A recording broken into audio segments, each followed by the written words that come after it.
The scariest thing about having your first out-of-body experience and leaving your body is the realization that you have after. You realize everything you've been told about yourself, reality, the earth, what you're doing here on earth is a complete, utter lie. Your self-belief of what reality is and what you are is completely shattered. You now fully understand that you are more than your physical body that you inhabit. My first out-of-body experience happened a few years ago, but before all of that, I remember being a child, going to bed and closing my eyes, and I remember as a child feeling like I was floating above my body and moving. And maybe subconsciously this has led me into knowing intuitively that there is more to reality, and I've gone down this path of esotericism, occultism, consciousness. Maybe that has led me to this, I don't know, but I've always had this subconscious intuition in my mind that there's more to reality than what we've been told. And maybe it came from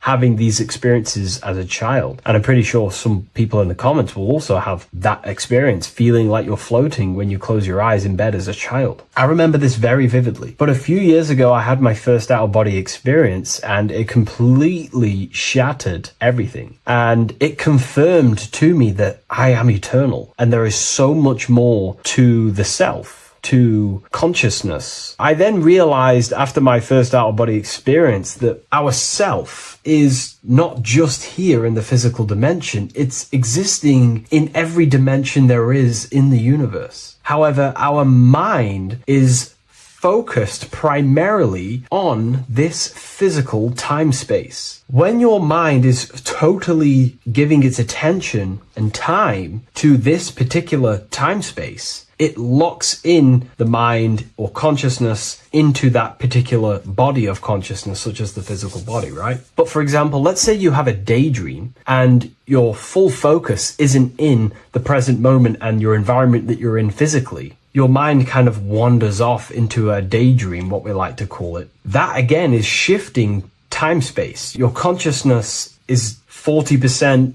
here in the physical plane because your body's there, but then the other 60% is in this daydream, this imagination. So you're shifting time space, and what an out-of-body experience does is allow your mind to reduce that attention to the physical body and access attention to this altered body or dimension of consciousness. So I'm going to give you the story of my first out-of-body experience, because I know when I was researching this, I was always looking for personal stories about someone's out-of-body experience, and there's not many out there, to be honest with you. Well, based off my research, I couldn't find many, you find a few, but I'm going to give you my experience of my first out-of-body experience that happened a few years ago. It was early in the morning. I kept on waking up and falling asleep to my alarms. I went back to sleep after waking up for like the third time in the morning. When I fell back to sleep, that is when I had my out-of-body experience. It's also good to mention that I have been listening before that about podcasts, books about our out-of-body experiences, astral projection, and things along them lines. So this was stored in my subconscious, this topic. And I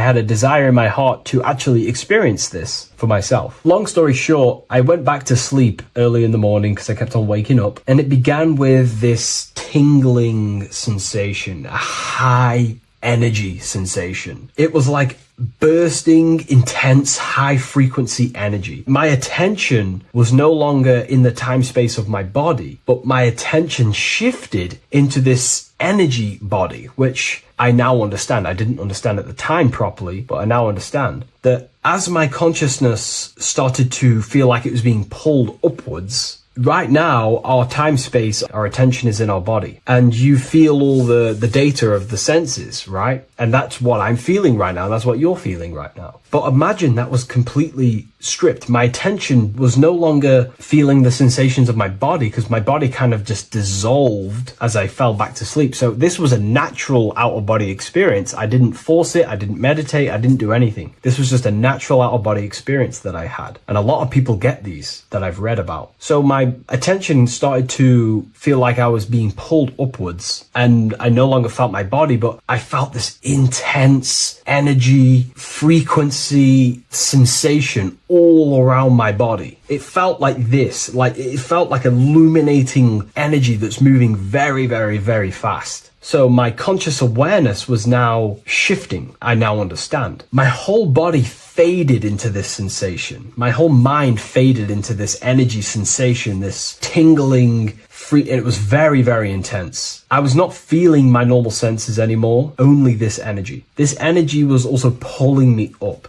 The more I was lifted up, the more intense the frequency became. So think of it like just a frequency resonator, how it just goes up and down, up and down. But then imagine the frequency resonator just going higher and higher and higher frequencies, and it was just getting more and more and more intense. The energy was moving faster. This tingling was faster and faster and faster as I was being pulled up. Part of my mind began to fear this. My arms and legs grew very tense. I started to tense up because at this moment in time of the experience, I was very vaguely conscious. I was half there, half not. And as I was being pulled up, my physical body started to tense. And this is again when I started to feel my body again. But then I remembered what I heard out of body experiences is that you have to submit to the process. If you try and force an out of body experience, it will never happen, because an out of body experience is not truly out of body. What we're trying to do is trying to find a needle in a haystack. If you're trying to find a needle in a haystack, you don't go rummaging through the haystack to find the needle. What you do is you burn the haystack and then the needle reveals itself. It's the same with an out of body experience. We dissolve the senses of the body, so the body falls asleep, but the mind stays awake. As soon as I let go of this fear and I let go of the tensations in my body,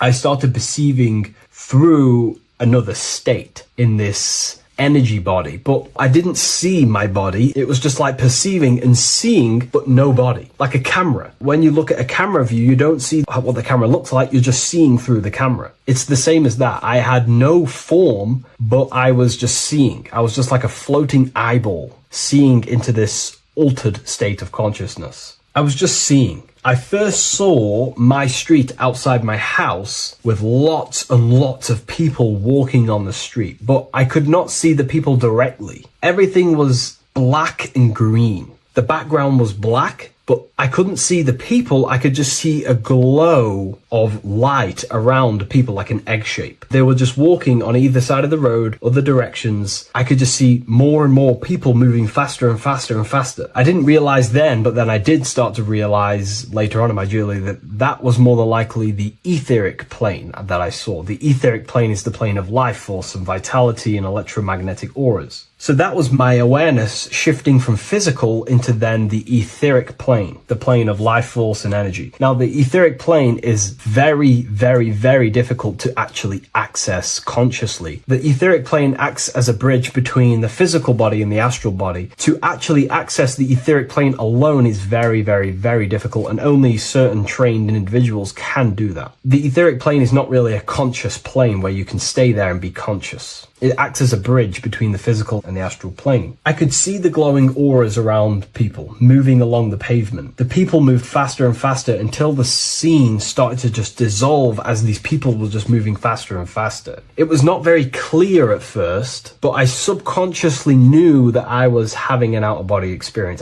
This is when I really started to realize that I'm being shot out my body. When I realized this, I submitted even more. I started to just let go. The more and more I let go, I kind of like split through a veil, and everything became super clear. Before, in the etheric plane that I think it was, the ethereal plane, things weren't very clear. I could only just see glowing auras. However, as I split through the veil of the etheric, this bridge, this place that I was going to, I then split and everything just came super, super clear. I was floating in the sky. I subconsciously knew that I was having an out-of-body experience when I realized this. As I was still being lifted upwards, I then split through the layer where everything just suddenly became super clear. But then I was awake, fully conscious, but I was not in my body. I was just like a camera in the sky. I had no body, no form. I could just see. When I entered this plane, there was some sort of voice guiding me through this whole process. It was a male voice, and it was basically guiding me where I was going. It was telling me what I can do here. This voice was pretty much saying, you can fly, you can think things into reality, you can do this, you can do that. While he was saying this voice, that there was no being around me, but I felt a presence of another being. But this voice was just speaking to me mentally. Like, you can't hear it, but I just knew what it was saying.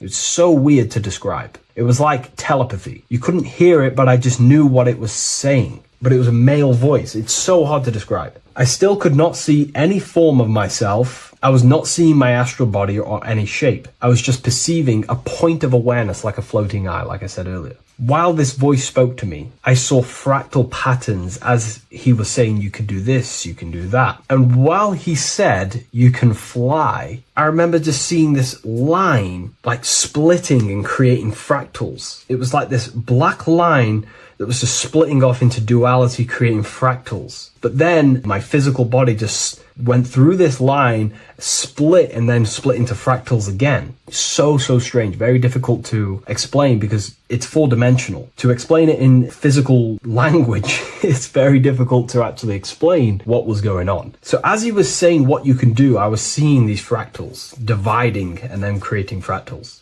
When he says you can think things into reality or something along them lines, my awareness just did a full 360 as if I did a backwards flip. I had no conscious control over this. That's something that you later develop as you keep having these out-of-body experiences. Your first out-of-body experience, you probably won't be able to control what's going on, but you will have an out-of-body experience if you seek them. I could see all around as I rotated. I looked all the way down and then back to my original angle and point of awareness. During that rotation, when I started to turn upwards to do the backflip, I looked up and it kind of looked like the sun in the sky. It was very dark and gloomy.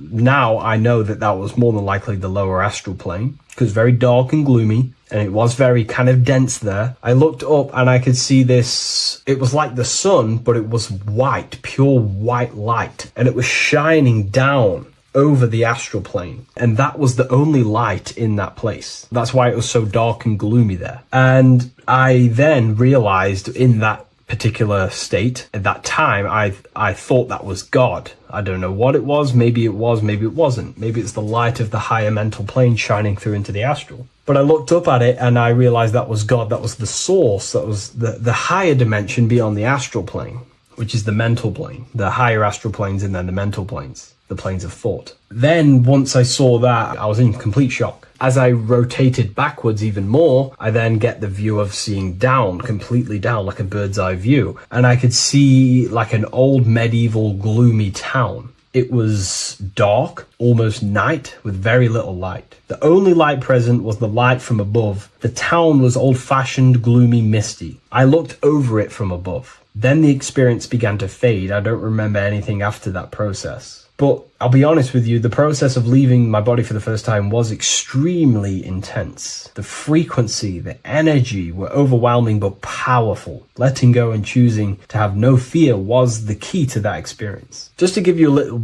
bit more wisdom on what I actually experienced now, what I realized what was happening, I now understand that the voice that I was hearing was not an external being guiding me. It was actually a higher aspect of myself, a part of my own consciousness that is not focused in the time space of the physical world. My physical mind is focused here in this timeline, but once I exited this timeline and focused elsewhere, the higher part of myself guided me towards that experience. This higher version of ourselves that we call the higher self is a higher dimensional being, but we're just unconscious of it. This being exists beyond our ordinary thinking mind. Our self exists everywhere in the universe, and we can unlock higher versions of ourselves as we progress on our journey of awakening and self-realization. Because let's say right now, only 10% of your awareness is actually in the physical plane. Science tells you that 90% of you is actually in your subconscious mind. 10% of your awareness is your conscious mind. So there's 90% of you that your conscious mind is not aware of. But our conscious mind becomes so addicted with the physical world and distracted with the physical world, it just gets totally locked in with the physical.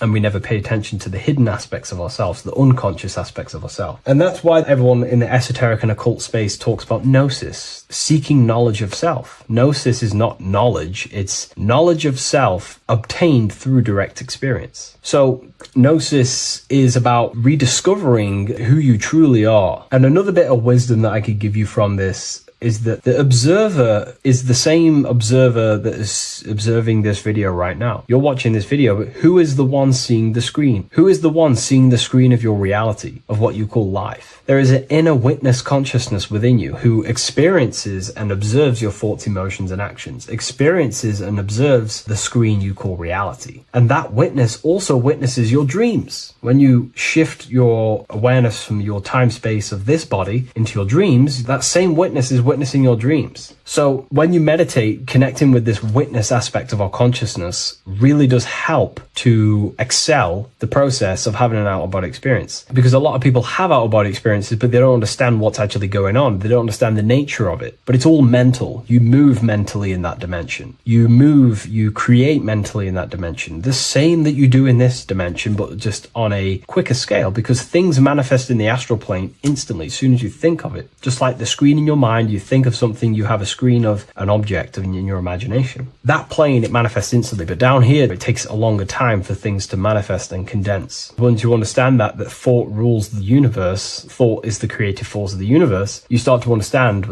these different dimensions and these experiences that you have. But really connecting with that witness consciousness, that part of yourself that observes everything, really does help with excelling the process of having an out-of-body experience, or mystical experiences, or lucid dreams. Because connecting with that witness consciousness just makes you more conscious. Even in your physical life, staying conscious. Most people aren't conscious. They think, feel, and act unconsciously throughout their day, and they unknowingly create their reality. Connecting with that witness consciousness allows you to actually stay conscious over your thoughts, emotions, and actions, because they are giving birth to realities. That's pretty much my experience, my first out-of-body experience. What that did for me was make me so much more confident and powerful. Most of my fears just disappeared overnight. The fears of death, the fears of unknown, the fears that I had of things shattered, disintegrated, because I understood that I am eternal. No one can use death against me to control me, because I know I am eternal. I now take riskier actions because I know I am eternal. I know that I will never truly disappear or die. So it really, really does help you, and it gives you a lot of internal power, because no one can make you scared of anything. You should not fear someone who can hurt you physically. You should fear someone who can corrupt your soul. That is the worst thing, who can corrupt your internal world, because that is what truly matters. So I hope this helps you understand out-of-body experiences. Hopefully this can help you move along in your journey. It's good to hear other stories, because this is exactly what I was seeking when I was researching this stuff. Maybe in the future I can share some more stories about my out-of-body experiences now I'm a bit more advanced. But yeah, please leave a like, comment, and subscribe on the video, and thank you all for watching.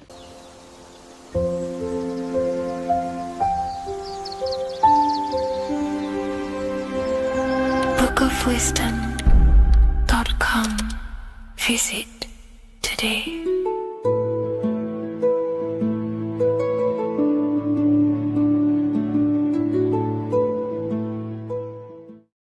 Welcome back, people, to another occult lecture by Revival of Wisdom. Today we're going to be talking about magic and how it's being used on us for the New World Order. Magic has the word mag within it, which is magnetism. Magnetism is the force. Magic is influencing forces, natural or supernatural forces,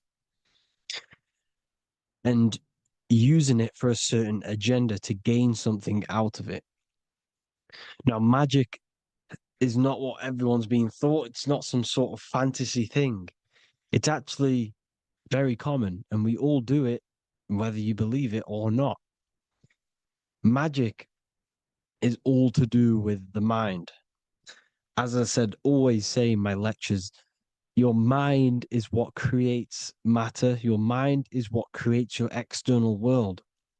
So it's all about manipulating and planting seeds within the mind, because your mind is a garden, and thoughts and words are seeds which are being planted in that garden. your life, your physical life, the people you have in your life, your friends, your car you own, the job you have, is all a reflection of the thoughts that you've been thinking in the past. You are where you are in life because of the thoughts that you've been thinking. Therefore, your life is a direct reflection and manifestation of your mind, the garden, the Garden of Eden. Okay? The mind is what they are targeting. What you see, say, and hear has a direct effect on your mind. Me talking to you is influencing you. The words I'm saying is planting seeds within your mind. Now it's up to you to consciously act on these thoughts or these words, or to maintain these words. As above, so below. As within, so without. What's inside of me is outside of me. What comes into the storehouse comes out of the storehouse. You have the left, you have the right, you have the up, and you have the down. As above, so below. Whatever is in your mind will be expressed in some sort of way, consciously or subconsciously, spiritually or physically. The mind is what manifests everything. And this is what we need to understand. We need to understand is that the mind is not physical. All things spiritual manifest physical. All things seen come from the unseen. The words you're thinking, that everything you have is coming from the unseen. The actions that you do come from the unseen mind. Another expression for as above, so below is you are the universe itself. You are a universe, a mini universe. But just because you are mini does not mean you are the whole thing.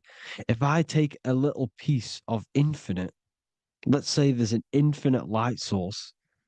Let's say I take a little chunk of that infinite light source. That little chunk I took is still infinite because it's been taken from infinite. You are the universe.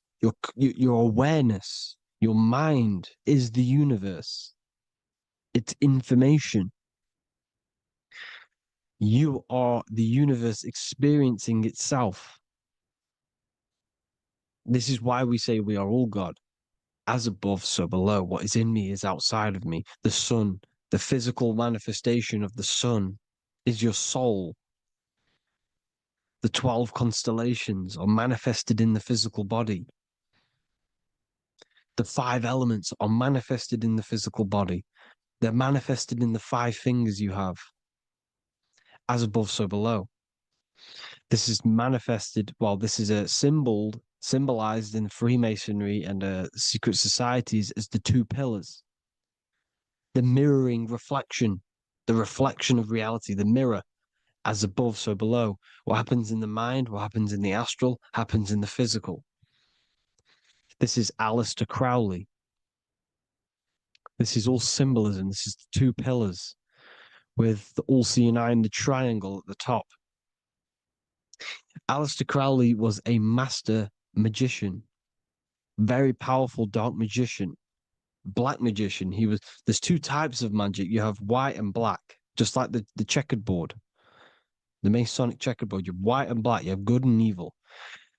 White magic is influencing natural forces to gain something that will help the collective consciousness, help the collective, help the earth, help other people. Black magic is something you manipulate something so you can get something personal out of it. Doesn't matter if it's good or bad.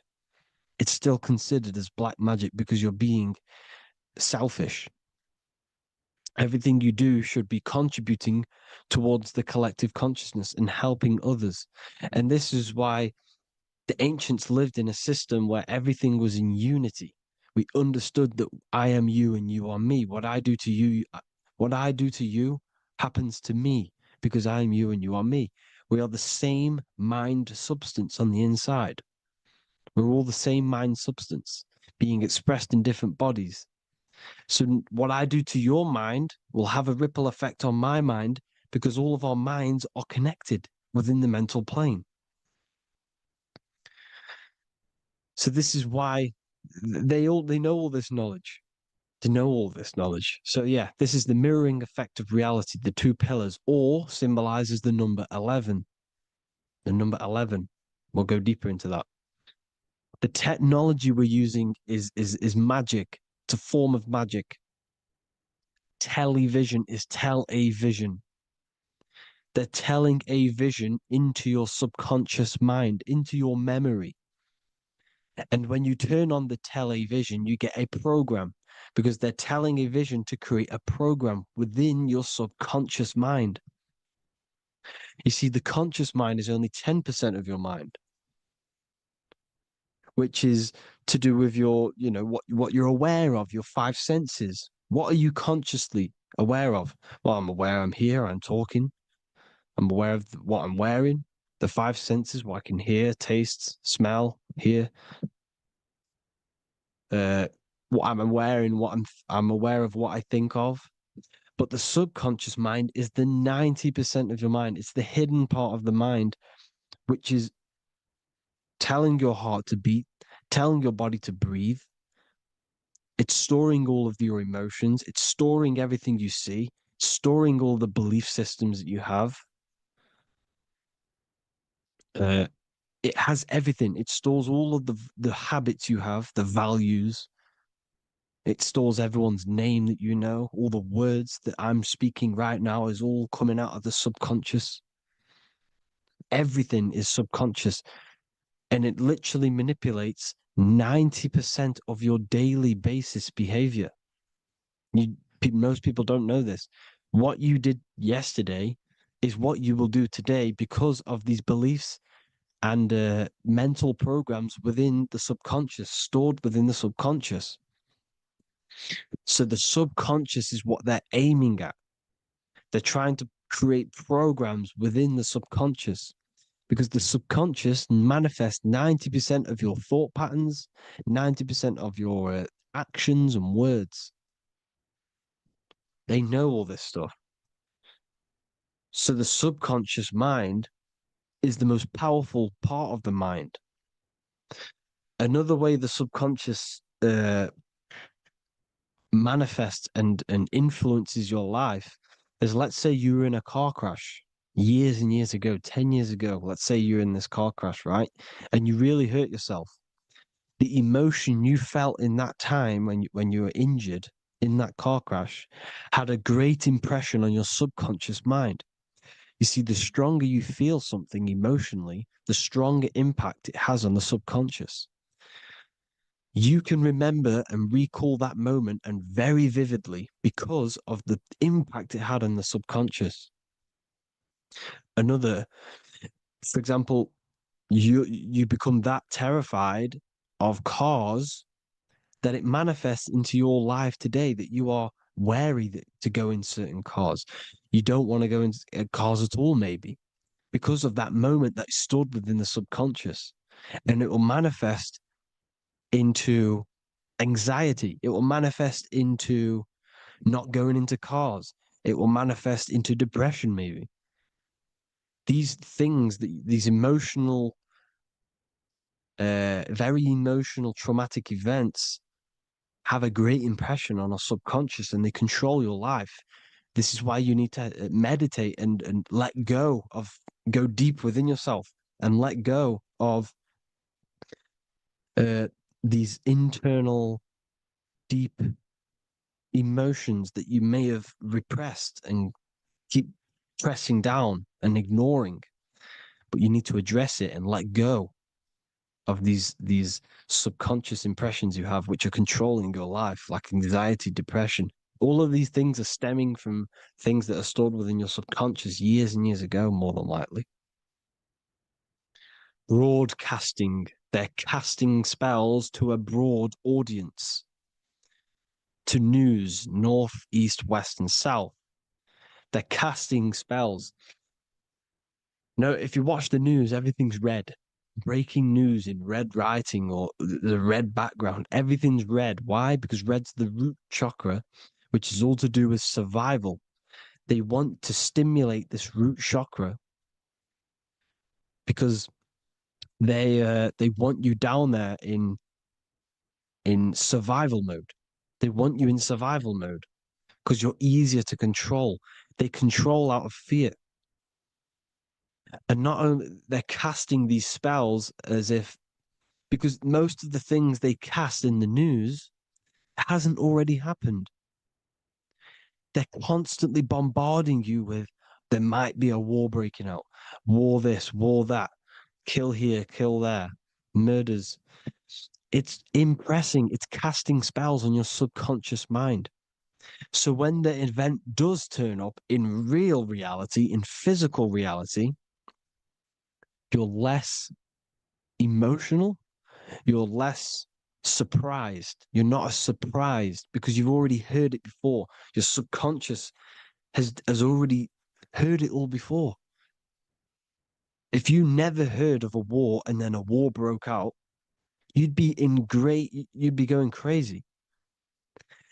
So they subtly program your subconscious mind through the words, because the words they say is impressing your mind.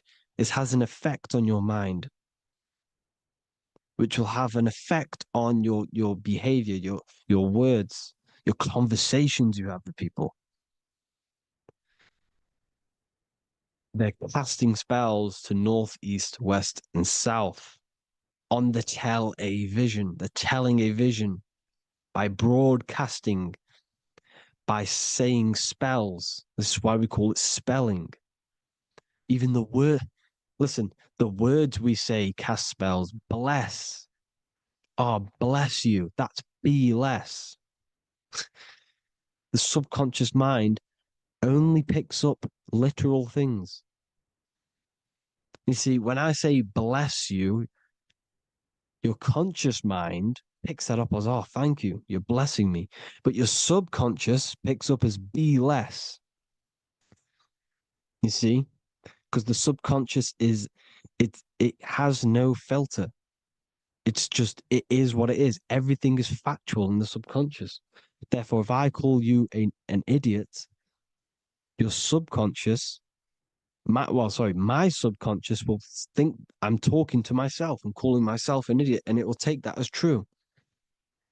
That is truth. Everything is truth within the subconscious. And the subconscious manifests your behavior. The devices this is the biggest one. Black scrying mirrors, device, the devil's vice, the device. Okay? Black scrying mirrors, black screen is scrying. Black scrying mirrors were used to communicate with spirits within the astral plane in the medieval times. They're still being used now by black obsidian mirrors. And look at your phone, it's a black mirror.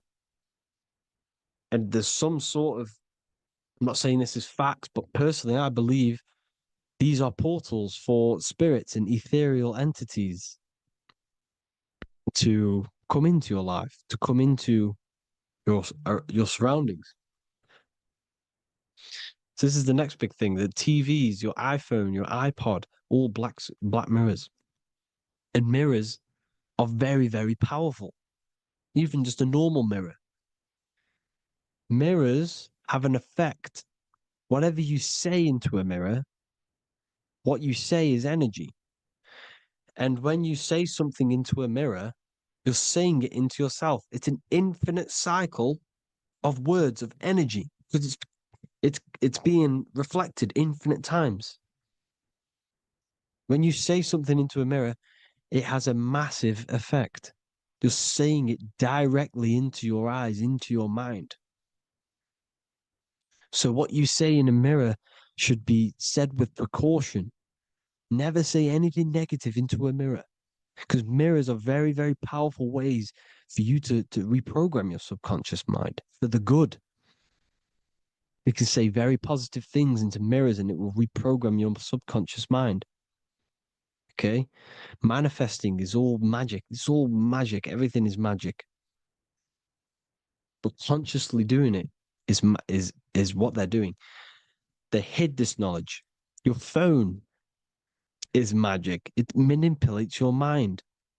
The iPhone, I. Okay. See, magic isn't all of this with wands and see, Harry Potter, okay, that was created to give you this perception of a mystical and amazing form of magic with magic wands and all sorts of stuff like that. Yes, that stuff was true when the collective conscious minds were on a higher level and our belief systems believed in these things, because the universal mind, all of our minds contribute to reality. If the masses don't believe in magic, in if the masses don't believe in a certain thing, it's going to have an effect on physical reality. So when the collective minds are higher and have more open minds, things like Harry Potter can come true. See, it's all in the mind. The iPhone, the I is the symbol for the mind, the invisible intelligence. The triangle is the ethereal plane. Okay. So the eye in the triangle is the eye that sees into the beyond the ethereal planes. The square is the physical plane. So the iPhone, your phone is a black box, just like the Saturn black cube. It's a black mirror. It's taking photos of you every 2 seconds. And it's a it's a it's your mind. Your mind is in that phone. Everything you like, everything you text, everything you type in Google, everything you say to someone, every conversation is all recorded on the phone. Therefore, it is a direct reflection of your mind. Your mind is imprinted into your phone because your mind, everything you think in your mind, you're manifesting into typing, saying, taking pictures into the phone, and it's collecting it and storing it. And what they're doing, and this is for all forms of magic, it's manipulating the mind. It's all manipulating the mind. Reels, Instagram, TikTok, this is all dopamine. It's all controlling the mind. Every like you get, every follow you get, every share that you get is dopamine within your brain. They're literally targeting your brain and mind. It's all manipulating, because what they're pushing through the phones, through the media, through the news, through the televisions is visions and programs. You are the one manifesting the New World Order. They're not manifesting the New World Order. They're giving you the information so you can manifest the New World Order. Everything they say is contributing to your mind. For example, digital money and all the information they put out for you to see is contributing to your enslavement. Your mind is manifesting the New World Order. They know this. They don't manifest it. There's billions of us. We could easily run over them physically, but on a mental level, these people have the knowledge and they hide it from us, and they let us manifest reality because we are the collective. They give us the information which manifests their agenda. It's all magic through the phones, the media, the television. So your phone is a manifestation of your mind. It's a record of your mind. Hollywood, holly tree, holy tree. They used to make wands out of holy trees, because it was the most holiest wood, the best for casting and transmitting energy. So they used holly trees to cast spells. That's what Hollywood is. And in Hollywood, they have the red tear, the blood drop. next to the Hollywood sign, because it's all satanic. They're all black magicians. They use Hollywood to cast the spells through the music, through the films. You see, music is a form of magic. All of this is magic. Everything they do is a form of magic because they want an agenda behind it. But it's not black magic. They're letting us create our prison. This is what you have to see. Yes, they're evil, but they're not doing anything evil, or else they would face the karma.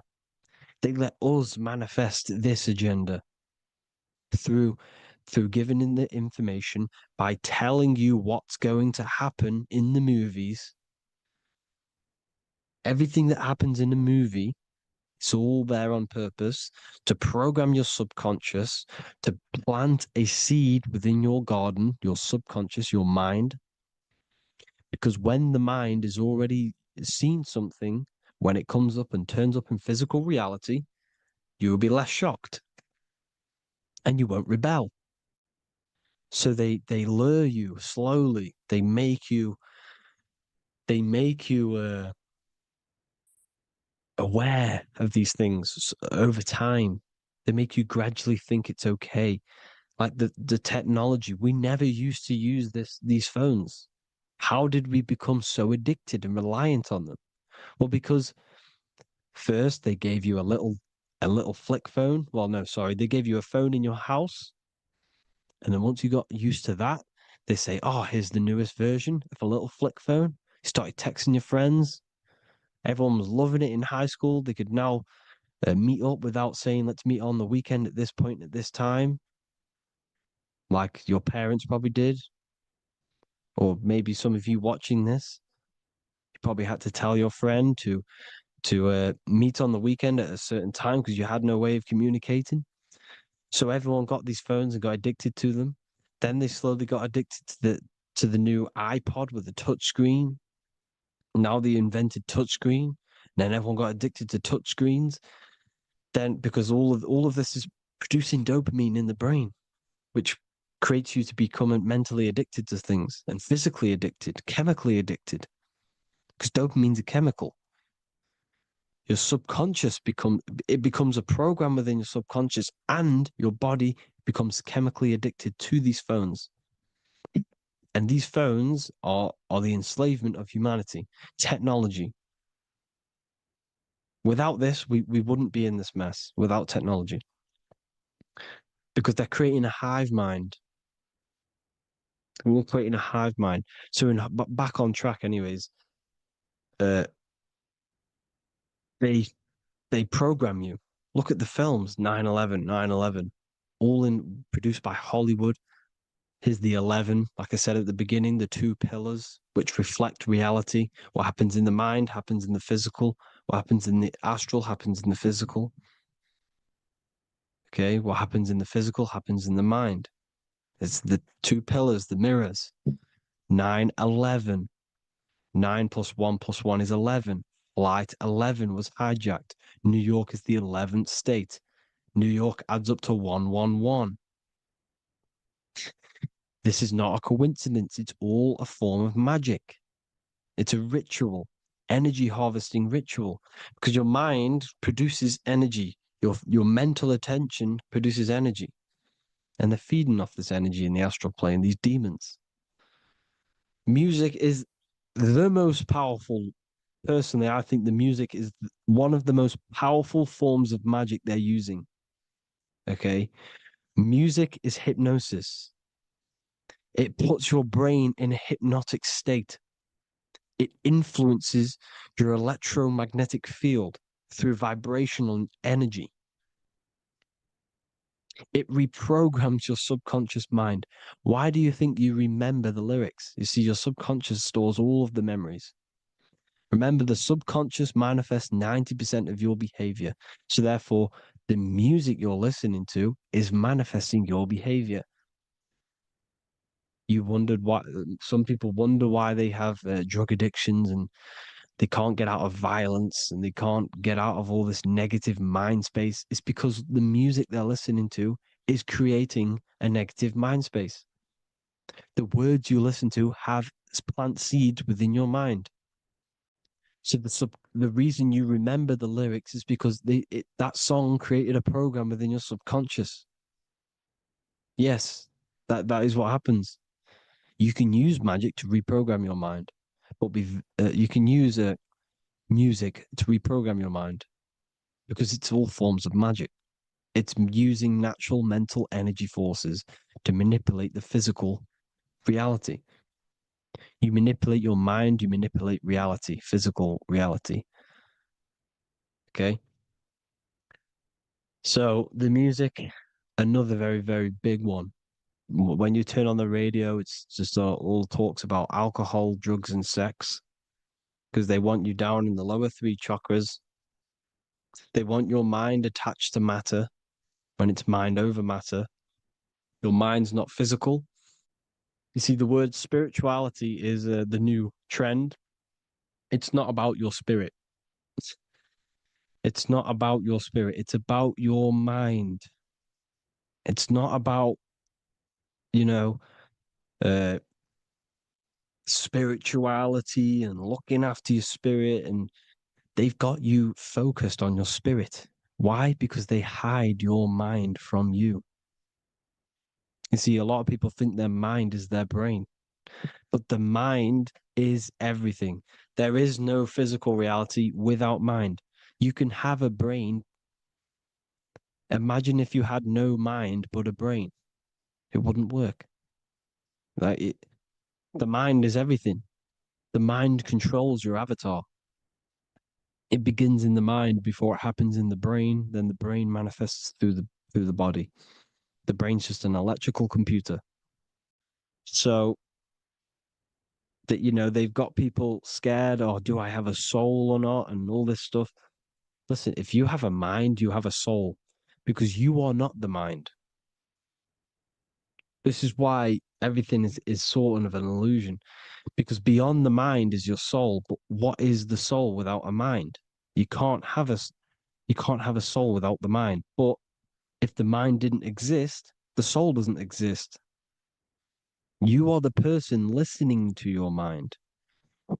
I shouldn't say person because you're not the body. You're the entity behind the mind. But if you didn't have that mind, you couldn't understand what you even were. You would just be an observer who couldn't think.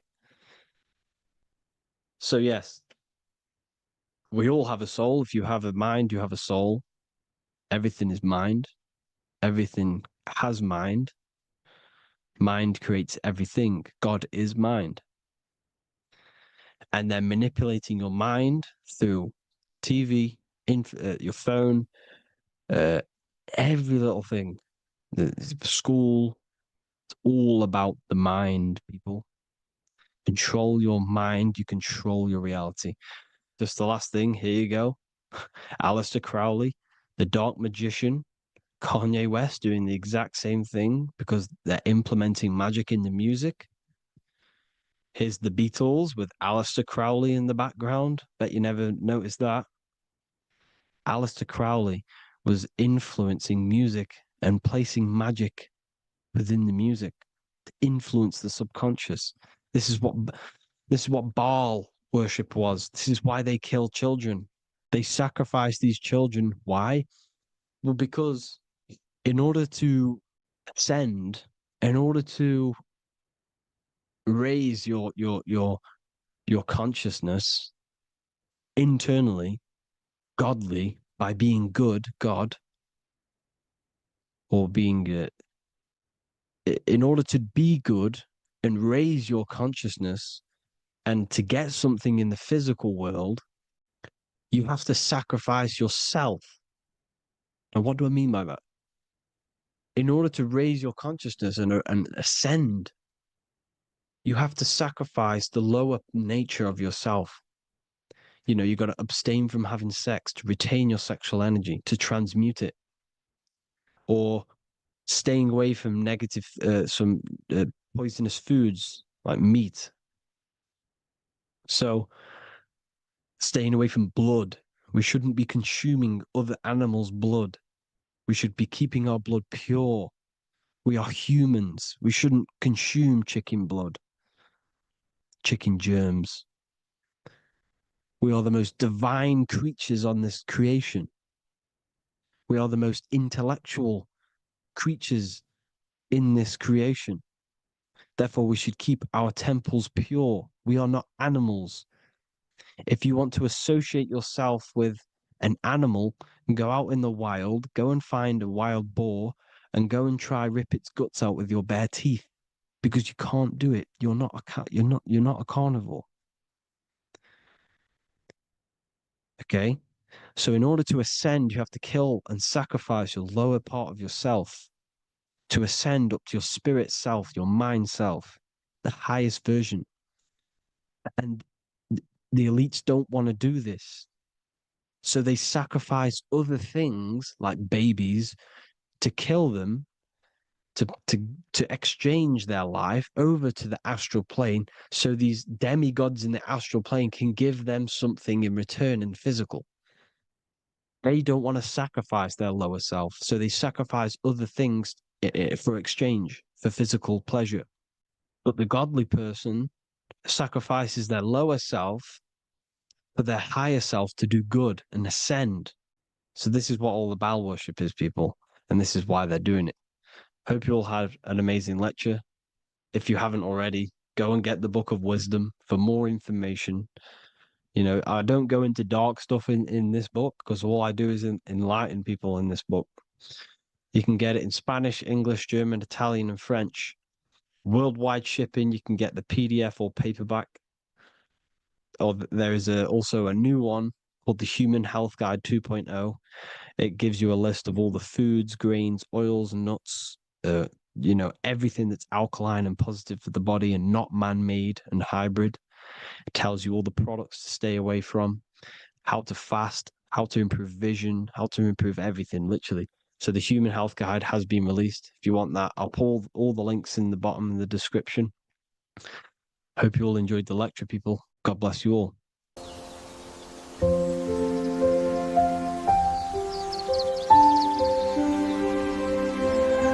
bookofwisdom.com. Visit today.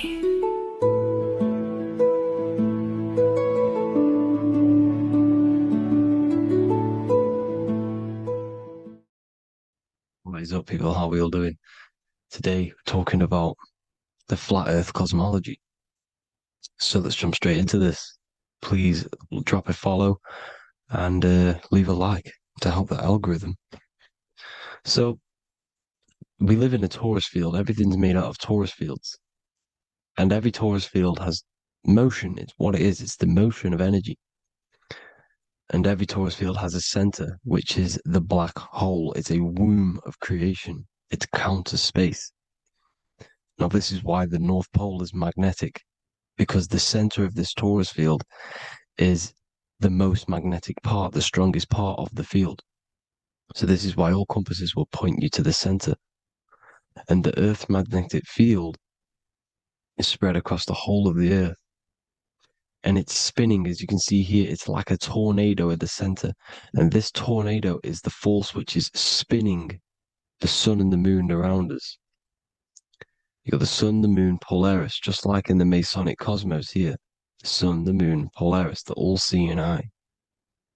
Now we'll get into Polaris a bit later, but the sun is the magnetic force. Sorry, is the electric force, because every field is electromagnetic.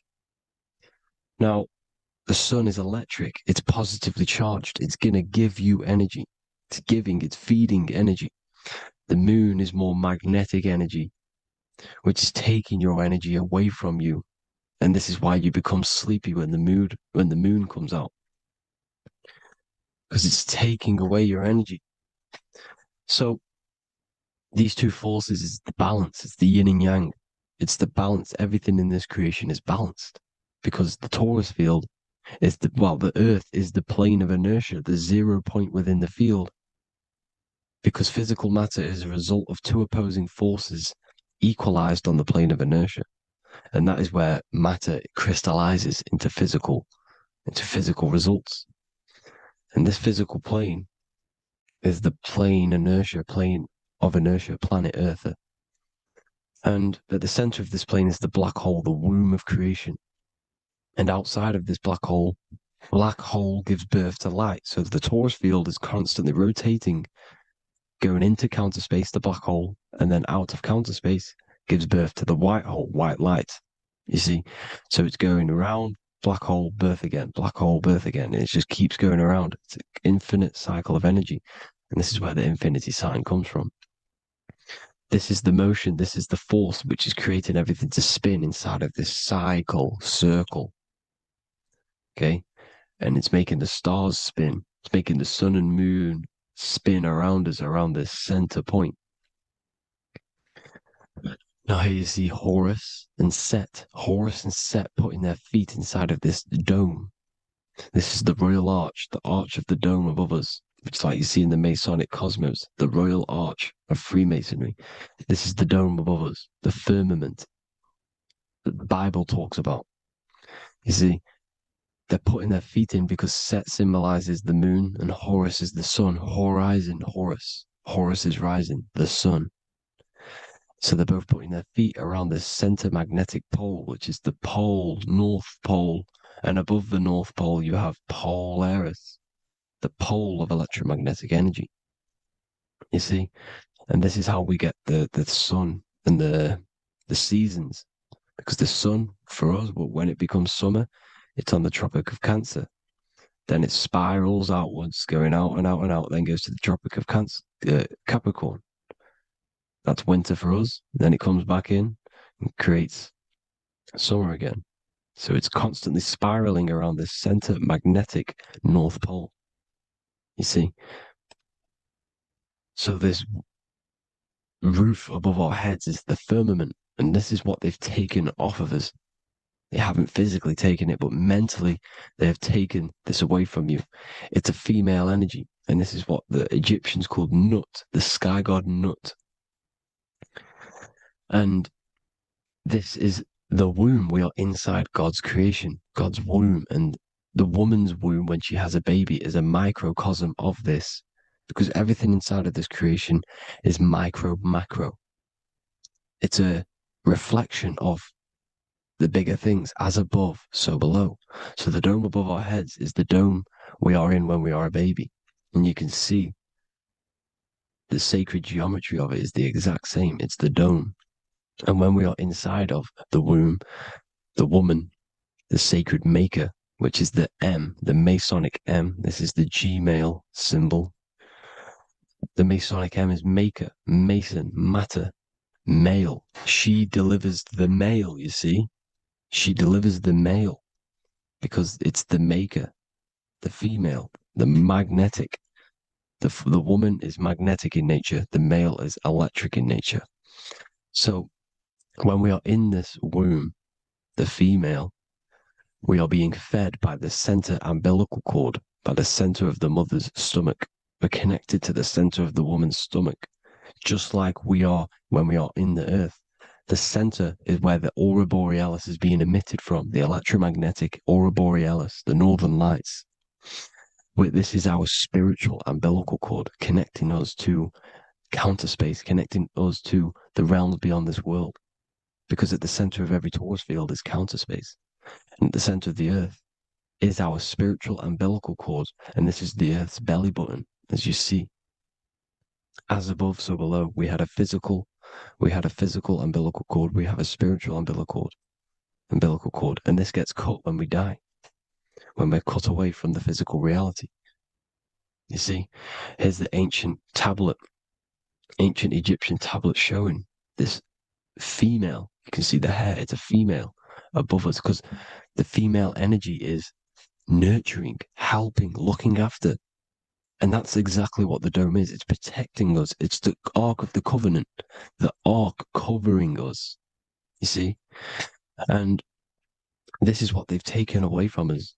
By you believing in space, it completely destroys the idea of this being a sacred creation.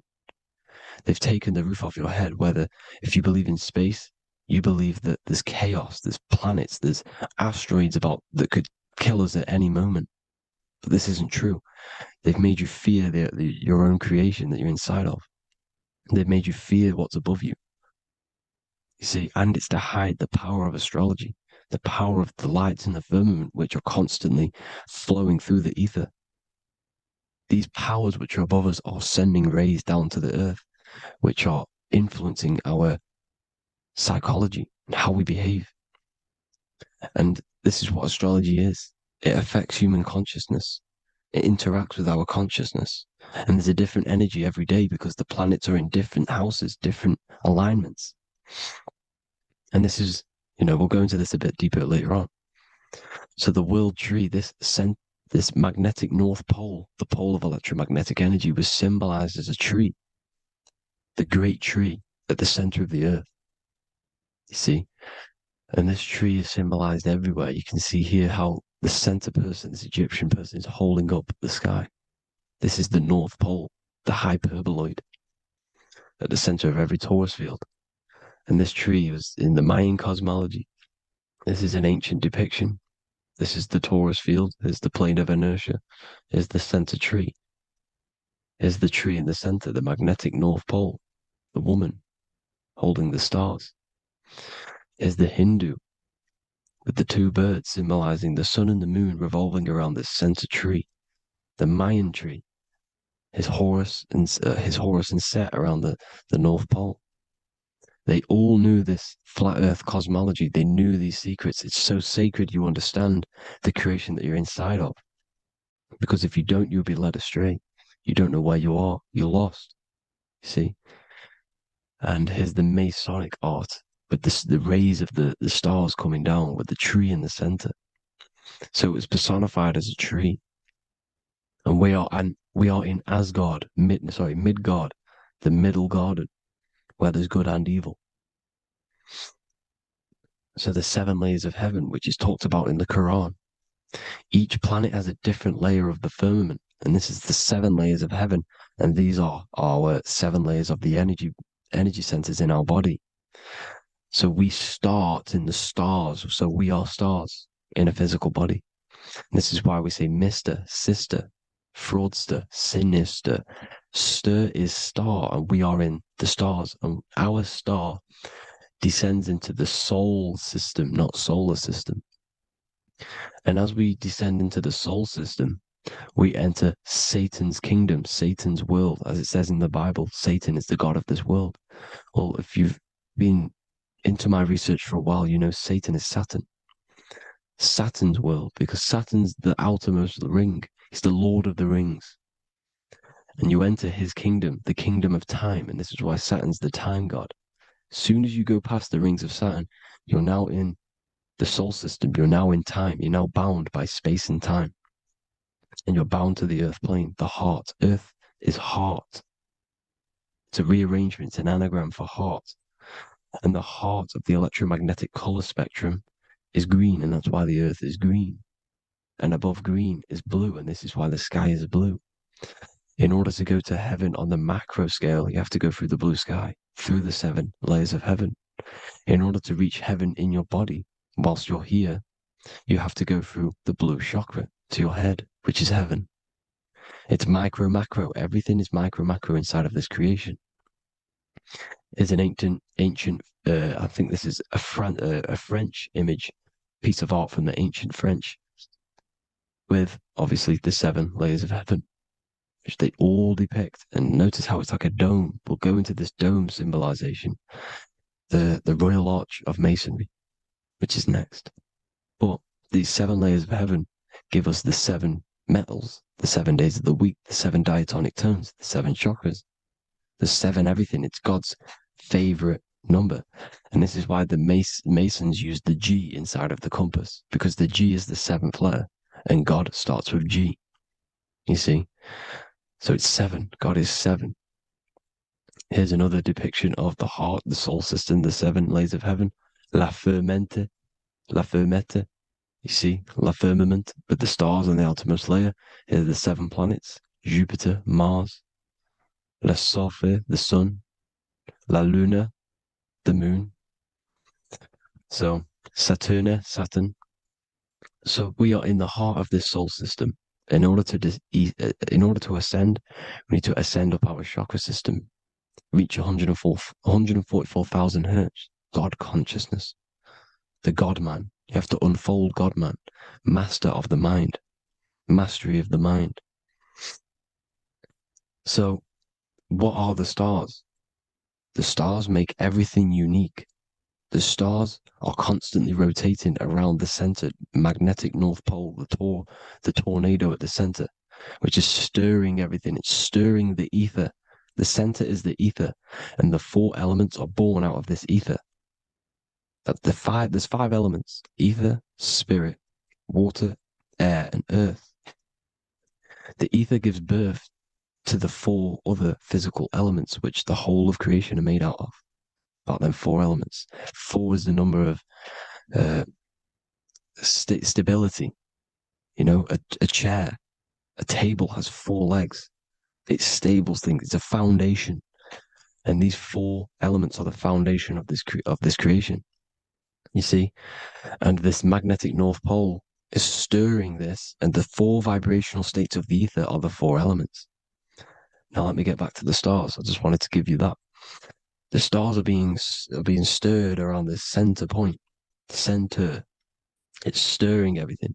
And they're always in different alignments. Every millisecond they're moving in different placements of the stars. And the planets are called the seven wanderers because they're not fixed. The stars are fixed. But the planets are called the seven wanderers, the seven layers of heaven, because they move faster and slower than each other. Each planet is slower and faster, has a different rate of speed it's moving. So these alignments are mixing in with the energies of the different 12 constellations. And this is why you have a unique characteristic. You have a unique look, a unique energy, a unique personality. This is because when you were born and you took your first breath, that energy which was in the ether, because the ether is all around you, and energy travels through the ether. The energy that the stars were casting down and the energy that the planets was mixing in with the 12 constellations was in the ether. So when you came out of the womb and your first breath, because breath is spirit, okay? So that first breath you took, that is the energy that is imprinted within your DNA, your soul. And you reflect that energy, you emit that energy. That's the energy that is with you forever until you die. Till this physical body dies off. And that's what the stars are. The stars are giving a unique energy, characteristic, personality to every living thing. Every dog, every cat, every animal has a unique personality because it was born at a different time and place in the sky. Okay? The stars are your destiny. Now, the stars are constantly changing as well. If you look at stars through a telescope, they're constantly changing and forming different forms. You can see here, it looks like water. It looks like light through water because it's the ether above us, a sea of ether. And this light is being emitted through it, and it's just constantly changing, giving different energies, each star. So this is why this is what the zodiac is. It's the expression of energy. It's the expression of the stars. And each constellation has many different personality, different energies, different traits. Each planet has different traits, depending where your planets are, depending what energies you hold. No two person have the same energy. There's no one. It could be similar, but no one's the exact same. It's because of the stars. The stars are never in the exact same split place. The planets are always in different houses. So here's some Royal Arch symbolism. Here's the Royal Arch of Masonry, as it says here. The sun and the moon, the constellations. Here's Cancer, the seven planets, the seven stars. Here's the Royal Arch. This is the firmament. Here's the duality. Black and white, duality, good and evil, rest and motion, dielectricity, magnetism. See? So this is what the Royal Arch is. It's symbolizing the cosmic dome above us, the womb we're in. We're inside God's womb. And here's George Washington, the Freemason, inside of the Royal Arch. See, with the G, the Masonic G, God, 7. Here you see another depiction of George Washington with the stars in the dome above his head, his Polaris, the sky vault, Polaris. We'll get into that later. Go inside of all of your ancient churches, you will see the dome. Go to the Vatican, you'll see the dome. All of your ancient churches have this dome because it's the dome above your head. The ancients knew this. This was known. We did not live in space. It was known back then. They all knew. This is Crown Court, which is one of the most important courts in the UK. You can see it's clearly so much Masonic symbolism. You've got the 4 pillars of Masonry. The Royal Arch is like an arrow pointing upwards to Polaris. His Disney World is under a dome. In his Polaris, the sky vault. You see? And also 666 in the symbol. Here's more 7 layers of heaven. Here's an ancient depiction. The firmament. Here's the astral plane outside of the firmament. The Royal Arch. You see? It's everywhere. Here's Polaris, the 8-pointed star. Polaris is in between the sun and the moon. It's at the center of the Taurus field. And Polaris corresponds with the pineal gland as well because it's the all-seeing eye. See? So, is Polaris the 8-pointed star, which is at the very top. It's the very center. It's on top of the North Pole. And it's an 8-pointed star that's always symbolized as an 8-pointed star. Here you see the Vatican. The Vatican is a giant key with an 8-pointed star. See, it's a key. Here's the dome. Here's the Space Delta, the USA Space Delta logos. Here you see the Egyptian god looking from the center of the North Pole, looking upward to an 8-pointed star, Polaris. An arrow pointing up to Polaris. Here's another, the bear holding a key with an arrow up to Polaris. 7 holds the key to Polaris. Here's an eagle holding a key above the North Pole to Polaris. Polaris, and here's another one. There's another bird, like a dragon, holding a key to Polaris. Because Polaris is definitely something to do with leaving this creation. Okay, maybe, I can't say for sure, but maybe it's to do with ascension, and this is why the Vatican hold the key to the 8-pointed star. And this is why the space, well, we all know space is a lie, but they're showing Polaris and its sacred symbology. Maybe it's to do with something leaving this creation, going to another. Here's some North Pole symbolism. As above, so below. You see the four seasons of the Big Dipper constellation going around Polaris. This is Polaris, this is the Big Dipper constellation, and this is the swastika. This image gives us the swastika. Because all the symbols we use are created in nature. They're created somehow in nature. This is how we get them. As above, so below. This is the map of the North Pole with the 4 rivers, looking like the Big Dipper constellation. It's the Masonic, here's the ancient cosmology with the 4, you see the 4 islands, Mayan cosmology, 4 islands. This is the alchemical symbol for Earth, 4 sections. The windows, because the center of the North Pole is a window to another dimension. The 4 lucky 4-leaf clover, which is supposed to be lucky. It's just it's truth in plain sight. And here's Hitler looking at 2 flat Earth maps. So this swastika has been used for thousands of years, thousands and thousands of years, and it's symbolic for the most sacred land on this plane, the North Pole. Shambhala. Do some research on Shambhala, people. It's a it's a Hindu mythology about the sacred lands at the center of the earth. And it's known to be full of enlightened beings. And it's all symbolized at the center. You can see their paintings of Shambhala. It's all at the center, the North Pole. And it's known to be the most godly place ever because it takes you to a portal to the higher places. And maybe this is something to do with Polaris, connecting you to this sacred land at the very center. But anyways, people, thank you all for tapping in. Hope you all learned something. Have an amazing day. Please follow, subscribe, like, all the links in the description for the courses, the PDF. Please have an amazing day. God bless.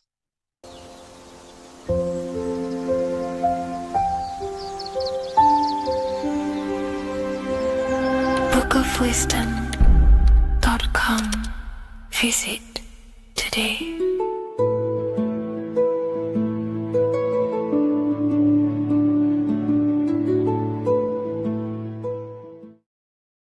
What is good, people? We're back with another video, and today we're talking about the chakras.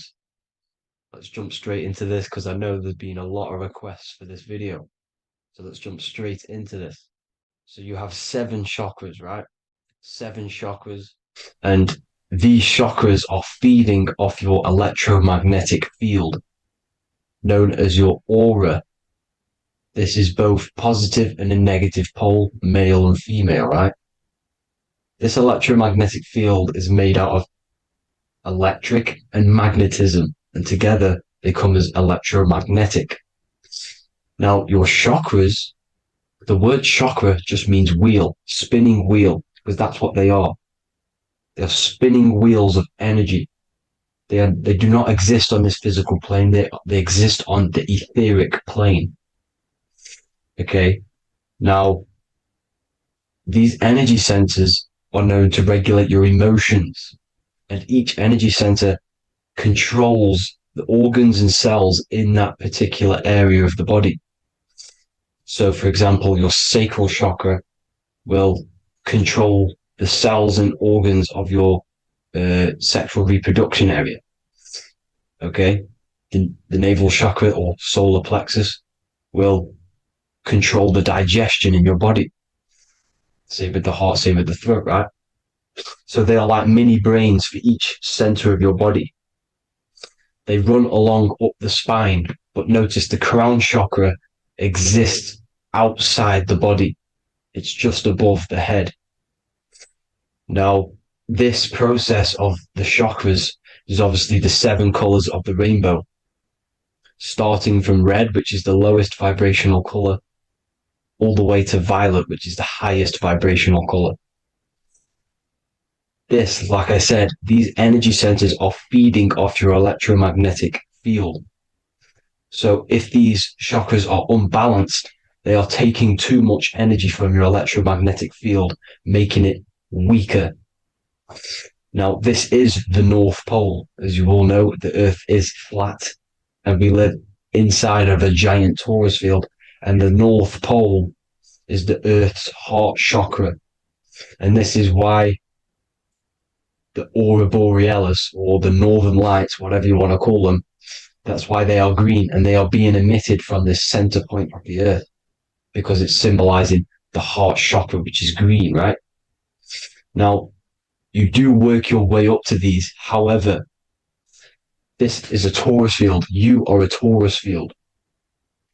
You have different layers of this torus field, right? And you need to balance all of these chakras, but you can't move up these chakras until you open the one below it. So it's like a stairway. You can't go to your solar plexus without going through your sacral. You see? So you have to work up these. However, you have to work up these and then live from the heart, because the heart is the center of the torus field. It's the balance between male and female poles, positive and negative poles. So you have to balance all of these chakras and then bring them all into one, which is the heart chakra. Now, they exist on the etheric plane. They exist on the etheric plane, and the etheric plane is a layer of the material plane. It's the one higher than the material plane. And then after the etheric plane, it melts into the astral plane. So they exist just between the physical and the astral aspect. Now, this is the yin and yang matter, which is the lowest root chakra, physical matter, and then to spirit, because high vibrational matter turns into spirit, low vibrational spirit turns into matter. So they're interchangeable. This is the yin and yang. Now, when you see ancient paintings with the halos, you see this is like a toroidal field coming out the top of his head, you see, with a halo. This was symbolizing in the old days, in the ancient days, that they've aligned their chakra, they've reached Christ consciousness, which is God consciousness, right? Now, this electromagnetic field is the apple that we bit out of in the Bible. Because you see that apple is a torus field. So they were metaphorically or personifying the torus field. That's what the Bible is. It's a massive personification. It's all metaphors. You have to read it properly. It's got a greater meaning behind it. Now, when we bit from the apple, we ate from the tree of knowledge, which is good and evil. Our lower mind took over, so we materialized to feed our physical bodies. We materialized through Saturn. That's what Saturn does. Now, if you don't understand that, go and watch the video previous to this one called Occult Secrets of Saturn. And that will show you how Saturn is the materializer.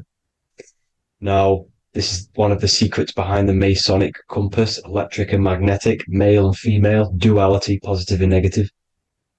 Now, like I said, they teach you about the torus field, about a magnet in school, but they don't teach you about your electromagnetic field. Everything alive has a torus field. It is the building block of this creation. Absolutely everything has a torus field. There's not one thing without it. And as you can see here at the center of the apple, that's where the seed is. That's where the life is.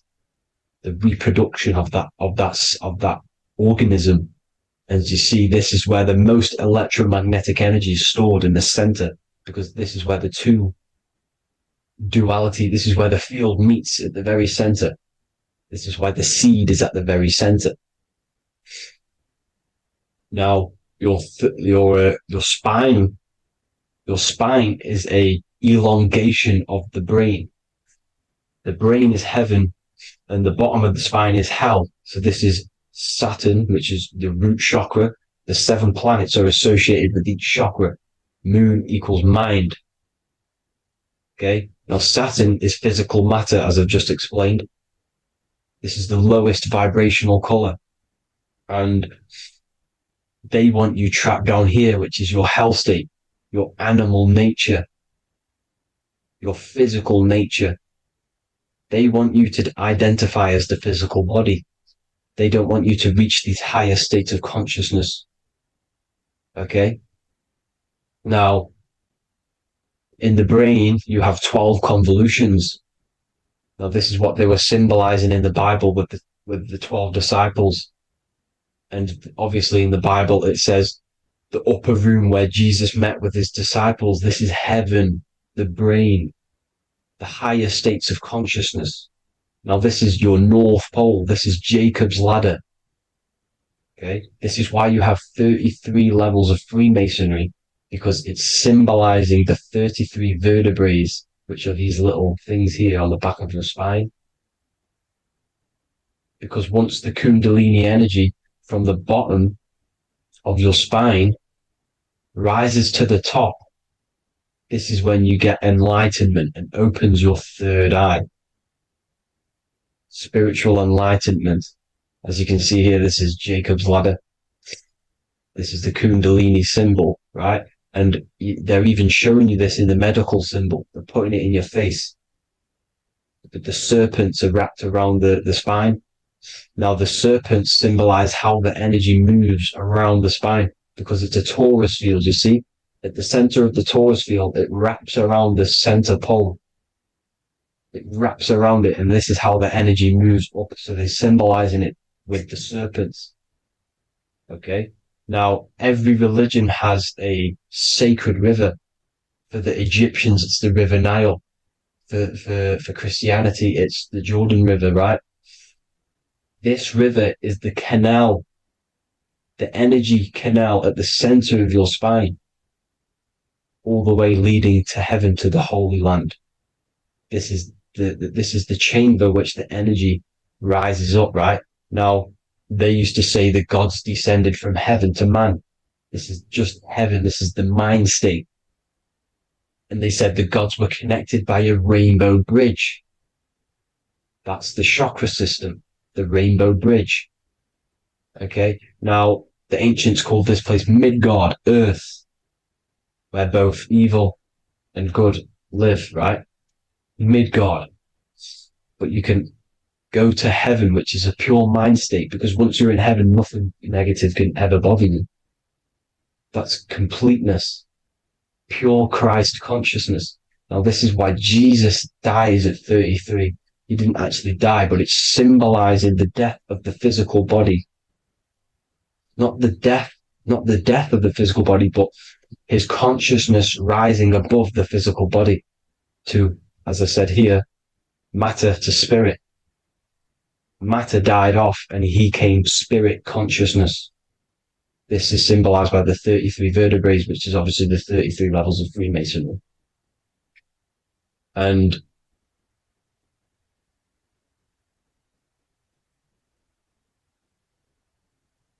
now the pineal gland, which is at the very top of this Jacob's ladder or the River Jordan, the canal, your 33 vertebrae on your spine. This is where the pineal gland sits, right? At the very top, at the center of your brain. Now, there's multiple ways this was symbolized. The Eye of Ra, which is used by the Egyptians. Now, this pineal gland is the seat of consciousness. This is where your consciousness is stored, right? And the ancient Sumerians used the pine cone, hence why it's got the word pineal gland, the seat of the soul consciousness. It produces DMT, dimethyltryptamine, which is known as the spirit molecule. And the pineal gland is wrapped in microcrystals, and we all know crystals transfer frequency and energy. Now, radios use crystals. A radio is a frequency transmitter, turning a frequency into a frequency that we can hear with our ears, right? Because all the radios are actually playing right now in your ears. However, our ears can't pick it up, so the radio transmits it into a frequency that we can hear using crystals. So this is the power of crystals, and this is what our third eye is wrapped in, crystals. Now, this third eye is not actually your third eye, it's your first eye. When you're being materialized in your mother's womb, this is the first gland that is produced, and everything's built around it, because it is the consciousness. It is your consciousness. Your consciousness never dies, ever. It's an eternal essence. It lives forever. You never actually die. Only the mortal body dies. Now that's what we call life. Life is abided by time, and time is change. And change is what we call life, because everything's constantly moving and transforming into different things, right? Now let's not get off track. The pine cone is obviously, this is in the Vatican here. The pine cone is symbolized as the pineal gland, pine. And this is the opened pine cone. The opened pine cone means or symbolizes the awakened man, the awakened third eye. But the ones here, which the Sumerian gods are holding, these are shut pine cones, symbolizing the unawakened man.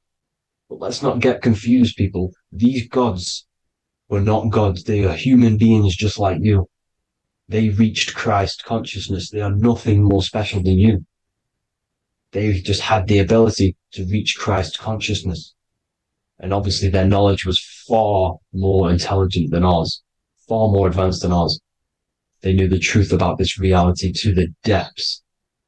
Now, the ancient Hindus had a goddess called Kundalini, which is said that she descended by the means of a ladder or a cord from heaven, which is symbolizing the spinal cord. Now, this is what Hickory Hickory Dock, the mouse went up the clock and came back down. This is all these stories, like Santa as well. Santa comes up and then down the chimney. This is symbolizing the Christ oil. There's an oil which is produced in your pineal gland, right? And this oil travels down the spine. And once it's down on the spine, you must have to raise your consciousness, just like I said, with the chakras. You have to raise your consciousness, raise your vibration to heat up this oil and turn it into a gas. And it travels back up the spine through like the serpents up the spine. And this awakens the third eye once it's coming back up the spine and hits the pineal gland. This is the secret behind Santa and Hickory Hickory Dock, because Santa comes down and feeds the presents and goes back up the chimney. And he lives in the North Pole, the positive pole. This is the North Pole, people, and the presence is your sacred oil. This oil, your physical body is the furnace. It's the spiritual furnace, which you have to heat up this oil by raising your frequency and turning it into a gas to rise up this chamber, the River Jordan, to your third eye, right? Now, this is an alchemical process. Your body is the alchemical furnace. It says in the Bible, if therefore thine eye be single, thy whole body shall be filled with light. I shouldn't have cut that out, but that's what it says. The light of the body is thine eye. If therefore thine eye be single, thy eye shall be filled, their body shall be filled with light. This is symbolizing the pineal gland, enlightening the body, the spiritual body, filled with light. Now, as I said, they want you kept down here, which is the root chakra, which is your animal nature, which is obviously mind, matter over mind. This is the symbol of Saturn, right? As you say, we're built of body, mind, and spirit, the Holy Trinity. That is the sun, moon, and earth. The sun's your soul, solar. Moon is your mind. Earth, which is the cross, which is your physical body, the 5 elements, right? So body, mind, and spirit. So the Saturn symbol is actually made out of the cross on top, which is the earth, and the moon on the bottom, which is symbolizing matter over mind, because earth is physical matter. You don't want to be matter over mind. You need to be mind over matter. See, they want you identifying as your physical body. They don't want you to realize you're an eternal consciousness. You're an eternal essence of consciousness which never dies. They want you trapped in your animal nature. And this is why the Baphomet has a goat head, because it's symbolizing your animal nature, which is evil. Not evil, but you're more likely to do evil things, right? Which brings bad karma. That's your animal side. This is why the Baphomet has an animal goat head. As you can see here, he's got the Kundalini energy here. So when you see the inverted cross, the cross is your body, as you can see here. The inverted cross means your chakras downwards, down here. Your head's down here. Your mind is down here. But your mind needs to be up here, which is the upwards cross, which is Christ consciousness. And as we all know, 7 colors of the rainbow, 7 planets, 7 chakras. Red light is low frequency and long range. This is why Saturn is the slowest moving celestial body. And it's the lowest chakra, because it's low frequency, long range. The moon being the crown chakra, which is high frequency. This is why the moon moves around the quickest. The moon is your crown chakra, which moon in mind. See, so there are multiple ways of your chakras becoming blocked. Now, each chakra has a specific intelligence. It has a specific thing that it's doing for the body, right? Now, this can be overused. It can be abused. For example, masturbation. That keeps you down here in your sacral chakra, because you're abusing the energy center. You're abusing your sexual energy, which is then becoming unbalanced. So this is how energy, this is why these centers are pulling more energy out your electromagnetic field, because these centers are wheels. The chakras just mean spinning wheel of energy. So when you're abusing these certain centers, you're pulling energy out of your electromagnetic field, which is making your field weaker, which is making your frequency lower, which makes you prone to diseases, prone to lower negative energy, right? So you need to align these chakras. You need to unbalance them. And as you can see here, you can screenshot these to see how they're blocked. I'm not going to go over each one because it'll take me forever, but have a little read yourself. This is why they're blocked. Now, the ancients used to say Aum when they meditated. Now, these are the 7 vowels. There's not 5 vowels, there's actually 7. Now, when they say Aum, they're aligning all their chakras by saying this when meditated. This is where the Aum originated from. Now, emotion is energy in motion. So if you're feeling a certain way, that's the energy you've put in motion. It's a reflection. We live in a mirror reality. Everything's mirrored. Everything's mirrored. As within, so without, as above, so below. Everything's a reflection of some sort. So whatever you're feeling, you're doing something wrong. It's telling you you're doing something wrong from the root cause. Because your energies are the effect. You're feeling the effect of something you've caused. The law of cause and effect. Nothing escapes it. Now, the Jehovah's Witness believe that exactly 144,000 faithful Christians go to heaven or be resurrected, right? This is not true. This is symbolic. 144,000 go to heaven. Now, the petals on the chakras, this is the root chakra, this is the crown chakra. Now, if you add up the first 5 chakras, the petals, add up the petals on the first 5 chakras, you get 48. And then you get to the third eye, which has 2 petals. 48 times 2 equals 96. 96 plus 48, which you got from here, equals 144. The last chakra has 1,000 petals. Times 144 times 1,000, you get 144,000. This is a frequency. This frequency is the frequency of the ascension up your chakras. This frequency is a high frequency, which turns that oil into gas, which rises up the spine, activating your third eye. Right?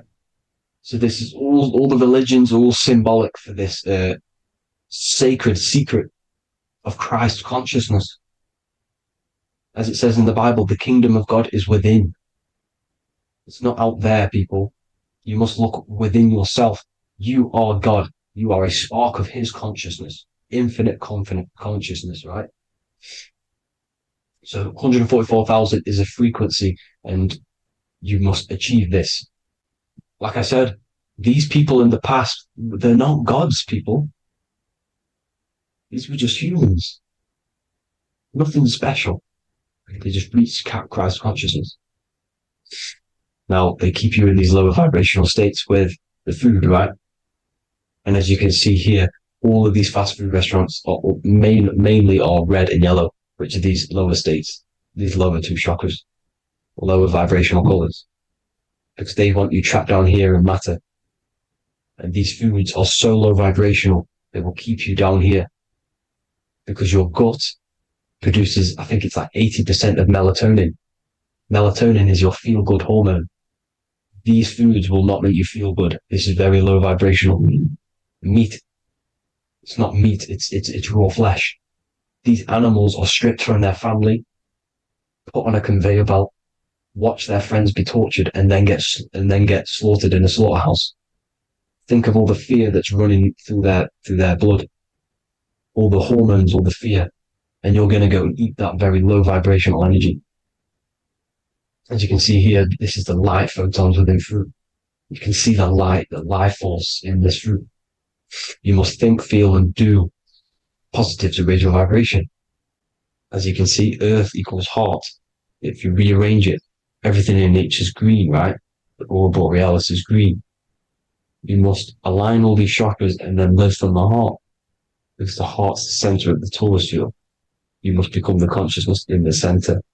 So that's it for this video, people. Thank you all. God bless.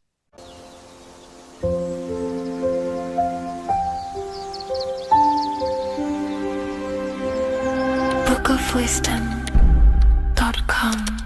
Visit today.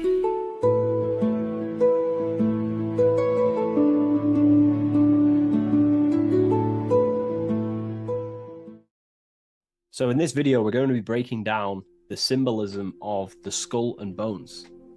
The skull and bones is found in the Masonic tradition. It's also found in a satanic secret society, such as the Skull and Bones Secret Society at the University of Yale, filled with secrecy there.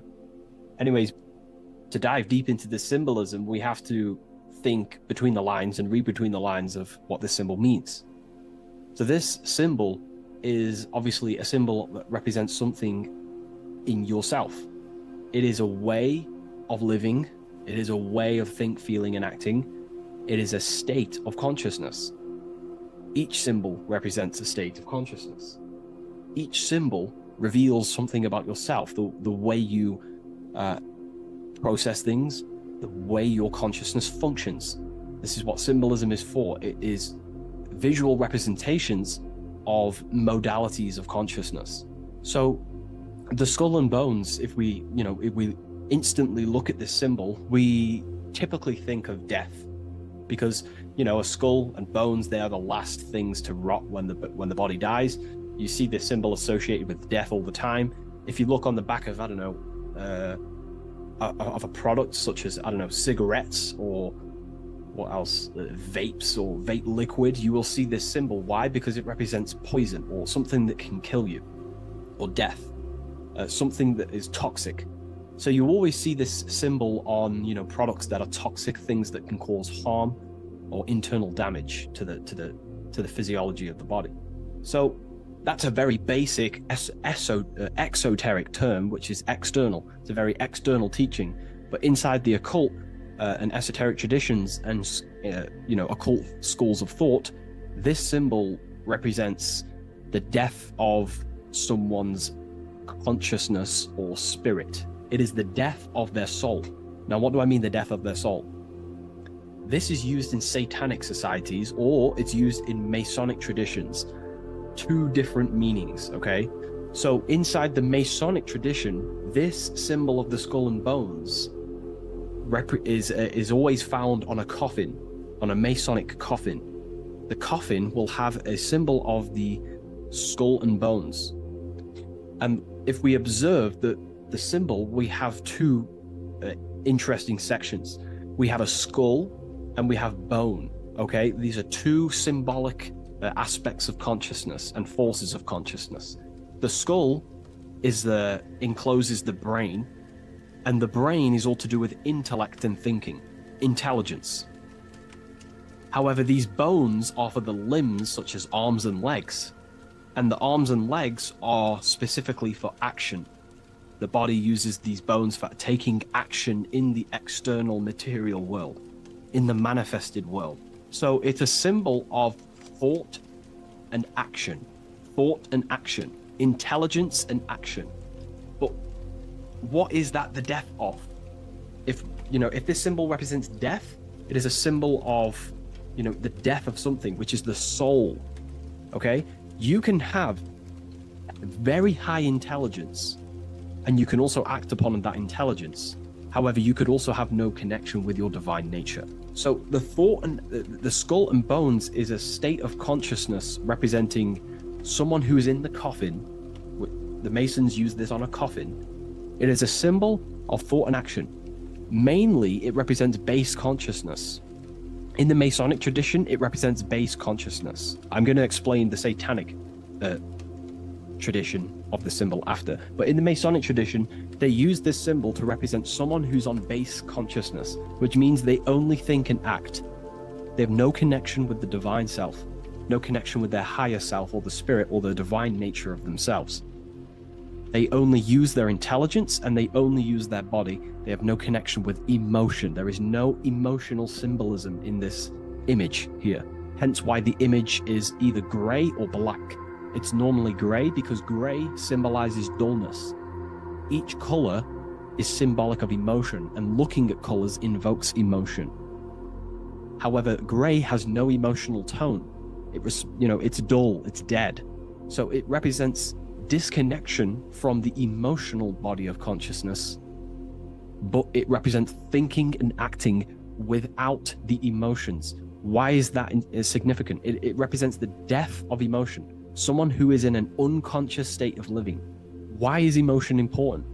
Because emotion is basically the connection to law, moral law, natural law. When we're given birth into this world, we have a natural state of consciousness of innocence and love. As a child is not born racist, a child is not born a killer, a child is not born chopping people's heads off. A child is born with love and living in peace in a natural condition of consciousness. Therefore, the skull and bones is the inversion of this. It represents someone who either has high intelligence and they take action, or it just simply represents someone who is unconscious and they only think and act. They have no connection to their heart energy, emotional energy. This is very important, okay? They have no connection with their heart energy. And the heart energy is what allows you to take action on things that are good. For example, if you think of stealing an old lady's purse, the feeling will tell you it's wrong. But if you take an action anyway, that is now going against the heart, which is the feminine, the guidance system, the heart of goodness and righteousness and love and care. So in the unconscious state, in base consciousness, symbolizing the first degree of masonry, base consciousness, the checkerboard floor, you'll see a coffin with a skull and bones on, symbolizing an unconscious way of thinking and acting. They have no connection with their feminine qualities of consciousness, which is the heart energy. Look around in the world today, you will see this everywhere. People only think and act. They have no connection with their intuition, their feminine side. And the feminine side is what guides your soul through this life. So in the Masonic tradition, this is a symbol of someone who only thinks and acts, and they may even think and act unconsciously, because it's a symbol of death, which means the death of consciousness. They are unconscious. They don't even know they exist. They don't question life. They don't question what is this world. They don't question, they think manifestation is just a fairy tale. They unconsciously think and act and create their reality. They wonder why there's so much negative in their reality, because they are unconscious. So this is a symbol of the death of consciousness. They have no connection to their internal self, the qualities of the heart, and they only think and act, an unconscious state of living. Now, to go into the satanic side of this, the Skull and Bones tradition, the Skull and Bones is a satanic society, allegedly. We don't actually know what goes on in there, but it's allegedly a satanic society. This symbol has a complete different meaning. Well, it's the same meaning, but it represents high intelligence, someone who is very, very, very intelligent in the mind, intellectually, and they take action. Because Satanism is not worshipping Satan. A lot of people won't understand this, but Satanism is not about worshipping Satan. Satan, therefore, is an allegory, a metaphor, or a symbol that represents the egoic force of an individual's mind or consciousness. Satan is a symbol representing the ego of man, of an individual. And like I broke down earlier, when we think about stealing an old lady's purse or punching someone in the face, the heart tells you that's wrong, but the body takes an action anyway. That little voice inside your mind that says, do it anyway, even though you know it's wrong internally, that little voice that says, do it anyway, that is what the ancients or esoteric societies call Satan. It's not a deity, but it's an aspect of our own mind, an unchecked aspect of ourself that is always trying to rule and gain, is trying to conquer you. This ego tries to conquer and take full control of you. And that's what we see in today's world. So therefore, in the satanic society, this is a symbol of head consciousness, no heart consciousness, because satanic societies do not want to connect with their heart. They prefer to live in their personal consciousness. What do I mean? The universe is one consciousness, one giant being expressed in individual forms. And that universal essence beyond your ego, beyond that universal consciousness, is the heart. But the head is the personal consciousness. The head is where your perception of yourself is. You know, that false character of who you think you are, your beliefs, you know, your name, your job, your status, your reputation. That is all head ego consciousness. It's not necessarily evil. However, in satanic societies, they do not connect with the divine. They would rather live in their personal consciousness and become their own God instead of connecting to the God of the heart, which is the God of the universe. They prefer to become like a material God. They want head consciousness, and they think and act without heart. They will think, they'll have high intelligence, they'll develop their mind, they'll develop the power of their mind, but they'll never develop with their heart. They'll never connect with their heart. So this is what the symbols represent in satanic societies. They live in satanic consciousness, which is simply head consciousness, thinking, acting, high intelligence, high IQ, no connection with the divine. Okay? And today, this is what this, you know, the world is being pushed upon. This is, you know, the world is 80% Satanist, and people are walking around they're Satanists and they don't even know.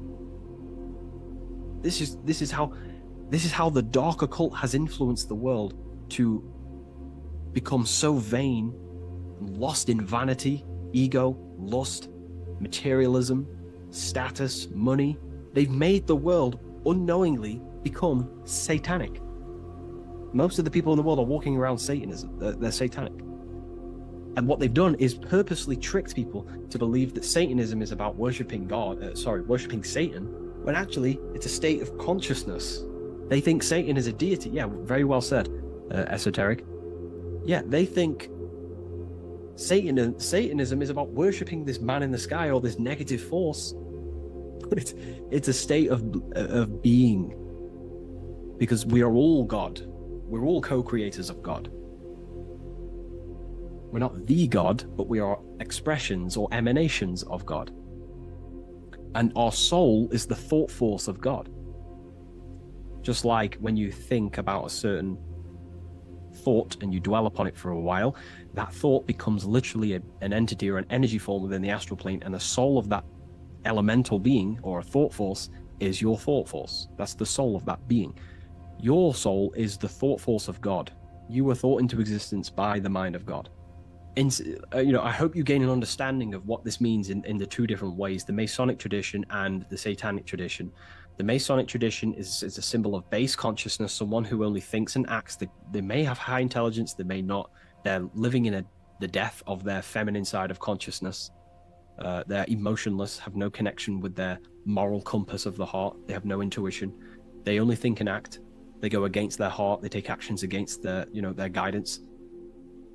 Someone who lives unconsciously, creates their reality unconsciously, thinks, feels, and acts unconsciously.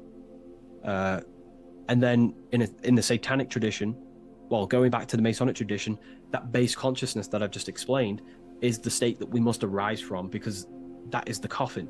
You'll see this symbol on a coffin, because the coffin represents the death of the spirit, the death of the feminine side of consciousness, and the death of conscious, being actually aware. And that's the state we must rise from, out of the coffin, into higher consciousness. And that's why Masons, not just Masonry, you have this whole story of death and resurrection is in everything. It's in the Bible. Jesus dies and he is resurrected. In Masonry, when you're initiated, they symbolically kill you and then you are resurrected. Every secret society symbolically kills you and then resurrects you. Why? Because in order to awaken to what you truly are, you have to kill who you thought you were in your mind. In order to awaken to what you are, you have to kill what you thought you were. So it's a death and resurrection. Okay, so this is the state we arise from, but in the Satanic tradition, this is glorified, this state of consciousness. They are conscious, they have high consciousness, but they only have intelligence and action. Their intelligence and action are one. They think and act instantly, but they think and act at the expense of others because they have no connection with their heart. There's no heart symbolism here. It's a symbol of intelligence and action, the mind and the body. So the satanic tradition, they think and act at the expense of others. They seek to control other people because they have no connection with their heart. They have no connection with empathy, love, or care. They only care about themselves and the brotherhood of their secret society. This is what true Satanism is. It's not about worshipping Satan. It's about serving Satan, which is your ego, the egoic force that tells you not to go with your heart. So yeah, I hope that clears some things up about this symbol.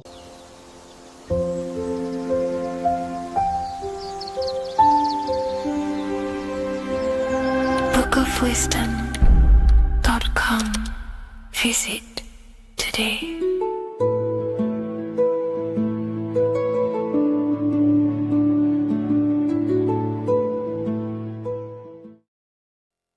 Welcome people, we're back with another video. I will now be keeping track of my YouTube and trying to upload every week. In this video, we'll be talking about the chakras. The chakras are the 7 attributes of God, and they are the 7 planets. These are literally vortex portals within us that connect us to these vices and characteristics of God. Each one of these energy centers are a spinning wheel of energy which controls the cells and organs in that particular area of the body. For example, it's literally a mini brain for that area of the body. Each chakra has a vice which you need to turn to a virtue in order to climb up through the system. They work like a stairway system. You have to go through each chakra in order to unlock the one above. This process is turning matter into spirit as you descended from spirit to matter. Saturn is Satan, that's why it's the lowest chakra, and that's why the devil is red, because red is the lowest vibrational color. When you are in these lower states of consciousness, you are in your animal nature. This is your physical side of your nature, and you are mainly being driven by your animal instincts, or your ego. Moving back to your higher self or your spirit self is not an easy process, it takes a while. However, with discipline, consistency, and motivation, you can achieve this, and this is what the ancients called Christ consciousness. Once you have achieved this, it is basically a state of mastery of the mind. You no longer lust for the lower animal nature things. Now, let's start with the root chakra. This is located at the base of your spine, and you can feel this chakra by tensing your anus.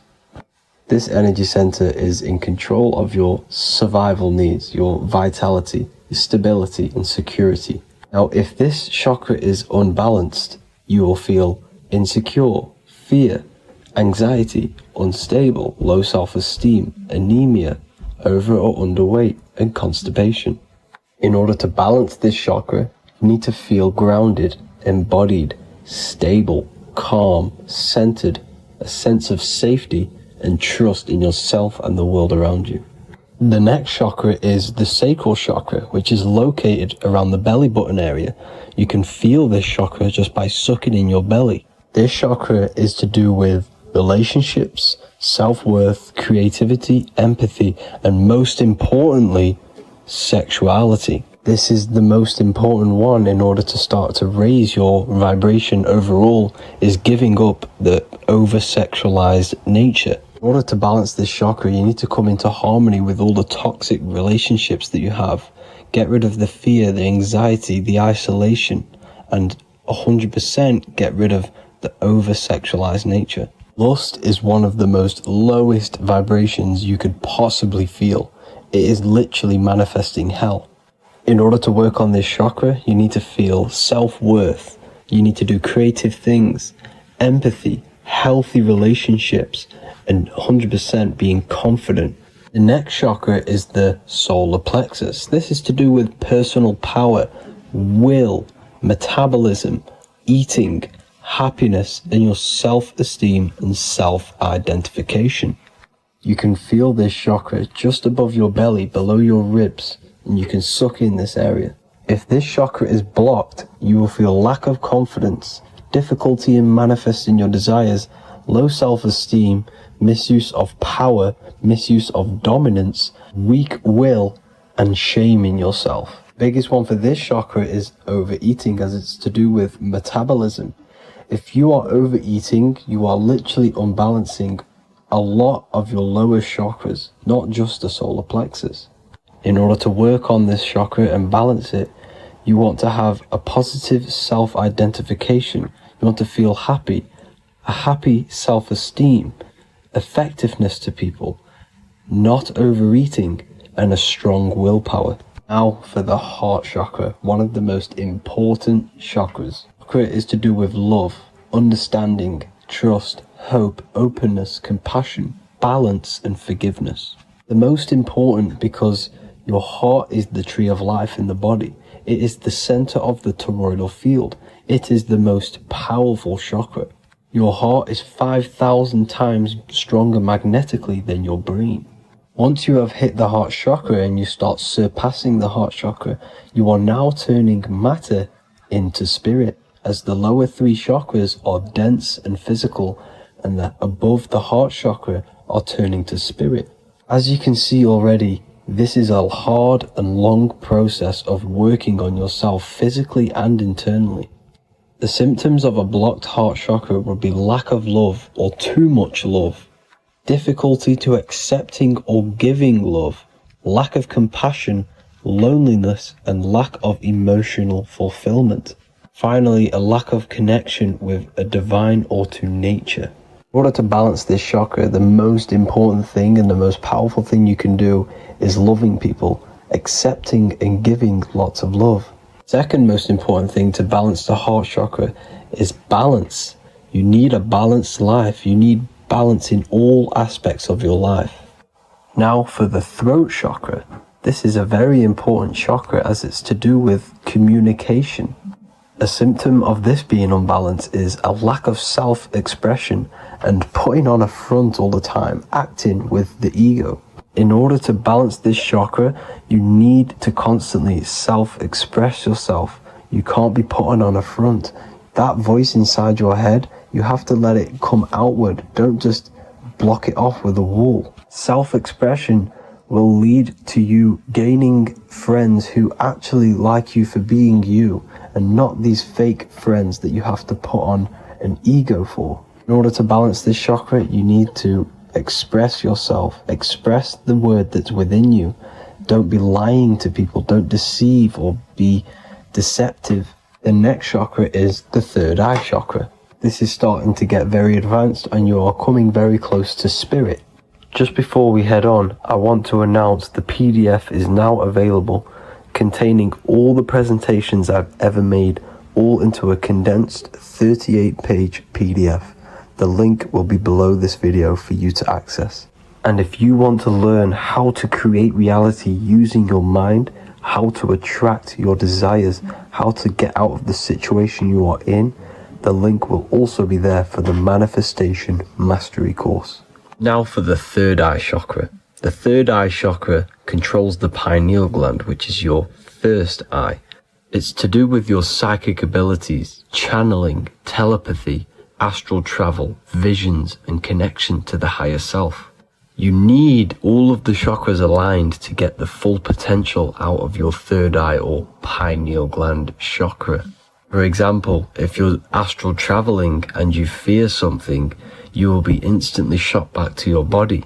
So you need to master all of the chakras before you go on and try and do these higher spiritual activities. Symptoms of the third eye chakra being blocked is lack of imagination, lack of vision, lack of concentration, blocked or clouded intuition, can't see the big picture, and especially overly reliant on logic and intellectual thinking. A good way to work on this chakra is imagining things, vision things, trust your intuition at all times, always follow that inner voice.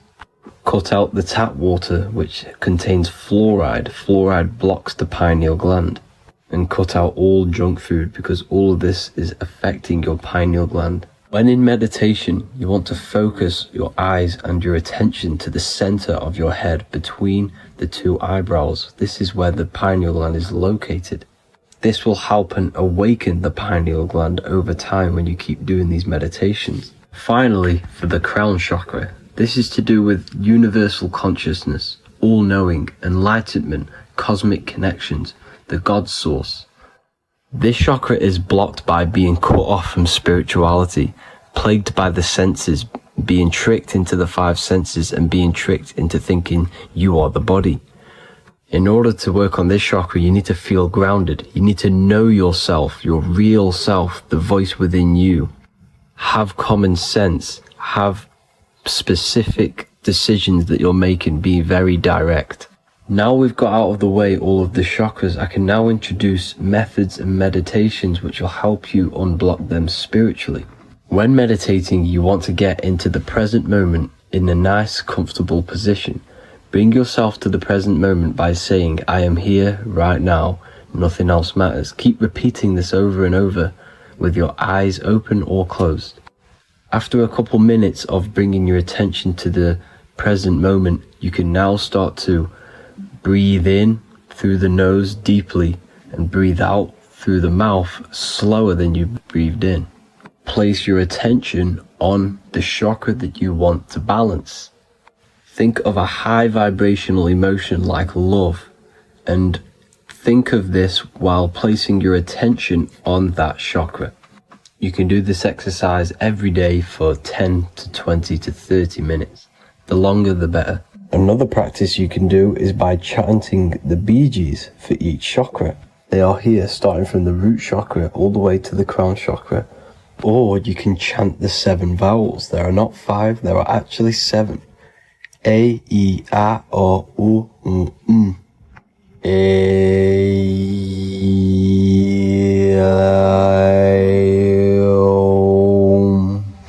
This is the proper way of pronouncing the 7 vowels. These are so powerful because these are the only things that exist. It is literally the sound of God. By pronouncing them right, you can actually create a lot of power within you and align your chakras. That's it for this video, people. I'd appreciate a comment and a like to help the algorithm. I appreciate you all. Love and light.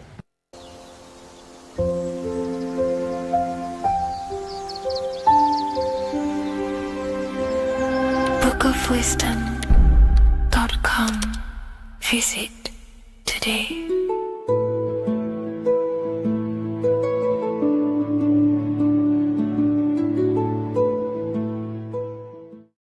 What if God is not watching you every move, not judging every mistake that we make, not deciding in real time who goes to heaven or hell? What if reality does not work through God micromanaging everyone in his creation, but through a law? And what if you are not separate from those laws, but an active expression of them? Once you understand this, everything in your reality will shift. The idea that God micromanages everything and does everything by himself to hold up his creation is illogical. It makes no sense. There are billions of souls and living people in this world. There are plants. There's no way there is an intelligence out there micromanaging everything. If you die and pass on, there's no one waiting in a queue to be judged by God. This is totally, just religion creating up their own version of the Bible or whatever holy book it is. We have to remove that system out of our mind that's being heavily implanted into us. If God were personally judging every soul the moment they died, there would be an endless queue of people waiting to proceed, punish, or rewarded. Reality does not operate like a courtroom with a single judge overseeing every case. Instead, reality operates through systems, through structure, through law. God does not intervene moment by moment. God sets laws into place,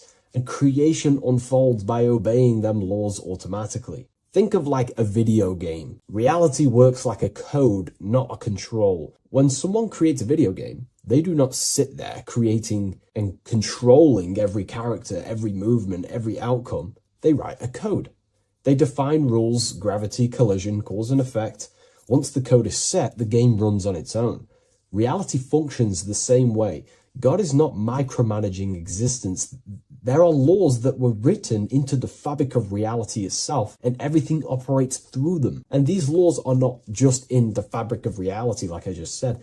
They're literally ingrained into your own mind. Your mind cannot escape these laws, are pretty much creating everything you call life. We see some of these laws in nature. This is where geometry becomes important. Geometry is not random decoration in nature. It is a law made visible. Spirals, symmetry, ratio, structure appears everywhere because geometry follows rules. These rules govern how plants grow, how crystals form, how cells divide, how planets rotate around the Earth, never ever falling off track. The sun rotates around the Earth, the moon rotates around the Earth.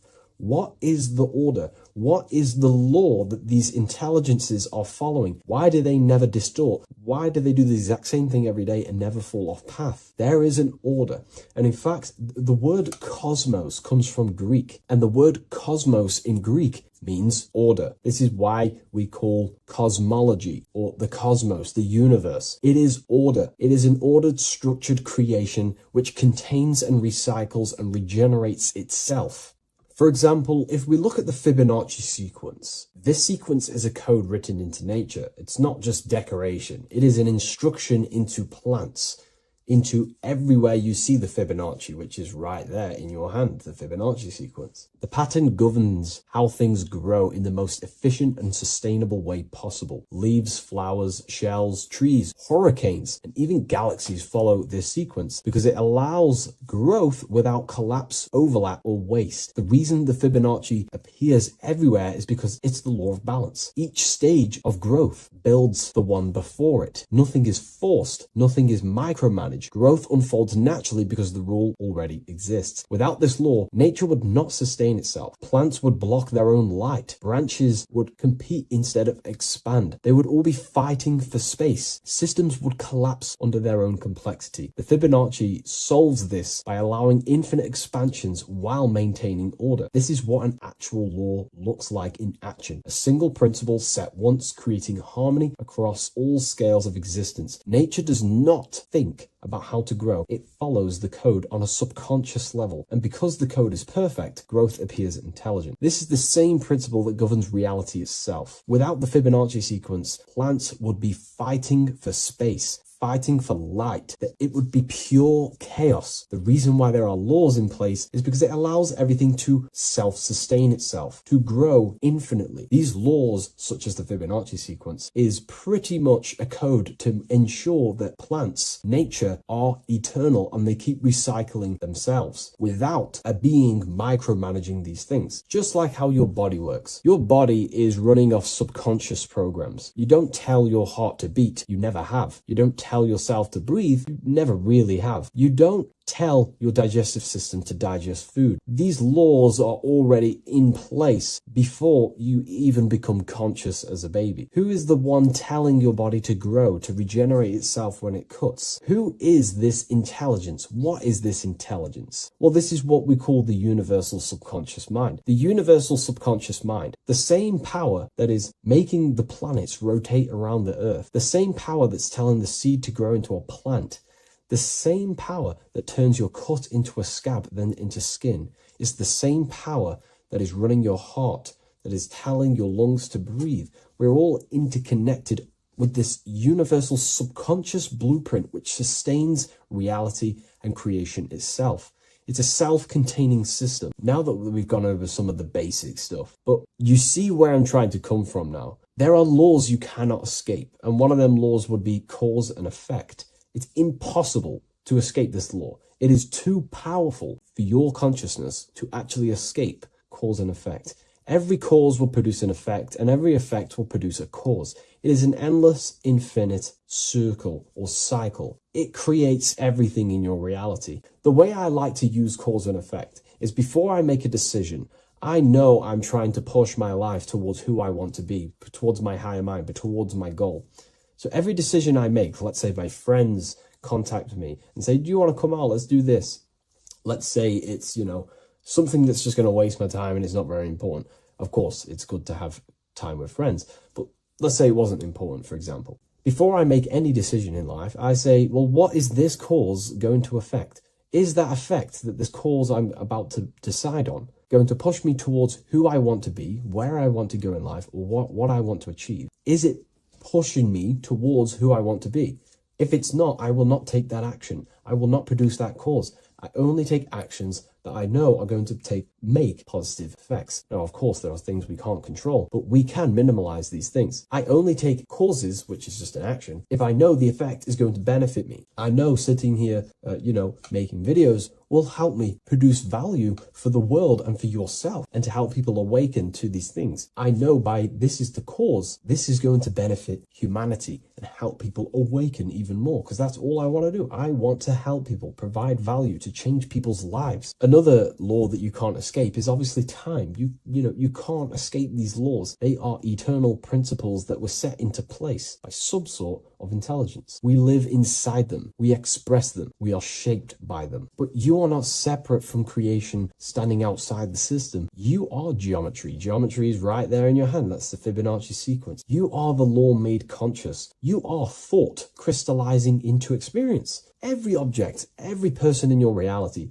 is pretty much an externalization of your mind. The friends that you have a similar thought process to you, or they maybe have similar thoughts to you, or similar things that you both like. Your friends are mirrors of yourself. Reality responds to you because you are part of the same structure that governs everything else. Thought becomes action, and action becomes consequence. Consciousness shapes your environment. This is not punishment or reward. It's simply just reflection. It's either punishment or reward depending on how you perceive things in your belief system. Everything you experience is neutral. It's just your mind's perception on whether it's labeled good or bad, because that's what the mind likes to do. It likes to think it's in control. But in truth, if you just observed it without the mind, just with pure awareness, it's neutral. So there are mainly 8 laws that govern your reality, and I've talked about these before in a previous video on my YouTube. This is what creates the seed of life. The seed of life is 8 circles, and each circle represents a law, and these individual circles come together to create a geometric form, which is a flower. So it's symbolic of how nothingness turns into something. When geometry comes together, it creates physical matter. And the reason why they're circles is because circles represent something that is invisible, something that cannot be measured, such as a thought or a law. Anything that is considered spiritual or unseen by the human eyes is symbolized as a circle inside the occult traditions.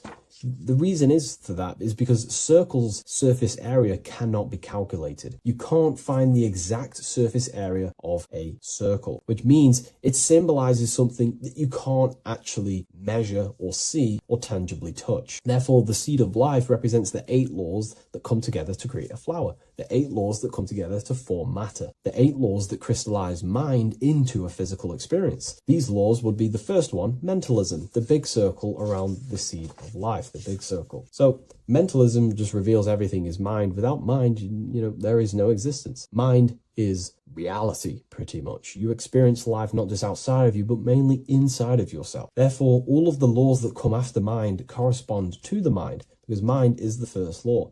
The second law will be vibration. Every thought has its own vibration, and you attract to you the thoughts that you put out based on the vibration. If you think negative, low vibrational thoughts, you will receive back to yourself more negative thoughts. If you think positive, you will receive more thoughts. If you think about football, you will receive more thoughts based on that vibration that you put out into the mental field. The third law would be correspondence. Everything corresponds, which means everything is just a reflection of something. Your reality is an externalization and a reflection of your mind. The things that you possess, the things that you've achieved, all comes from the internal mind. Everything corresponds to everything. As above, so below. Your reality is just an externalization of the thought loop that you live in every day, because thoughts work in cycles.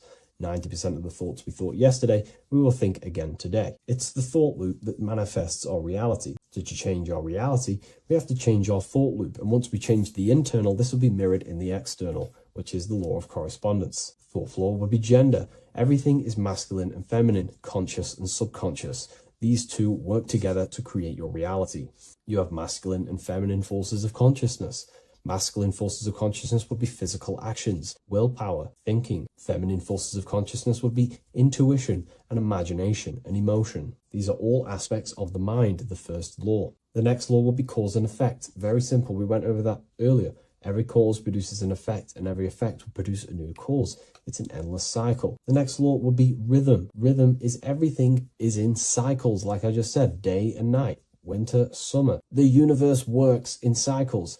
And just like I said, the law of correspondence, as above, so below, as within, so without, because the physical world has cycles, so does your mind have cycles. Thought loops. We think 90% of the thoughts that we thought yesterday. The subconscious mind responds to rhythm. The more you say something, the more you believe it, the more it becomes a program and more suggestible to your conscious mind. And the last law is care. It's impossible to escape care. You cannot not care. It is important. It is impossible to escape. If you hurt someone, you know deep down that that was wrong. And care also corresponds to creation. You only act on what you care about. You care about paying the bills, right? So we take the physical actions to go generate money to pay the bills for our house or whatnot. Or if you love someone, you care for them. You take the actions to message them, to contact them, to see them. Human action is driven by love or care. This is how all reality is created. So once we understand these things, it's life-changing once you work with the law. That's what I mean. Most people are unconscious of the law. The laws are there, but they're just not aware of them. Now that you're aware of these laws, you can consciously work with these laws so they're not working against you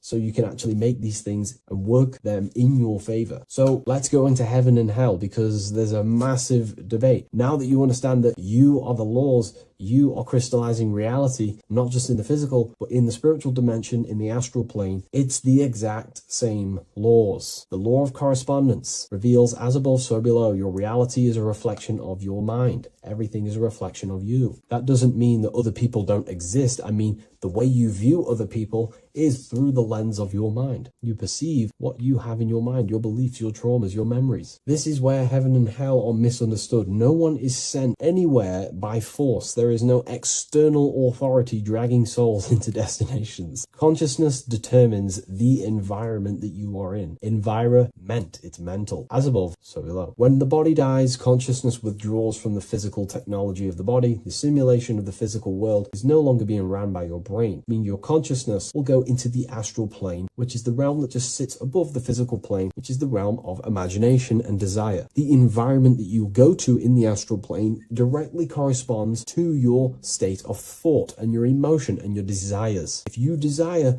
hurting people your whole life, then you're going to go to an astral realm, as above, so below. You're going to be in an environment where that goes on, but in a non-physical sense. Whatever the strongest thoughts you thought throughout your life, that is the environment that you go to. If you were so caring and loving to your family, all you wanted to do is provide for your family or whoever, and you pass on, you will go to a place where people care. Souls are manifesting them thoughts and them energies. It's vibration. Whatever vibration you're vibrating at, you will reflect and correspond in your reality when you die. Therefore, you create your own suffering by desiring such low vibrational things, or you create your own heaven if you are truly operating from a place of love in your heart. You see, your mind can lie, but your heart cannot. Your heart reveals your true desires, your deepest wants and needs, and it reveals your true self, and that will be projected and responded in the astral plane, because astral matter is very respondable to consciousness. The physical plane is not really. It takes a longer time for things to be manifested in the physical plane. But in the astral plane, whatever you think, whatever you desire, it instantly corresponds to your reality there. So God does not micromanage everything. The law does not judge, it simply reflects. The universe is made of laws. The Emerald Tablet of Thoth even mentions this. He says, the search for the laws that governs man's life are an eternal mystery. Man is always forever searching for the laws that govern his existence. This understanding now changes everything in your reality. It removes fear-based control, it removes blind obedience, and it returns responsibility to where it belongs, to you, your consciousness, yourself. You are not being watched, you are not being mirrored. Reality is not punishing you, it is responding to you. Once you understand that God works through law, not micromanagement, you stop waiting to be saved, judged, or condemned. You realize something far more powerful. You are not separate from creation. You are participating in it. You are the universe experiencing itself. What a fabulous video, and I really enjoyed this today. Please leave a like, comment, and share on the video, and I'll see you all in the next one. And if you wish to get this book, there is a link in the description. Have an amazing day, everyone. Take care. Hey people, how are you all doing? It's Revival of Wisdom, and today we're going to be talking about your birth certificates and how we are slaves to a system and how they have trapped us into this system. Okay, so the first thing you need to understand about this system is there are two types of laws. You have the law of water, which is admiralty law, and the law of the land. So the admiralty law is the law of water, and this is what money is. Money is water. This is why we say liquidity, currency, the current. A current is water, something moving through something. Cash flow. And this is why banks are called banks, because a river bank is on either side of the water and it directs the currency. You see? So money is water. And as you can see here, Ripple, the cryptocurrency, Ripple, water Ripple, and they're building a bridge over water, overseas, international banking with cryptocurrency.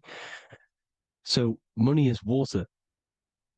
And this has specific laws about water, but water is the same everywhere, you see. What the difference is with the law of the land is that you can have different laws in different lands.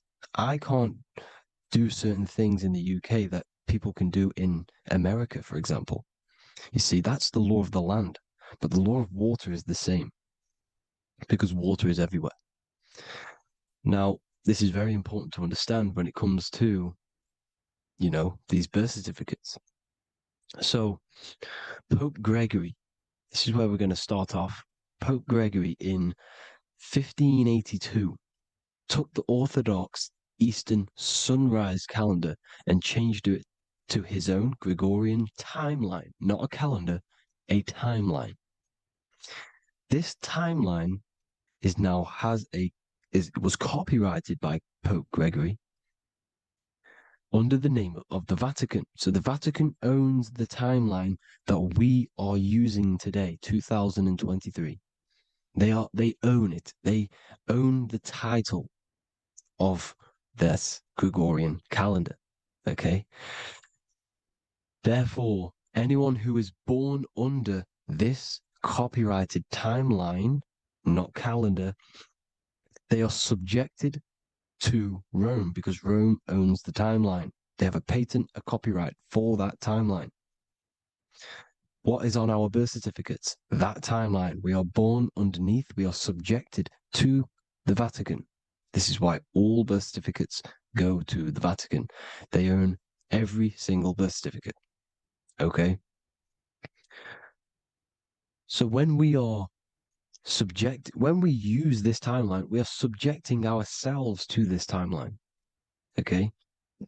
Which the Vatican has a claim over. This calendar or timeline is set to sunset, not the sunrise, which is associated with death, darkness, and the moon, lunatics. You see, so this is a sunset calendar timeline. Okay, this is now, they've changed a couple things, right?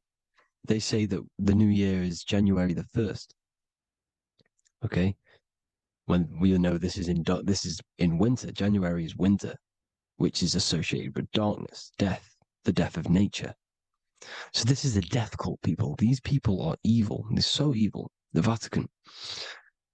And this is why we use April Fool's Day, because April is in Aries, and Aries is always the start of the zodiac. This is why Aries rules the head region. 12 zodiacs, 12 systems of the body. Each zodiac is associated with each part of the body, and this is why Aries is the head, cerebrum. But we're not going to talk about it in this video. But yes, that is what April Fool's Day is. They're putting it in your face. April Fool's Day is the real start of the year, when the sun starts to rise again, when the risen Savior is resurrected, when it's born again. This is when the Jews celebrate the Passover. This is when the Christians celebrate the resurrection of Jesus, and they eat lamb. The Jews eat lamb because we're in Aries, the new year. The sun is now born again, our risen Savior, the light of the world. So yes, this is what April Fool's Day is. It's the first day of the year, which they changed. Pope Gregory changed. So you need to understand is that you are in the womb. You are inside of a ship, because every ship, literally a ship, every ship is female. This is why they say she delivers the product, because she does deliver the product, you, the baby. Same thing with a ship, they deliver products. They are a she. And when they pull up to the bay, like you can see on this picture, they're pulling up to the bay. This is now called the birth canal. The ship is now in birth on paper. Okay, this is law. And when they pull up, they tie up to the bay, and now they get a certificate of manifest certifying all of the products which are on the ship and what they are bringing into that nation. Okay, so you're bringing in this many of that, everything's on the certificate of manifest. And this certificate as manifest is also your birth certificate, because you are traveling through water when you are in the birth canal of your mother, because you are in water when you are in the womb, and you travel through the birth canal. And when you arrive, you get a certificate of manifest with the name, how many, the quantity, that's your birth certificate. Okay.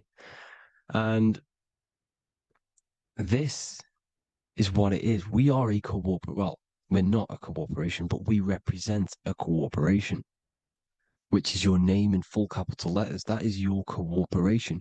You cannot physically tax a body, but you can tax a corporation. This is why we get charged. This is why we get taxed, because it all goes down to the corporation which our name represents, which we are subjecting ourselves to. We are my name. I am subjecting myself to this name, and that name has a corporation which I represent, which I subject myself to. You see, this is how we are attached to this straw man, this character that they have built on paper. So it's a character which is on paper. This is what we represent.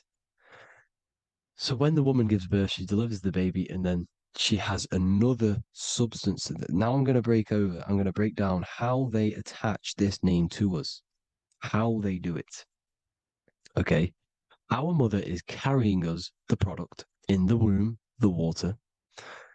And it goes, for example, from the United Kingdom into a state-owned, corporate, federal-owned hospital, which is government-owned. She does not declare the package when she enters the building. Aha, so keep that in mind. When she delivers the package in the federal territory, she does not declare the package either when she leaves. Therefore, there is no evidence that we exist when we arrive. On paper. On paper, there is no evidence that we came into the building or left the building.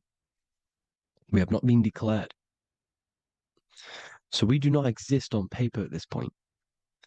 When the woman gives birth, she delivers the baby, and then she has another substance, which is called the afterbirth material.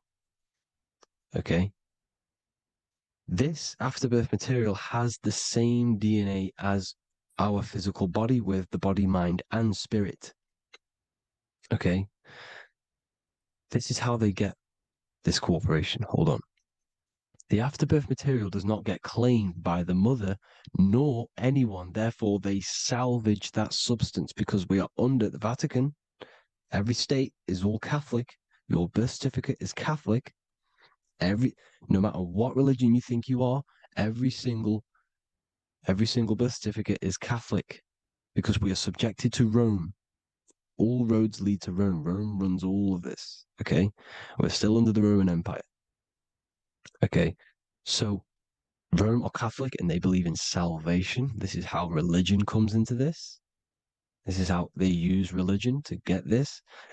So they salvage the afterbirth material and they claim it, and they salvage it and give it and charge it to Rome. And they give it a name. Here's the legal term, born alive. Here's what it says. Each product of such birth is considered live, born, and fully recognized as a human person. So each product of such birth, so that could be anything, the afterbirth, the person who actually comes out, the baby. So your afterbirth, which we do not take with us, we take the baby with us, they keep that in the hospital, they collect the afterbirth, and they salvage it, and they give it the name, which it is us. We are a representative to that afterbirth material, which they put the name on, they claimed, which is subject to Rome. So we are walking around our whole lives as a representative to that claimed salvaged afterbirth material, which the federal state have. Okay. We are under the Catholic Church, Vatican. Therefore, the afterbirth material is a child of God. See, on paper, therefore, they believe in salvation and salvage the afterbirth material. This material has no mother or father. The state pick it up. It becomes a war to the courts and gets charged to the state. So we are a representative to that character they salvaged because it is the exact same DNA as you. Subject is the name or the title, and the matter is the physical aspect left behind in the hospital, which represents us. You see? So now we're moving on to Unum Sanctum. Unum Sanctum was in 1302, a very, very important year. Very important year. Unum Sanctum says this is basically how they claim everyone in the world. So the Vatican had all this power, all this gold, all these people under them. They need to get a claim for them so then they can rule over them and make them slaves. So what they did, they created Unum Sanctum. Pope Boniface VIII did this. And it says, the spiritual man judges of all things, and he himself is judged by no man. The spiritual man, keep that in mind, unless he invent like Manichaeus, two beginnings, which is false and judged by heretical, since according to the testimony of Moses, it is not in the beginnings, but in the beginning that God created heaven and earth. Furthermore, we declare, we proclaim, we define that it is absolutely necessary for salvation that every human creature to be subjected to the Roman pontiff. So they are claiming us in Unum Sanctum, and it's in the vaults in the Vatican. They will put a spell on it because they are sorcerers, they are magicians. They put a spell on it, they lock it up, and whatever goes on that piece of paper goes. And this Unum Sanctum is claiming all of us. So what does it say in the beginning? The spiritual man judges of all things, and he himself is judged by no man. The spiritual man, the man with the body, mind, and soul, the first baby that comes out the birth canal. That's you, your body, you, body, mind, and soul. You have the Christ, which is I am, which is grace. Grace means here, now, in the present. You have the Christ, which means I am. Therefore, you have a soul. If you can say I am, you have the Christ. You have a soul. But a creature can be anything with no soul. You see? So no man can judge the man with the soul. However, as it says in the second part, we proclaim, we define that it's absolutely necessary for salvation that every human creature to be subject to the Roman pontiff. So they are subjecting the afterbirth, not the man with the body, mind, and soul, but the afterbirth to the Roman pontiff, to the Roman Catholic Church. We are the ones who are claiming to be the afterbirth material, which is our birth certificate, which is our representative. We represent that because it is our DNA. This is how we are stuck.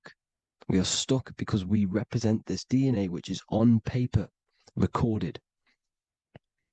You see? So we, being untaught, uneducated in these subjects, we are subjecting ourselves to this system, to this slavery, because we just want to live.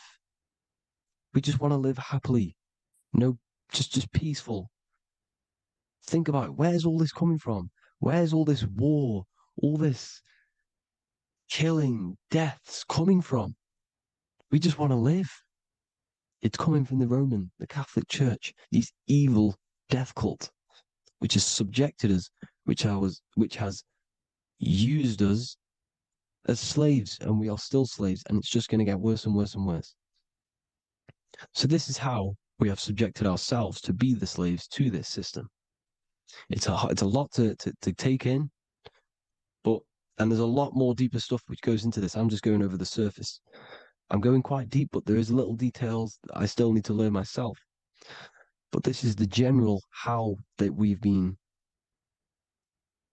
stuck to this slave system. So we are batteries, okay? This is why we get charged.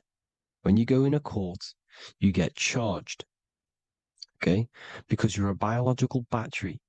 This is why cities look like motherboards, because we are feeding energy to this matrix. Okay, when we look outside of ourselves, when we give power to so-called Jesus Christ, worshipping idols outside of ourselves, where attention goes, energy flows. We are feeding the matrix with energy. By looking within, placing your attention within yourself, you are taking back your power. Because the I am is Christ. The you, the soul, is Christ. It's God. The awareness is God. Okay? However, we are subjecting ourselves to this system. We're subjecting ourselves to this system and the feeding of our energy. So what we need to look for the future is that, think about it, with the end goal is to change our DNA, is to literally make us robots, transhumanism, slaves. This is why we have smart cars, smartphones, smart watches, smart meters, smart cities. And all of this is going to be connected by the smart grid, which is 5G. This is why 5G is rolling out. 5G is going to connect all of these technologies to one. It's like a big net system. And you know why they're doing this? It's because all of this is going to be connected through this 5G, and that 5G is going to be controlled by the elites. So you say anything wrong, you do something wrong, you say the wrong thing online, they'll turn off your car, they'll turn off your phone, they'll turn off your smartwatch, they'll turn off your TV, because it's all going to be connected and controlled by the smart grid. And this is what the Great Reset is, people. But they're going to trap us inside of these 15-minute smart cities so we can't leave the area, because they're going to use climate change as a tool to enslave us to not travel because of so-called climate change and the fumes that we are putting into the air, which is all BS. They're doing this to push these new cities, to push all of it. But listen, they're trying to get inside of your body. The only way they can do that is to get you addicted and using this technology. First, they got on the body with the smartphone. Well, first of all, we use the technology. We get used to it with it in our hand. The next step for them was to get on the body, which is the Apple Watch, as you see down here. They have now successfully got onto the body. The next thing is to get inside of the body. This is the brain chip.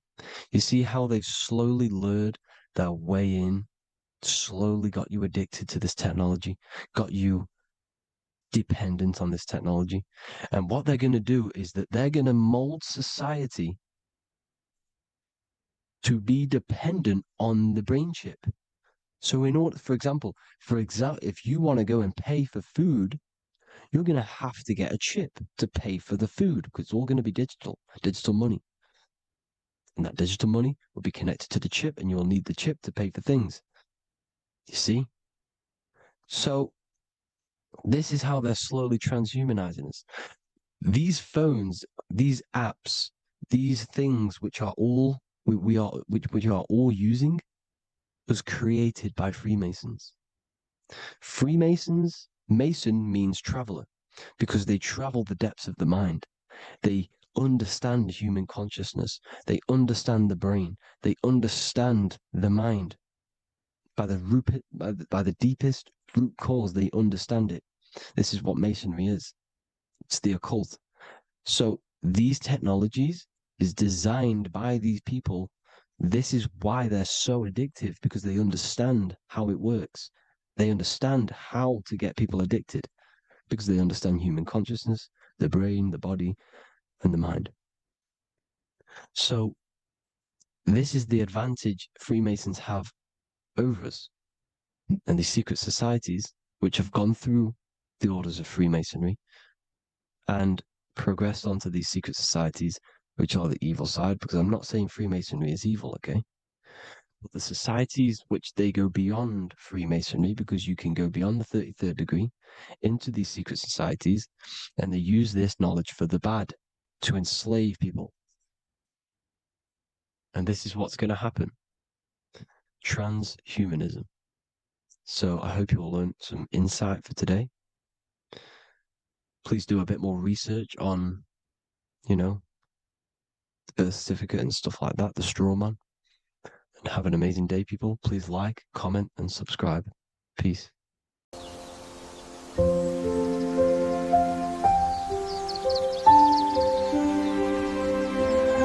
bookofwisdom.com. Visit today.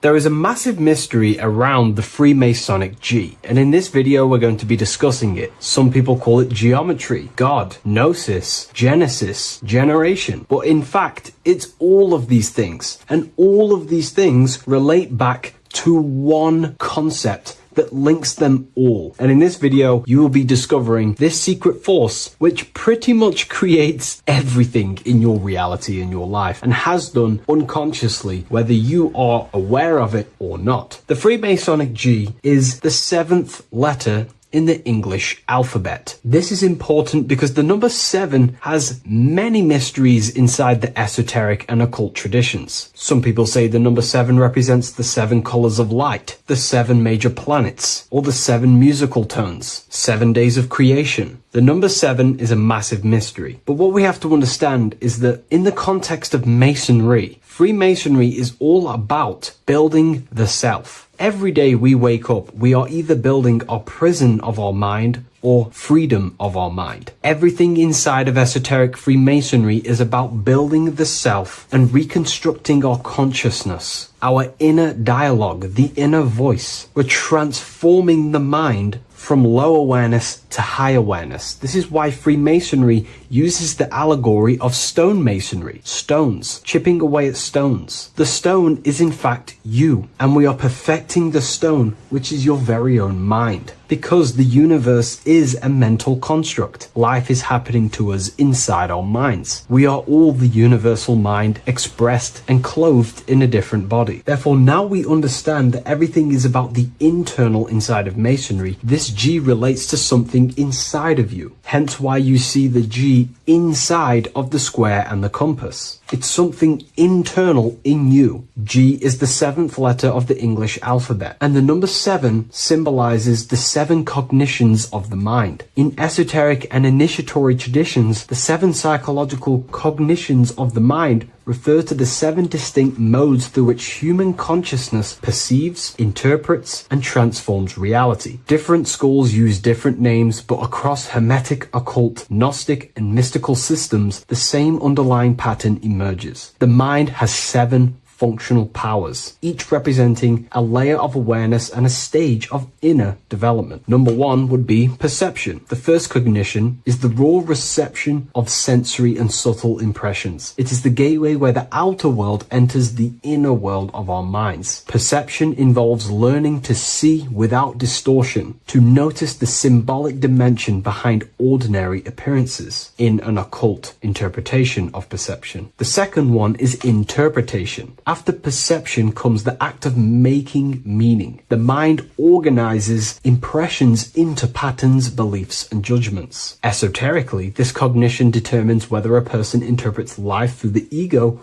or through the higher insight of their higher consciousness. The goal is to purify interpretations so that the intuition can speak through it, to clear our minds of the clutter, master it, and let our higher consciousness shine through it. Number 3 is the imagination. This is the creative faculty that produces images, symbols, and visions in the mind's eye. This is associated with the astral plane. We live in a mental universe of thought. Thought wraps itself inside of imagination. The thought alone has no true form, but then the thought wraps itself in a vehicle of consciousness, what we call imagination, and we give form to the thought. Imagination becomes active. Imagination becomes active imagination, the foundation for rituals, alchemy, meditation, and visionary insights inside of occult traditions. Working on your imagination is a key part on developing your consciousness, as it is literally the sight into the astral plane, your internal vision of the mind. The 4th cognition of the mind is emotion.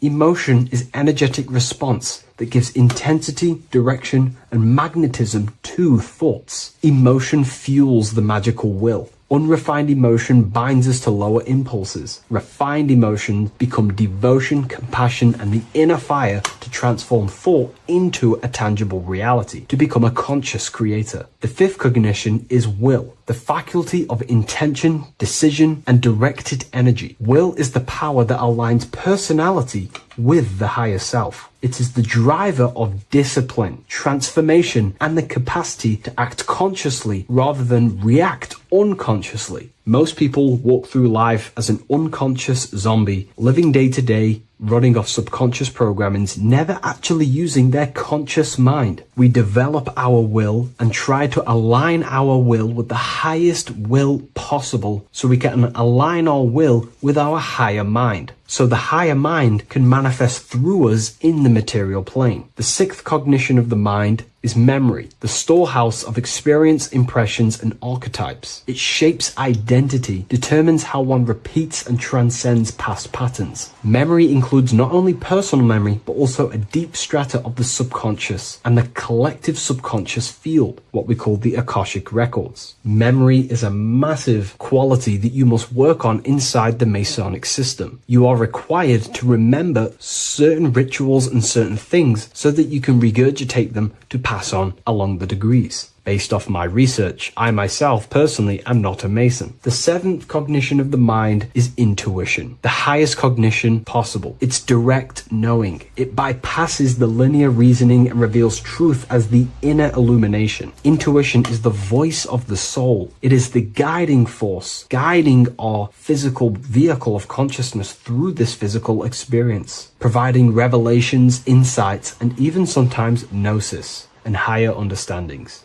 They are the 7 principles and cognitions of the mind that we should work on. Sometimes they're symbolized as 7 luminary planets, because lumen is light. The planets are light. Light is consciousness. Consciousness is light. Now moving on to the true understanding of the G, the higher understanding of the G, as I mentioned previously. This is what we call the generative principle, the care principle, the human heart principle, the female aspect of consciousness within yourself. All creation is built upon a care. All action is built upon a care. You only act on what you care about. You care about paying the bills and staying inside your house and looking after your family, for example. Therefore, you take the action to generate the reality and generate money to pay the bills. Them actions are driven by the force of care. If you care about a plant, you take the action to water the plant and it grows. If you care about your partner or relationship, you give them attention and care and love and you grow the relationship. As soon as you stop providing care, watch the relationship crumble and the reality destroys itself. Care is the generative force of reality. This is the generative principle that generates your experience in this world. We are in a continual state of becoming. Each cause gives birth to an effect, and that effect gives birth to a new cause. The G is the generative principle that drives creation in the present moment. Reality is creating, unfolding in the present moment, and the G is the force inside of you that generates your experience. You're watching this YouTube video right now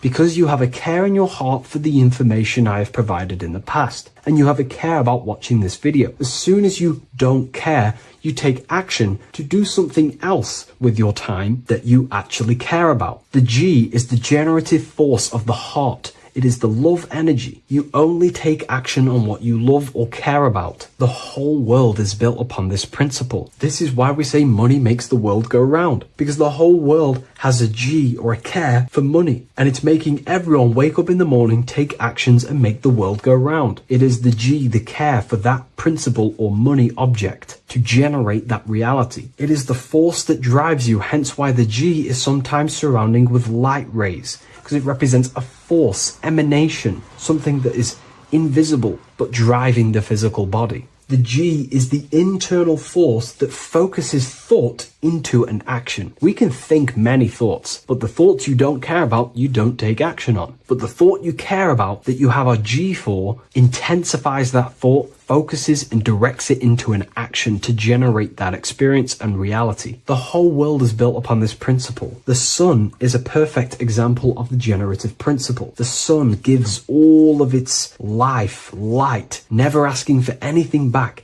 making everything grow and generate on the earth. Everything in your life is built upon this principle, and gaining control over your care gives you control over your actions and your reality and what you generate. Once you see this, it is truly beautiful that the world is actually built upon love. This is why they say love is the force of God. It is. Truly. This is the reason why God begins with a G. It's about Genesis. Genesis means creation. G, generation. Anything that generates and creates is all to do with a care or a love energy. But don't get me wrong, people can love sick and twisted things, and they act upon them sick and twisted things. This is why purification of ourself is important by understanding this principle, as it is a very powerful principle to understand. This is the reason why the word gift begins with a G. You're giving something. I care. I'm going to give you something, a gift. Or guidance. This is what guides you into becoming something,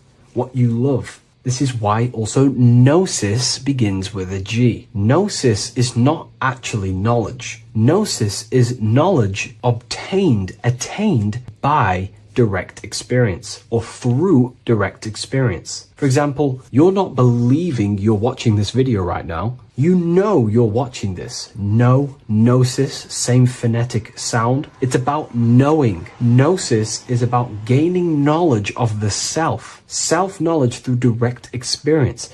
Instead of believing in God, I seek to know God through direct experience, by altered states of consciousness, transcendent meditations, understanding human anatomy, understanding the laws that govern my mind, understanding creation. That is direct gnosis, knowing that God exists instead of believing he exists. By going within the self, questioning the self, and gaining a deeper relationship with the inner observer, you start to gain gnosis, self-knowledge through direct experience. And in order to gain gnosis, you have to care, because gnosis requires action. It requires you to meditate and go within yourself. It requires you to study yourself. It requires you to go within yourself. And in order to do that, you have to care. If you don't care about knowing yourself, you won't take the action to generate the gnosis. If we take a look at this piece of Freemasonic artwork, we can see a whole lot going on here. But if we focus down here with the temple with the letter G on, and when you walk through the temple, there is a pathway leading up a hill towards the light. The light reveals things. If something is in darkness, you can't see it, but the light reveals something. It's symbolizing truth, the light of gnosis, knowingness. And in order to walk this path, you have to go through the temple, which means entering in yourself. This is symbolic of the path. The Masonic path is about the the self, reconstructing and learning about the self. In order to walk up that hill, it takes a lot of effort. It's not easy walking up a hill. You're going to be tired. It's not easy. It's horrible. Who likes walking up a hill? I know I don't, but you know, people like hiking and stuff. I understand that, but it's symbolizing this is hard work working on yourself, because the labor of working on your mind is the hardest labor you will ever do. It's called the great work or the Masonic work. And in order to climb that mountain,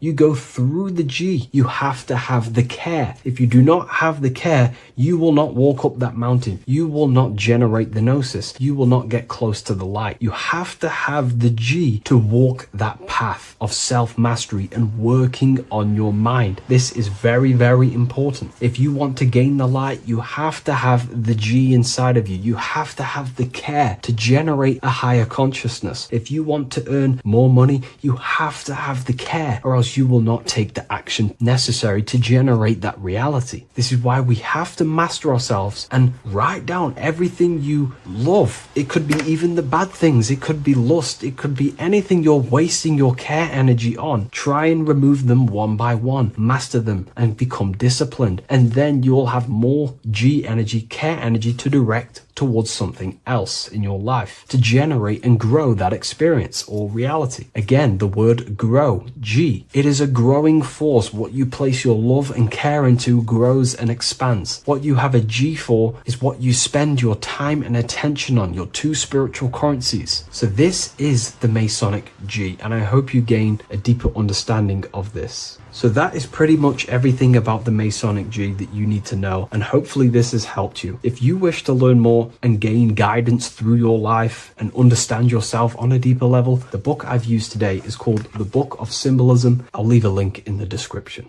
Before you call the Baphomet evil, make sure that you watch this video until the end so you gain a full understanding on what the Baphomet truly is. No, I am not a Satanist. I am simply an esoteric and occult researcher. I've been looking into symbolism for a very long time, and I can reassure you that this symbol does not represent the devil, does not represent any negative figure. It's a very deep, occult, esoteric symbol. What we first need to understand about the Baphomet, it is indeed a symbol. Every symbol we see around us is neutral. The pentagram, the Baphomet, is neutral. It depends how you use it, whether it is used in a good or bad way. Everything is neutral. It's your mind's perception that gives it a positive or a negative charge. First of all, let's break down the Baphomet symbol. Let's look very closely at the Baphomet. We have clearly the four physical elements corresponding to the Baphomet. Here we clearly have the fire element. The wings represents the air, the flapping in the air. The fish scales, which is the water, and this dome figure representing the earth. The soul is incarnated into four bodies. We have a mental body of consciousness, intellect. We have an emotional body of consciousness, which is all to do with intuition and energy. We have a spiritual body of consciousness, our astral body, and a physical body of consciousness for the physical earth.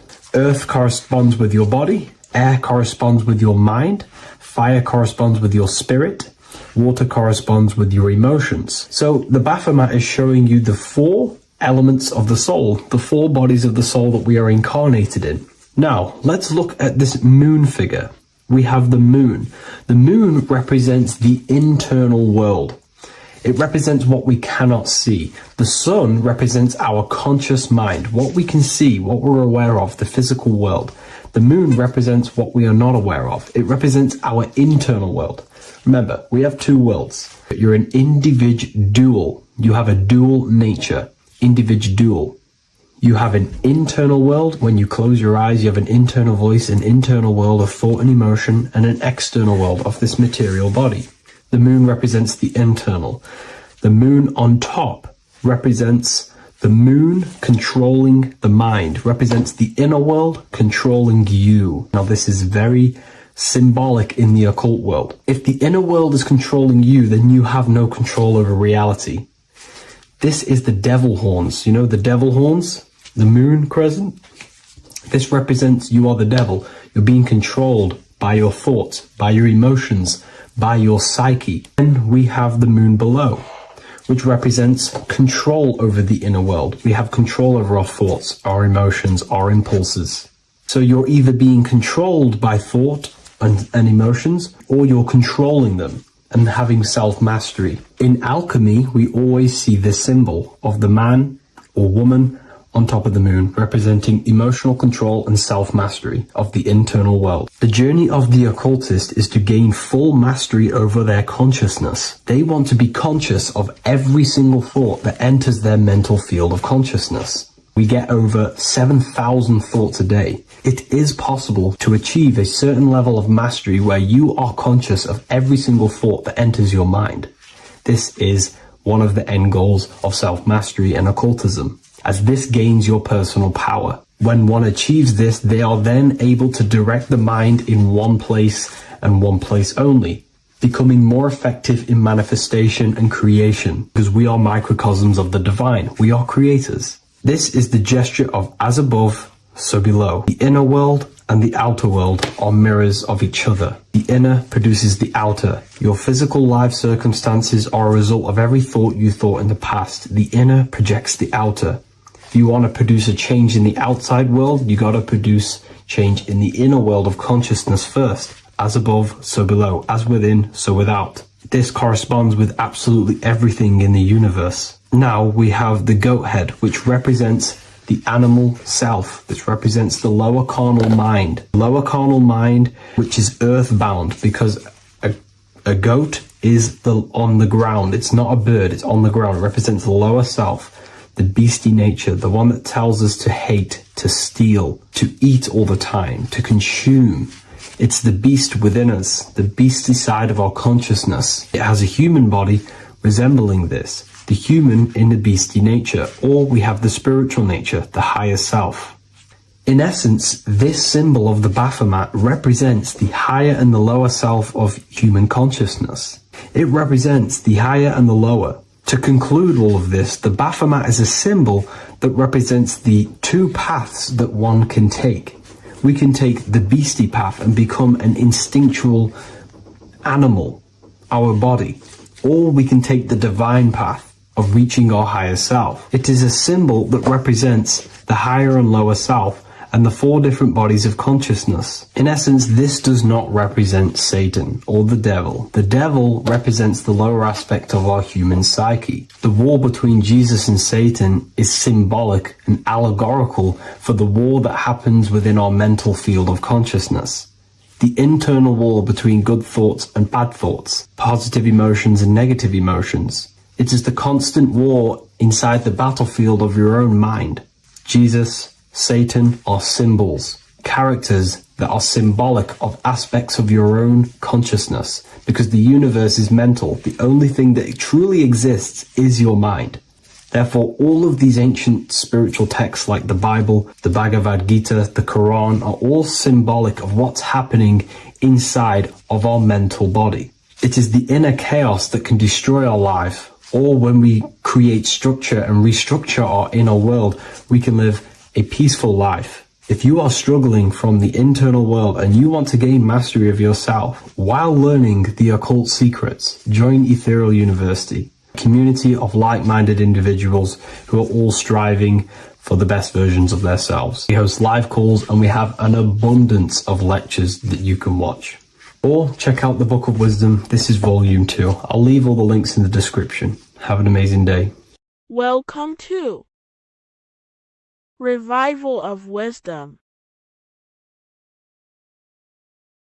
Today, we're going to be talking about portals, portal symbolism, what portals are, okay, and how they show them to us, because they have to tell you the truth, guys. This is the thing with the universal law. They have to tell you the truth. And they tell you through symbols, they tell you through movies, and different things like that. But let's jump straight into this. So first, I want to talk about the Freemasonry symbols. Okay, so first we got, obviously this is some Freemasonry art, but notice how you've got the ladder with a key. Okay, so this is ladder symbolism with a key. So maybe this is talking about ascending. Okay. Because look, because this is ascending into the heavens. Because it's a ladder with humans going up it with a key. In order to ascend, you must have the key. Okay. So what else do we have with a key? Well, the Netflix show Lock and Key, which is all about portals and keys. Because what do keys do? They open doors, gateways. Okay. So what's interesting about this is that they've got this key here, which represents the Kundalini energy rising up the spine. Okay. But we'll come back to this. But it's that same portal key symbolism. We've also got the Vatican. The Vatican is in the shape of a key. Okay, so you can see the start of it here and the end. So this is key symbolisms. Keys open doors. And notice how it's got the 8-pointed star. Okay, what is the 8-pointed star? Okay, we'll come back to this. This all ties in, guys. I'll break it all down for you. But then you've also got the god Janus. Janus, okay, is known as the god of the doorways. He's an ancient god of Rome, and they worshipped him. However, he's not a god, he's more like a high level ranked demon. Because he is the god of the doorways. And notice how he's got two faces. Because doorways always have two sides. You're going into somewhere, there's always two sides of a door.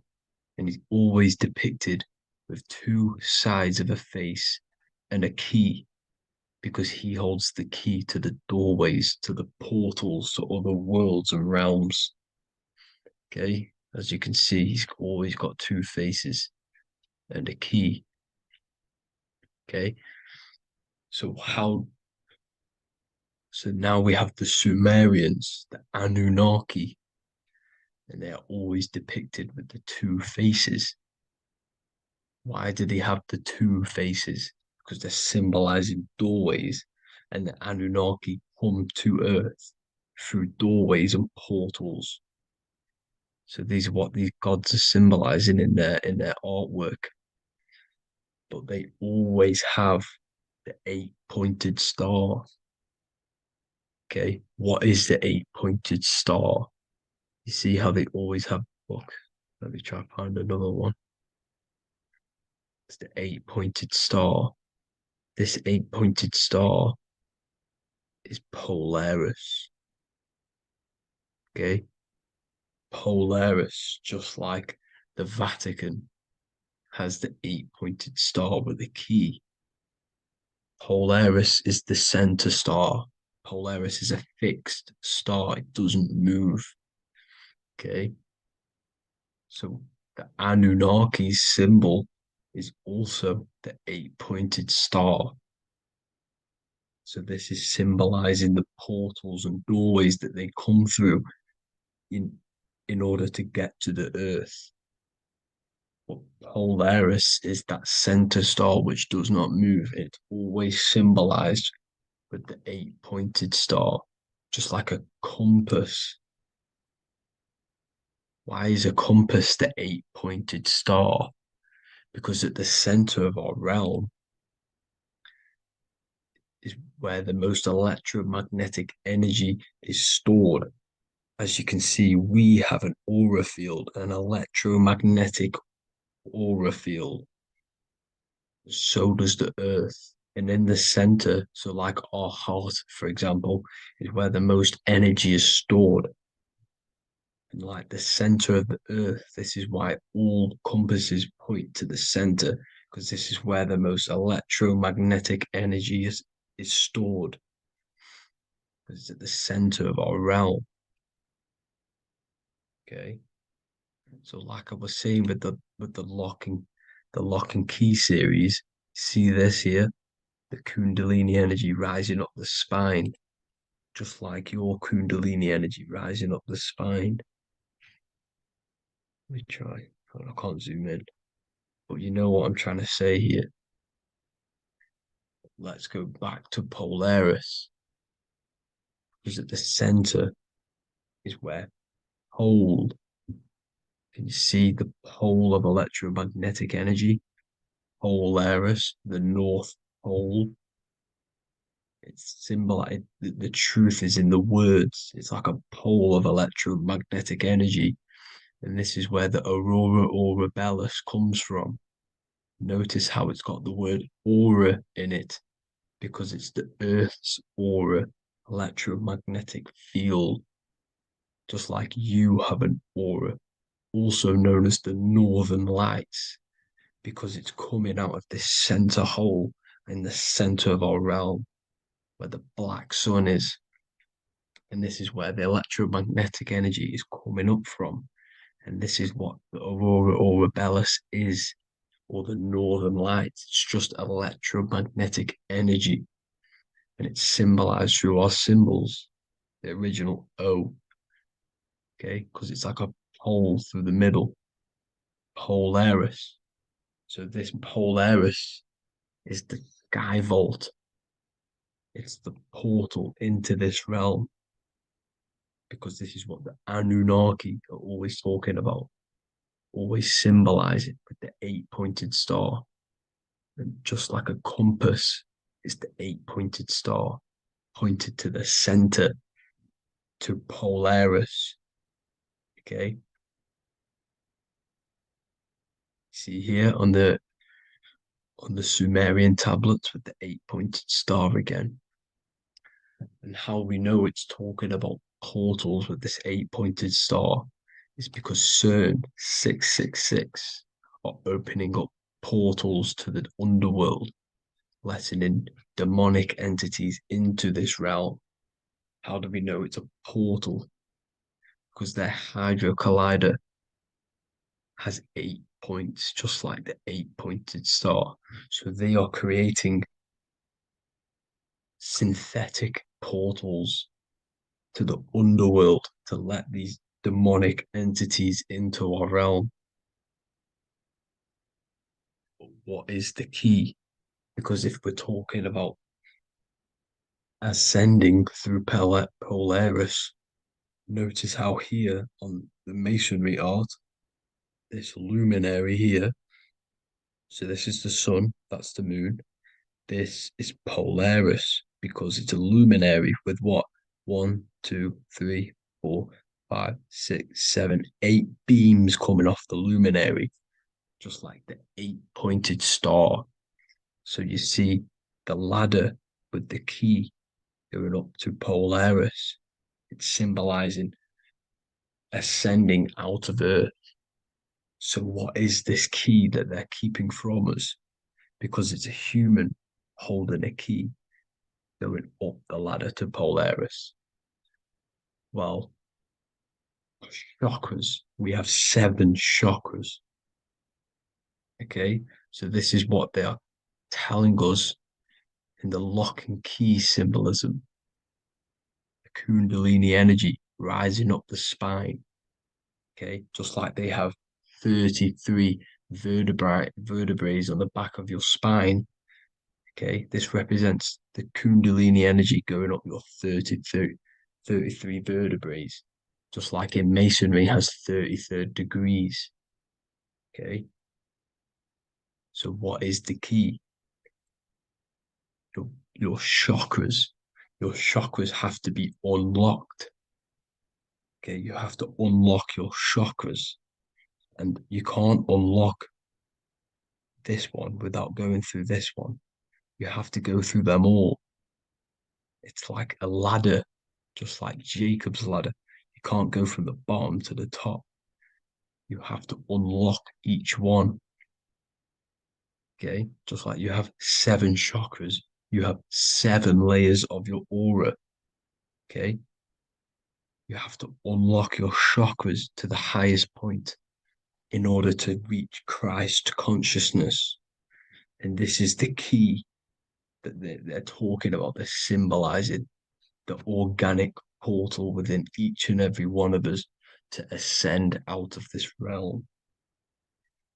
Okay, so this is the key that they're talking about, and they're holding back this knowledge to keep us trapped in this 3D realm. Okay, so like I was saying with the 33 vertebrae and the Kundalini energy coming up the spine, 33 vertebrae, you can see this sort of symbolism going up to the light, because it's the light you see here. Your crown chakra turns on and becomes enlightened, just like the Illuminati symbol. Can you see it? But also, Jesus also died at 33. So this is symbolizing, okay? They're symbolizing the death of the ego, the body. So once you open up your chakras and reach Christ consciousness, which is your 33rd vertebrae, once your Kundalini energy goes up your 33rd vertebrae, your body technically, not physically, but spiritually dies, because you then become formless. You reach Christ consciousness. So then you can travel other worlds. Okay. This is what they're talking about with Vatican, 8-pointed star, and the key. Janus with the key. The Sumerians with the 8-pointed star. Anunnaki, the 8-pointed star. Polaris, 8-pointed star. So Polaris is the way out of this realm, which is at the center. Pole, North Pole. Okay. So the key is that they're hiding from us is the knowledge to unlock our chakras. Okay. And without this knowledge that they keep from us, is trapping our souls in this reality to keep reincarnating. Okay. Well, thank you all for tuning in. I'm going to leave you all there. Make sure to leave a like and a comment in the comment section. Let me know some topics to talk about so I can break it down for you. God bless you all.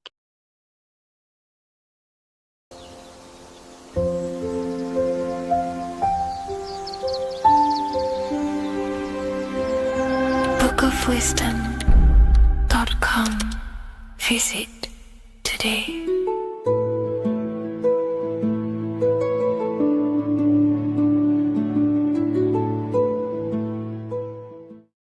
Religions were made to hide the truth about yourself, God, and the universe. You see, religion teaches there is a God separate from you. He created the universe separate from himself. They did this to truly disconnect you from consciousness, from God, and from yourself. Now let me explain. It's going to be very difficult to understand this from a left hemisphere dominated perception. The left hemisphere sees everything individual. The right hemisphere sees the whole. For example, if you're walking through a woods, the left hemisphere sees individual trees, leaves, twigs, and branches. The right hemisphere sees the interconnectedness of the whole woods. We've been trained our whole life to be trapped in the left hemisphere, to think logically, scientifically, with evidence. This way of thinking traps you in illusion, division, and separateness from everything. Plus, in science, they teach you the universe exists outside of you. You exist in a universe, and the universe exists whether you exist or not. This is completely false. You are the universe experiencing itself. There is only one person in the universe. There is only one awareness in the universe, and that is God. That is your consciousness. Not your name, your job, your reputation, your thoughts, your beliefs. That is not God.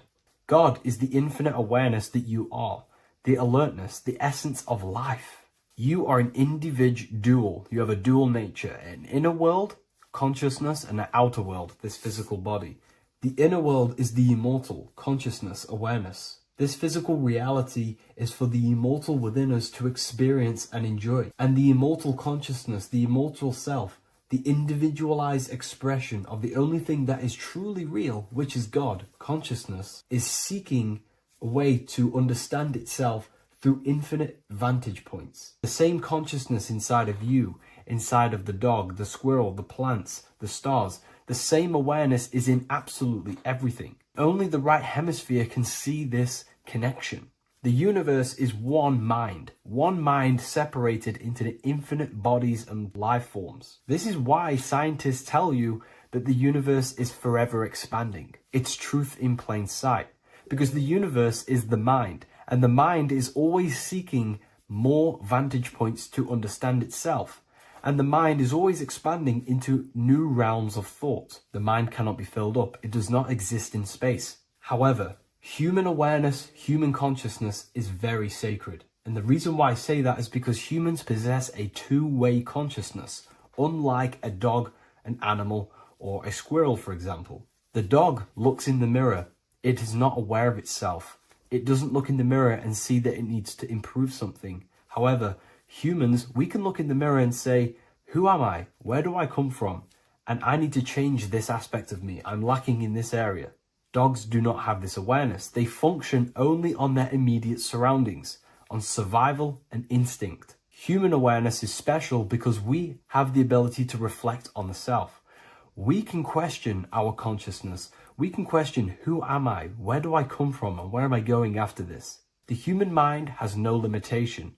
We can surpass our animal nature and rise to a godly nature. This is the whole purpose of reaching Christ consciousness, which is just an ideal consciousness where we have control over self and we know who we truly are. Humans have been given the tools to awaken. Our five senses are locked only to perceive the physical world, but the mind holds the gateway to understand the unseen aspects of reality. The mind holds the secrets to the universe and consciousness. We just have to study ourselves to understand God. We are all individualized aspects of consciousness. There is only one pure consciousness in the universe, but we're fractaled into infinite life forms, experiencing this consciousness in a different form, molding this consciousness into individual egos and individualized consciousness. Me and you are made of the same fabric. However, I have thought different things, believed different things, experienced different things, which has conditioned my consciousness to be my own individualized aspect of God. And that's what makes me, me, and you, you. God is the creative power within us to turn thoughts into physical reality, to create things. We are a creator. Each one of us is a miniature earth, creating and building in this physical 3D reality. Our consciousness holds power over the 3D reality. We can mold it and create anything we wish. However, we have been conditioned to live like an animal, living in our animal nature, eating, surviving, lusting, and these low-level desires keep us trapped from figuring out our creative power.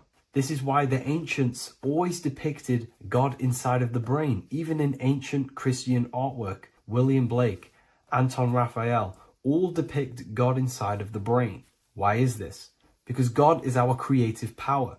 The spinal column acts as a type of ladder of consciousness. If you just think about sex and act on sex, eating, consuming, and living in a survival animalistic state, then your consciousness is functioning on the lower end of the spinal column, where your reproductive organs are and your gut organs are to consume food. In order to activate the God within us and to us to truly know God, we have to be aligned with the God consciousness. We have to unlock the God within us so we can truly actually experience God and understand it. However, God exists beyond our personal consciousness, beyond our human identity. In secret societies, satanic rituals and satanic societies, they are seeking a way to escape the human identity through ritual work, meditation, and trance-like states. A trance-like state is like the state that you enter just before you fall asleep, where there is no thought present in your mind, because you are not the mind, you are the observer, you experience the thoughts.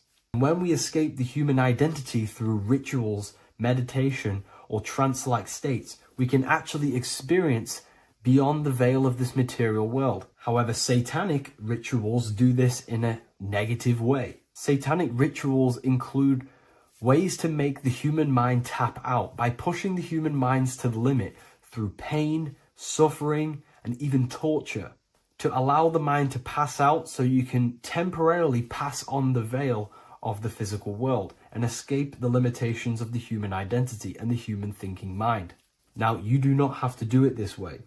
You can experience the divine and beyond your human identity through many different ways, such as deep, deep meditation, rising above your thoughts, and setting 3 alarms, one for 6 a.m., one for 6:30, and one for 7:30. And when you wake up at these times, what you need to do each time you wake up is allow your mind to stay awake but your body to fall asleep. And you will enter this trance-like state. And you can gain ideas, experience lucid dreams, and maybe even astral project. All of these rituals in secret societies and satanic societies is all about escaping the human identity and experiencing the divine planes beyond the physical. To wrap all of this up, this is all about consciousness.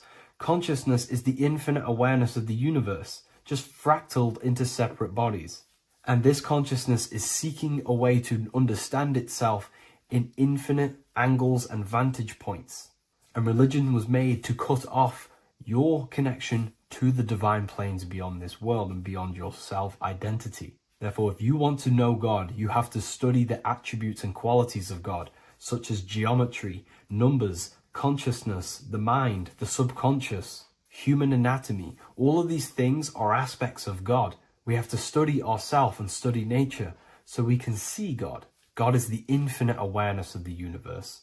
If you love this video, please leave a like and share it with a friend. I'll leave a link in the description for the Book of Wisdom, Volume 2.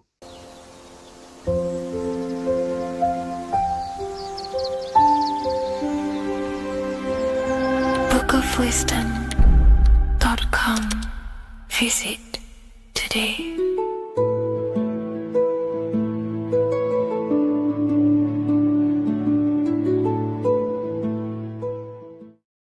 Do the elites actually worship Saturn? In this video, we're going to be discussing the occult and esoteric meaning of the 7 planets and the abuse of the Saturnic energy within today's world. This will help you gain a deeper understanding of reality, yourself, how you create reality, and what these 7 planetary energies actually truly are. In order to understand anything within the universe, we have to understand the law of correspondence, the law of as above, so below. There is one consciousness expressed in infinite forms. Me, you, the squirrel, everyone who possesses consciousness within this universe is an expression of the one divine consciousness, what we like to call Source, God, or the grand architect of the universe. We have to understand there is a large scale, but the large scale is mirrored in the small scale. If we look at lightning, this is a large scale. This is the macrocosm. Then we go a bit smaller to the trees. We see the same pattern. Then we look a little bit smaller into the human body. We see the same pattern of the nervous system. Then if we zoomed into the microcosm, brain cells, we still see the same pattern. This reveals the universe is a fractal universe. The large is reflected in the small. And this is the symbol of the Fibonacci sequence, which represents this as above, so below principle. The big spiral represents the macrocosm, but then this spirals into the tiny spiral. This symbol goes for eternity, never touching, never finishing. The large is mirrored in the small. With understanding this, we can realize that we are a microcosm of God. We are our own universe. We are our own world. Your body is the earth. Your mind is the mind of God, just in a smaller version. You are a drop in the ocean of the vast collective consciousness. With that being said, everything you see outside of you is inside of you. As above, so below. The 7 planetary energies on a macrocosmic scale are the 7 energies that form the physical world. The physical dimension is crystallized thought. Everything you see around you was thought made manifest. Thought imagined, then created in the physical reality. Therefore, these 7 planetary energies are 7 astral forces forces that create and weave the material existence. For example, if we look at a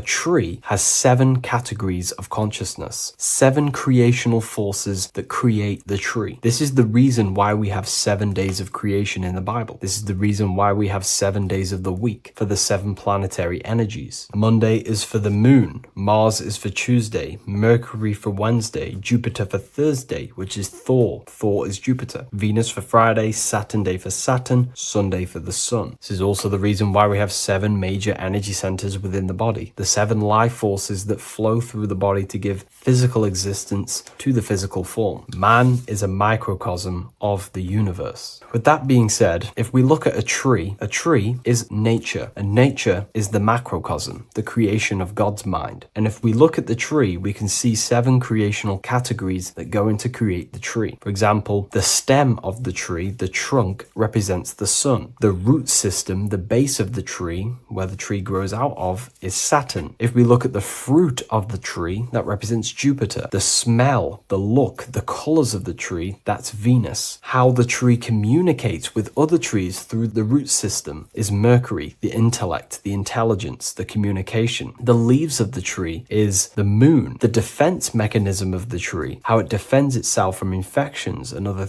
territories, is Mars. So we can see all physical matter, all physical creation demands these 7 categories of consciousness, these 7 planetary forces. But again, that is the macrocosmic scale. The macrocosm is reflected in the microcosm, which means you have access to these forces, these 7 planetary energies, and you use them to create anything in reality. You've been using them maybe unconsciously your whole life. For example, this book that I've created, the Book of Wisdom Volume 2, you can find it in the bio if you're interested in reading it. It has the 7 planetary forces that go into this tree, into this book. I used the sun, which is my passion and my drive to take actions. I used Mercury, which is my intellect, my thinking, my communication. I used Venus, the layout, the look of the book. I use Mars, my defense of my work, my trademark, my copyright. I use Saturn. Saturn is my time, my discipline, my attention. I use Jupiter, which is the why, the reason why I created it. I used the moon, which is my care. My care is the generative force. Whatever you create in your reality is because you care. You care about keeping a house above your head. Therefore, you go to work and earn money. Care is the driving force to create anything in reality. What you see right now watching this video is because you care about watching this video. If you lose care about watching the video, you will turn it off and continue to do something else. All creation demands these 7 forces, hence why we have here a midsection. Sometimes we see the symbol of the earth, which is a circle and a cross in the middle, because these 7 forces create earth. But again, this video is specifically aimed to Saturn. We're going to be discussing Saturn's Saturnic energy because there is a lot of misunderstanding in today's world, and I'm going to give my perspective and my research on the energy of Saturn and how we use it and how it's being abused in today's world. Saturn externally, because remember, we have an external world, an internal world, a macro and a micro. Saturn externally in the material plane governs the foundational and enduring aspects of existence, such as the roots of plants, the bones of our body, even the insects that dwell beneath the ground. It represents the dull, hard, unyielding forces of life, symbolizing structure, limitation, and conditioning. Under Saturn's influence, things become rigid, bound by the god of time, bound by restriction and boundaries. In Roman mythology, Saturn is revered as the god of time, ruling over the cycles, beginnings, and endings. This connection with this emphasizes Saturn's role in marking the passages of life, aging,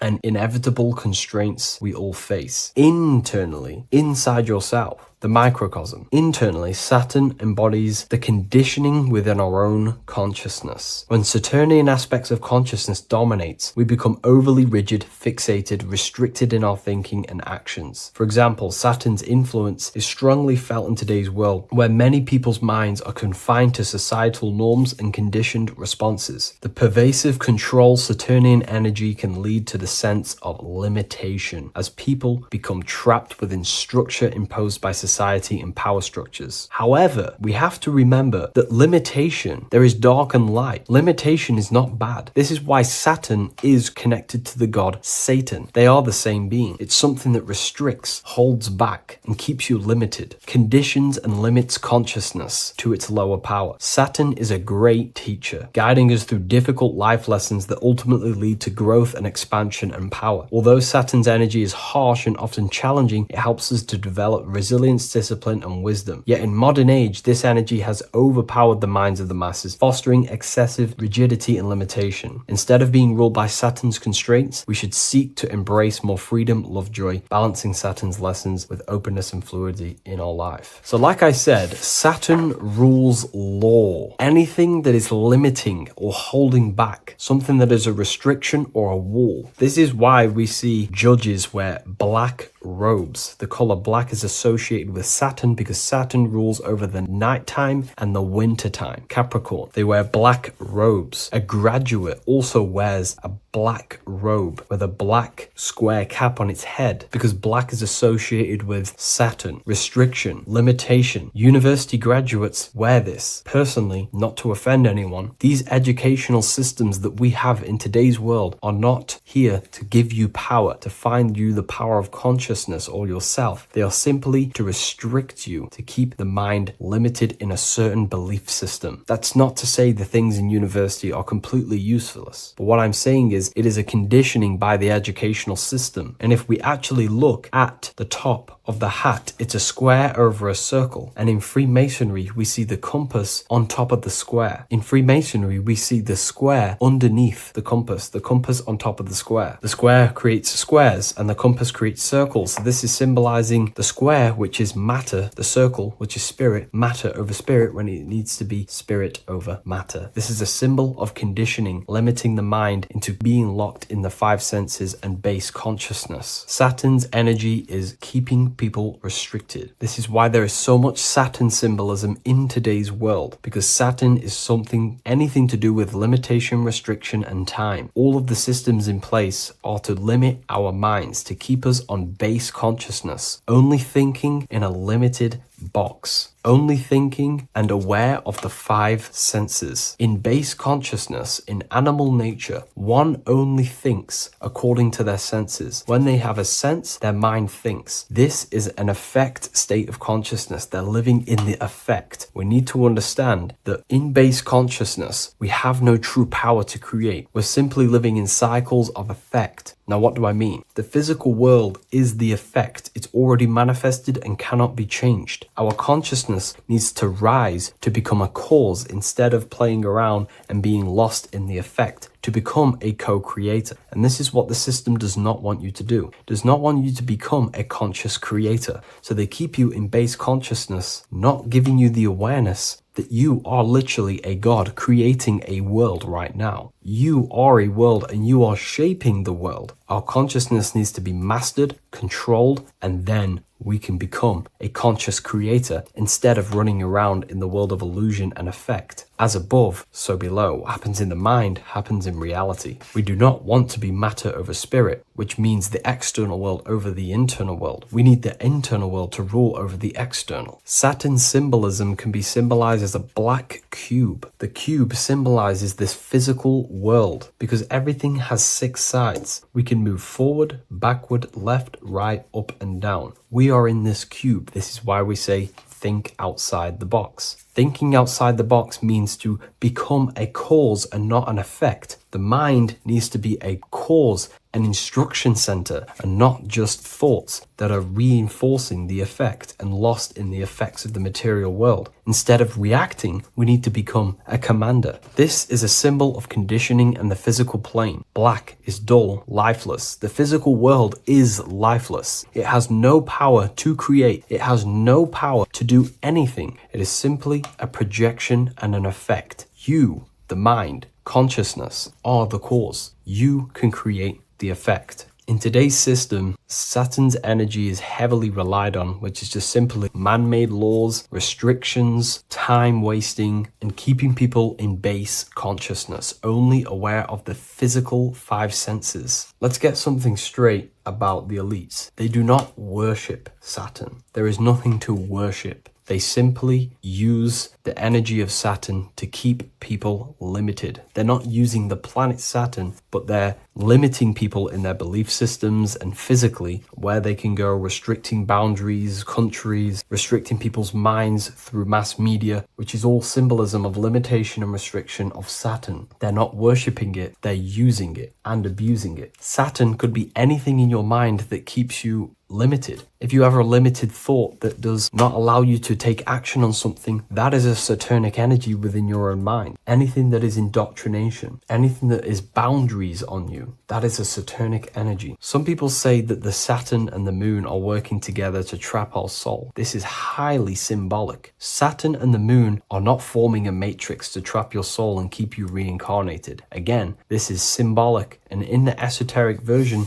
and understanding of this, we can see that they do have a relationship. The moon is our subconscious mind, and Saturn is restriction. If we have restrictions and belief systems in our subconscious mind that keep the soul locked and trapped only in these 5 bases, these 5 senses, then we will think and condition ourselves that we are only the physical body and never actually free ourselves from the material world and ascend. Saturn and the moon are not working together, but these are highly linked. By limiting the subconscious, we keep people stuck in base awareness, keeping them locked in the world of effect, never becoming a conscious creator. We have 2 spiritual currencies, time and attention. These are the 2 currencies that we spend. We spend time or pay attention. These are the 2 spiritual currencies that pretty much create our reality. And the system aims to hijack these 2 currencies from you, to limit you, to dominate you, so you do not become a conscious creator. So again, no one worships Saturn. It's simply just a symbol of limitation and restriction. Limitation has good and bad. Limitation can make us learn, overcome, become strong, disciplined, but when it's abused, it can keep people locked in base consciousness and stuck in their lower nature, never figuring out how powerful they are. You hold the power to shape a world. That's how powerful you are, to turn thoughts into physical existence. I'll see you in the next video. Please leave a like, comment, and a subscribe. This one secret that is hidden and guarded within secret societies grants you profound power, which can fully transform your life and perspective on reality. Today, I'm going to reveal this one secret, which you probably already know, but never realized how deep it truly is. This has the power to change your life. It is the key to your potential.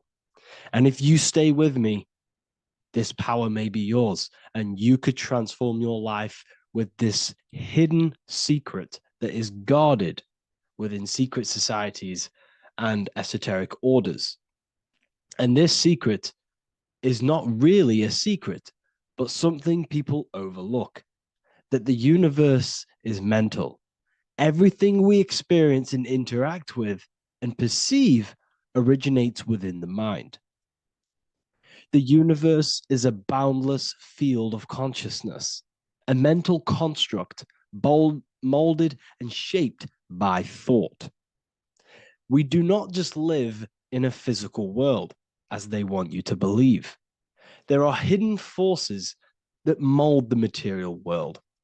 They want you to believe that you are only a physical being inside of a physical universe. But this is completely wrong. You are the architecture of the universe. Your consciousness is the very fabric of reality. And you create your own universe. The universe is an infinite field of consciousness, a vast and limitless mental construct, intricately woven and shaped by the power of thought. It is a dynamic and ever-evolving field where the interplay of awareness and attention gives form to existence. Within the boundless realm, every idea, perception, and belief contributes to the creation and transformation of reality itself. Each thought holds the power to transform reality. Your consciousness is the very fabric of reality. And this is shown in the symbol of the flower of life. The flower of life is a symbol. It symbolizes the interconnectedness of all existence, illustrating how every thought is not merely a fleeting moment, but a ripple that reverberates across every layer of reality. Each action, like the intricate overlapping circles of this pattern in the symbol, extends its influence far beyond its origin, weaving a web of interdependence where every choice impacts the whole. It serves as a profound reminder that everything is connected, bound by an unseen field of consciousness. This symbol represents how one action, one thought is a ripple in the whole vastness of the ether of consciousness. To master your mind is to master the universe, because your mind is a miniature universe. The mind is the very fabric of reality. So if we gain the hook, if we gain the power and the mastery over our minds, we have now gained the power to create reality to your will and intent. You see, most people live in a cycle, and this cycle is the outer world manipulating how they feel on the inner world. People's external circumstances are creating their thoughts and emotion in the inner world of consciousness, which is producing a constant cycle of negative manifestation. For example, let's say something negative happens to me in my external world. Then I start to think negative and feel negative. What that is actually doing is manifesting and projecting more negativity, because our thoughts hold the power to control and weave our own life. Your life is a direct correlation of every thought you thought in the past. What we need to do is stop and not let the mind control you in your reality. You need to control the mind so you can control reality. So what does this actually mean? Reality is an externalization of consciousness. Consciousness and matter are one. They're not separate. They are inseparable and interconnected. Everything we see, experience, and observe is a manifestation of thought, beliefs, and consciousness, shaping the world around us. Now, this ties in with the secret fifth element that they have hid from you. They've hid from you this sacred and very important symbol and pillar to reality. And this pillar, this sacred thing they've missed, is called the ether. And they've held this from you for a reason, a specific reason. This is the true fifth element. Why do they hide the ether?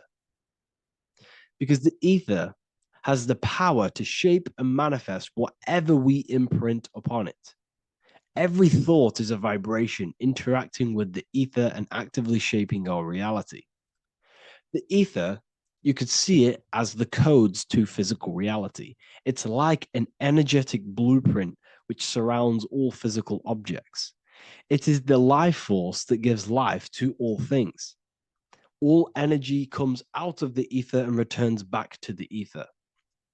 Energy, it's 0 point energy, and it is an infinite source of energy. So this is why they hide the ether, because whatever our mind can imprint onto the ether, we can create into a reality. And we imprint the ether through thought and imagination. The mind holds the power. The mind is the very source of reality. The material realm is not separate from the mental realm. Rather, it is intricately shaped and influenced by it through the ether. This subtle, all-pervasive medium bridges thought and matter, allowing consciousness to mold and manifest the physical reality. To transform our lives, we must first transform our minds. True change begins within, as our thoughts, beliefs, and perceptions shape the reality we experience. By shifting our mindset, we unlock the power to reshape our world and recreate the life we desire. This is the power of the mind, and this is the power that's been hidden from you. We're not taught these things in schools for a reason, because they don't want us all to be conscious creators. Instead, they feed you your beliefs. They feed you your thoughts through the music, through the entertainment, through the movies, through the news. They're controlling your thoughts with this information. They're installing beliefs and information into your mind. So you are producing their reality. But this is what we need to stop. We need to take control. We need to stop consuming their music, their movies, their information, their news, because all of this is contributing towards your reality. They have the collective consciousness at the tip of their fingers. They do not create the world. We create the world by believing their beliefs and their thoughts and installing their information into our minds. You see, it's mind over matter, and most people live in matter over their mind. Most people let matter, the external circumstances, dictate their mind, when it should be the other way around. It should be mind over matter. This is the mental plane. This is the astral. This is the etheric. This is the physical. The mind holds power over the emotions, over the imagination, over the physical, and over our spirit. It holds power over everything. It's mind over matter. It's the mental body that we must transmute and change.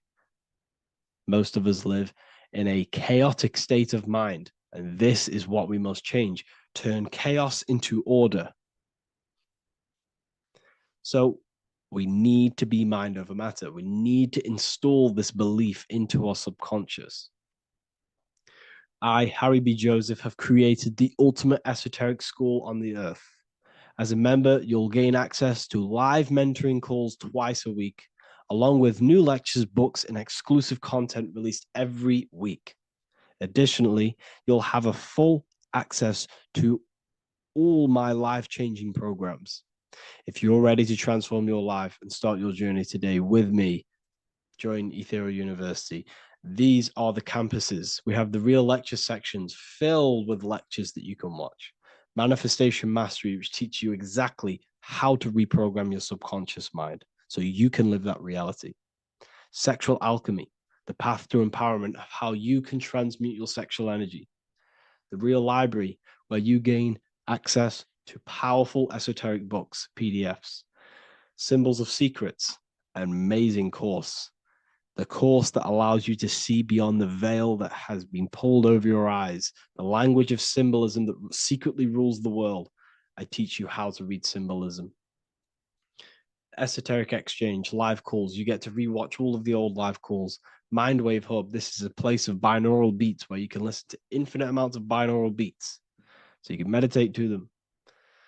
Meditation section, numerology, health section, and electromagnetism. This is a life-changing place. And if you are serious, we only accept serious about changing your life and studying the occult and esoteric, this is the place for you. I've been there. I've been on YouTube looking around for valuable information, trying to find good accounts, good channels. It's very hard. I had to go through years of trying to find good information on YouTube.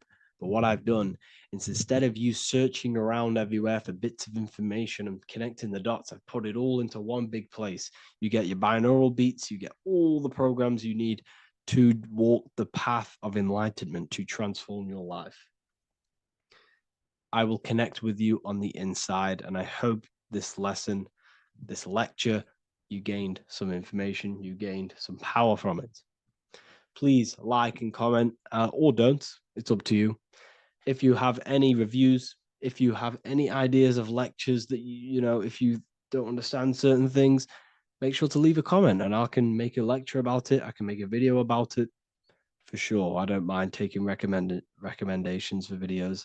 So I thank you all, people. Have an amazing day.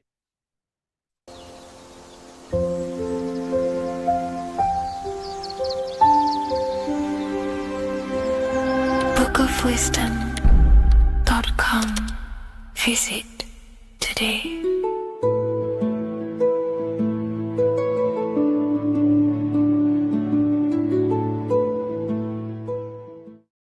What if I told you that the pentagram can unlock the secrets of creation and make you manifest any reality you want? Hence why the pentagram is used heavily in magic and witchcraft. We have to understand that the pentagram has been heavily demonized. Religions, churches claim that this symbol is associated with Satanism and witchcraft. I personally believe this was intentionally done so that people do not gain their personal power over reality and their life. The pentagram reveals so much about you, and it is one of the most important symbols to understand inside the occult studies. It is one of the most common symbols that you will see across all occult esoteric orders and different occult traditions, such as Freemasonry, Kabbalah, Rosicrucianism, alchemy. You will see this symbol everywhere. And in fact, you even see this symbol, the pentagram, on old church buildings, statues of Jesus next to church buildings. You will see this symbol used by Christianity itself, which is very contradicting about the church. But I'm not here to tell you to think anything. You can simply take this information with a pinch of salt and see if it benefits you. The pentagram used by the early Christians was said to symbolize the 5 wounds of Jesus on the cross. But this goes much deeper in an esoteric explanation. The pentagram ultimately represents the 5 elements of creation. All creation falls within these 5 elements. We have spirit on the very top, then you have air, water, earth, fire. This is the correct placement and order of the elements. Air is always on the left, water is always on the top right, earth very bottom left, fire bottom right, and spirit placed on the tip point of the pentagram. It's a 5-pointed star drawn with one continuous line. But this actually reveals much deeper things, and we're going to be going into how to use this symbol for magic and creating your reality towards the end of this video.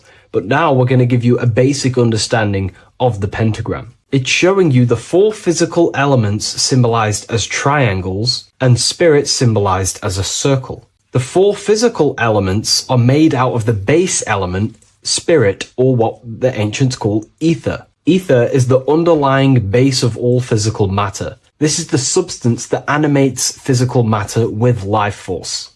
All physical matter has its origin in the etheric substance, or spirit, what we want to call it. It is simply the life force that animates the physical thing. However, if we go deeper onto this symbol, it also represents something personal to the individual who wears this symbol. If you wear this symbol, you're basically saying you're putting your divine nature over your material nature. Your divine self is in control of your material self. You put your spiritual needs before your physical desires and needs. Hence why the spirit is on top, looking down over the 4 physical elements. The circle is continuous, one line, eternal, no beginning, no end. The triangle has beginning and end and points. You can see the beginning and the end when you draw it. On a deeper level, this is pretty much showing the process that symbolizes the structure of the macrocosm, the universe itself, showing how the invisible spiritual planes condense and crystallize into the visible physical world, spirit turning into physical reality. But if you wear this symbol, you're basically saying, I put my divine nature over my material nature, showing that your spiritual nature rules over your earthly existence. You put your spiritual needs first. If you see this inverted, it is now the opposite, placing spirit on the bottom, basically saying, I desire the physical things over the spiritual. But what exactly is your spiritual nature? Well, your spiritual nature is simply your internal self. You chase things that are immaterial, such as knowledge, love, experience, expansion, gnosis. These are the qualities of spiritual things that the spiritual person likes to chase and desire, instead of desiring the things that are temporary in the material world and never actually lead to fulfillment. True fulfillment is by chasing spiritual things. God, the nature of creation, the self, gnosis, knowledge. But if we go even deeper, this symbol ultimately represents how reality is created. Hence why this symbol is heavily used in Kabbalistic magic and so-called witchcraft. We are all magicians. Each one of us are creating reality. There are just certain ways you can actually create reality by becoming conscious of them. By becoming conscious of the elements and the qualities of the self that actually create your experience in your life in the present moment. If we look at the pentagram, we see that when you draw a pentagram, it is one continuous line. It is one expressed in 5. The order of the elements are very important. Spirit at the bottom, fire at the bottom right, and so on and so on. Because this is showing you the descent of the spiritual into the material, the invisible crystallizing into a material reality. As you can see when you start to draw the pentagram, you see spirit at the very top. You're descending down to fire. Fire is the closest element to spirit. Hence why in magic and witchcraft, people like to use candles. So you're descending first into fire, then into air, then into water, then into earth, then back into spirit. Because of course, the cycle of creation unfolds itself. When you die, you return back to spirit, and then you reincarnate yourself back into physical reality if you wish and desire to. Everything is under this process of matter spiritual. In the daytime you wake up, you're in your material body. When you go to sleep, you enter your astral spiritual body. Everything's in this continual process, renewing itself in spiritual, then material. But the reason why this is associated with magic so heavily is because each one of these elements corresponds to a different body of consciousness, a different vehicle of consciousness. Consciousness has many different vehicles it uses to create the tangible self, the physical reality. For example, consciousness has a spiritual nature. The spirit element in this case symbolizes the emanation, the descent of the one power, the one force that we are all using. Each one of us is using this one power, the power of the source consciousness, unfolding its creation in the present moment. This represents the source, the emanation, the descent of this continuous flow of energy through us that we are tapped into, like a live stream in the present moment. This descends first, the force descends into fire. Fire symbolizes the willpower, will. In this aspect or vehicle of consciousness, the will is the being that directs intention, initiates action, shapes reality through focus, determination. It sets direction, holds intention, projects a desire into form, and aligns your inner world with the outer creation. The will comes out of the force, spirit. Then the will goes with intention to air. Air symbolizes the mental vehicle of consciousness, the mind, the psychic man. The psychic aspects of your consciousness is thinking, imagination, mental images, logic, using the thought or the mental vehicle body of consciousness. Then that thought has an emotion, which is then water. So it goes from the force to the will to the intellect to the water, the emotional body of consciousness. The emotional vehicle of consciousness amplifies the thought into an emotional desire that you want to take action on. No one takes random actions, and if we do, we say we're very bored and we don't care. The water is the energy, the emotion you have to fulfill something. And that emotion then descends into earth, which is the physical body to take the physical action in the present moment, to fulfill that desire, to fulfill that will, that thought, that desire. And that is how reality is created all the time. Now, there is much more that you can go into with the pentagram, because true magic is about changing consciousness at will, not casting random spells. It's the ability to change the direction of consciousness using the power of the will to direct these forces to create change in the internal world so it can project outwardly in the external world. Because consciousness creates the external reality. What happens within us, we see change outside of us. So true magic is about manipulating the forces and the vehicles of consciousness that exist within our own mind to produce a change in the material world. There are other ways you can use magic, by purifying each body of consciousness or banishing each body of consciousness. Other forms of magic, you can dissect each body of consciousness and work with that specific body. If you think you're using your mind too much,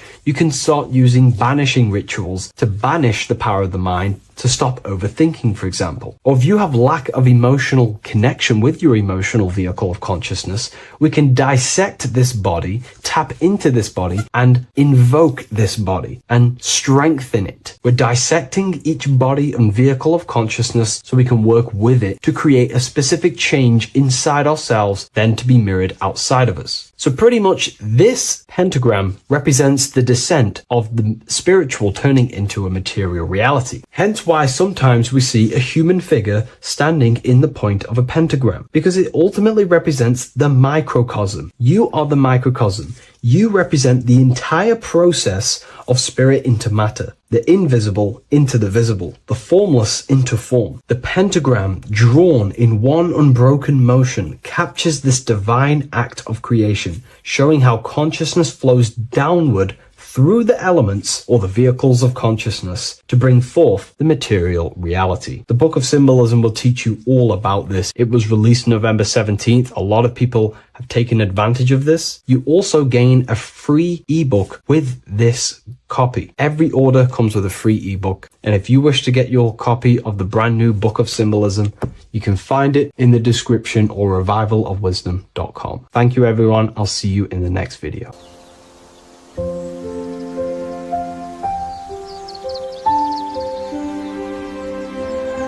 bookofwisdom.com.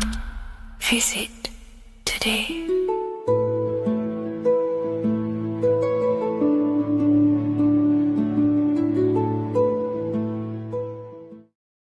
This isn't just spiritual fluff. Your words are vibrational commands that teach your subconscious what to believe and what to create in your reality. Now, I'm not going to sit here and tell you how words are these vibrational things that create reality. In fact, they are. However, the power of words does not hold in the vibration of the word. Yes, it has a little effect on plants. Yes, every word is a vibration that speaks to every cell in your body. However, this is not the main power of words. The main power of words is restructuring your consciousness and invoking energy inside of your own consciousness. I'm going to go over these two in detail for you. Your life is an externalization of your consciousness. Your belief system, your internal world, are building blocks to create your external world. What you believe in is how you see reality. It is the filter that you see to see reality. If you want to change reality, you have to change your consciousness first. There's no point trying to create a change, a manipulation in the external world, because it won't last very long. You have to restructure your inner temple, your inside world of thought and emotion. For example, your external reality is an externalization of every thought you thought in the past. Your life circumstances are just a result of every thought you thought in the past. You become what you think about. So if we can control what we think about, we will control who we become. Words are a powerful way to restructure your subconscious mind, which will then restructure what you think about. For example, if I said the word chicken all day long, I'm going to be thinking about chicken all day long. The words we repeat enter our subconscious mind, and our subconscious mind molds our conscious mind of what we are consciously giving attention to and thinking about. And that becomes our emotion. Our emotion becomes the energy, the charge behind our action. And all of this creates who you are and your reality. If you want to create a change in your external world, you need to repeat the end result as in an affirmation. I am abundant. I am disciplined. For example, if you're trying to stop a certain addiction, don't say, I am going to stop smoking. Say, I am disciplined. By saying discipline, the subconscious mind accepts the word discipline and not the word smoking.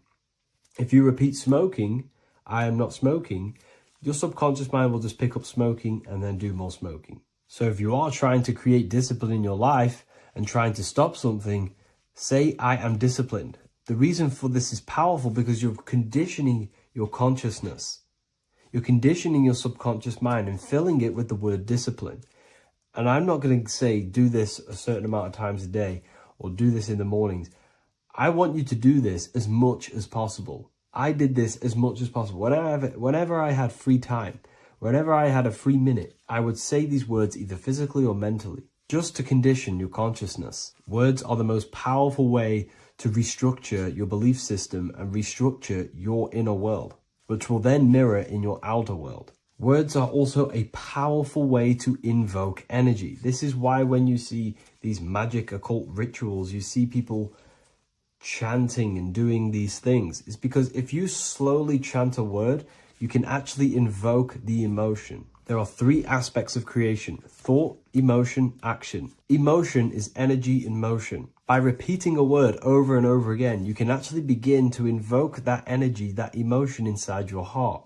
And you can start to feel the reality as if you are already living it. And this is just another powerful way to condition your consciousness to become a certain thing before you have it. This is what magic is. Magic is all to do with reprogramming the subconscious mind, aligning the subconscious with a certain belief or reality, which will then produce an effect in our thoughts, our emotions, and our actions, which will then create that reality. So if you want to create something in your life, literally just repeat, I am something. I am is referring to your consciousness. I am is the highest aspect of you. It is the true self. Whatever you condition your consciousness will be mirrored in your external reality. I am abundant will condition your consciousness to feel and believe you are abundant, which will then seep into your thinking. And then you will start to act more on this because you are thinking about it, which will then change your external reality. Words are vibration, and vibration is powerful. However, if you truly want to change your reality, you have to change your inner world of consciousness. And words are the best way to invoke feelings to become the reality you want. And words are the best way to condition your consciousness to a certain belief or a thought. And by doing this, you're actually creating a root cause. The cause is your consciousness, your mind. And you have to restructure the mind to create that reality. Words are a great way to restructure your consciousness and create reality.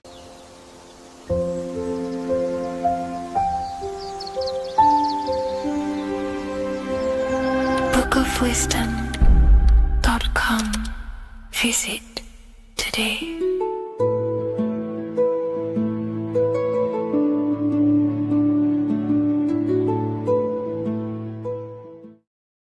What is good, people? It's Revival of Wisdom. I hope you're all doing well.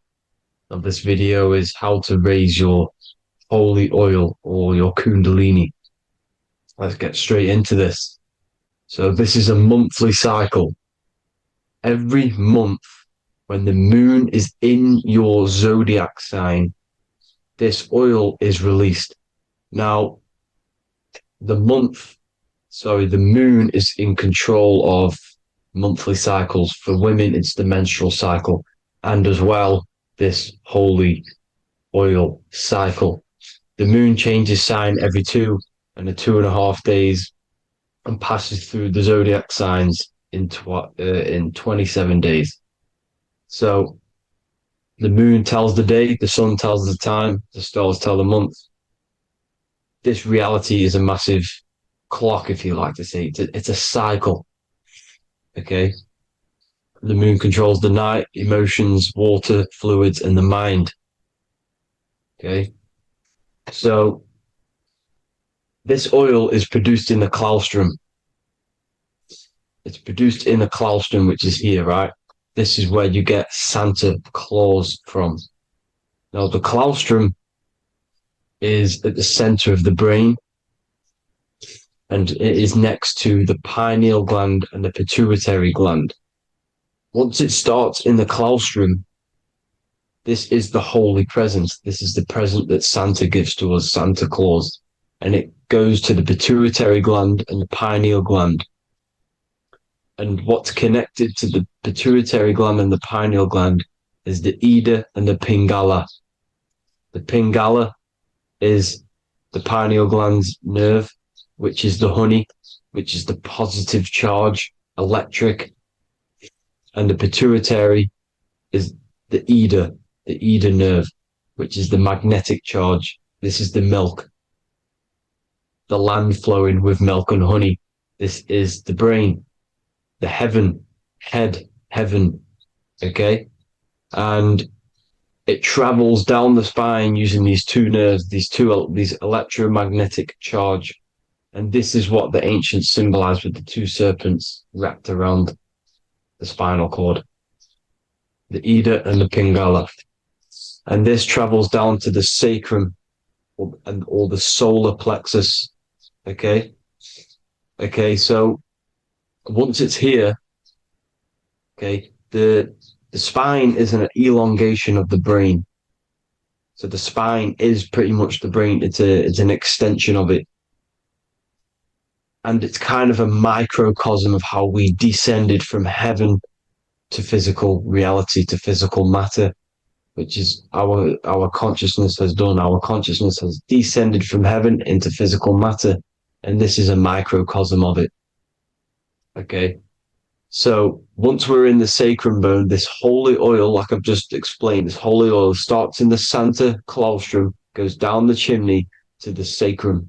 This is the sacrum, the solar plexus, and drops the present off at the sacrum. Now, once we're at the sacrum, we need to raise our vibration to take this oil back up the spine. Okay. And the River Jordan symbolizes this in the Bible. King Herod wants to kill Jesus in Nazareth, which is here, this is the River Jordan, is Nazareth. He goes to be born in Bethlehem and then goes back up to Nazareth to Joseph and Mary. Joseph and Mary, the pineal gland and the pituitary gland. The Bible is huge symbolism. It's all metaphors for this sacred process which goes on inside of your body. You are the Temple of Solomon. You are the Holy Land. The Holy Land is your brain. Once this oil is at the sacrum, you need to raise your vibration in order to take it back up.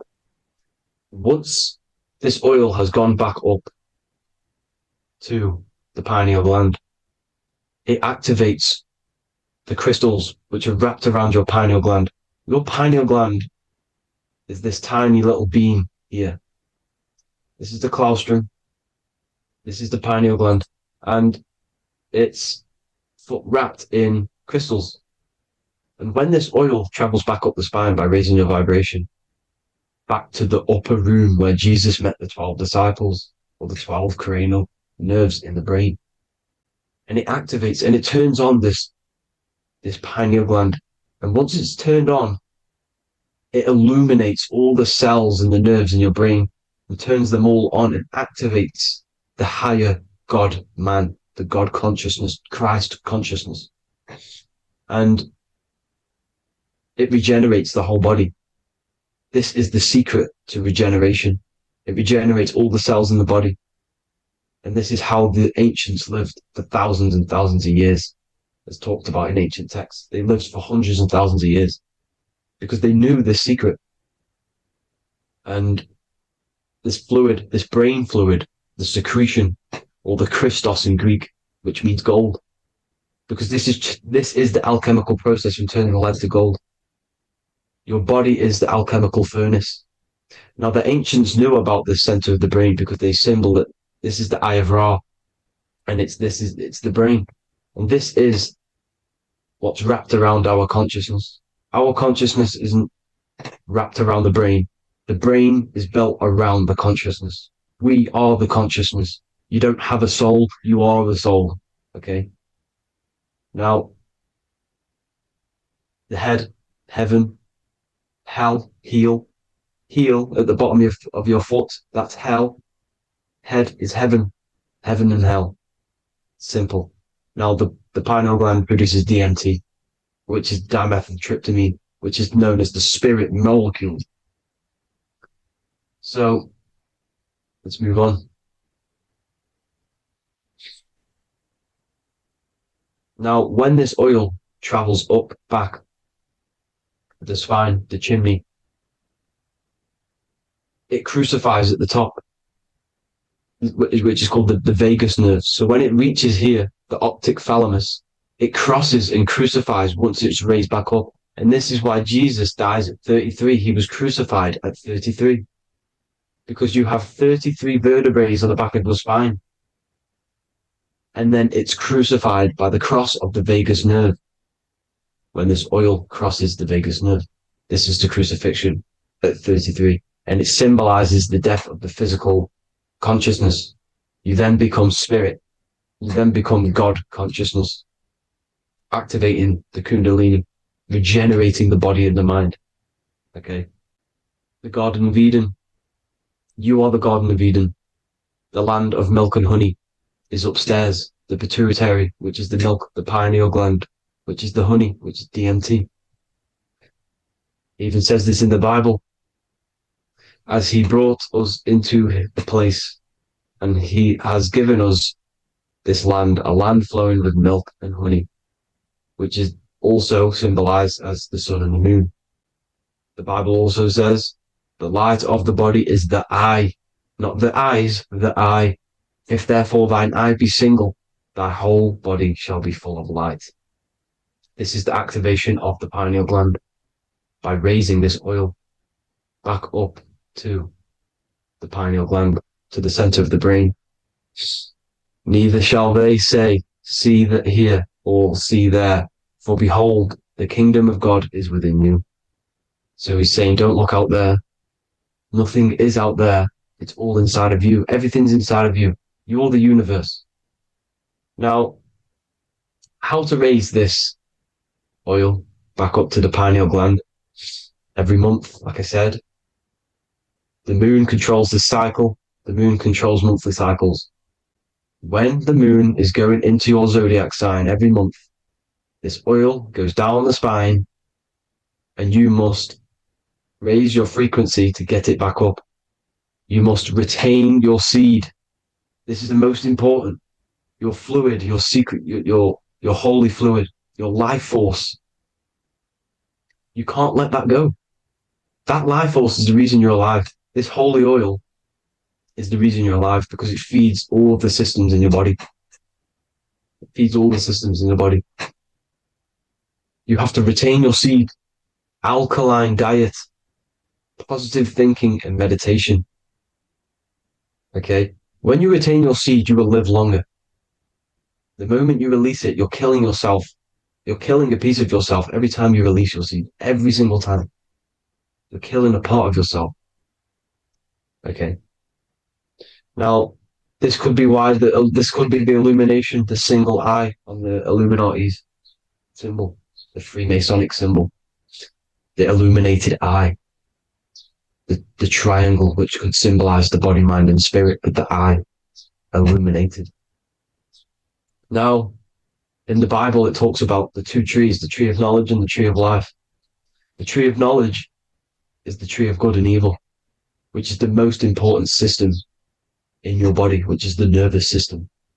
The nervous system, the most important. The tree of good and evil. And the tree of life, which is the cardiovascular system. Now, this oil, when it's released every month, feeds these two systems, and these two systems feed everything. Now, it's important you understand that. Okay? The ancients knew all of this knowledge. The Bible's telling you this knowledge. But it's in a metaphorical way. You have to understand the context behind it so you can read it properly. Now, eating of the tree of life, which is when it talks about in the Bible, eating from the tree of life is actually symbolizing a bad diet, ejaculation, because you're eating from these two systems. You're killing yourself with a bad diet. You're killing yourself with an ejaculation. Okay? So, that's important to understand. Now, this is Jacob's ladder in the Freemasons. Jacob's ladder, which is the spinal cord. It's the stairway to heaven. And this is Jack and the Beanstalk when he goes up the beanstalk and finds the golden egg in the grey clouds. The grey clouds symbolize the grey matter in your brain. Now, the Garden of Eden talks about the 4 different rivers in Garden of Eden. As we see here, the North Pole map, the ancient North Pole map. Because the center of the earth is the center of the torus field. Everything's the torus field. Atoms are torus fields. Everything's torus fields. You are the universe. Everything is within you. The North Pole is your spinal cord. This is why they say Santa Claustrum comes from the North Pole. This is the North Pole. And the Santa Claustrum is the center of your brain. Now, there's 4 rivers which come from the Garden of Eden. There's the blood, the Christ oil, which is the oil we're talking about, urine, and saliva. These are the 4 sacred oil, 4 sacred fluids in your body. And these are constantly abused in today's society. Also, these secret societies are targeting these fluids. Okay? This is why porn is free. They sexualize society through Disney. Go and look at some of the Disney movies. There's so many subliminal messages which sexualize these children because they want you sexualized. So you release your seed, which is one of the holy fluids in your body, especially your semen, your sexual energy. So important you retain this. So important because it's your life force. It keeps you alive. Okay. Now, let's recap on this. If you want to raise your oil every month, you can't just retain your seed for the month. You have to retain your seed forever. Don't just do it for a couple of days. Have to do it. It's a lifestyle. You want to become God consciousness, you got to do what it takes. It's hard in this society because this society is made around, it's designed to kill you pretty much. It's designed to keep you in these lower states of consciousness with all the bad food, the chemicals in the food, the chemicals in the water, the sexualized TV programs, sexualized adverts, sexualized TikTok and apps, videos, subliminally stimulating you. Because that is your weakness, sex. It's your weakness. Now, you have to retain your seed, meditation, and an alkaline diet. Why alkaline? Because acidic is low vibrational. This is the color spectrum. And what's the highest vibrational color? Violet. It's the lowest, red. You have to have an alkaline body in order to raise this oil.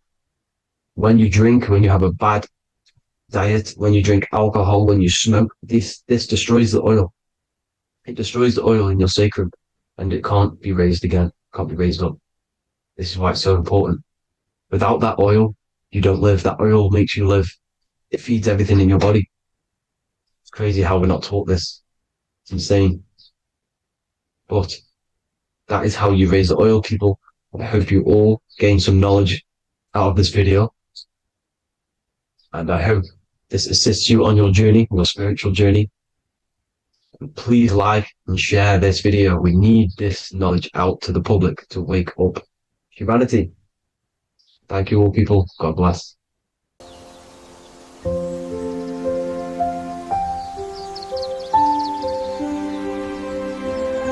bookofwisdom.com. Visit today.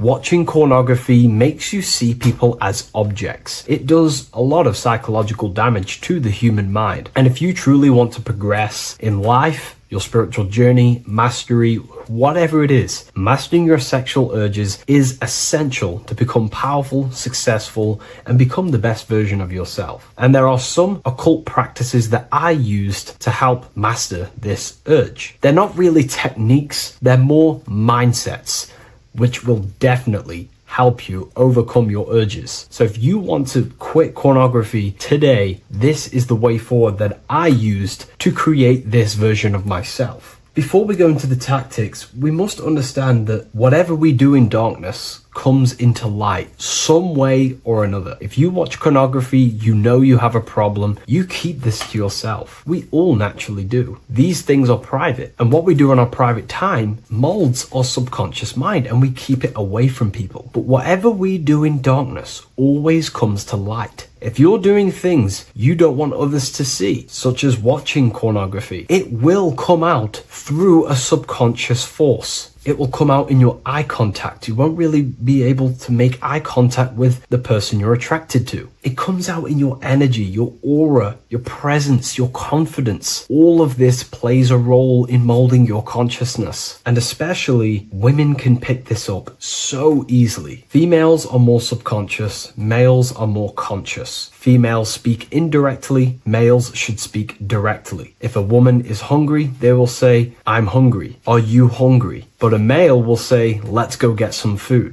You have to see the underlying subconscious messages in women because they speak in more of a subconscious language. Men speak in a direct language. And maybe even men will pick this up. If you want to be taken seriously in the business world or your career, whatever it is, this is essential for your body language and your personal power. So you must master your sexual urges. Releasing your sexual energy, your sexual fluids, removes the life in your eyes. A lot of people get dark bags underneath their eyes. I used to have them years and years ago. My eyes were always half shut. There was no life in my eyes. But as you purify yourself, the life and the energy comes back into your glaring eyes. The first tactic on mastering your sexual urges is understanding that thoughts produce emotions. Whatever we think about inside of our mental body directly corresponds to what we feel in our emotional body. What we see here is a piece of alchemical artwork showing you the light of the mind shining down into the heart. This represents the mental body with the clouds. This represents the human heart, the emotional body of consciousness. What we think about, if we think about sex, or if we watch things that are stimulating to us on Instagram, TikTok, that thought goes into the mind and the feeling gets then produced in the heart and the body becomes aroused. What we think inside of our brain becomes emotional energy in our heart. As above, so below. And what becomes in our heart is what we take action on. We take action on emotion. Human action, human behavior pretty much comes down to what we feel. We only act on what we care about or what we love. If you love that feeling of watching pornography, that is the reason why you're taking the action. So keeping this in mind at all times is very important in your journey of self-mastery. What you think is what you feel, and what you feel is what you act upon. Remove stimulations that can possibly produce that thought of watching pornography. Unfollow the people. Purify your environment so these thoughts do not enter your mind. And if you do become stimulated, remember, thoughts produce emotions. Change your thoughts. Think about something else instantly. The more you think about it, the more you feel, and the easier it is to take action upon it. And the second tactic that I say to myself is that it's all mental. World, the universe, life is all mental. For example, unfortunately, my brother passed away recently. I've never gone through something like this in my life. It's tough. It's horrible. It's not nice losing a loved one. However, if I sit around and focus just on the negative side of that, yes, of course, I'm going to have my moments. But if I just sit there and focus on the negative, it will destroy my life. It will pull me down. The only thing that I can do to benefit from this situation is to become a better family person out of this. Become more loving. Spend more time with the people who mean a lot to you. You can always change and transmute the mindset of every situation in your reality. There's a famous saying I like to say, if you can change it, change it. But if you cannot change it, change the mental attitude towards it. Never just sit there focusing on the negative side of reality. This helped me with mastering myself watching pornography. It's all mental. You hold the power over the mind. And the next tactic is probably the best one ever. And I still use this today in everything in my life. Before I make any decision in life, I always say to myself, what is the effect of this cause? Is that effect going to push me towards who I want to be? Or is that effect going to pull me away of who I want to be and become and where I want to go in life? If the effect is not pushing me towards who I want to be, I will not take the action which is the cause. Consciousness cannot escape the law of cause and effect. It is an immutable, inchangeable law that is governing your consciousness and your mind. You have to keep this law in mind because it is the law that is creating and crystallizing your reality. Any decision you make, what is the effect of this cause? The law of cause and effect is a force that you cannot escape. So you have to work with this law and become conscious of the law. So before you do take the action, what is the effect? Is watching pornography going to push me towards who I want to be and where I want to go? If it's not, do not take the action. That's where willpower comes in. You can do little exercises for willpower, meditation for 30 minutes of not thinking. You can do rituals that strengthen the connection to your mind with your willpower. At the end of the day, the willpower is the most essential force in the consciousness. Another thing is remove any music that talks about it. Even the words will be producing thoughts in your mind. What you feed your consciousness is ultimately what you project back outwards. Don't listen to the rap music. Don't listen to any music that talks about it. Try and remove this from your environment. These tips that I've given you don't just work in quitting pornography. These work in every aspect of your life, and they will dramatically change your life if you become conscious of them and actively use your mind. Don't fall under the spell of becoming unconscious. Never act unconsciously. Never think unconsciously. Never feel unconsciously. Stay on top of your mind. Be the observing eye in your mind. Never fall unconscious. Of course, we all need to sleep, but I mean in the waking times. And this is why learning about yourself or consciousness is essential for every aspect of life. Business, your career, money, whatever it is. Whatever you're doing in your life comes down to understanding human consciousness. And that's why I wrote these books, so you understand yourself, so you gain your understanding of the functions of your own mind, body, emotions, and how you are creating reality. That's why I wrote the book of symbolism, because symbols are not just symbols. These symbols represent forces and aspects of the human psyche themselves, and they are veils, they are keys that help you remember and become conscious of what has fallen unconscious in your mind. We're simply just becoming conscious of what we are unconscious of and becoming conscious of them and using these powers. You want to take your life to the next level? Feel free to get the book of symbolism. I'll leave a link in the description. Take care, everyone.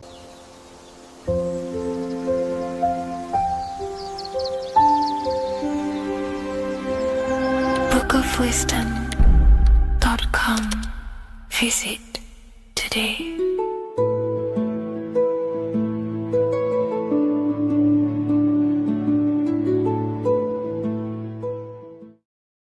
Welcome back everyone to another video. Today we're going to cover everything that you need to know about the mind, starting with the two aspects of the mind, the conscious and the subconscious. The male aspect of your mind is the conscious. This is the 10% of your mind. The conscious part of your mind is only aware of everything around you, your vision, your sight, your smell, your taste, your hearing, and your current state of emotion and thought. Every thought that you consciously think about has an emotion directly attached to it. That emotion is then impressed onto the subconscious part of the mind. The subconscious part of the mind is the female aspect of your mind. It is also a whopping 90% of your mind. Subconscious mind is controlling all of the subconscious processes which happen within your body. For example, your subconscious mind is controlling your heartbeat, your digestion of food, and all of the things that you do not have to tell the body to do. It is the hidden part of our mind which is controlling all of the hidden things. The subconscious mind is like a recording supercomputer. Everything that you have experienced in your life is all recorded and stored within the subconscious mind. One of the most important things about your subconscious mind is that it stores your mental programs. Everything in the subconscious mind manifests into behavior and actions within the body. Your daily basis routine and habits are all mental programs within your subconscious mind. These mental programs are created by mainly two ways. 1, repetition, and 2, emotional impact. The repetition is fairly simple to understand. The more you do something, the more it impresses onto your subconscious mind and becomes a program. That program will then manifest into your behavior. However, with the emotional programs, they work a bit different. The stronger that you feel an emotion, the stronger it is impressed onto the subconscious mind. And then that emotion becomes a program.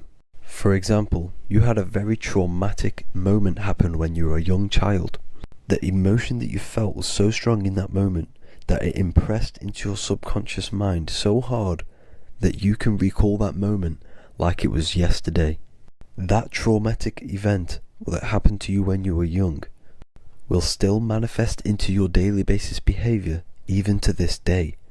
However, it manifests subconsciously. For example, if you were in a car crash, you will be wary to enter cars with certain people. All because of that traumatic emotion that you felt and impressed onto your subconscious mind. Another example of the subconscious manifesting into our behavior is posting on Instagram. Most of the time, the reason why you post is because your subconscious mind is seeking gratification. So before you actually do something, question yourself and find out the root cause of why you are doing this. Another thing that you need to understand about the subconscious mind is that it takes everything you say in here literally. So for example, if you go and say, "You are an idiot" to someone, your subconscious mind will only pick up the word idiot. It only knows yourself. It doesn't know anyone else. You are casting a spell on yourself just by saying that to someone else. This is why the golden rule is to treat others like you'd like to be treated. Now, you can rewrite these programs which are already in your subconscious mind. However, it does take consistency. You have to change these programs which have been running for years. And by changing these programs, you change your behavior, because these programs manifest into your behavior. The best way to do this, personally, is to listen to affirmations first thing when you wake up in the morning, and do this for 10 minutes every single morning. Then at night time, you want to think and feel that you are becoming the reality that you desire. The more that you feel this reality, the more it will become a program and impress your subconscious mind. For example, you're trying to gain financial freedom. If you trick your subconscious mind into creating a program saying that you are financially free, this will manifest into your behavior. You will start doing more work. You will start looking for ways to make money. Your mind will be set on the frequency of money and financial freedom. Therefore, you will receive thoughts based around this program. If you take enough action, your life will dramatically change because of this program that you created in the mind. This is why we call it a mindset, because your mind is a frequency tuner which sets its frequency onto different thoughts, because thoughts are frequency. If you fill your mind with a specific frequency, you will gain thoughts and ideas based around that frequency. To create a stable mind, you need to master your emotions. You need to change your mindset. Everything that you experience is neutral. Based upon the mindset that you see it, you either give it a positive or negative charge. By understanding this deeply, you will then control your emotions. I hope you gained some wisdom and enjoyed this video. Please, if you can, leave a comment and a like, and subscribe to the channel if you like this content. Love and light to you all.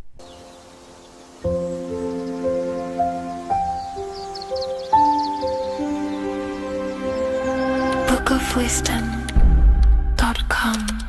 Visit today.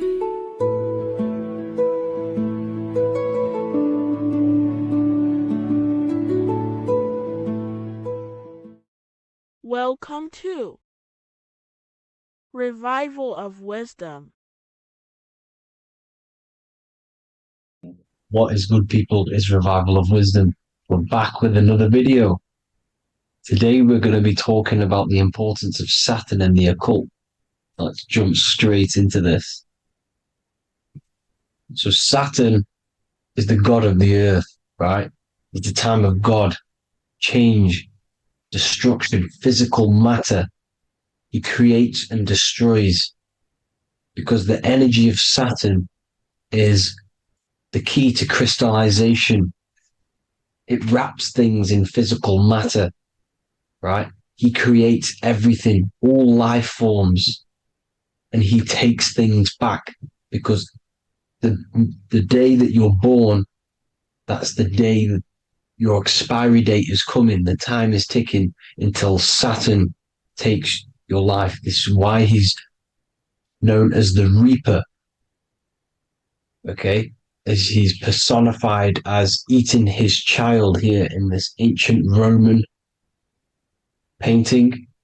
As you can see, he's eating the child. We are all children of Saturn, right?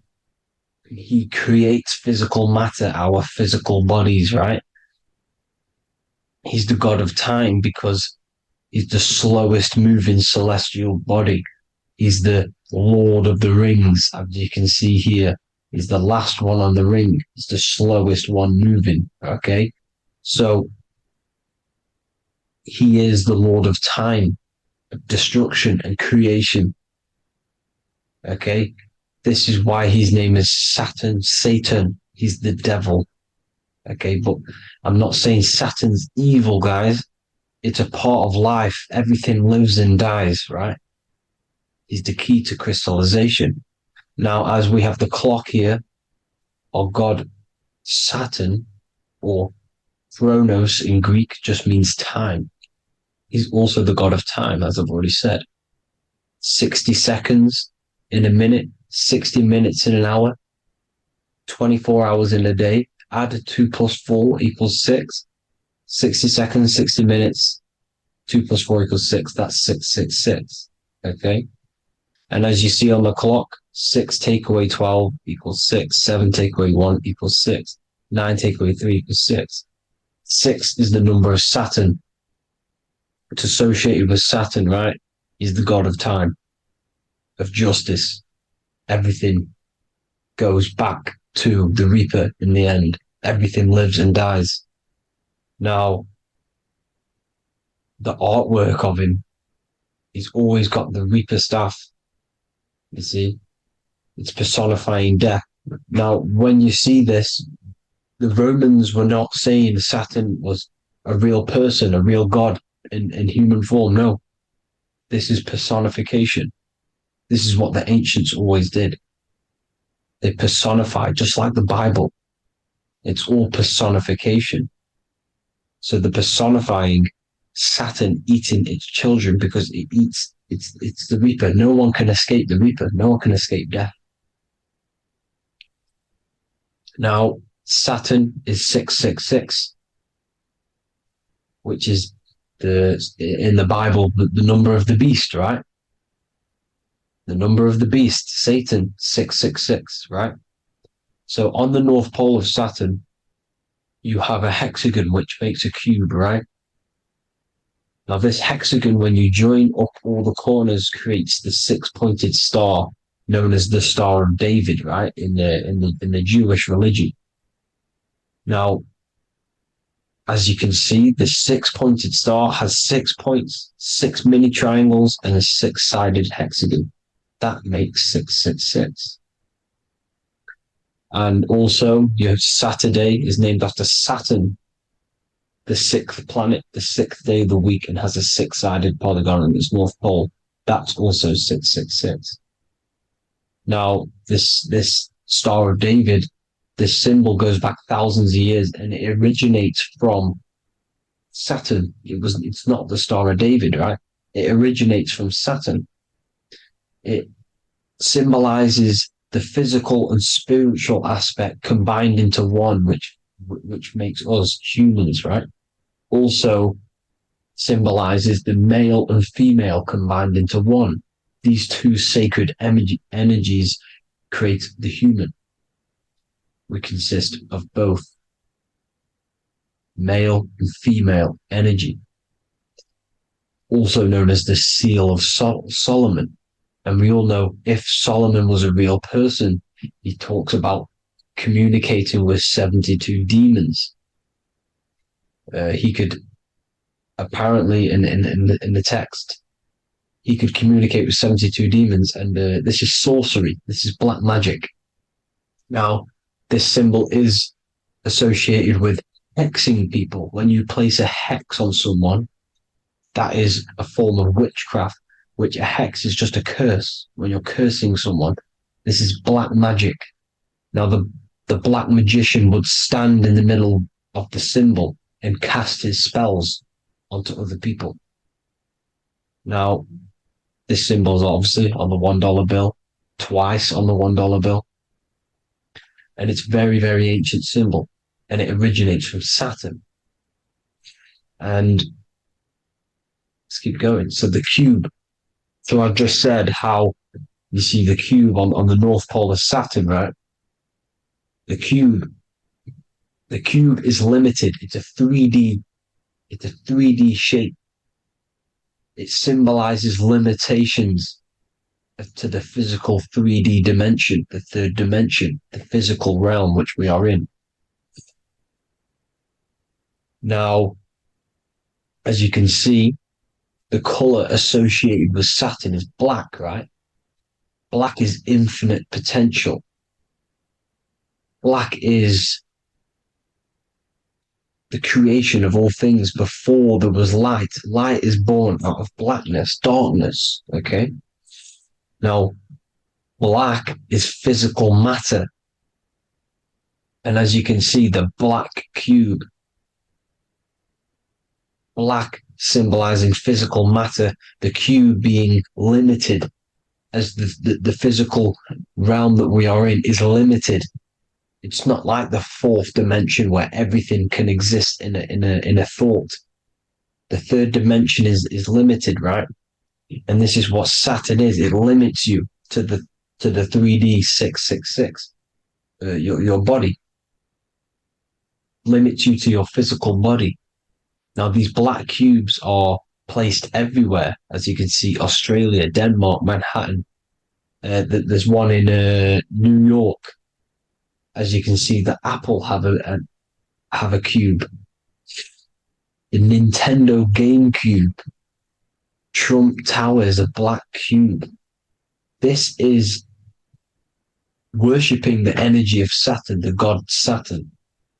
Okay, it's not a god, it's a celestial energy. However, it rules over Earth because it pretty much created the physical realm.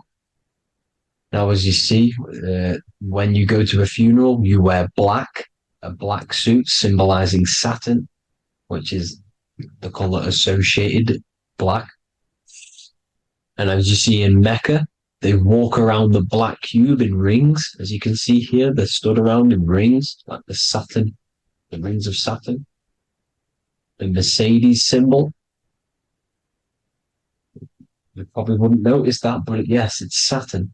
And when you graduate from university, you wear a black cube on your head. This is all symbolizing Saturn. Okay. Now, as you can see, the Jews here have a black cube on their third eye whilst they pray. Notice how he's shutting his eyes into blackness, darkness, and he's wrapped around a black strap around his arm. This is symbolizing the wrapping of physical matter, of how physical matter wraps things into existence. And as we all know, the Star of David is a Jewish symbol. So he has the black cube and the Star of David, right?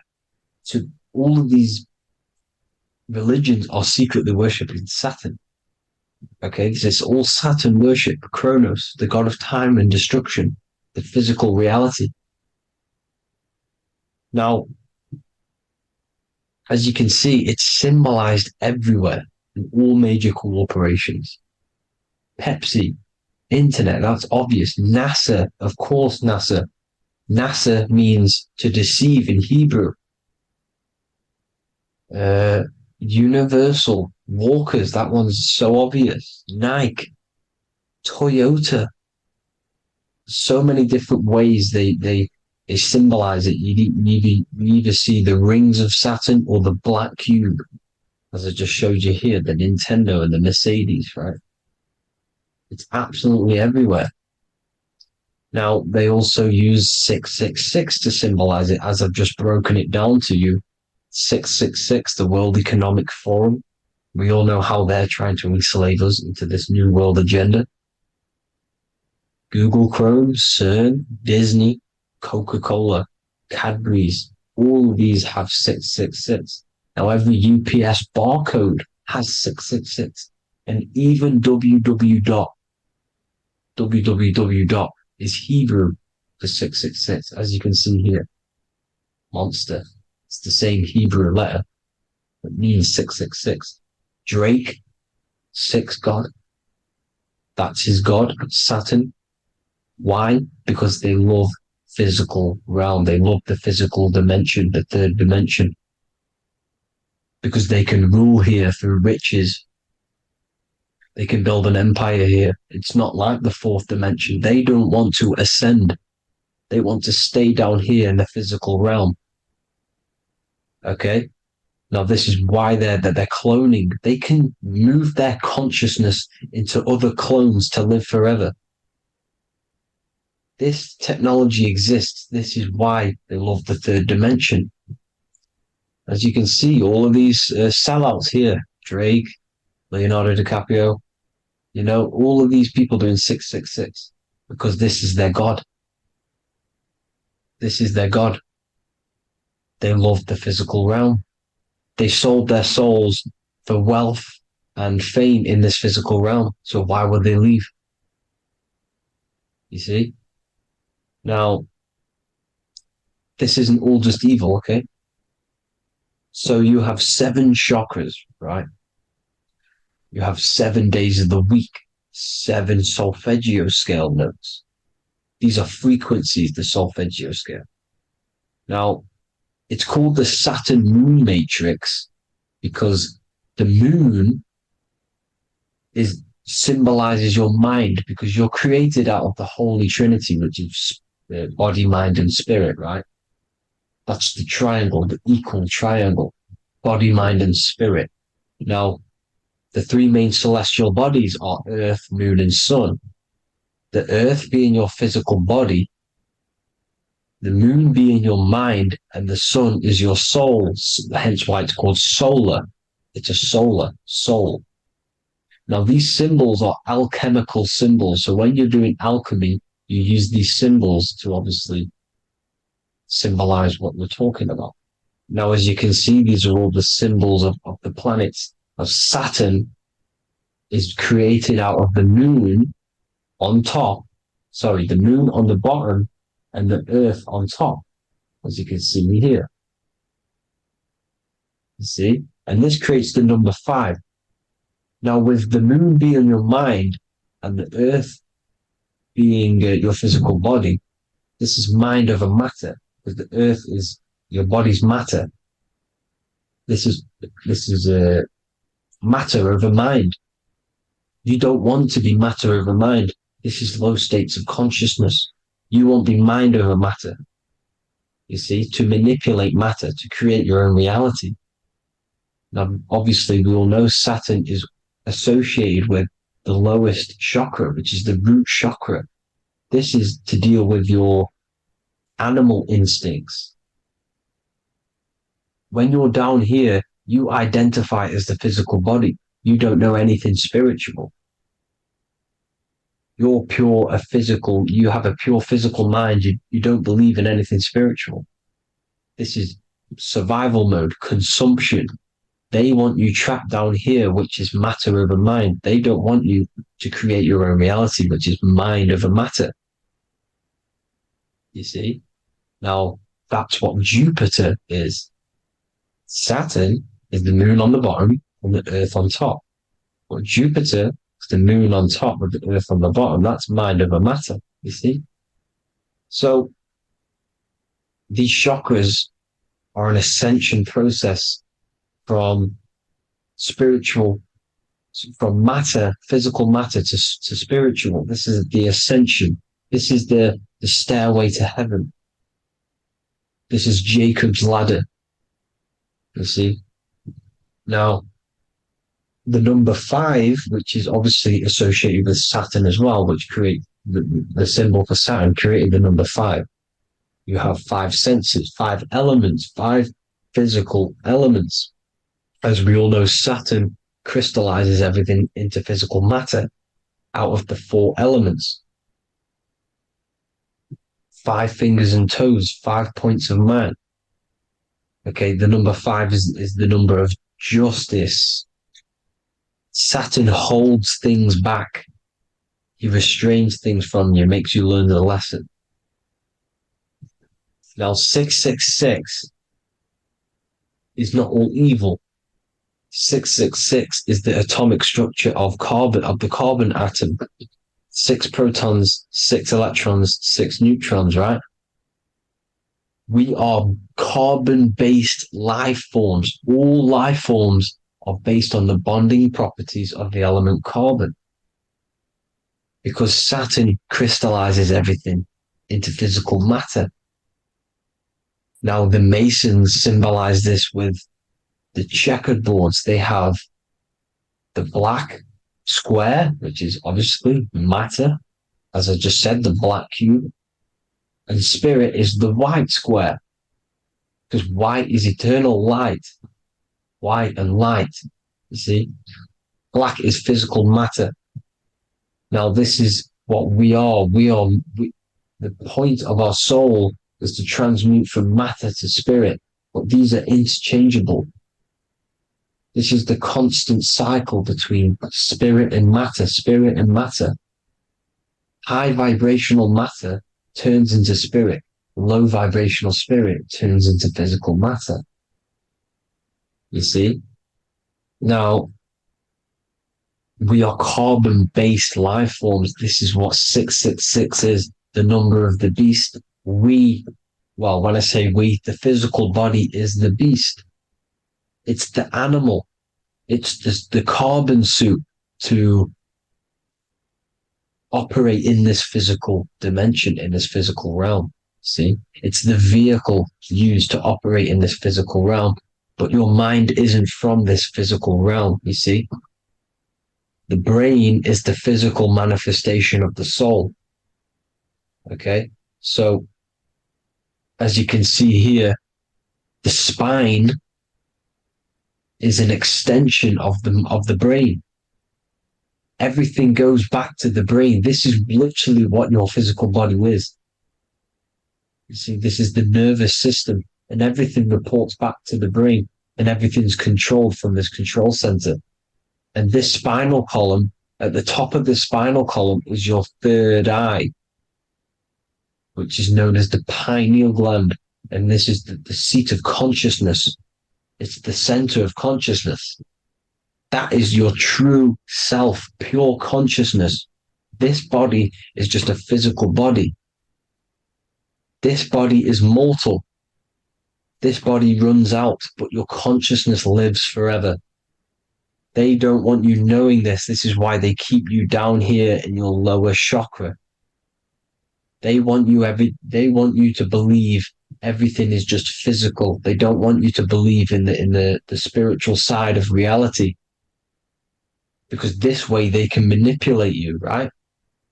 They want you matter over mind because they know your mind creates reality.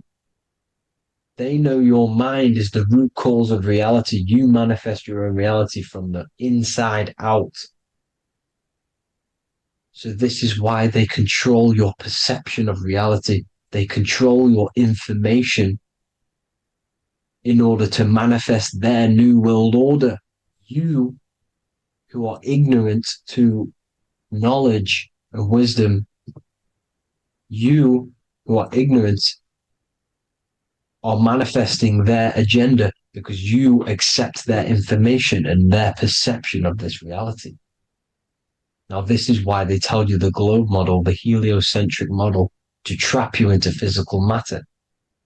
Now, if you understood about this true form of this realm, you'd understand that there's a spiritual side behind everything.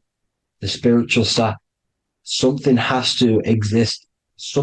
The root cause of reality is higher planes of existence. It happens in the mind before it happens on the physical plane. You see? They don't want you knowing this. They want you matter over mind, which is the symbol for Saturn. Moon over Earth. The Holy Trinity.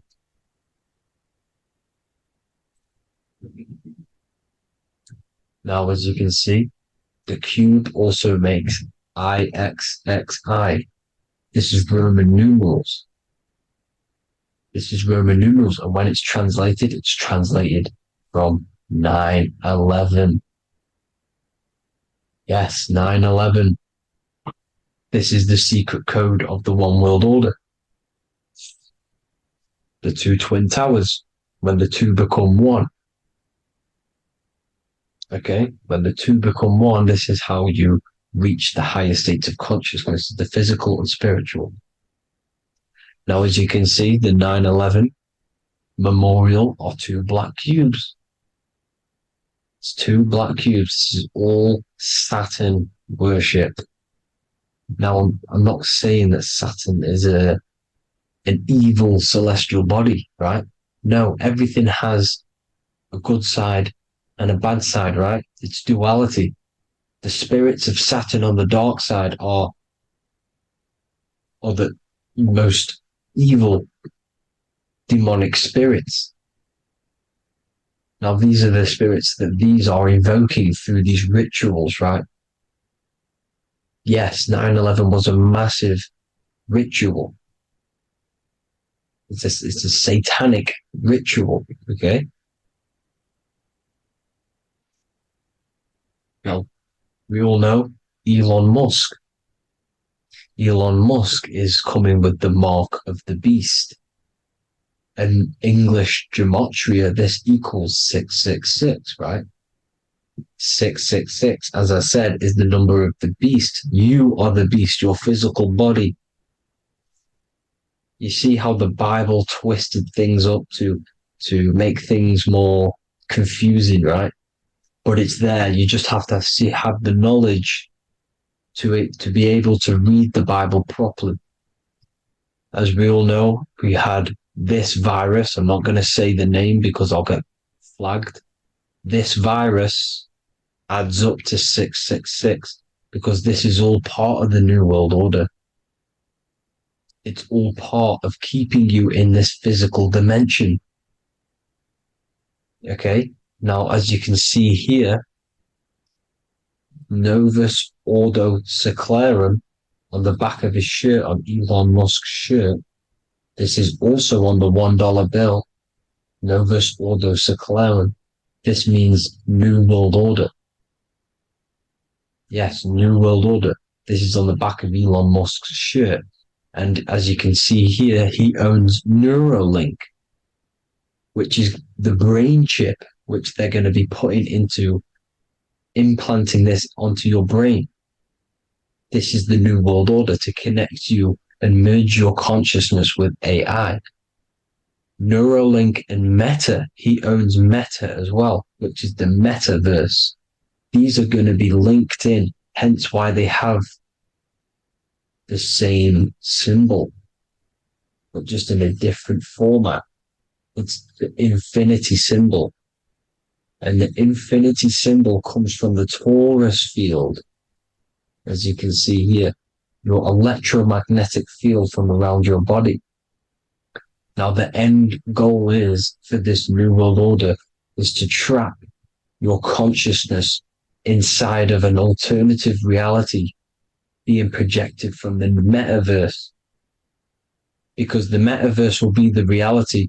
Neuralink will be the brain chip inside of your brain, projecting your consciousness into an alternative reality while they harness your energy of your physical 666 body. Now, this stuff gets real deep, people. Now, this is the end goal of the New World Order, is to connect you with AI. This is why they're trapping you and keeping you in these lower states of consciousness in the Saturn-associated root chakra, so you don't find out about the spiritual side of reality, because if you knew the truth of this reality, you wouldn't connect to AI. You see, you have the power within you to travel to other worlds, the astral plane, for example. You travel to different worlds when you are sleeping. Okay? They want you to know it's just a dream. However, their end goal is to trap your consciousness and feed off your energy, spiritually and physically. Okay? I don't know why these people are just pure evil. As I said, evil love bondage. They love the physical dimension. They don't want to ascend to other realms. These evil love the third dimension. This is why evil spirits will inhabit bodies, exorcisms, because they miss being in the physical realm. They miss it. Evil love bondage.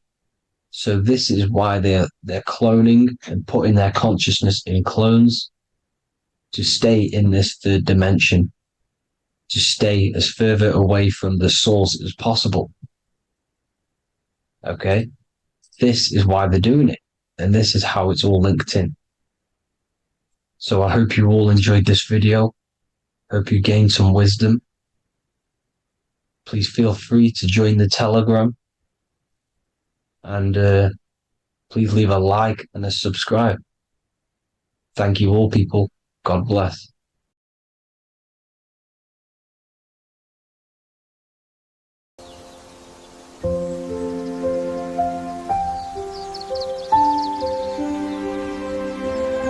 bookofwisdom.com.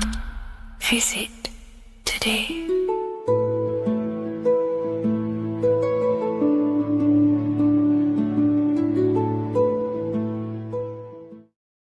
Creation demands destruction. Every time you release your sexual fluids, you're destroying a part of yourself to create an extension of yourself. For example, if you want to create a business, you have to destroy your time, attention, and energy in order to create the effect of the business. All creation demands some sort of sacrifice or destruction. This falls under the law of polarity in the universe. It's the same with your sexual fluids. Your sexual fluids, especially as a man, contains minerals, all the minerals in your body. It contains your vitality. It contains your DNA. It contains the blueprint of you, and it can create a whole new human being. You are literally playing with the power of creation if you are releasing your sexual fluids too much. Sexual fluids also extend beyond the physical plane. They contain astral forces because all physical creation is a mental creation. We live in a mental universe. Everything begins as a thought in the mind, then the thought takes the form and the body of imagination, which is an astral force. Imagination turns into etheric emotional energy. Then the etheric emotional energy turns into the physical action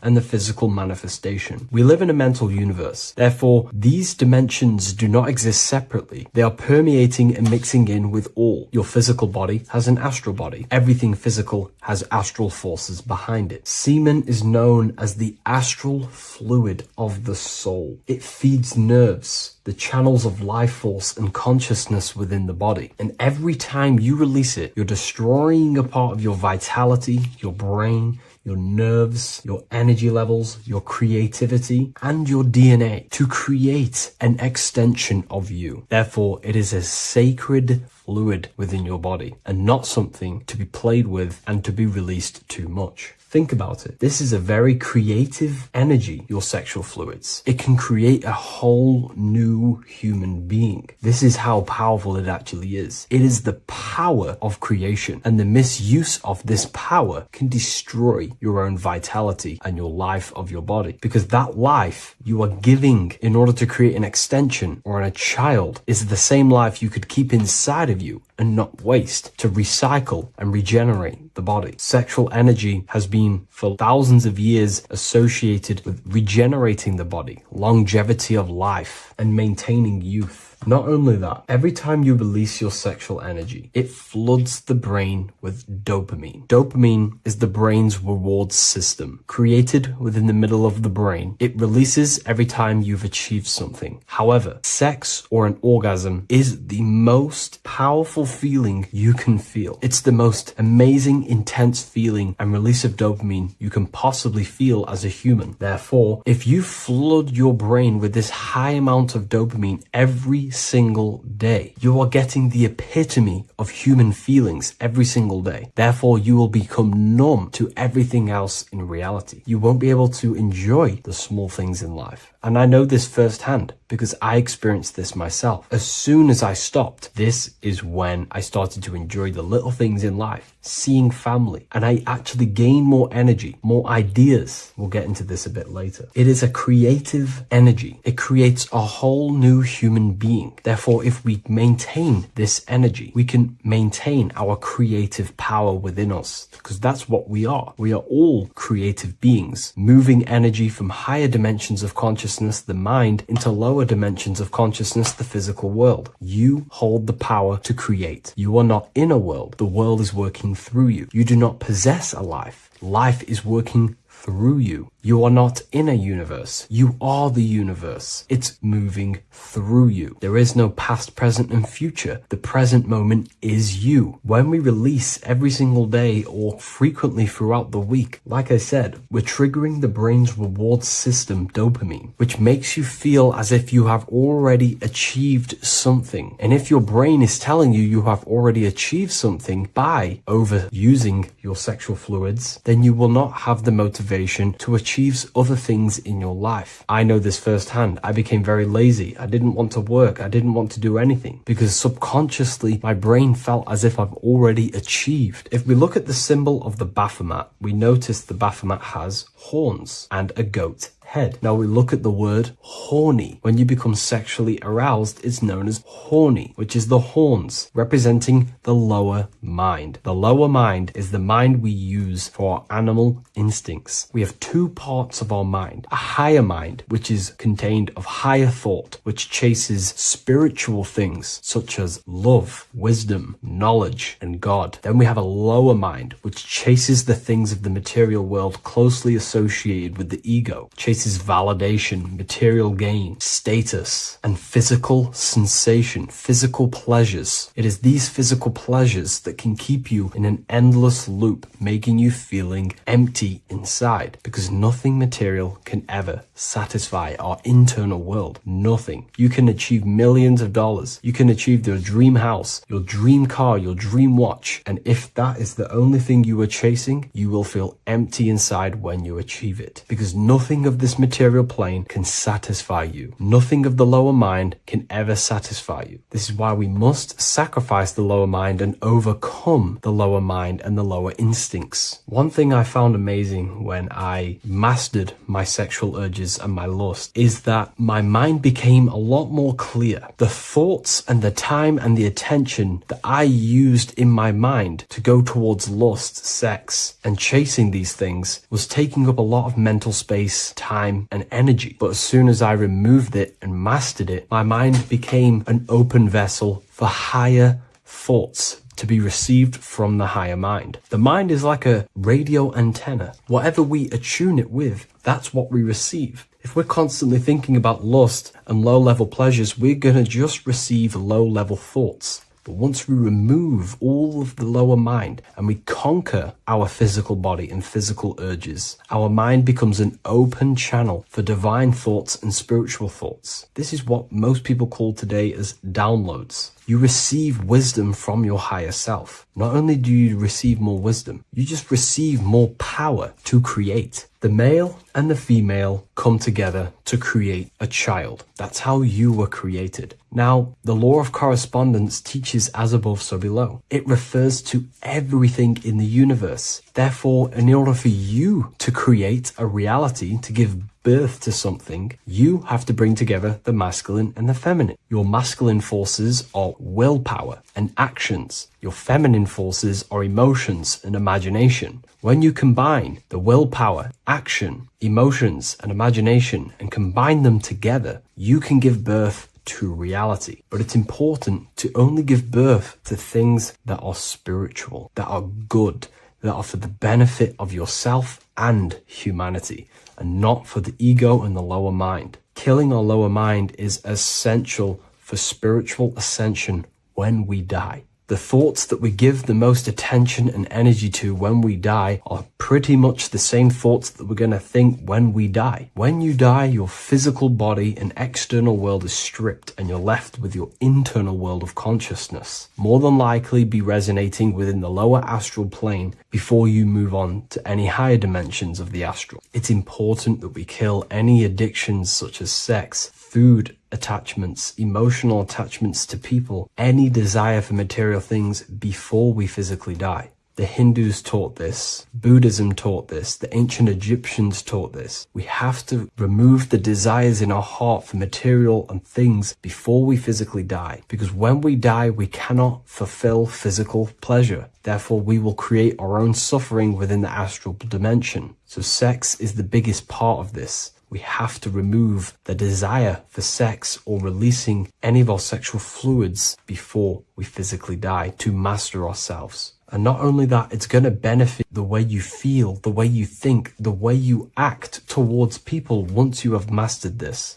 Porn psychologically damages you. You are quite literally the person in the corner of a room watching two other people give pleasure to each other. Psychologically, that is not good. And what happens in darkness is always revealed in light. What you do in your alone times will show in your confidence, in your eye contact, in your presence, in your aura, your energy. You cannot hide things that you do in the dark, because they always reveal themselves in a subconscious way, whether physically or through an energetic spiritual way. Sex can be known as sacred energy exchange. You are exchanging energy, bioelectrical energy. It's a scientific fact that when you hold hands with another person, your brain waves of each individual become synced. Your emotions sync. And you exchange electromagnetic energy because you are an electromagnetic being. When you have sex with someone, you are literally exchanging emotional energy. Your aura is not just an electromagnetic field. It is literally a manifestation of your internal consciousness. Your consciousness contains your thoughts, your beliefs, your traumas, your emotional state.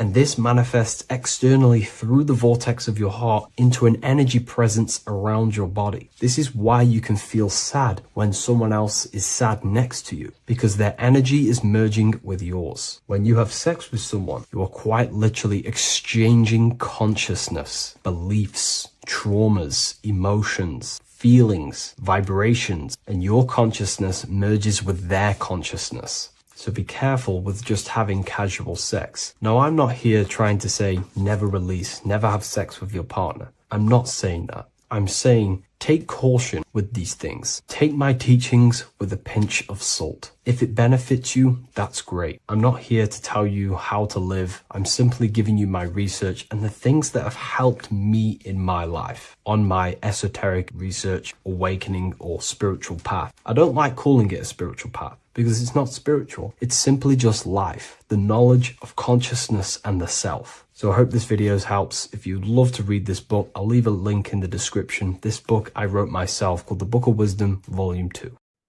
Left and right hemisphere, and what are they doing? How does it contribute towards your perception in this world? And this is what we're going to be talking about in today's video. We're going to be breaking down the two hemispheres of the brain and how they function in your life. So first, we have the left hemisphere. This is the logical hemisphere. This is the analytical, divided, scientific, or verbal hemisphere. The right hemisphere is creative, wholeness, artistic, symbolic, and metaphorical. The right hemisphere does with non-verbal things. It produces a holistic perception. It is more to do with creativity. Because what you must understand is that we are not in the external world. The world is produced by our brain. We see with our brain. Our eyes are a part of the brain. What we touch is the brain's interpretation of electrical signals on the nervous system. What we smell is the brain's interpretation of smell through the nose. What you taste is your brain's interpretation of chemical reactions on your taste buds. So what you are experiencing is the brain. The brain is a computer creating a simulation. And you have two hemispheres which breaks down this reality. So essentially, the brain is the perception creator. It creates perception.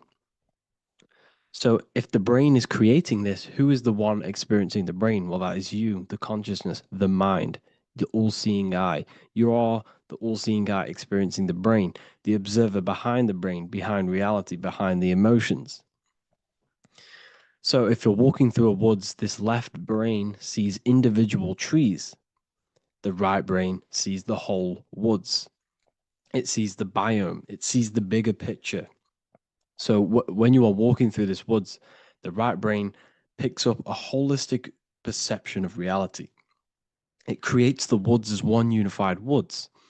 The left brain's job is to break this down and analyze it so that we can see individual things. And this is also necessary for humans to have the ability to break things down and manipulate things in this world. So without this left hemisphere, we could not manipulate things and break things down. So this right hemisphere is important because it sees the whole woods. It sees humanity as one unified consciousness. However, the left hemisphere sees individual egos. So the left hemisphere is the place of the ego because it only understands it sees the world very divided. Okay.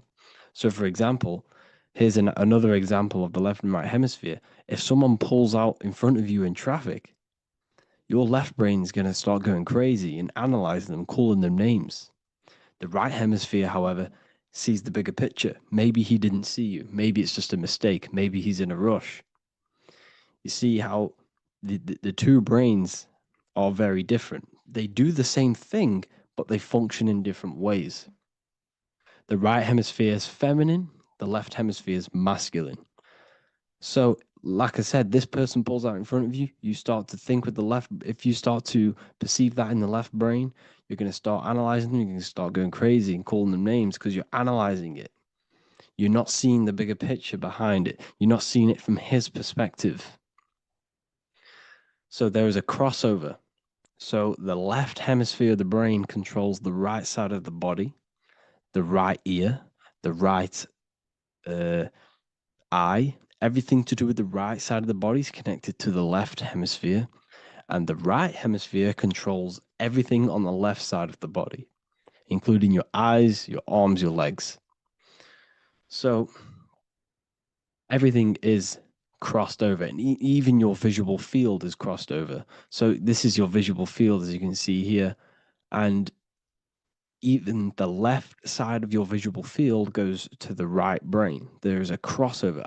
No one really knows. There's not really a reason for this. However, this is how the human body is designed. As we all know, the human body is the most advanced piece of technology on the face of the earth. They cannot replicate the human body. And they tell you it has no creator. This is crazy. People are that brainwashed, they can't even understand that their body is the most advanced piece of technology. Your body is so advanced, the computers that you use are mimicked of the body. Everything they create is mimicking nature, but they don't show you how intelligent nature is because they don't want you to understand you're in an intelligent design. So anyways, let's get back on track. There is a crossover in the brain, and this is why they teach you to write with your right hand. And I was speaking to someone who's in a nunnery, or whatever you want to call it. They were a nun, or they knew someone who was who was a nun, and they forced these people, these nuns, to write with their right hand. You had to write with your right hand. This is why, I'd say at least 70% of the world, or 80%, is right-handed and right-legged, because they taught us this to activate the left hemisphere more because of this crossover that happens in the body. So when we are using this right side more, we are using that left hemisphere more. Why? Why are they doing this? Well, they also called it writing. Writing is a spell, to cast a spell on you to use that right side of the body so that you use this left hemisphere. because they want you to see the world as a divided perception. They don't want you using the right hemisphere, using that left side of the body to activate the right hemisphere to see the bigger picture and see how everything is all one and everything is created. This left hemisphere domination keeps you from seeing the connections between everything, because that left hemisphere analyzes, it breaks things down. So when we are left hemisphere dominated by using the right side of the body, we are essentially seeing everything as divided. And this is why so many people will not understand my work, because my work connects dots and connects fields of knowledge, and makes you see the bigger picture. So people who are left hemisphere dominated will see my work and think this guy's crazy. But everything, it's all about activating that right hemisphere. So they called it writing because every word you say is molding your mind in some sort of way. The things you see is molding your mind. Everything you take in through the five senses is molding your mind. And language is a massive spell, especially the English language. They called it writing so that you use that right side. It's a spell because your subconscious mind picks up everything you say. And 90% of your daily basis behavior and thought patterns is produced by these subconscious programs within the subconscious mind. Essentially, your conscious mind is only the 10% of you. The conscious mind is just what you're aware of, what you're wearing, how you're feeling, what you're thinking. That's your conscious mind. The subconscious mind is controlling every system in your body. It's telling your heart to beat without you being conscious of it. So essentially, this is what they're programming. They're programming this system in the back of the mind, which is controlling everything through the words. And this is what spells are, because it's all about creating perception in the subconscious. So they want you to use that right side more. I truly believe the ancients, they were balanced. They used the left and the right side of the body. They didn't have a stronger side because they understood this science of the body and how the body works. So this is actually called phonetics. It's not etymology. Etymology is the study of root words. Phonetics is the study of how words sound similar. The way words are spoken. So phonetics, phone, is why we call them a phone, because you speak into a phone. So this is write and writing, to use that right side to activate the left hemisphere more. So your hands are a manifestation of your brain. The left hand is the right brain, the right hand is the left brain. And as a child, we were always taught that when you place your hands together like this is the size of your brain, which is true because your hands are a part of your brain. They're an extension of your brain. Every part of your body other than your brain is an extension of the brain. Everything's working and feeding back information to the brain because you're experiencing the brain. So another trick that you can do, or another exercise, is looking in the mirror and closing one eye at a time. If you close your right eye, if you take your top off, for example, you'll analyze your body if you close your right eye, because you're using that left hemisphere. Sorry, other way around. If you look at yourself through your right eye, you'll use that left hemisphere, which will analyze yourself. You'll see individual body parts. If you close the right eye and use the left eye, you'll see your body as a whole. You won't really analyze it. This is how you can analyze yourself using these two hemispheres. So this whole system is created to keep you thinking logically and to restrict you from creating and restrict you from understanding symbolism, allegories, metaphors, and teamwork. They want you stuck in a logical way of thinking and a logical way of seeing the world. This is why when you go to school, you are told exactly what to do. You're told to think this way and no other way. You're told to do orders, do this. It's a very left-brained system, because if we all started to open up this right hemisphere, we'd all see, wow, everything is all one, everything's all connected. And this is what my work is doing. I'm showing you everything is one. The physical world is an illusion of duality, but everything comes from the one source, the one mind. The universe is a giant mind. I am mind, you express mind. We all possess mind. Behind the physical body is the same mind consciousness. And we are all expressions and fractals of this infinite consciousness called mind. And this is what they don't want us to figure out, is that we are all just one consciousness expressed. It's an infinite consciousness. It's even in the squirrel, it's in the dog. All of these different animals, they're just different bodies, but behind the bodies is the same consciousness, which is mind. That's what the pineal gland is. The pineal gland is not the mind, and it's not the third eye. The third eye is your mind. If you have a closed third eye, it just means you have a closed mind. If you have an open third eye, it just means your mind has expanded from beyond physical things through astral projection and mystical experiences. This is how you gain an open third eye. It's just an open mind. A mind that has astral traveled, that has explored the realities within the mind. So everything they do is to keep us in a divided state. Divide and conquer, right? That's their motto. All to keep you thinking how everything is divided. Everything they've done is division. Postcodes, countries, everything is divided. Like football teams and all this stuff.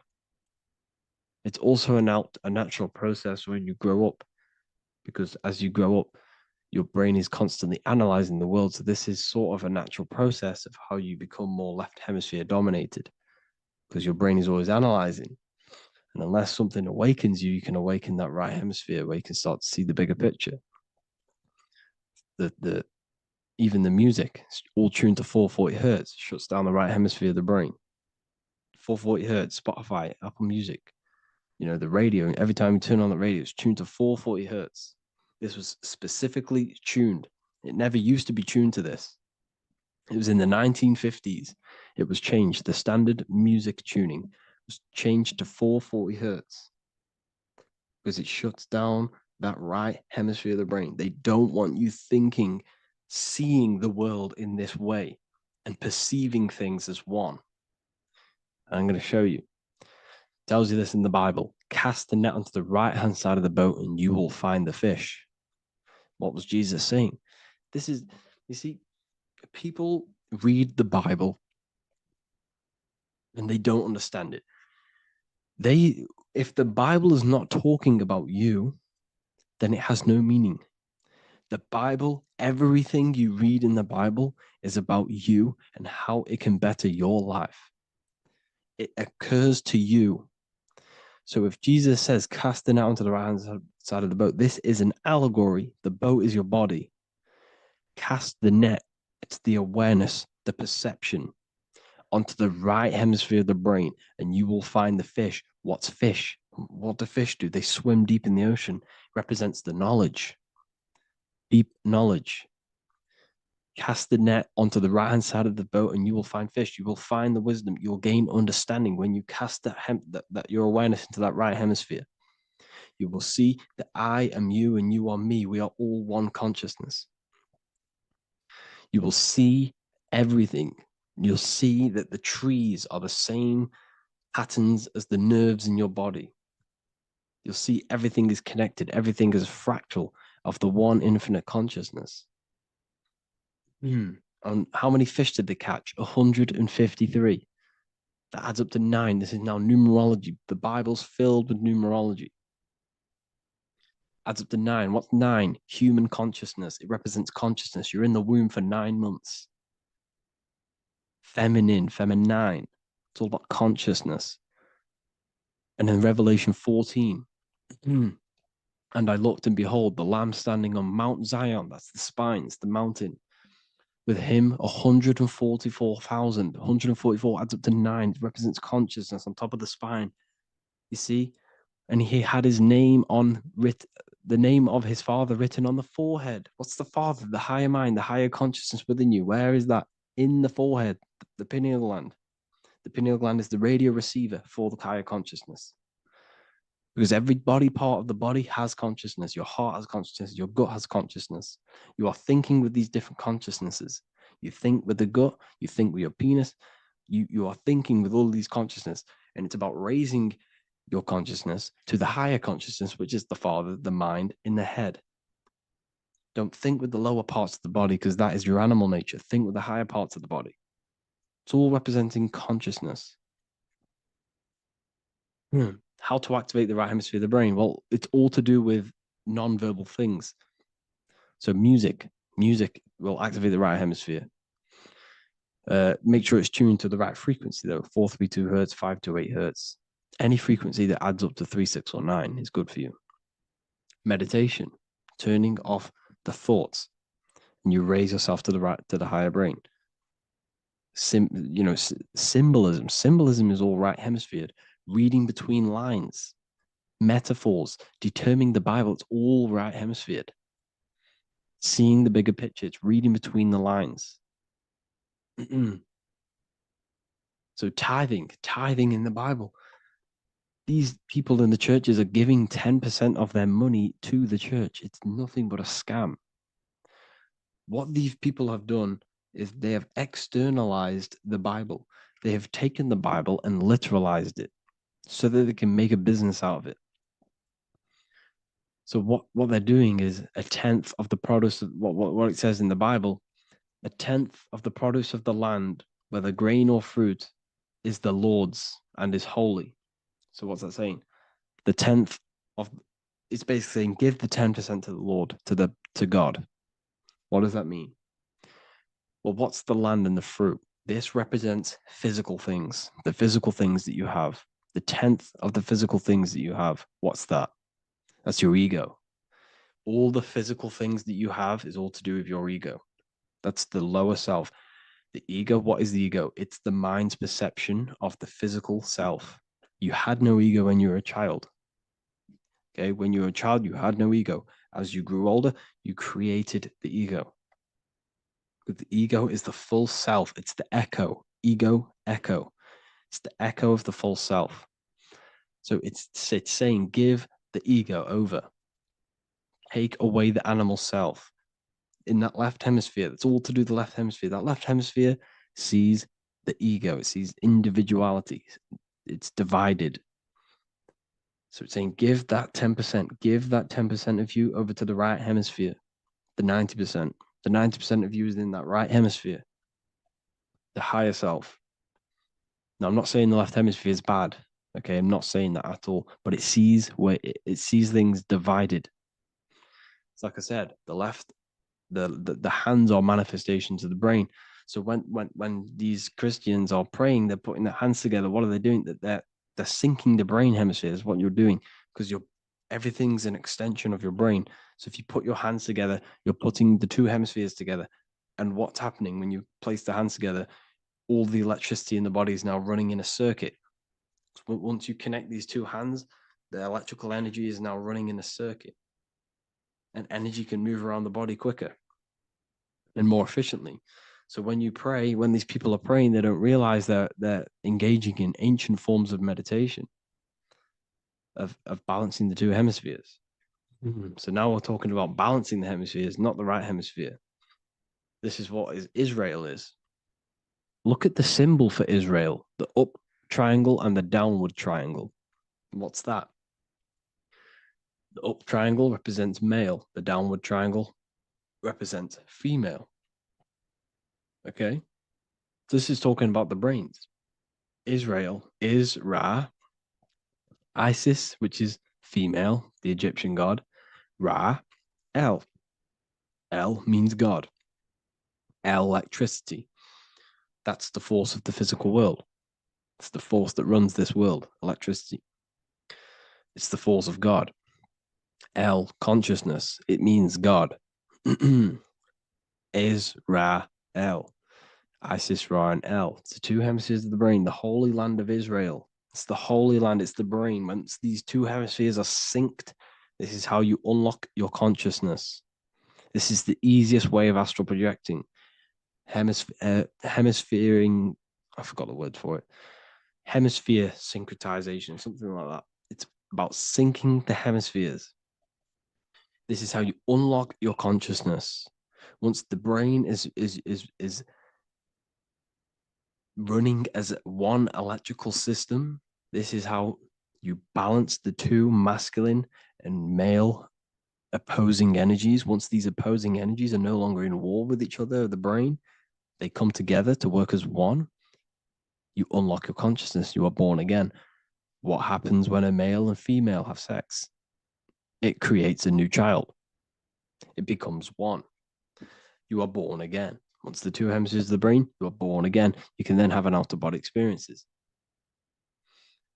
So this is why the symbol of the Holy Land, Israel, is the up and down triangle back combined together, because it represents unification of the male and female, unification of the hemispheres.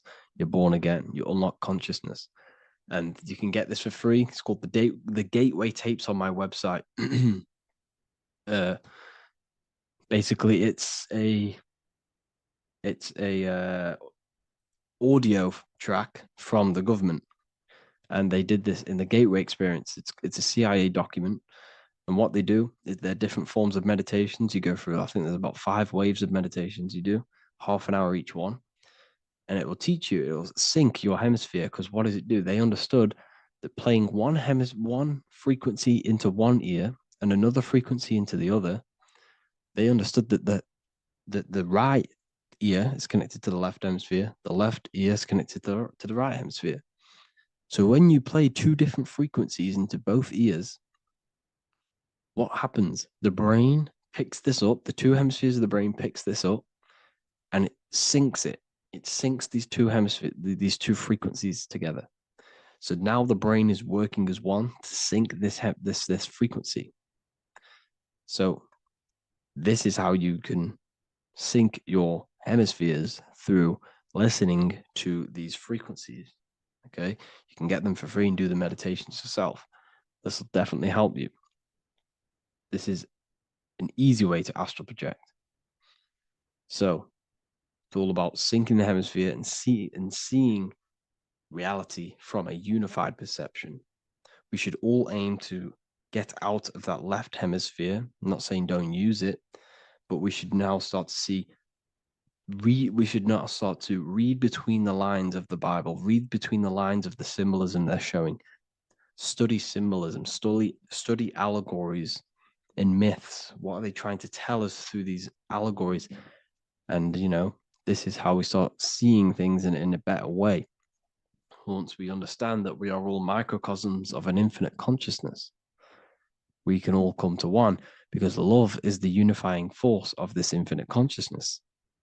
We are all divided. We are all disconnected from our hearts. Once we all connect with our hearts and see that everything is one, we can all start to love and come together as one. Because love is the unifying force of consciousness. So if you haven't already seen, I now have launched the Ethereal University. I will be doing lectures like this one, but even better, deeper, and even releasing knowledge that I can't talk about online, as they are censored. I'll be doing lectures every single week. I'll be doing live calls every single week. You also gain access to my library, which is filled with over 45 occult books, filled with knowledge. Okay, I'll show you now. Plus, you get my book, The Book of Wisdom, PDF form, and the Human Health Guide, PDF form. You also get all of this stuff, the health section, Q&As, Ethereal meditations. We've got some celestial studies, cosmology, numerology coming soon. You also get the brand new Manifestation Mastery course, plus the library. And there'll be new books, new lectures, new live calls every single week. Or you can get the Book of Wisdom, use the code WISDOM in all capital letters to gain 40% off. This sale will be ending very, very soon. So if you're watching this, be very quick to get yourself a physical version or a PDF of my book. You can get it in all these languages. Hope you enjoyed this video, people. I'll see you inside the Ethereal University, the real university. Have an amazing day.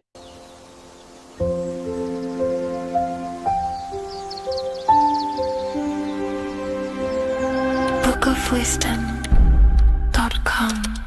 Visit today.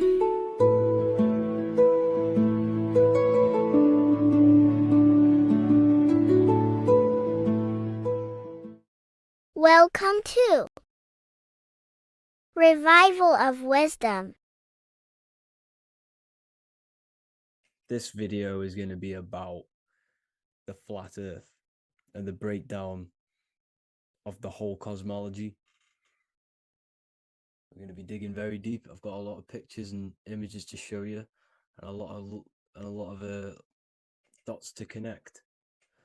So let's start with the Freemasonry art. So this artwork we have here is the Freemasonic cosmology as they know and believe. So what is it symbolizing? We obviously have to start off with the 4 pillars representing the 4 corners of the earth. The 4 corners with duality. You see, there's everything on earth. There's good and evil. Good, evil, positive, negative. Good, bad. This is the checkerboard. This is what it symbolizes. Okay. Obviously, we have the sun, the moon. The sun gives you energy. It's the anode. The moon is the cathode. It's the opposite. It takes your energy. So therefore, you become sleepy when the moon comes out. You see, everything on Earth, everything in the universe is balanced. There's complete balance symbolized by duality. There's always 2 opposites. We have the all-seeing eye, and obviously 7 stars representing the 7 planets, but not planets as in we know planets. They're not physical spinning balls of gas. They are energies. They are lights emitting from the realm above this realm. They are lights through the firmament, through the electromagnetic field. So let's go through that again. The 4 corners, duality, positive and negative, cold, dry. Everyone on Earth has an opposite. Everyone, there's 2. Okay, and then we have the sun, the moon, the 7 planets with a 5-pointed star. What's the 5-pointed star? Of course, it's the 5 elements: spirit, water, earth, fire, and air. Okay, that's what the 5-pointed star is symbolizing, the 5 elements of Earth. And then, most importantly, we have the compass. The compass is very, very important, hence why it's in the center. The compass is symbolizing many, many things. And one of the most important things, but we'll get into that after. We have a boat with water outside of the earth. So we have a boat on water, symbolizing the waters separated by the firmament, the waters above, separated by the firmament from the waters within the firmament, the earth. So this is what it's symbolizing. So the compass, what's the compass? This is where the compass comes from. The Polaris, the most important star there is, because it's in the center of Earth, the sun, the moon, and the black hole, black sun. Because all creation comes from center, the seed center. Okay, but we'll get into this after. But also, this is a very important Masonic symbol because they use this symbol a lot. This is one of their main symbols, hence why Neil Armstrong has the Masonic ring with the compass on it. The people who supposedly went to the moon, which obviously they faked to push this globe model, because the globe model is based upon fear. Because the globe model, if they can sell you the globe model, they can sell you anything then. You don't know where you actually are. The globe model is to push fear upon the masses, because the globe model means there's not enough resources. There's also risks of asteroids hitting the planet. There's also risks of space extraterrestrial invasions, global warming, asteroids. You see, this is all the fear that they can gain off selling you the globe model. Okay, because they don't want you to know that this is an intelligent design. And also, They're hiding God, the creator, the source. This is why they are satanic. They are opposites. They are lefty, Lucifer, right, righteous, godly. Hence why they do the symbolism on their eyes. 666. This is another famous, what's it called? Sorry, famous astrologer, astronaut. This is another famous astronaut doing 666, showing that he's in the alliance of the occult. But even look at their 10th anniversary stamps. They have a Masonic compass on there. Also, the Order Out of Chaos. Order Out of Chaos, double-headed eagle. Okay, the Order Out of Chaos ring, which they wear. So all of these astronauts are in the occult. They are lying to you. They are in with this order, this Masonic New World Order, whatever you want to call it. So let's break this compass down a lot more. Because as I showed you here, the center, okay, this is what the compass is symbolizing. Let's go into the North Pole map. This is from 1595. This is a rough estimate of where this map came from. It's from around the 1500s to the 1600s, maybe 1400s. There's not an actual set date on this map because obviously our history has been tampered with. But let's break down this map and the symbolism that they use towards this map, because this map is the map of the North Pole. Okay, so in the center, we have the black rock symbolizing the tower, the pole, North Pole. And what's on top of the North Pole? Obviously, it's Polaris. North Pole and Polaris. Okay, with the 4 islands around the center. Okay, 4 islands around the center. And this is what blew my mind, right? They say that Santa sounds similar. And if you look at this pole that's pointing to the North Pole, you see this line here. So this is obviously from the 1600s. What color is Santa? He's red and white. Just like this map pointing to the center is red and white, and Santa comes from the North Pole. So it's not a coincidence that they use red and white. They're mocking this map because obviously they took over after the 1500s, 1600s. They took over around the 1800s. So they're mocking this map with Santa coming from the North Pole with this red and white line to the North Pole. Notice the 4 islands. Okay. Like windows, their symbol, they obviously in the occult, they're part of the New World Order, is symbolizing these 4 islands with the blue behind it for the water. Okay, so this is another occult logo that's symbolizing this center, because the center is so important. Okay, we'll get into that. Also, we have the Mayan cosmology. This is the Mayan cosmology. This is what they created. This is their artwork, with also 4 major lands around the center. You see this 4 with green in between them all. 4 major lands with the underworld. You see this underworld is also symbolized by the Masons with the coffin of the skull and bones, the deceased, the dead. Okay, so this is also mentioned in the Book of Enoch. Okay, and it's called Sheol. Sheol, the underworld. Okay, and in the Book of Enoch, it says all spirits of the dead go to these hollow places, that they'll wait until their appointed time of judgment.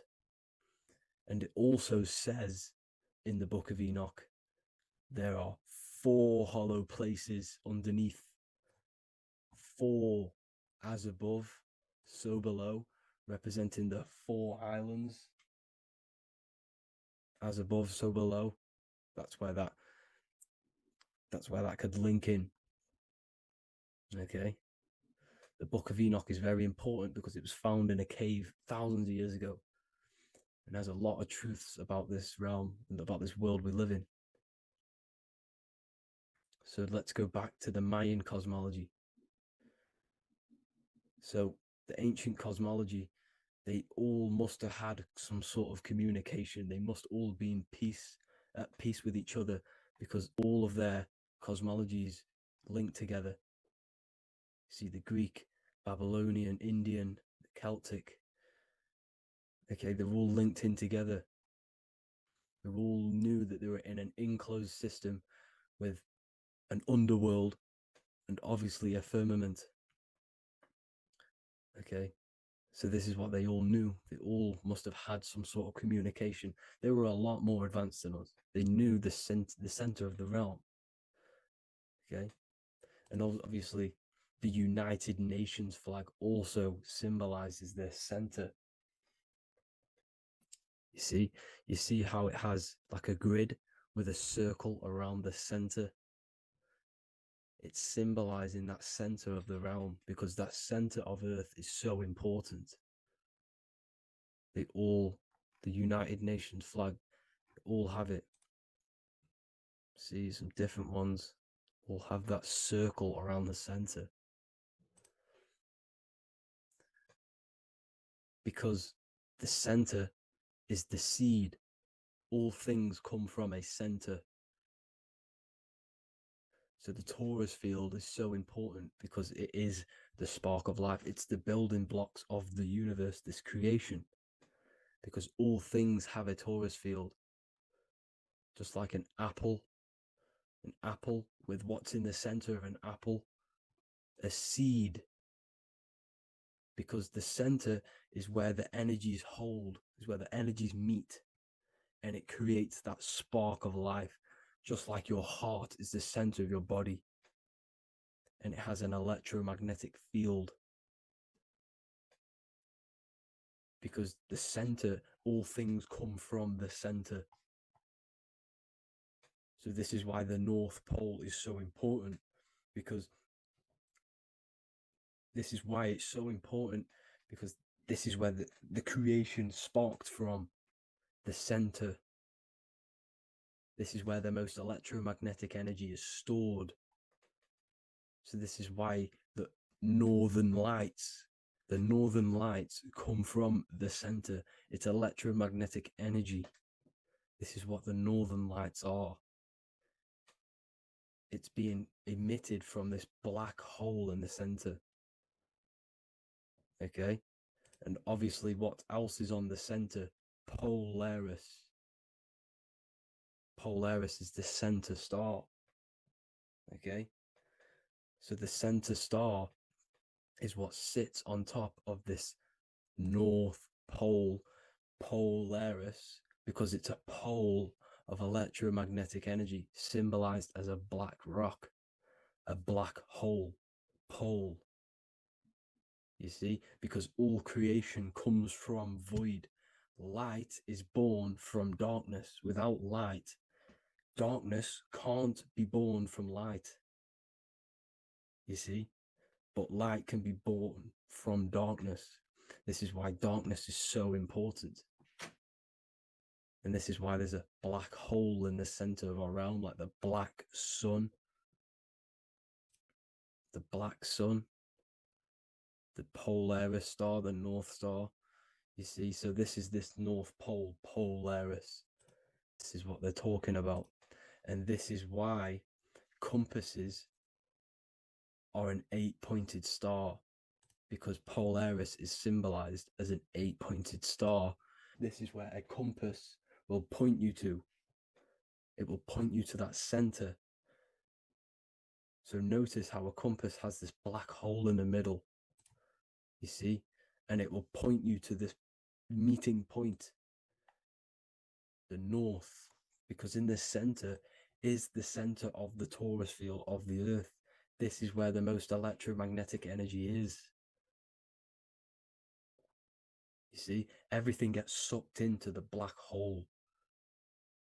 Okay, this whole reality is being projected from that center point, just like your eyes suck in light. It's a black hole. Your eyes suck in the light of this light being emitted from this center place, this electromagnetic energy at the center, which is the seed of everything, of everyone. You see, just like an apple has the seed in the center in darkness, because in the center of the apple, it's dark. It's black. It's pitch black. But that's where the seeds are. That's where the life is. But Polaris is so important because it's that center star which lines up. It is the pole, it's the top of the pole of the torus field. So Polaris would be here at the very, very top. And this is where the compasses point you to. And this is why the star of Ishtar, the 8-pointed star of the Sumerians, also talked about this 8-pointed star, and it's called the Star of Ishtar. Okay, and who is Ishtar? Ishtar is the goddess. Okay, so she's not a male, she's a female, because every creation is brought through a female, a womb. Every single human on earth is brought through the womb, the sacred feminine energy. And the womb is pure darkness. There's no light in a womb, just like the center of our realm. There's no, it's a black hole. Okay, and guess what? She's the god of fertility and sexuality. She is responsible for all life. Okay, so the star of Ishtar is the star of Polaris, which is symbolizing the responsibility for all life, the center of our realm, the black sun, the black hole. Okay, so this is what that god of Ishtar of the Sumerians is talking about, the goddess, the womb, the seed of creation. So this would be the portal, more than likely the portal in and out of our realm, because it's the top of the torus field. And what's above this realm is the heavens. So this is where you get sucked in from the heavens. Your soul gets sucked in and brought onto this plane of existence called Earth. These are some space NASA symbols. Look how much Polaris symbolism there is. And notice how it's at the center. You see this circle? This is like a half circle. And at the center is an 8-pointed star of Ishtar. It's the same thing. It's Polaris. It's at the center. And notice on some of these, look, this one is a bear holding the key and an arrow pointing to the Polaris star, so that they hold the key to Polaris. And another one with like a demon holding a key to the what? Polaris on top of him. Also an eagle, which is a Masonic symbol, the eagle holding a key on top of the center, you see. And notice how there's an arrow going up to the Polaris and an arrow down, as above, so below, to Earth. So you can go out to Earth, out of Earth, and into Earth through Polaris. And the eagle holds the key. You see? The eagle holds the key, just like this. This demon dragon holds the key to Polaris. And look at this one, Earth, with an arrow up to Polaris, an 8-pointed star. So Polaris is more than likely that portal which the Anunnaki used, the Sumerian gods used, because the Anunnaki symbol is also an 8-pointed star. Okay. And like I said, that center is the seed of creation. The center is the black hole. Okay. Just like your pineal gland is at the center of your brain. The pineal gland is at the center of your brain. And that's what connects you to that spirit realm, to the source. That's it for this video, guys. Thank you all for tuning in. I hope you all learned something today. Please leave a like, a comment, and please subscribe to the channel for more content. God bless you all.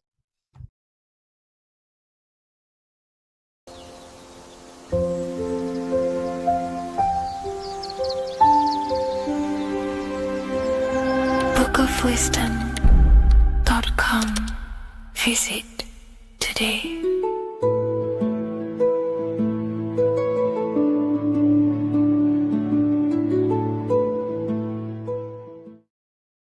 How are we all doing, people? It's Revival of Wisdom from the Wisdom Academy.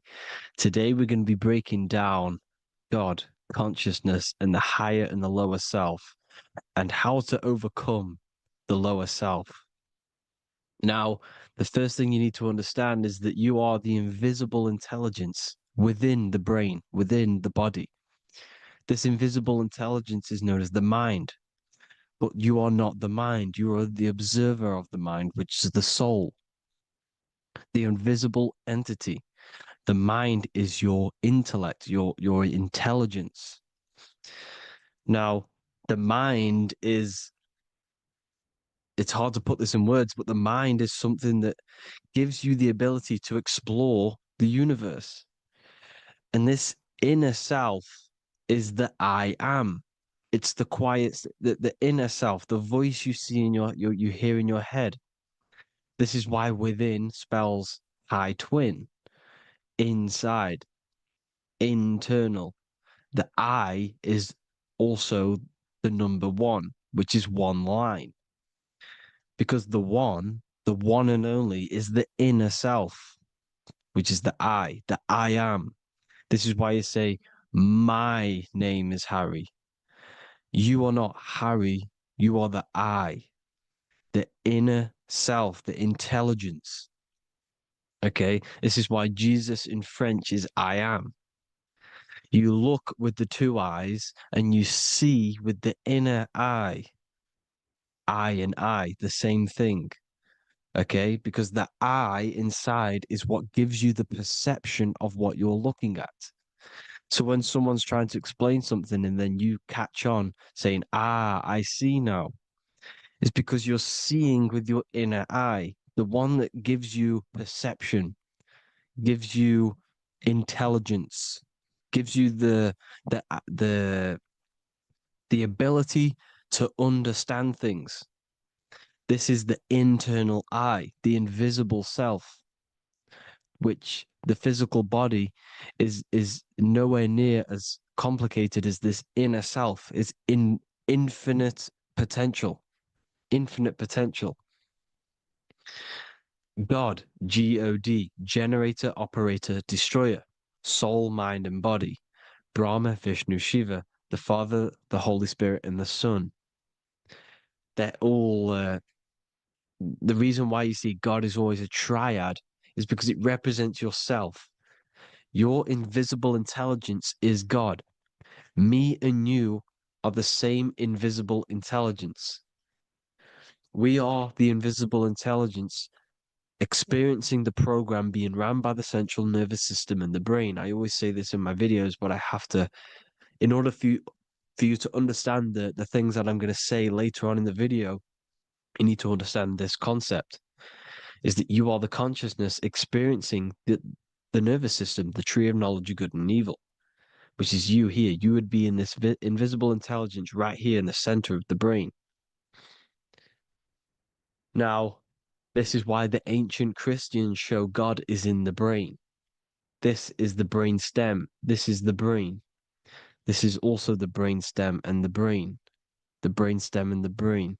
It's all depictions of the brain because the brain's the computer, the electromagnetic computer, which decodes the demands created by the invisible intelligence, the I, the inner self, you, your true self. The person moving, if you observe what someone moving, this is going to sound, but if you observe someone walking, it's not the body.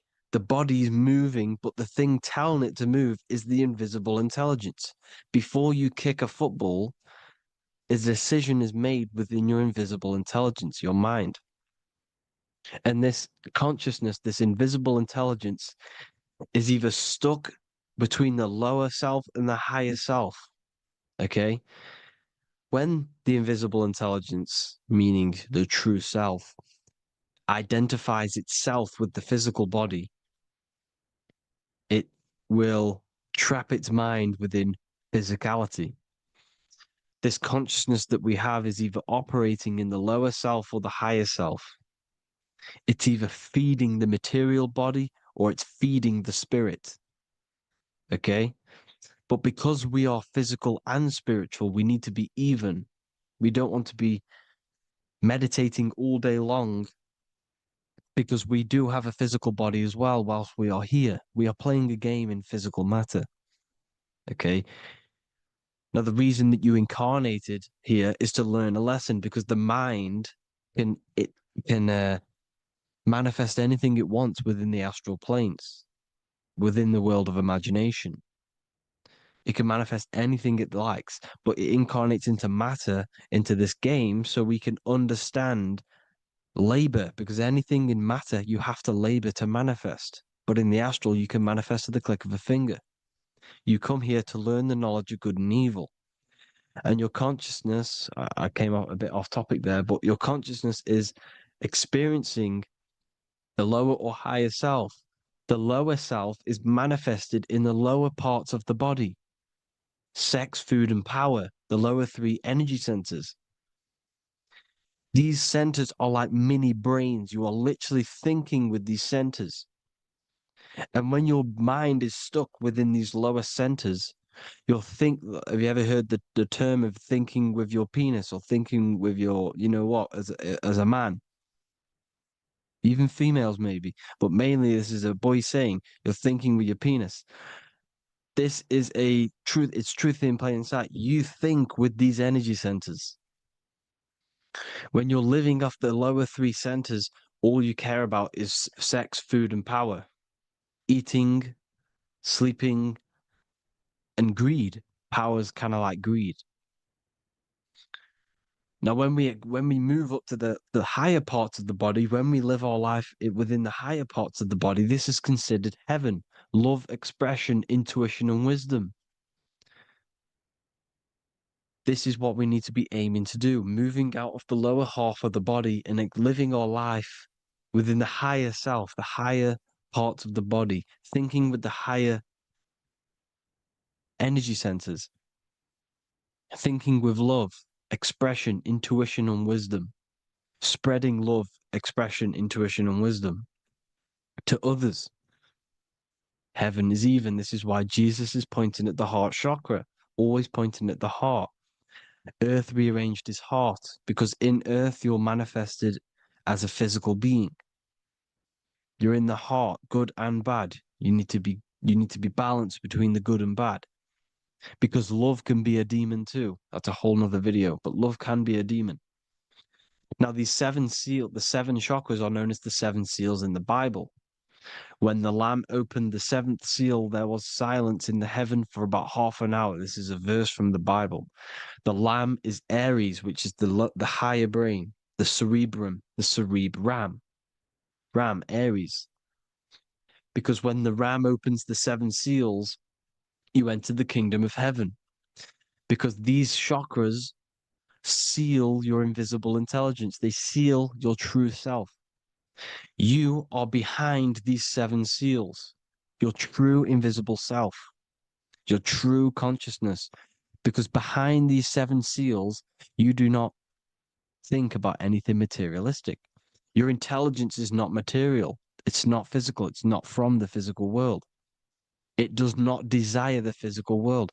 The body is the beast. The body's the animal, the lower self, which can corrupt our intelligence. It can corrupt the intelligence. Okay? Now, we need to balance these chakras so that we gain a deeper connection between this intelligence and the brain. Because when there's a strong connection between the brain and the intelligence, your body and the intelligence, you have a strong connection. Therefore, you can manifest what the intelligence is saying at all times. Meaning, when, for example, your higher self, this is intelligence, the higher intelligence is always speaking to you. It's always guiding you. It's always telling you the right thing to do. You can feel it when you're doing something wrong. You can feel that you're doing something wrong because this higher self, this intelligence knows what it needs to do here. And when there's no connection between the body and this our intelligence, our true self, when we strip away, when you close your eyes for long periods of time, you will figure out you are this invisible, infinite, creative being.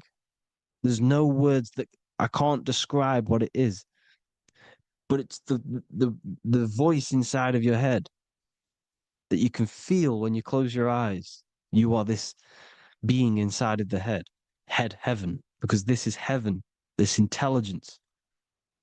And when there's a strong connection between the body, you can manifest everything it's saying.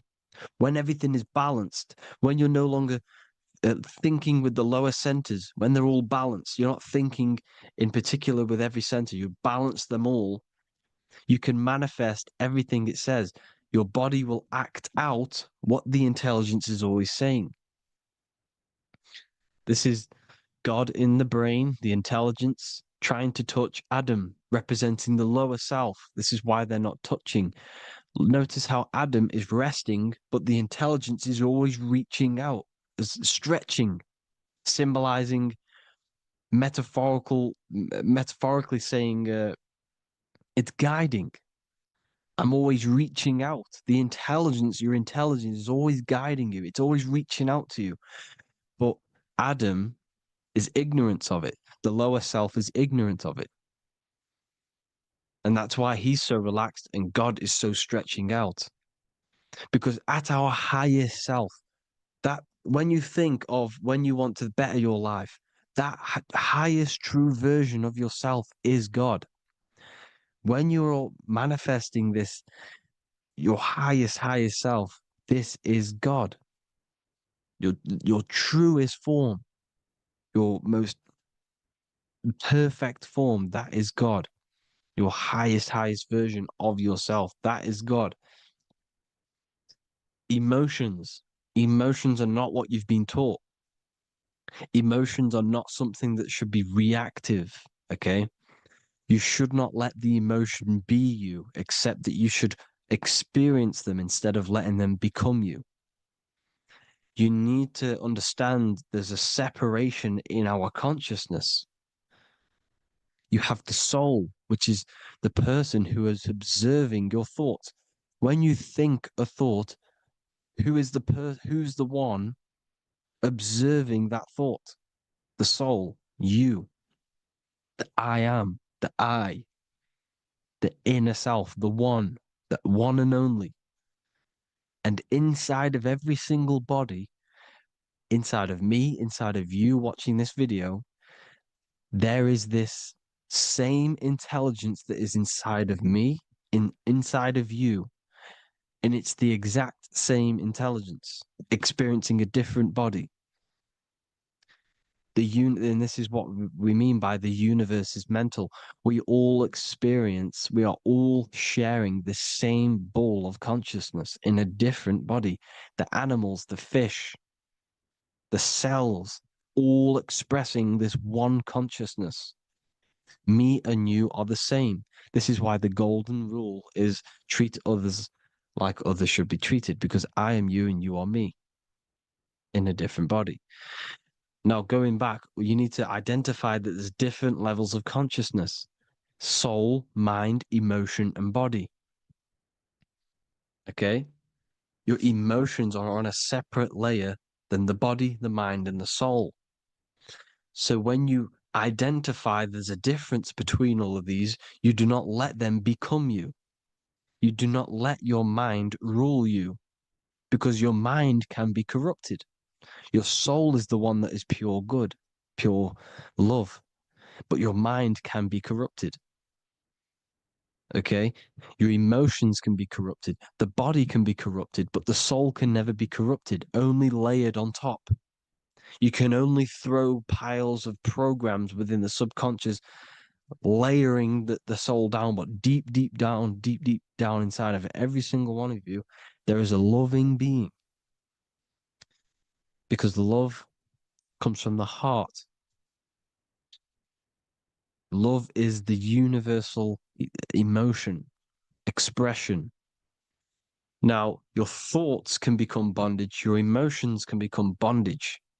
Now, what do I mean by bondage? By conquering the lower self, we need to conquer our own mind, because the mind is what's manifesting the lower self. When you're thinking with the lower half of the body, when you're becoming your emotions, you need to experience the emotion, not become the emotion. Do not let the emotion become you.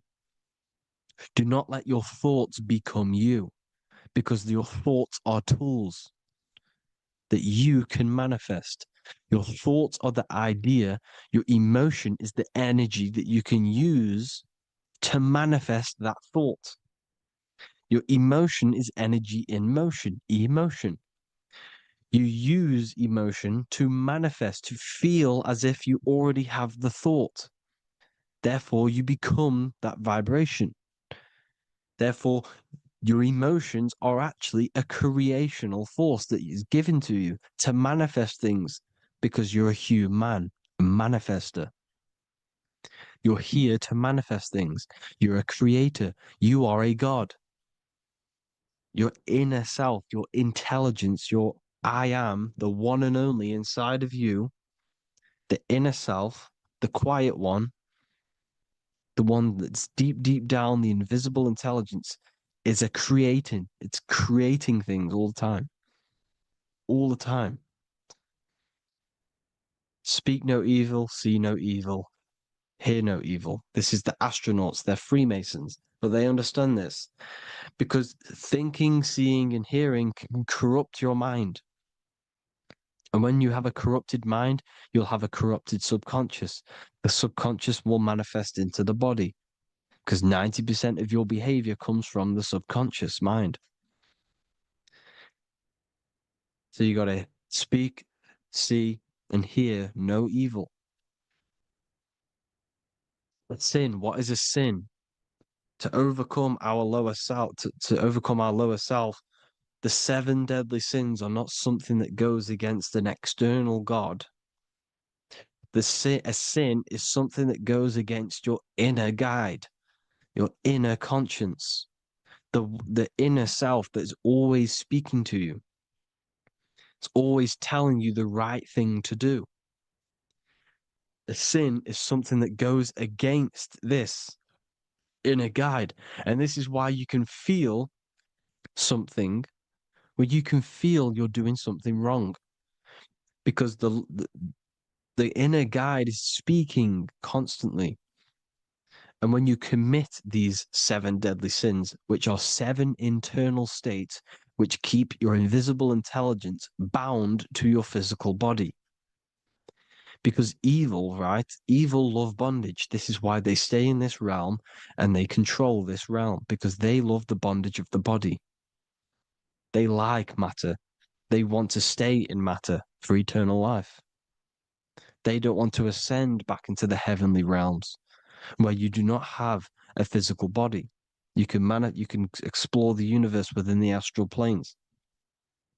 They stay bounded to the body, bounded to the 3D construct of the physical world.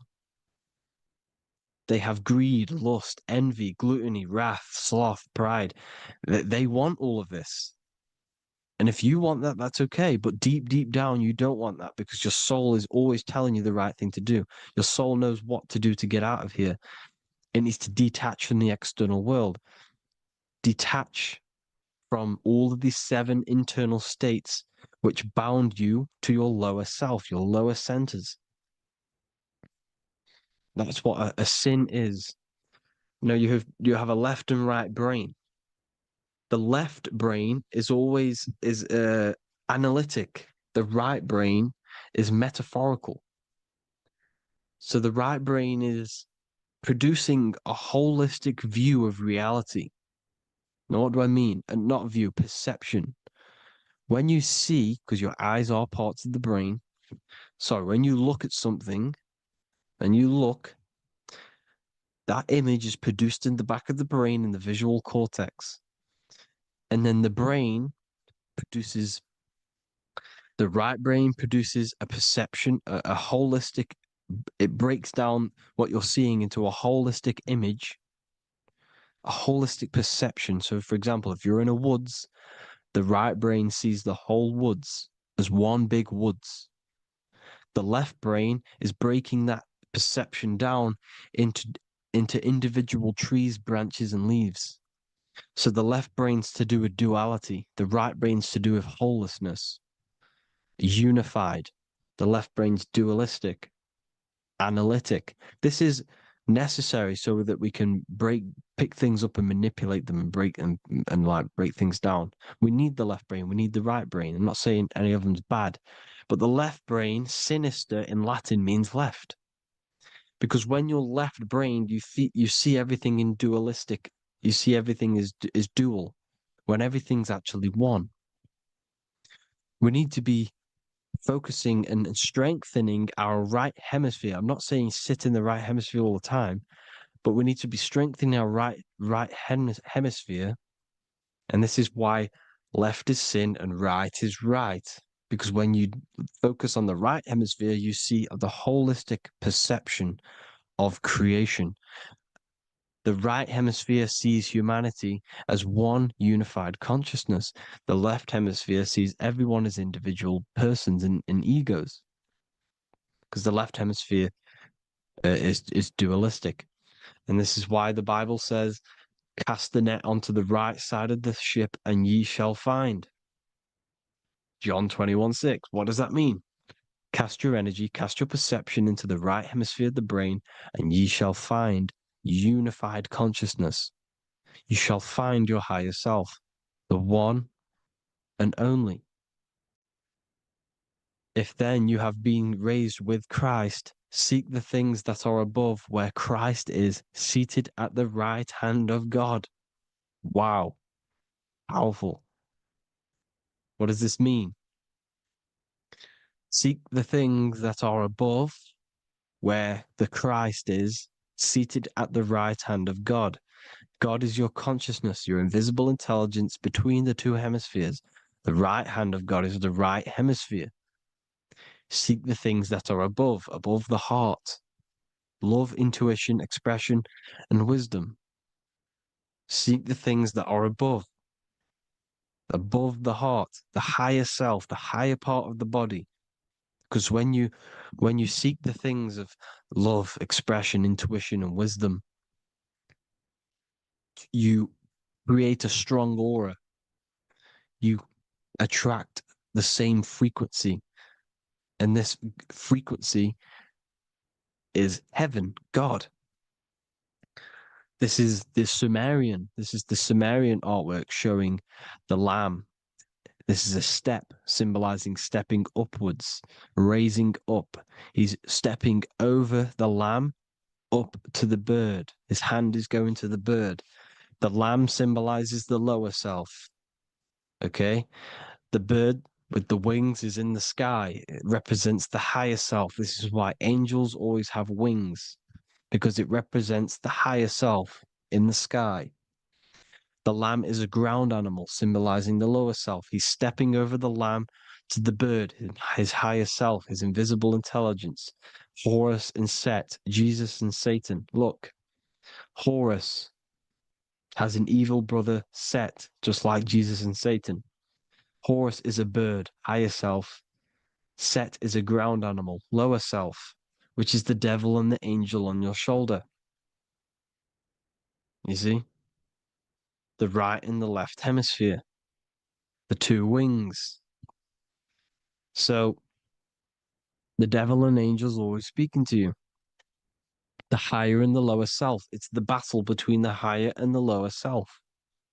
Between the invisible intelligence and the physical body, because the body's the one that wants the sugar, it wants the pleasure, it wants the sex, it wants the porn, it wants all of the materialistic things, it wants the 7 deadly things. Okay, it wants this. There's a battle between the higher and the lower self, your intelligence and the body. This is why you need to become balanced, so that there's a deep connection between the body and the invisible intelligence that I am.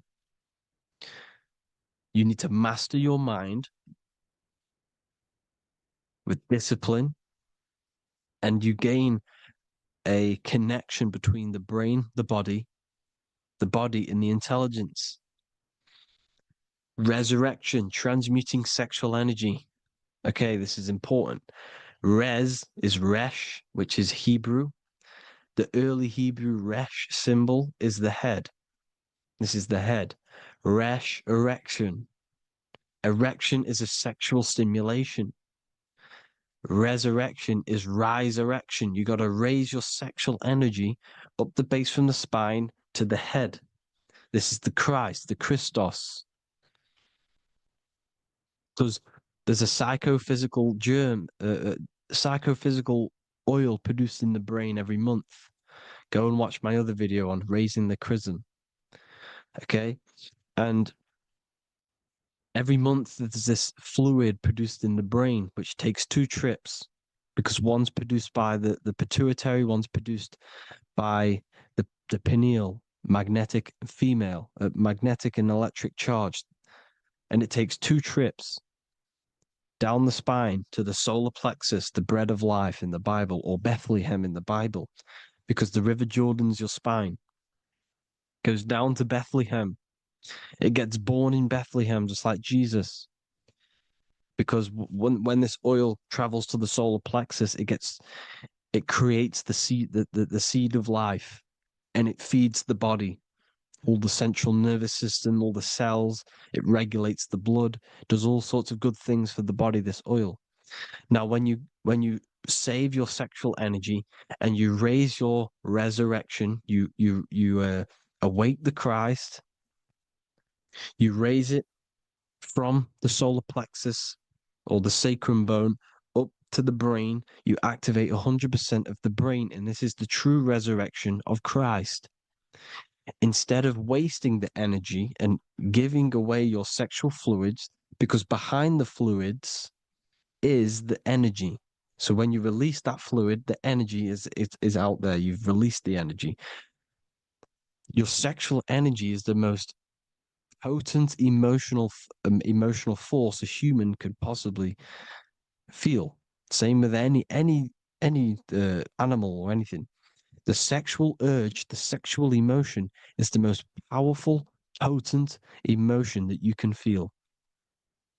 It takes over the whole body. When you feel sexually aroused, it takes over everything because it's so potent. And when you fight the serpent, when you fight the sexual energy, which is shown here in the Egyptians, the cat cutting off the head of the serpent, or Hercules fighting the serpent, or in the Greek mythology fighting the 7-headed dragon, the 7 chakras. The serpent is your sexual energy because it symbolizes your kundalini. When you fight it and you transmute this energy, instead of releasing it, instead of acting sexually on it, you can transmute the energy, transfer it from the solar plexus up to the brain. You can also you can do this with other tasks. Instead of raising it from the solar plexus to the brain, you can use it for other things. So, for example, you want to think critically. You can use it for critical thinking. You can use it for going to do exercise. You can transmute sexual energy into anything. But you can do this. You can raise the sexual energy, and you can use this energy to push the cerebrospinal fluid from the solar plexus up through the spine, up the 33 vertebrae to the brain, and it'll activate 100% of the brain. And this is the resurrection of Christ. Jesus was never dead. Jesus was never rose from the dead. It symbolizes the Christ, Jesus Christ. Christ is Christos, which means oil in Greek. The resurrection of the Christ, the Christos, the oil. And when it activates 100% of the brain when it's raised, and it can regulate all the systems, it can regulate all the blood, it can regenerate the body. And this is the true Antichrist. They don't want us doing this process. The Antichrist is not against Jesus, it's against the fluid in our body that makes us live hundreds and hundreds of years and makes us live as gods. This is the true resurrection. And when you fight the serpent, you fight your sexual urges, your sexual emotion, the most strong emotion that you could ever feel. You can do this process. And this is the true secret of transmuting sexual energy. Because when you transmute the sexual energy, you can become a god. And this is why Hercules is fighting the serpent. Notice how the serpent is low. He's reaching down to it. It represents the lower self. Because the lower self wants the lust. It desires sex. The body desires sex. There's a fight between the higher and the lower self. But when there's balance, there's even. Heaven is even. When there's evenness between these, this is the kingdom of heaven. This is when heaven is on earth. So at our highest levels of ourselves, the highest level of our intelligence, this is God. God is something that we manifest. We need to achieve Christ consciousness by battling the body. There is no battle outside of the physical body. It's an internal battle. Jesus and Satan have been externalized. Nothing exists outside of you, because I explained in the beginning how you are the consciousness experiencing the central nervous system. Therefore, there is nothing outside of you. It's all internal. Jesus and Satan have been externalized. Why? Because it's business. The church is a business. It's all a business. They've created these figures to be historical when they're not historical. The Bible's not historical. It's all externalized. It's called exoteric, when the truth is esoteric, internal teachings. So anyways, people, balance the chakras, balance the two hemispheres of the brain, balance the conscious and the subconscious. Balance is perfect, the yin and yang. You are spiritual and physical. You live in day and night. You need to be balanced. Oneness. Seek oneness. And this is the true kingdom of heaven. And when we all realize that we are all the same intelligence, the same consciousness expressed in different bodies, when we all realize this, we all realize we're all one. Doesn't matter what race you are. It doesn't matter what race you are, where you're from, your nationality, because none of you are actually from here. None of you are from the physical world. You're manipulating the physical world through the physical body. You are the I am. We all have a soul. Every single one of you has a soul. We all have souls. The reason why they say some people don't have souls is because they're trying to suppress your mind. They don't want you to know that you have a mind. That sounds crazy, I know. But a lot of people haven't realized that they have an infinite intelligence called a mind. And behind that mind, if you can observe your thoughts, the person who is observing the thoughts, you have a soul. Everyone has a soul. Don't listen to all these people saying some people don't have a soul, some people do. We all have a soul. Every single one of us. So anyway, you need to break the lower nature of yourself. At our highest levels, we are gods. Our intelligence, our universal intelligence, the I am, the intelligence that's inside of the brain, is God. Our minds are being corrupted within believing that you are the body, and by the result of this is a society like today, because everyone thinks they're the body, and everyone's living in the lower nature of self, where everyone only cares about themselves. But when we realize we're all one big consciousness ball, we're all the same consciousness expressed in different bodies, there will be peace.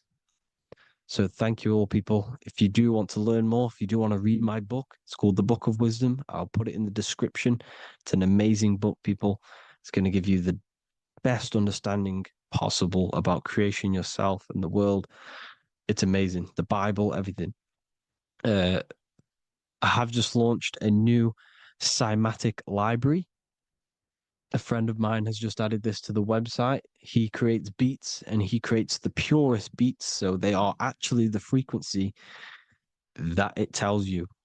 Most of the stuff on YouTube and Spotify and Apple Music it says it's a certain frequency, but we know these major platforms are all playing with the frequencies of the app. So if you want a real binaural beats, solfeggio scale frequencies to meditate on or listen to throughout the day, join the Occult Library. You can get a 2-day free trial. I'll put the link in the description. Thank you all, people. Hope you all enjoyed this video. God bless you all.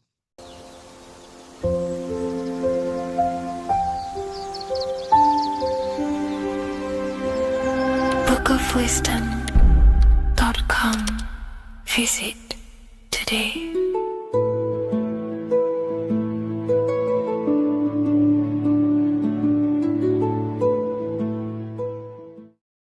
You're living in 4 planes of existence right now, but most people are only aware of one. And that's why they feel lost, disconnected, and stuck in cycles they can't explain. If you don't understand the blueprint of reality, you'll keep trying to fix the physical, while the real causes lie in the unseen dimensions that you have direct access to. You must understand is that the universe only exists in the mind. Everything is a projection of consciousness. Therefore, consciousness produces everything. Our internal world is consciousness. Our external world is this physical body, physical world. Everything is an externalization of consciousness. For example, this was a thought. Now it's made physical. But before this was invented, it was existing in someone's mind, in consciousness, invisible. Then it was made manifest, made physical. So everything in this physical plane is the effect. The cause is consciousness, mind, the mental plane. So now I'm going to explain these different dimensions of consciousness. You don't just exist in this physical plane. The physical plane, in fact, is the lowest plane there is. It's the illusionary plane. So first of all, we have the Buddhic plane. This is the nothingness. So think of it like this. Absolute nothingness. If you turn off thoughts, there is nothingness. This is the void. And out of the void springs infinite potential, which is the mental plane. Now, your mind has no limitation. It can think anything, be anywhere, anytime, any place. In the whole world, there is no limitation with the mind. This is the realm of infinite possibilities. This is the realm of thought. Thought is a dimension, information and thought. To go a little bit deeper on this, there are pockets of thoughts, what we call in the occult fields of thoughts. Your mind does not think thoughts, it receives them. Your mind is like a radio. Whatever the mind is tuning into, setting its mindset, setting your frequency or setting your mind, you will receive thoughts based on that set, whatever you set your mind to. So there are pockets of thoughts that we penetrate in the mental plane. The mind is the mental plane, the infinite possibilities. This is the spark of creation. This is where all things begin to manifest as an idea in the mind as a thought. So if you want to gain certain information, you need to meditate or do thought exercises where you are penetrating that dimension of thought, that pocket of thought. For example, if you want to find a way on how to make financial wealth, you would use your mind, set your mind on wealth and money, and think, close your eyes and think about that specific topic and see where your mind takes you. And you will expand your mind into different pockets of thought and gain information. So this is the mental plane. This is how you can use the mental plane. You can use the mental plane to do this. Then we have the astral plane. We have higher, middle, and lower astral plane. The astral plane is the body for thought. So every dimension, physical, etheric, astral, mental, Buddhic, is a body for a dimension above. Each dimension below is a product of the dimension above. So for example, the astral plane is imagination. This is the lucidic realm of imagination. This is where thoughts begin to manifest into some sort of form. It's not a physical form because this is physical, but imagination is a lucidic form. It's not really physical, but it's there. It's a projection of light. It's astral matter condensed by the willpower of the mind. So depending on the vibration of that thought will depend whether it manifests in the higher astral plane, middle astral plane, and lower astral plane. If you think about more material things and visualize material things, this will manifest on the lower astral plane because material matter is low vibration. Now, that does not mean it's evil. That does not mean it's bad. Okay? It just means low vibration just means more material. But if you think and imagine more spiritual things, this manifests on the higher astral plane. So the astral plane is the screen in your mind that allows you to vision an apple, that allows you to vision anything. It's that mental projection that's inside of your mind. Now, this is what we call the third eye. It's an eye because the eye is the mind, and the mind can see into the astral plane. It perceives this spiritual world, this lucidic realm that we have access to.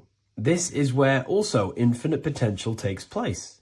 This is the realm of spirits, demons, jinns, whatever you want to call them. Spiritual entities exist in this because this is where thought forms manifest into form. This is where thoughts create bodies. Think of it like this. The mental plane is a thought of a chair. The astral plane is the imagination of that chair and all of the different possible chairs that could possibly be. The etheric plane is the energy double of that chair. And the physical plane is the physical chair. So as you can see, the higher we go up, the more formless and lucidic it is. The lower we go down planes, the more dense it becomes. This is formless and this is form. Everything manifests through this process. This highlighter is down here in the physical plane, but the idea began in the mental plane. Everything begins in consciousness before it creates a physical body. It goes through this process. Therefore, if you want to start to mold and create your own reality and create things in your world, you can use these planes to your advantage. You can use your mind to do mental thinking exercises by closing your eyes and expanding your mind into a different pocket of thought to gain wisdom, gain information, gain downloads. The way you do that is simply get into a meditative state, close your eyes, pick a topic that you want to think about and see where your mind takes you, but always remain centered on that topic.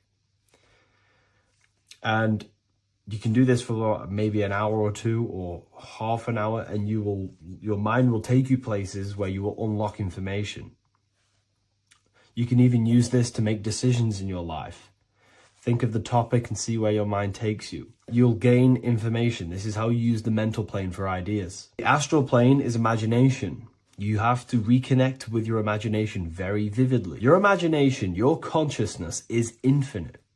It's not a three-dimensional plane. It's an infinite plane. You can think and make form anything in your consciousness, in your imagination. You can think anything and you can imagine anything in the most vast details. You just have to reconnect with your imagination. I have a free book on my website. I'll leave the link in the description. It's an ebook. It's called Activating the Inner Eye. This is going to help you reconnect with your imagination.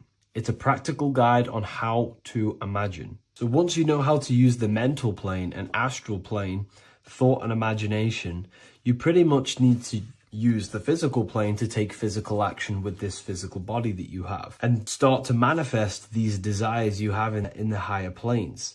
Now, it's very important that we master the mind, because the mind is the very fabric of reality. We become what we think about. Your life is a product of every thought you thought in the past. It is the mind that directs the flow of consciousness. And wherever this consciousness is flowing is what you will create in your life. Consciousness is the most potent force in the universe, and the mind is pretty much the universe in a microcosm form. It is infinite potential, and your mind will continue to expand into new realms of thought forever and ever and ever. You are eternal. You are not this physical body down here. You are consciousness, literally dreaming that you are in this physical body. So everything begins with the mind. We need to be conscious of the thoughts that enter our mental field of consciousness. There is a level of self-awareness that you can reach where you can become conscious of pretty much every single thought that enters your mental field. Now, we have over 7,000 thoughts a day. You can gain such mastery over your mind where you can become conscious of every thought you think. And that is when you gain superior power. Because when the mind is fully under control of self, you can direct the mind's potent force into a specific goal.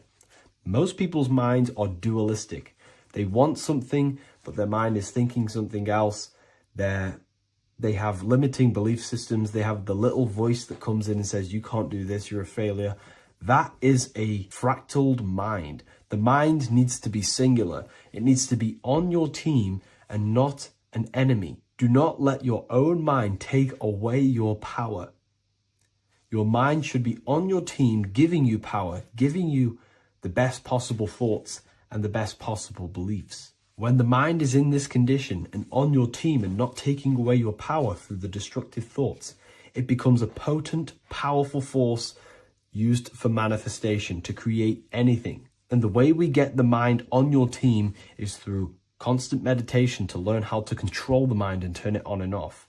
Subconscious reprogramming through visualization, affirmations, cultivating emotions associated with your goal. All these three ways we can reprogram the mind slowly over time so that it becomes powerful and becomes on your team and doesn't give you negative contradicting thoughts. When the mind is fully aligned on one thing, it can create massive empires and things in your physical reality. So I hope this video helps, and I'll see you in the next one.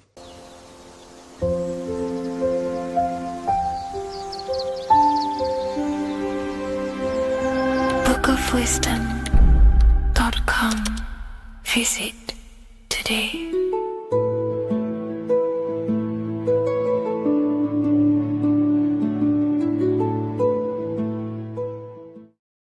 Welcome to Revival of Wisdom. Welcome people, we're back with another video.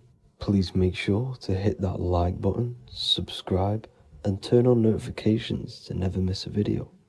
The Earth is a giant torus field consisting of a positive and a negative pole. The sun being the cathode with a positive charge and the moon being the anode with a negative charge.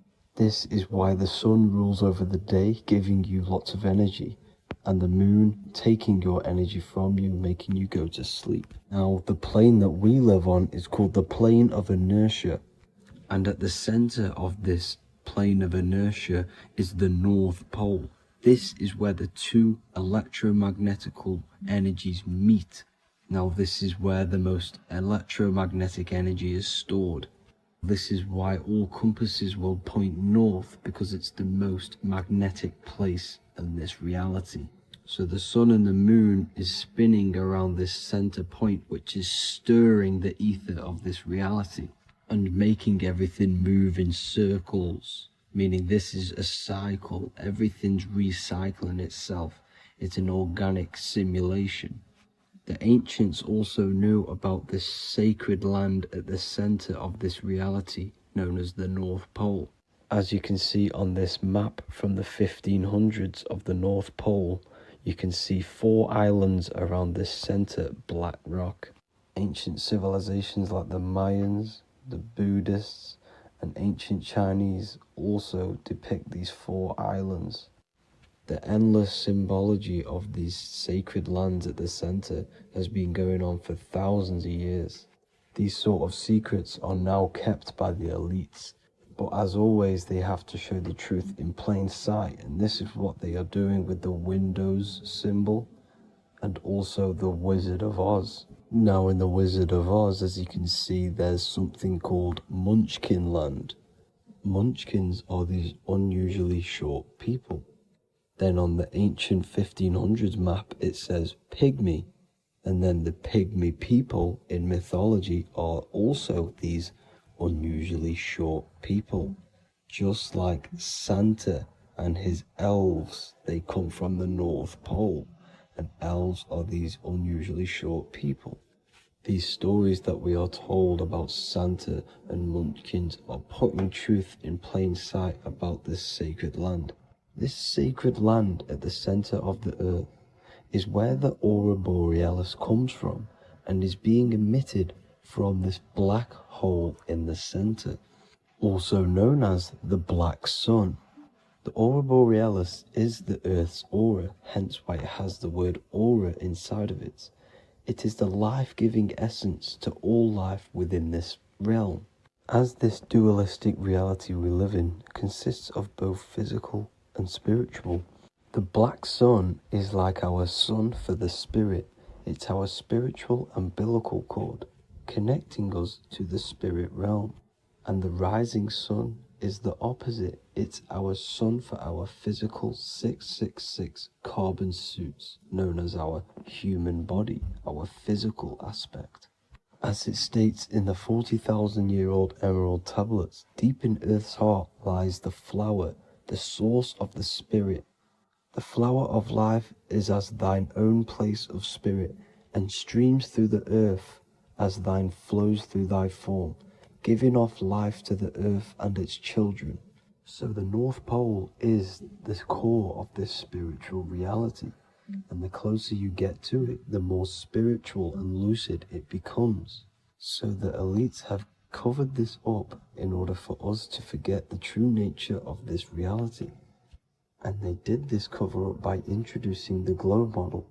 Nicholas Copernicus was around in the 1400s, and he introduced the globe model. As you can see, he is a Freemason. He depicts himself with a globe and a Masonic compass in all of his paintings and portraits.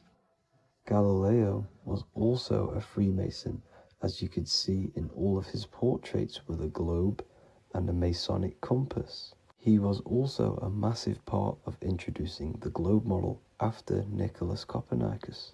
So yes, the globe model was a spiritual and political move to gain more control over the masses. After the globe model was then introduced, they introduced the theory of evolution by another Freemason, Charles Darwin. See how these two theories go hand in hand? They both degrade humanity, and they make you confused of where we actually came from. By hiding the true form of this divine creation and hiding the true power of each and every one of us, they maintain control over the masses. Now this is order out of chaos, known to be the 33rd degree slogan of Freemasonry. Now this is the Masonic cosmology, and as you can see, you have the checkered board for the duality, the 5-pointed star for the 5 elements, the four corners for the four pillars, the all-seeing eye, which is Polaris, the sun, the moon, and the 7 stars. So even Freemasons are taught the flat earth cosmology and the true form of this reality. Now the true nature of the sun, the moon, and the earth is shown and reflected through the Masonic compass.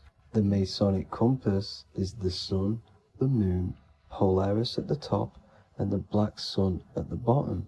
It makes sense why all the scientists who introduced the globe model all used the compass and the globe together, because it's truth in plain sight.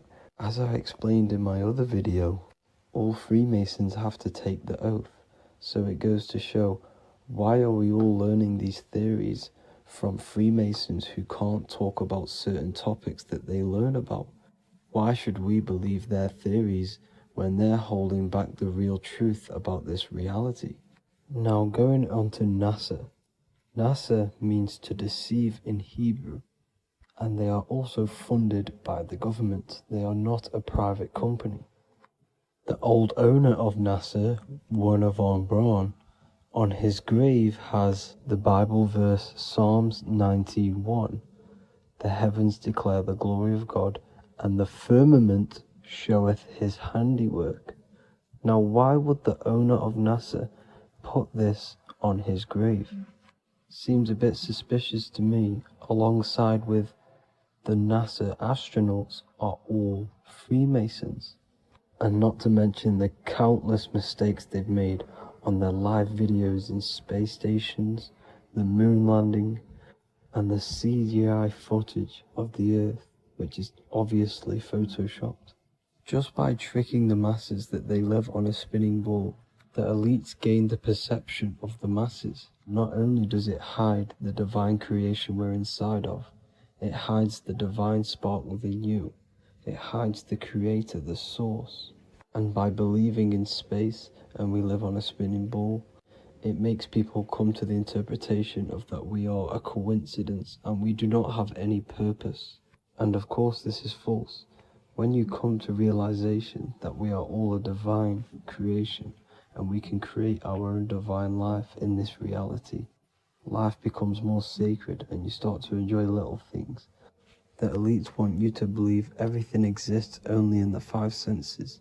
They want you constantly looking outside of yourself because they know that will keep you on lower states of consciousness. Now this brings me to our next point. By tricking the masses into the heliocentric model, the elites started to advertise aliens in the movies, in cartoons and magazines in the late 1940s. Now this is subconsciously programming us about aliens and extraterrestrial threats, which then they can use to their advantage. And this is something called Project Bluebeam. They are more than likely going to fake an alien invasion to push this 2040 agenda, which is for one government and one ruling currency. That's it for this video, guys and girls. Hope you all enjoyed. Please make sure to leave a like and a comment. God bless you all.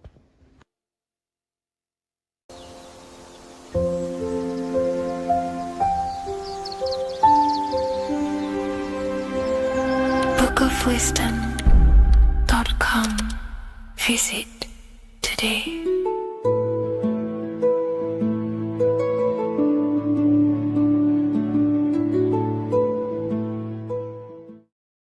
Greetings everyone, it's Revival of Wisdom.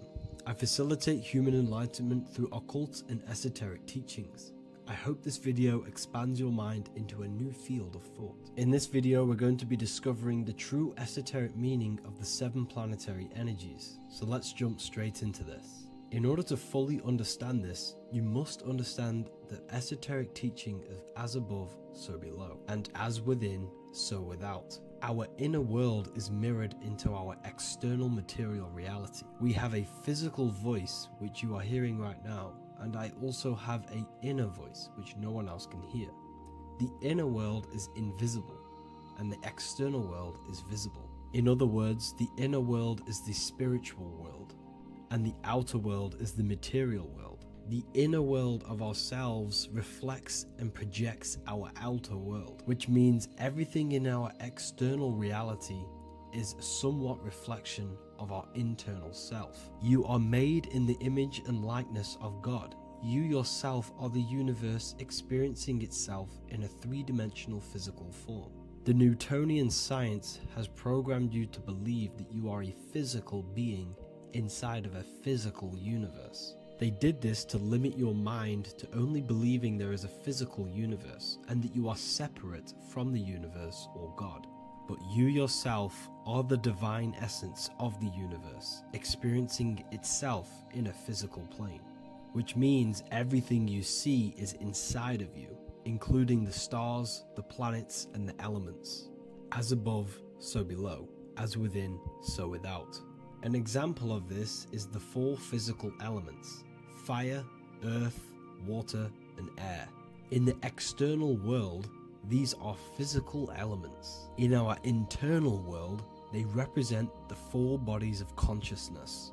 We have four different bodies. We have a material body, we have a spiritual body, an emotional body, and a mental body. The mind is not made out of the same substance as the body. The emotions is not made out of the same substance of the mind and the body.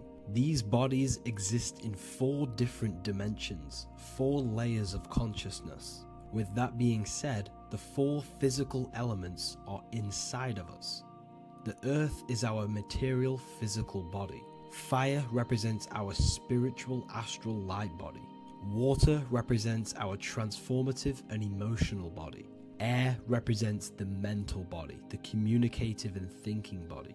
This is the teaching as above, so below. If that resonates with you and you can comprehend it, please leave a like and a subscribe to this channel to see more content.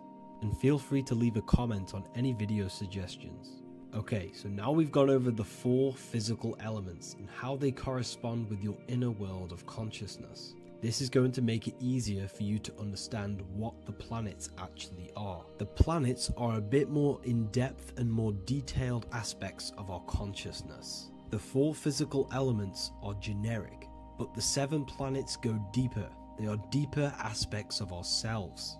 On a macrocosmic scale, the 7 planets rule the material realm. Every object, every animal, every plant, every stone, everything we see in this plane is governed and created under one of the 7 planets. I don't really like calling them planets. They are energies. They are spiritual forces that drive things into existence. An example of this is if we look at a tree. The roots of the tree are governed by Saturn. The stem of the tree is governed by the sun. The leaves of the tree are governed by the moon. Any offspring or fruit of the tree is governed by Jupiter. Any defense mechanisms of the tree is governed by Mars. The communication and networking of the tree is governed by Mercury. The smell and the look of the tree is governed by Venus. Everything we see in this material plane is governed by one of these specific energies. Everything material has a spiritual force that brings it into physical existence. This is the reason why we have 7 days of creation in the Bible. The 7 days of the week, all governed by the planetary energies. Monday is Moon Day for the moon. Mars governs Tuesday. Mercury is Wednesday. Jupiter is Thursday. Venus is Friday. Saturn is Saturn Day. And Sunday is for the sun. This is the reason why there are so many 7s in this physical plane. 7 days of the week, the 7 colors, the 7 chakras, the 7 diatonic musical notes, the 7 lamps on the Jewish candlestick, the G inside of the Masonic square and compass. G is the 7th letter. Now let's go a little bit deeper into every planetary energy. Saturn in the external material plane governs the foundational and enduring aspects of existence, such as roots of plants, the bones of our body, and even the insects that dwell beneath the ground. Saturn represents the dull, hard, and unyielding forces of life, symbolizing structure, limitation, and conditioning. Under Saturn's influence, things become rigid, bound by restrictions and boundaries. This is the reason why Saturn is known as Father Time, because Saturn rules anything that is a restriction and a limitation, which is time. The whole of this material plane is governed by time. You will be born and you will die. This explains why there is so much Saturn symbology in this material plane. Saturn is one of the most important planetary energies. You are a spiritual being in a physical body. Your light, your consciousness is bound to the physical body until you learn how to escape the physical body. The body is a limitation for our infinite minds and spiritual bodies. Our infinite mind is stuck in this material body, governed by Saturn's limitation of time, matter, and space. Now let's dive into what Saturn means to our consciousness within our internal world. We've gone over what Saturn means in the external world. What does it mean to our consciousness? Internally, Saturn embodies the conditioning within our consciousness. When the Saturnian aspect of our consciousness dominates, we become overly rigid, fixated, and restricted in our thinking and actions. For example, Saturn's influence is strongly felt in today's world, where many people's minds are confined to societal norms and conditioned responses. Saturn is the aspect of our consciousness, our minds, such as limiting belief systems and limiting thoughts and emotions. This is the negative thought that you can't get rid of, that's holding you back.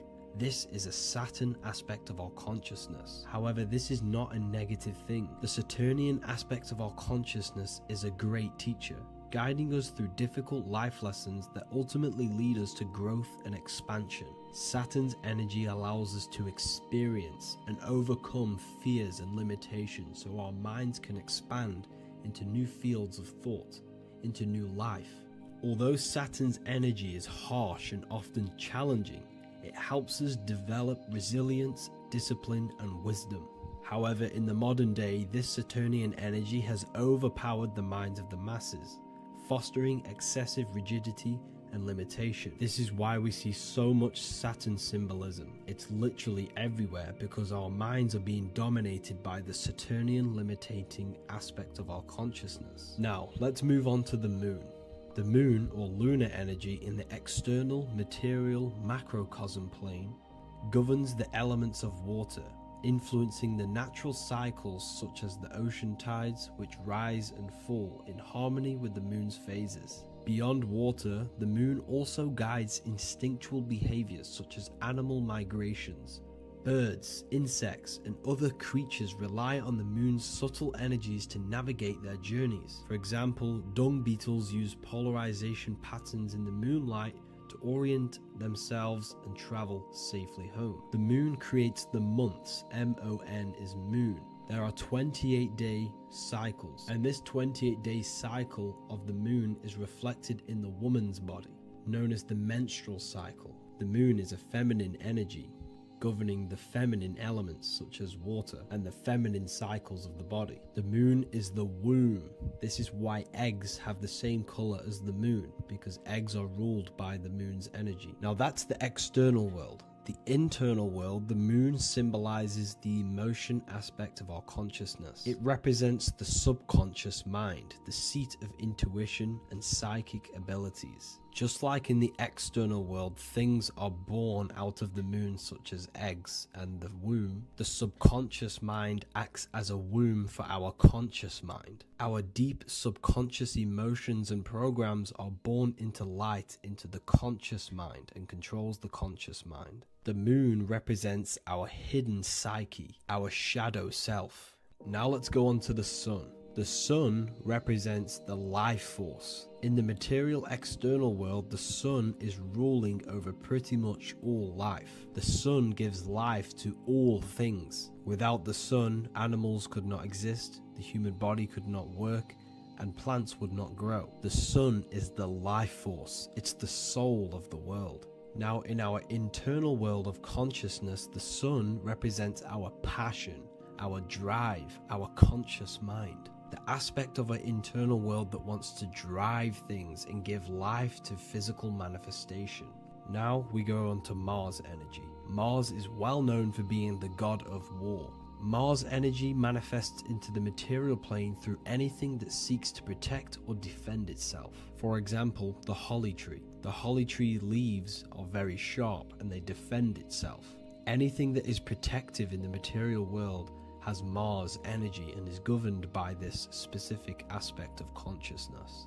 For example, any predators or animals such as hedgehogs with spines on their backs for protection. Mars represents all things that is driven by conflict, aggression and defense. Now internally, inside of our inner world, Mars symbolizes the aspect of our consciousness that is focused on self-preservation and protection. Mars governs our ego, the instinctual urges of anger or maintaining reputation. Mars is not evil.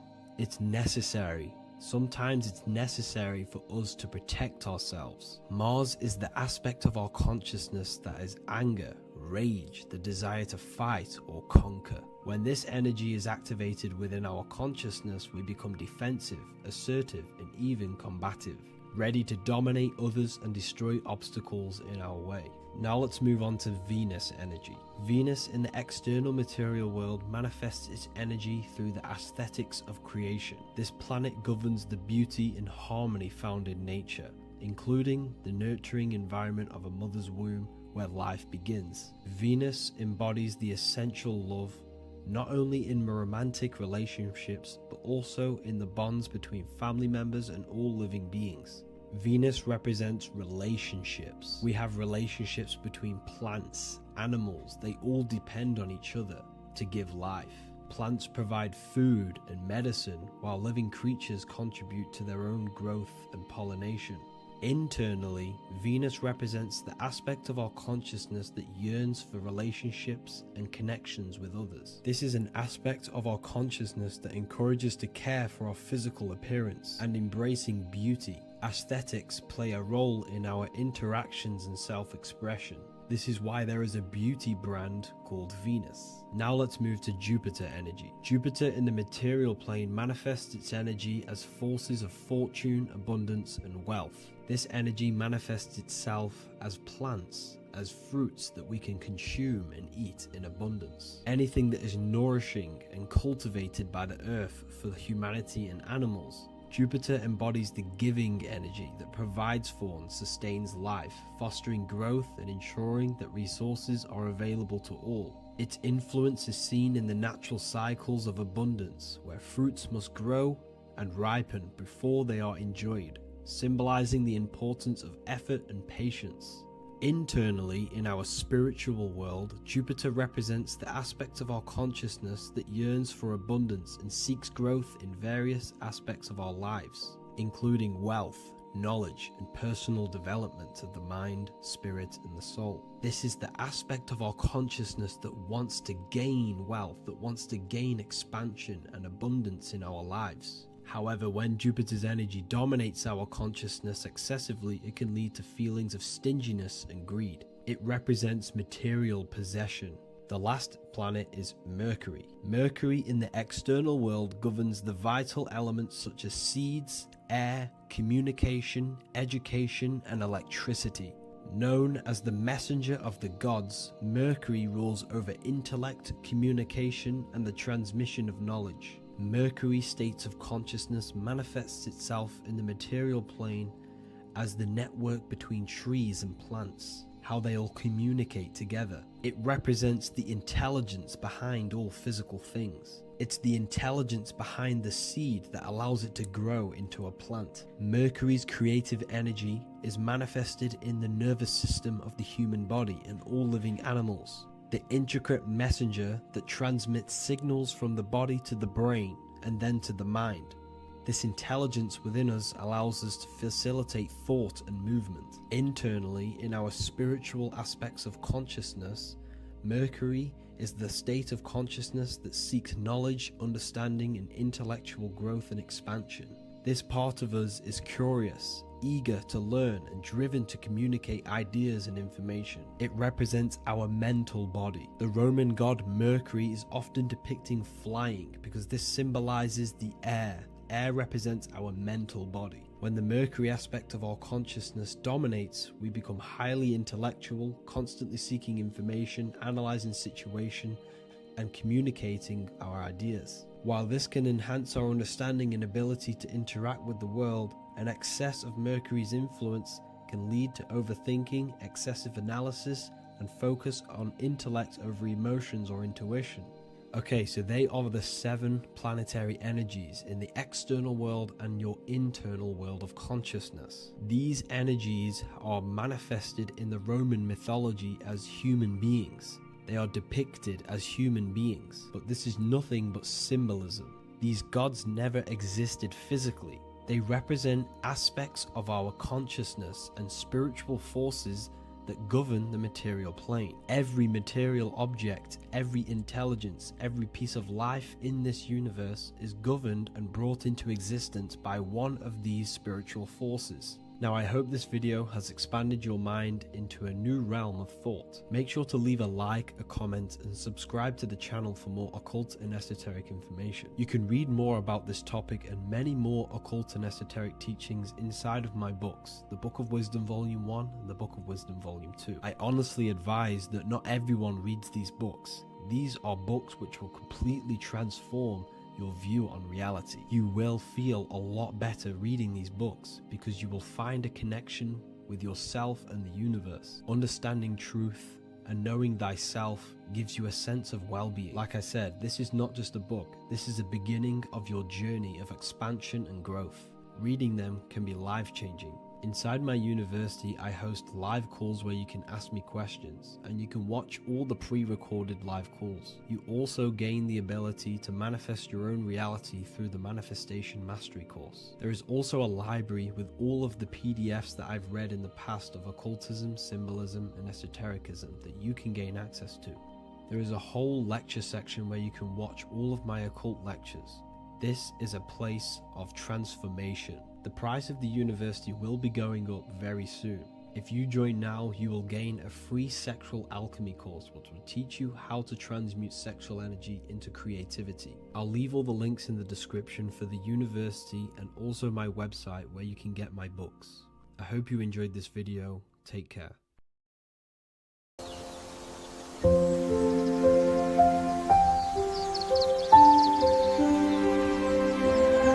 bookofwisdom.com. Visit today.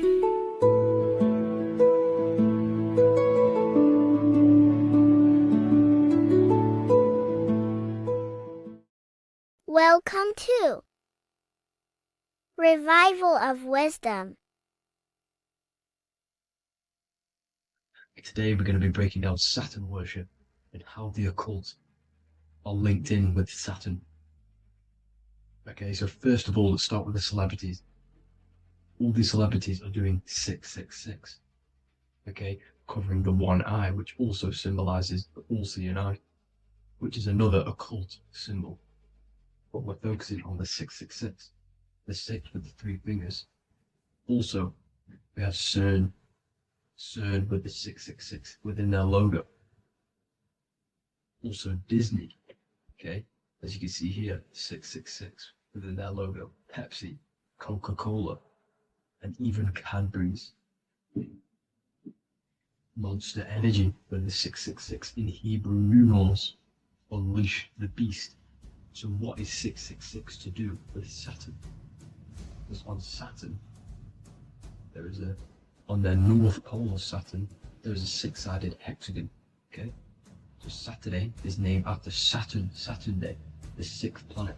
It is also the 6th day of the week and has a 6-sided polygon on its north pole, 666.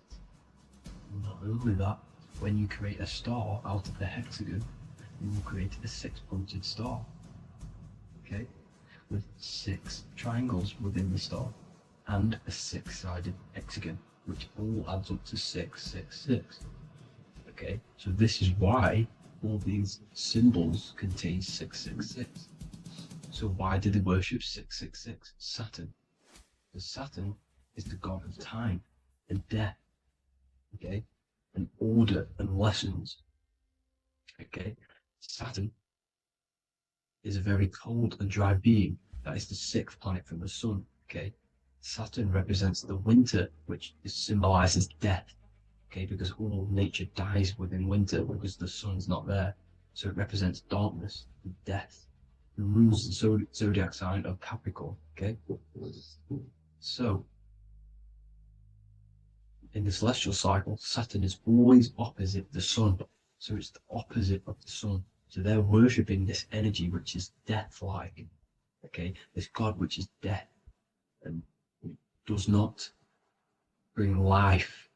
Okay, also is the God of time. Okay, also in the Roman and in Greek it's called Chronos. Okay, which is just a translation for time. It's also known as the Father Time, aka the Grim Reaper. Okay, the Grim Reaper. Keep that in mind. We'll come back to this. Here are some more logos with Saturn. Okay, NAG, Internet, Wi-Fi. Okay, all these occult logos all worship Saturn.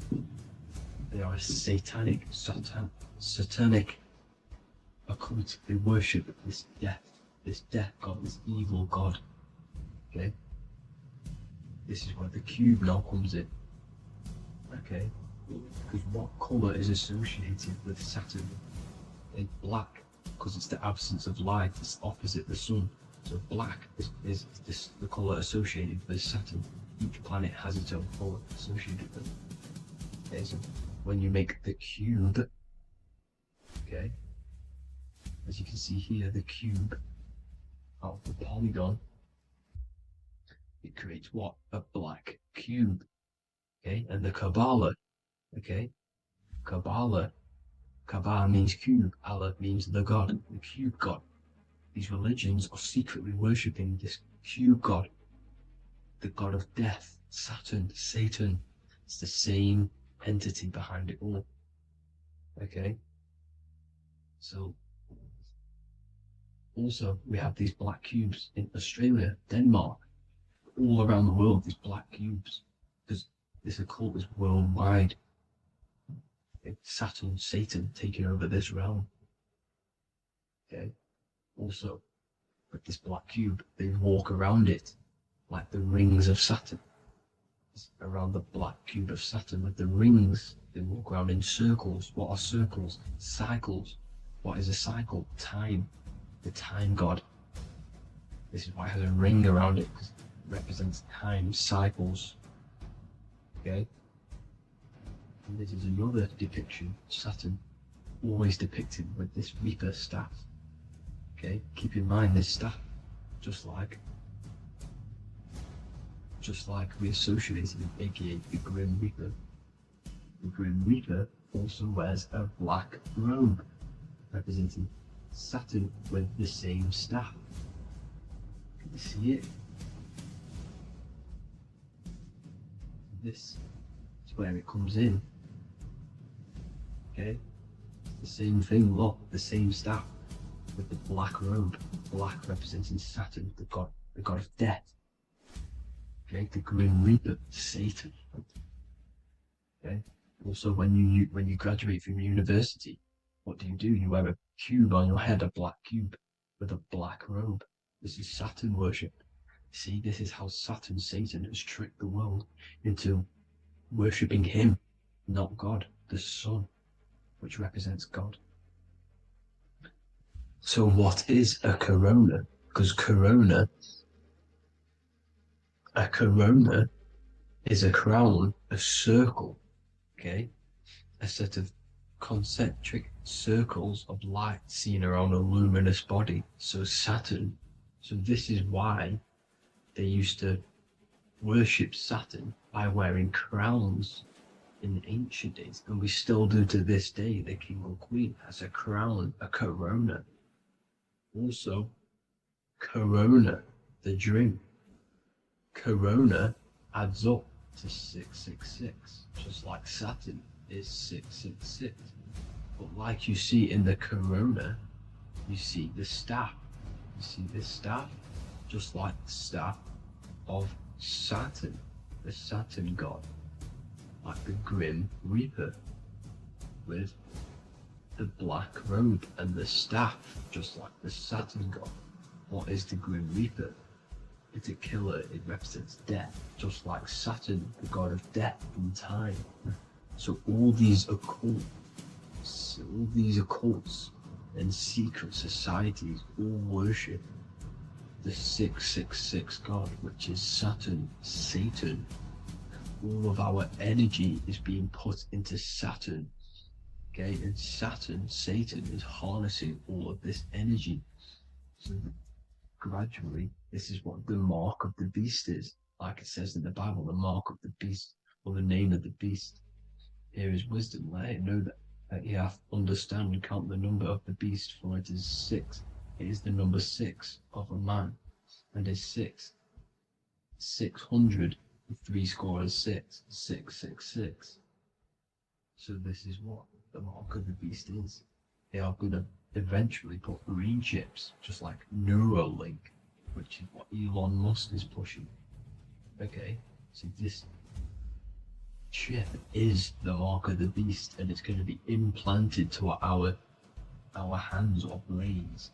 Okay, and they will manipulate our consciousness, and it will manipulate our DNA, and it will directly connect us to AI, and AI is linked in with Saturn, Satan, as the demons and the people who rule this world are in love with AI. They want to connect humans to AI, and this will control our consciousness completely and give all of our energy back to Saturn, Satan, this deity that they all worship. Just like when you get married, you wear a wedding ring, the rings of Saturn, over the finger, which represents the sun. So you're basically seeing Saturn over the sun. The sun is the son of God. It represents the sun, represents God. So you are putting Saturn over the sun. So thank you guys all for tuning in. I'm going to leave you guys here.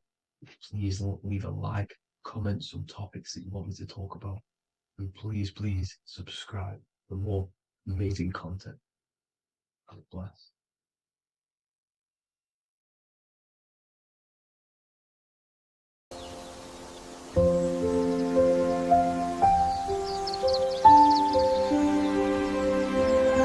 bookofwisdom.com. Visit today.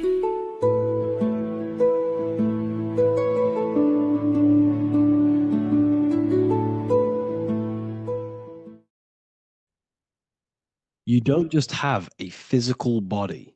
You have a physical, mental, spiritual, and emotional body. Each one of these aspects are a body of its own. Body does not just refer to a physical substance. You have a mental body for thinking, an emotional body for your emotions, a spiritual body for your energy in your astral form, and a physical body to encapsulate all of these. Each 4 of these aspects are essential for the human experience and essential to balance. Now, today we're going to be syncing the 4 aspects of your consciousness with the 4 seasons and the 4 elements and how this ties into the Bible. So we have 4 physical elements. We have 5 elements in total, spirit being the most important, but spirit is pure invisible. We have 4 physical elements. We have air, fire, earth, water. Earth and water are feminine. Air and fire are masculine. Air and fire are active. Water and earth are passive. The air corresponds with the mental body of consciousness. This is where your intellect, this is where your communication, this is where your thoughts, intuition all comes from. This is the mental body of consciousness that allows you to think, allows you to process, figure things out, and have intellect and gain knowledge. This is your intellectual aspect of your consciousness, located in the head region. We have a fire nature, a spiritual nature. This is our astral body. Our astral body is all to do with the subconscious realms, the higher realms of consciousness. This is the body that allows us to be free from the physical body. Our spirit is more of our energy. Water is our emotional body. This is what allows us to feel things, that allows us to gain intuitive feelings of conscience. So emotion allows us to understand what is right and what is wrong. When we feel something bad, we know that this is wrong. When we feel something good, we know that we are doing good.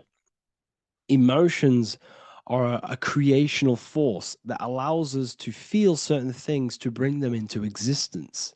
Our emotional body is a creational force and should not be reactive, and they should be controlled. Most actions are stemmed from emotions. Actions bring thought into physical existence. Emotions are the driving power.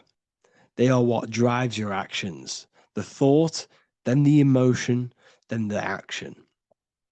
Earth is your physical body.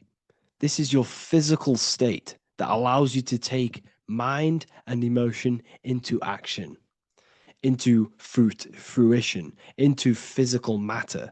This is what your physical body allows your consciousness, your soul, to interact with the physical world and bring things into physical existence. The physical body, the physical world, is an outcome and an effect of the thinking mind.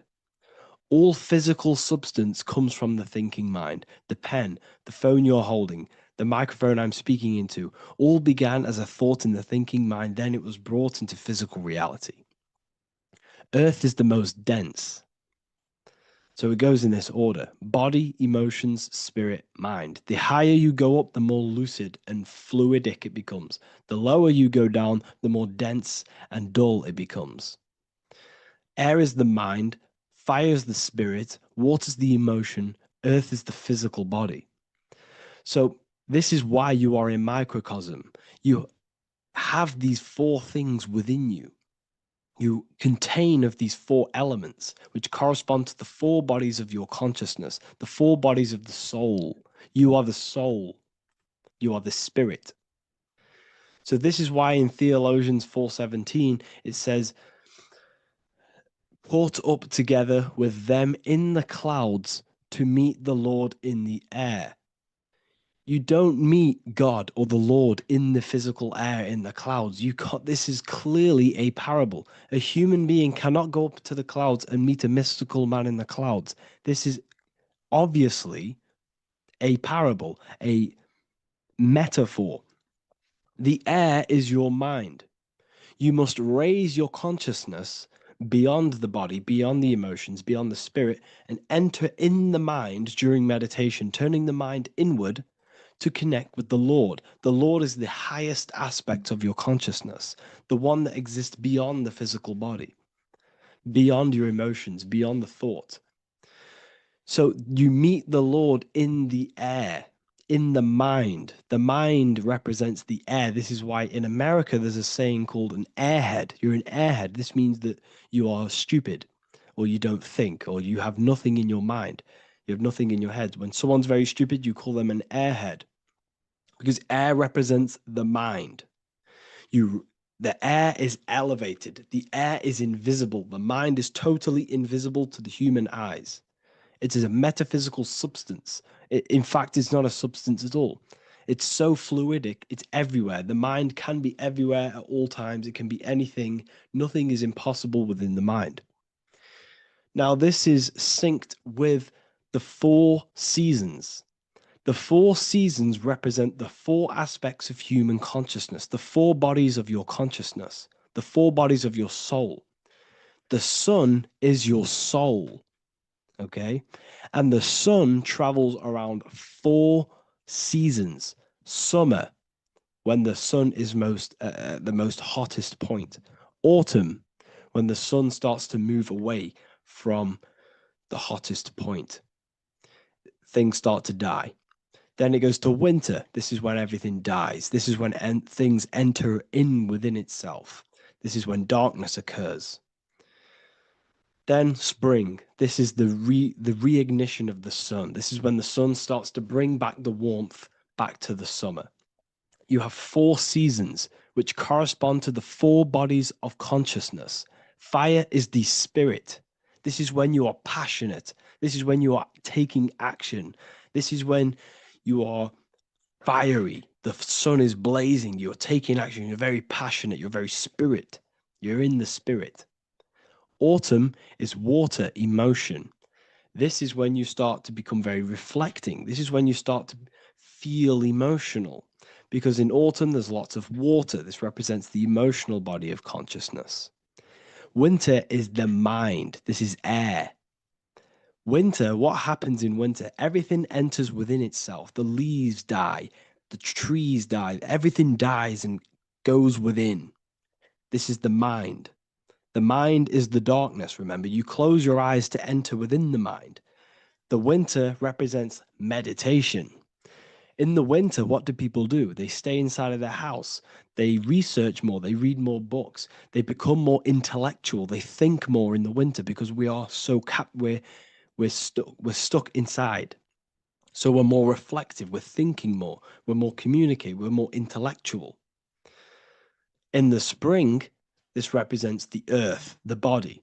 This is when we start to come out of the mind and we awaken to the body, and things start to grow again. The plants start to grow. The earth is growing again and reborn again.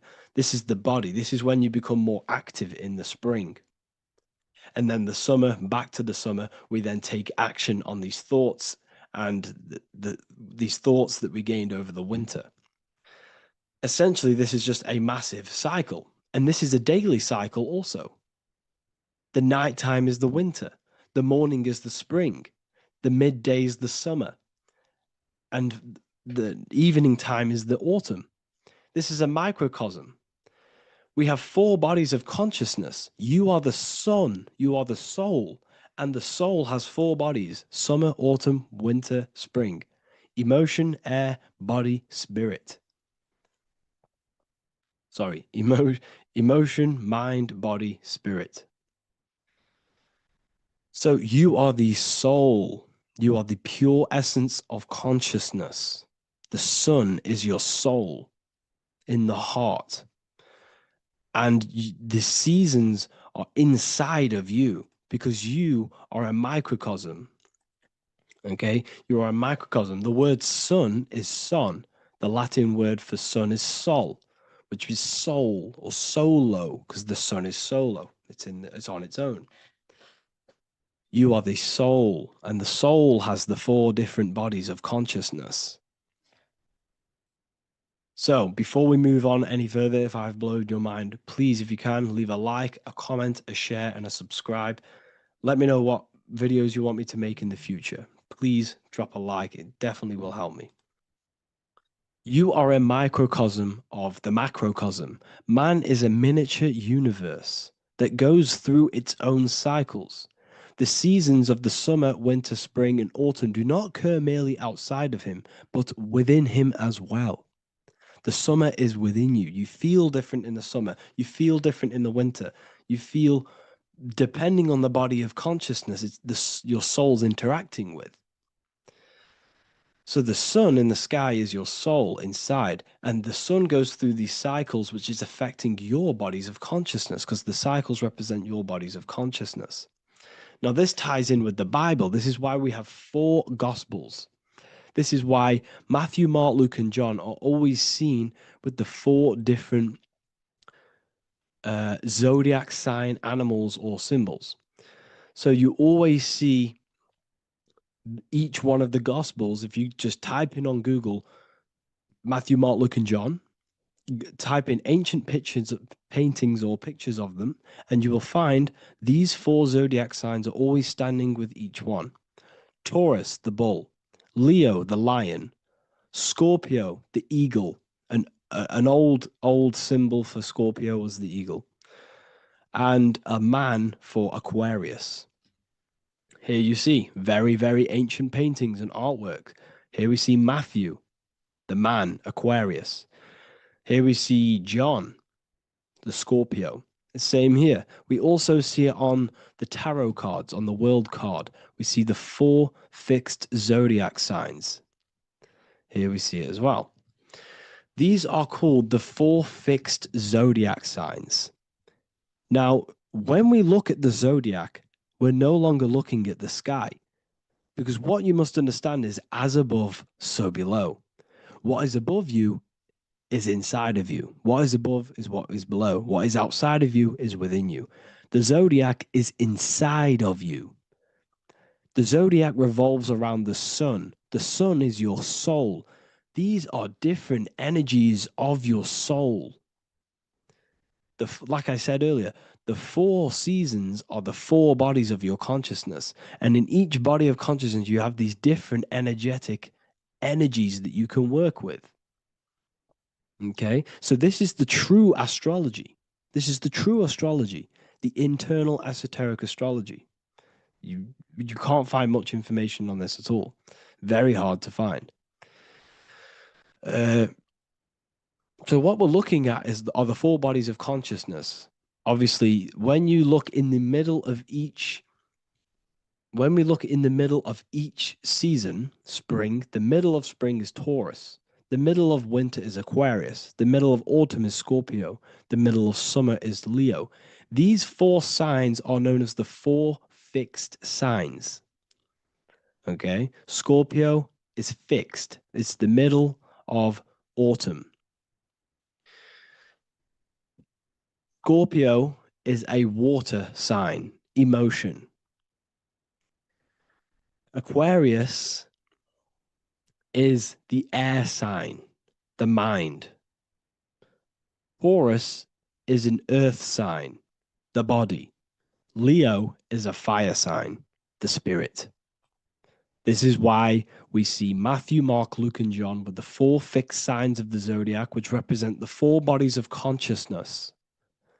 Leo, the spirit, fire. Luke, Taurus, earth, body. Matthew, Aquarius, air, mind. John, Scorpio, water, emotion. Each gospel is depicting Jesus and showing Jesus in each gospel. Each one of these gospels is showing and depicting Jesus according to the different body of consciousness. In John, this is when Jesus starts to turn water into wine. Water is emotion. Wine is transmuted emotion. This is when he does miracles with his emotions, water into wine. Aquarius, which is Matthew, air, the mind. Inside of the Gospel of Matthew, this depicts Jesus as an intellectual person, a person who's communicating and using his mind, his mental body a lot inside of the Gospel of Matthew. Go and read it, and you will see this. Luke, Taurus, earth, the body. Luke shows and depicts Jesus according to the body of consciousness, the physical body. He shows Jesus as a human, being a human being, helping people physically and helping people's physical needs, like giving away food and doing all sorts of good things for other people. Leo, Mark, inside of the Gospel of Mark, this shows Jesus as a spiritual teacher, a passionate person who is taking action. Each gospel is showing Jesus according to the different body of consciousness. And Jesus represents you, the sun. That's why it's called the Son of God, the light of the world. Jesus represents your soul, and your soul has these 4 gospels, the 4 bodies of consciousness, the 4 fixed signs, the 4 elements, and the 4 seasons. These things all correspond to your consciousness. So this is Leonardo da Vinci showing you the exact same thing. Jesus is the I am, the sun, the soul, in the middle, on his own. Luke, spring, earth, body. There are 3 people in each group. There are 4 groups, and there are 3 people in each group. 1, 2, 3. 1, 2, 3, 1, 2, 3, 1, 2, 3. Fall, winter, summer, spring. These are according to the 4 bodies of consciousness.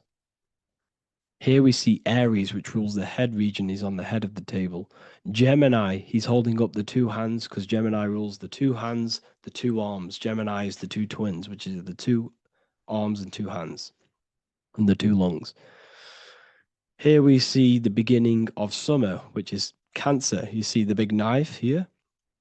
Cancer, him here, this grey haired guy, holding a knife for the crab. Cancer, they pinch. You have a knife, symbolizing the crab. Leo, the middle of summer, showing dominance. The sun is very dominant. He's got his elbow on the table, showing dominance. Virgo has no Adam's apple. Cancer here is pointing at this woman's neck, saying there's no Adam's apple. This is Virgo, the virgin, the only woman. Jesus, the sun. This is Libra, the balancing. He's holding his arms out, balanced, showing the balancing of the sun. Because when the sun enters Libra, the sun is balanced between winter and summer. So it's balanced. This is all astrology, but this is internal.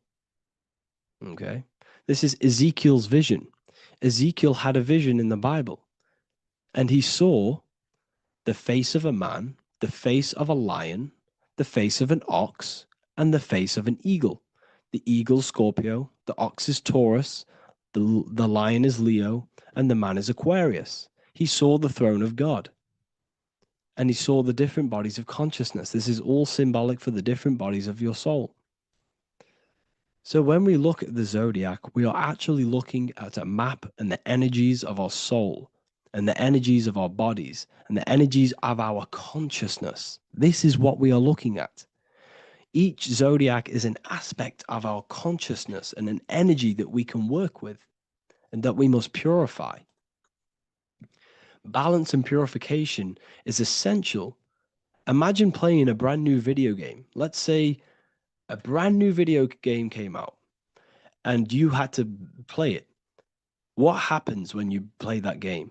You don't know the controls. You cause chaos in that game. You can't really run properly. You can't do anything properly. You're getting destroyed by other people who are playing that game. It's the same with your physical body. When you are born, you must learn how to play the game. You must learn how to balance the mind, learn how to balance the spirit, the emotions, and the physical body.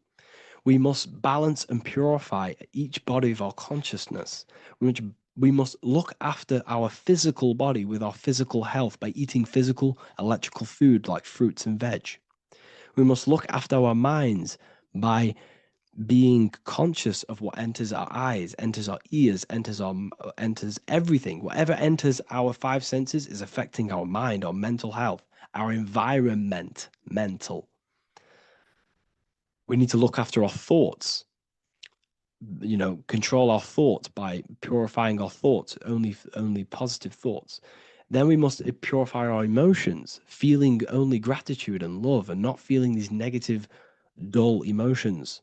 Then we must look after our spiritual body through meditation and looking after our spirit. But remember, when we look after our mind, it all begins in the mind. Each body of consciousness is interlocked with the other. If you have if you have an unhealthy body, you have an unhealthy mind, spirit, and emotions. If you have an unhealthy mind, you have an unhealthy body, spirit, and emotions. If you have an unhealthy emotions, you have an unhealthy spirit, mind, and physical body. They're all interlocked. You must balance each one of them. Look after your physical body, look after your thoughts, look after your emotions, look after your spirit. But remember, the mind is the most powerful one. It's mind over matter. Once we look after the mind, because once we start to control our minds and control every thought we think, this will then turn into discipline in our physical body. Because once we learn how to discipline the mind, we learn how to discipline what we eat, we learn how to discipline what we feel, we learn how to discipline our spirit. This is all interlocked, but work on the mind first. Work on the mind first. All of this knowledge is inside of the brand new Book of Wisdom, Volume 2. This is a revolution of human consciousness. If you've read it, please leave a review down below. If you've read Volume 1, leave a review down below. This is the next revolution. I don't see this information anywhere. This is the next revolution of human consciousness. And of course, if you are serious about this and you truly want to gain enlightenment and join an amazing community where you can connect with me on live calls, lectures, the Manifestation Mastery course, you can gain access to my library with over 45 PDFs plus my books. And if you do join the university, you can order a Volume 2, free of charge. All you have to do is to pay for shipping. If you truly take your knowledge serious and you want to take advantage of life, join the university. This is where truth seekers belong. Just want to say thank you all. Please leave a comment. Please leave a like. It's going to help me a lot spread this knowledge to the world. And yeah, share this with a friend and subscribe. Thank you all.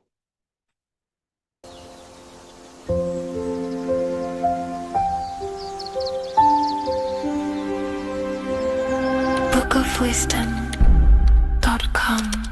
Visit today.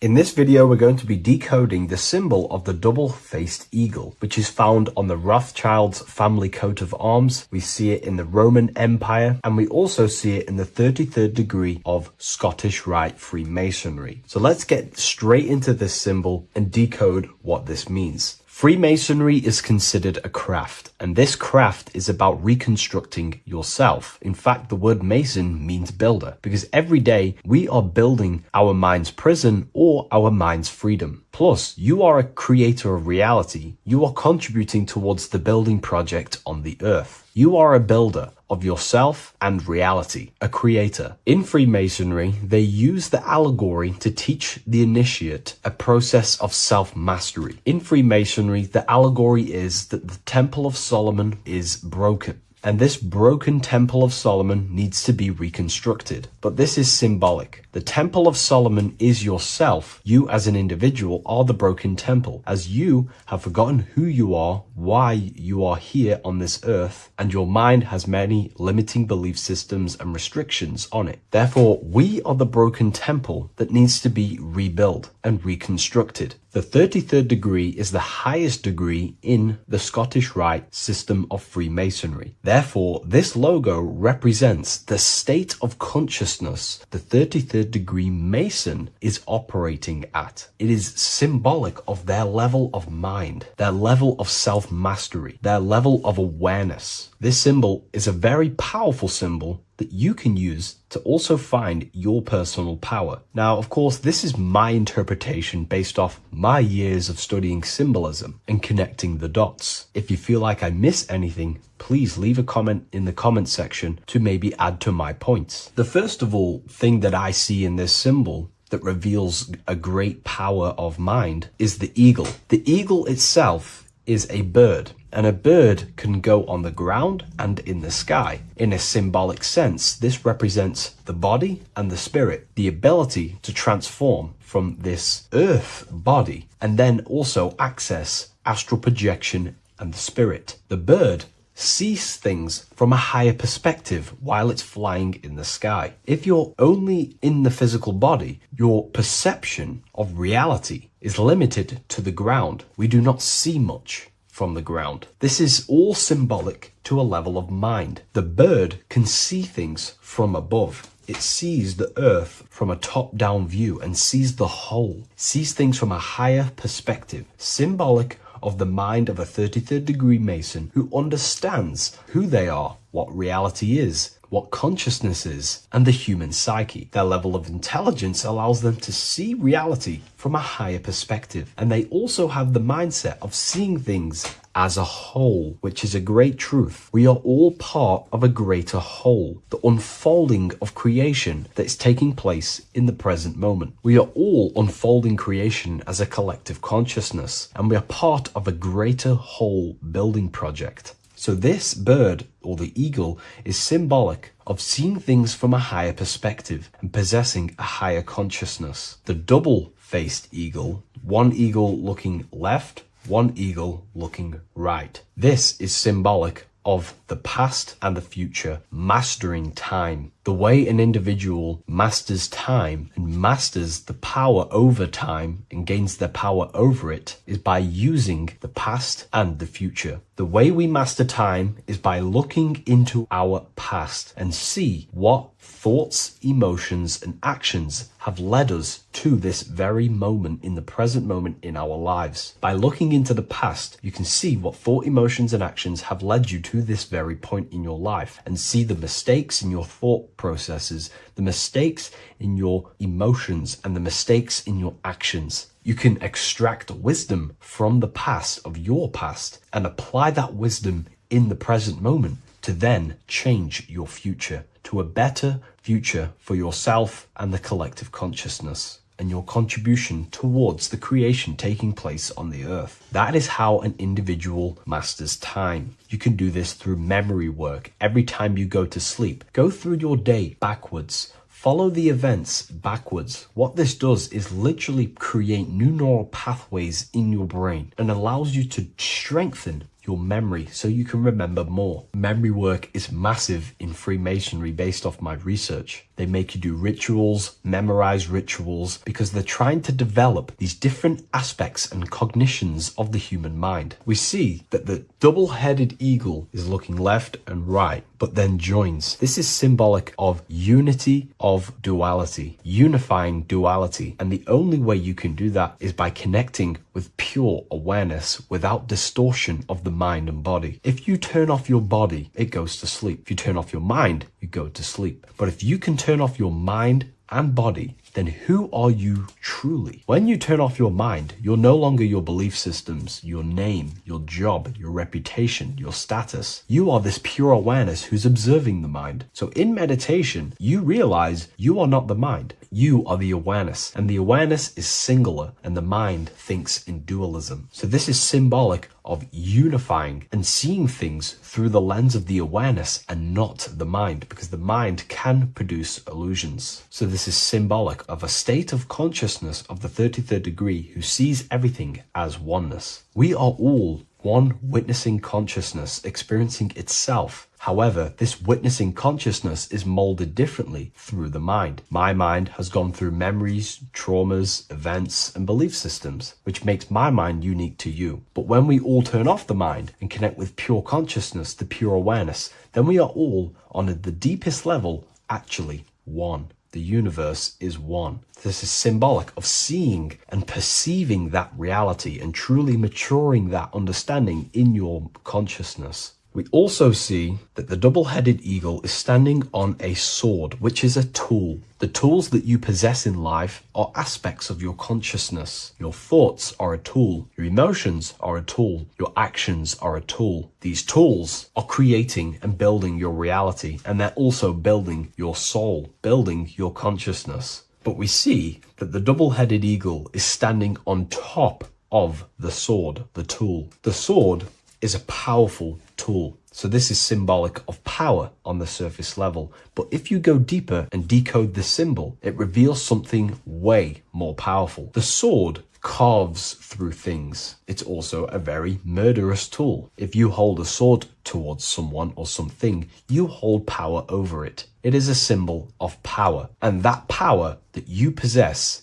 is, in fact, the mind. The mind is the powerhouse of control over reality. The mind is the most radiant force in the universe, as all things respond to the mind. The emotions, the body, and physical reality itself responds to the mind. The mind holds power. Matter is a physical manifestation of mind. The reason why the sword is the mind is because it's associated with the air element. When you swing a sword, you're moving this through the air. And if you've read the Book of Wisdom Volume 2, you understand that each element is corresponding to a different body of consciousness. Air is associated with the mind, the mental body of consciousness. Water is associated with the emotional body of consciousness. Earth is associated with the physical body of consciousness. Fire is associated with the spiritual willpower body of consciousness. Therefore, what we're looking at is the intellect. We're looking at gaining control over the intellect, the mind, thought, banishing all negative thought power from the mind. Think of it like this. You are tapped into a live stream of consciousness, and this live stream is flowing into you in the present moment. Your mind directs this creational force, this flow of consciousness and power. You can use that mind to think about negative things, anxiety, depression, or you can use that power that's flowing into you for the positive only. The universe does not create what you want. It creates what you are. What you put in is what you get out. Your reality is a reflection of your mind. So it's about using this tool for the good. For example, no negativity even has any space in my consciousness. There is no negative thought that pulls me down. And if there is, I banish it instantly and remove it. So this is about gaining power over the mind and using the mind as a tool to carve your reality with the sword. This is your power. This is your sword. Below we see a banner that says Ordo ab Chaos. Most people see this and understand it as order out of chaos. And yes, it is linked to, obviously, molding society, manipulation. However, on an internal understanding of order out of chaos, it's something much more powerful to the individual. Most people see order out of chaos and see the manipulation that takes place on human consciousness, which is very true. The ruling powers create chaos or a problem in society, then they produce an order and a solution to mold society towards their agenda. That's order out of chaos. However, to the individual, this represents something much more powerful that you can take advantage of. Ordo ab chaos, order out of chaos. This is understanding that reality comes from chaos and physical creation is the order of that chaos. The mental plane is chaos. It's just simply pure thoughts, random thoughts. But the physical world is the order out of that chaos, the darkness coming into light. To you, for example, when you first start your journey of self-mastery and spiritual awakening, you are in chaos. My mind was in chaos. My mind had many limiting belief systems. My mind used to think random thoughts unconsciously. I used to take random actions, unknowingly create my reality, and produce chaos. That chaos needs to be ordered. So when there is chaos in ourselves, with different aspects of our minds and subconscious, we need to produce an order so that we can gain power over the mind and over our thoughts, emotions, and actions, the three forces you have 100% control over in your reality. If you try and control anything else other than your thoughts, emotions, and actions, then you are breaking natural law. The only things you have been given power over and to control is your thought, emotion, and action, your mind, your heart, and your body. Order out of chaos is about transforming yourself. When you're in a chaotic state, you have to produce order to transform yourself and change your level of consciousness. If you have chaos in your life, you must produce order. And this is how self-transformation occurs through an individual. Order out of chaos. Now, yes, it is also linked to human manipulation, as this applies to everything as above, so below. Above, we see a triangle with the number 33 and light emanating around it. This triangle is highly symbolic of the element of fire. The upright triangle is fire. The downright facing triangle, the opposite to this triangle, is associated with the element of water. The reason why this is an upright facing triangle with the number 33 in it is because fire is associated with dissolving. If I place this pencil in fire, it will burn this material into its raw form. Fire is about removing the illusions in our mind to gain power over it. It's about dissolving all the illusions in ourself, the false belief systems, the negative subconscious programs and thought patterns. This is about destroying them and producing order out of them. It's about removing the veils of consciousness so you can figure out who you truly are. If I burn this down, it will reveal its raw essence. It's the same with consciousness. If you want to figure out who you truly are beyond your mind, emotions, body, then you have to remove the veils of consciousness. You have to dissolve the mind by meditation and stillness.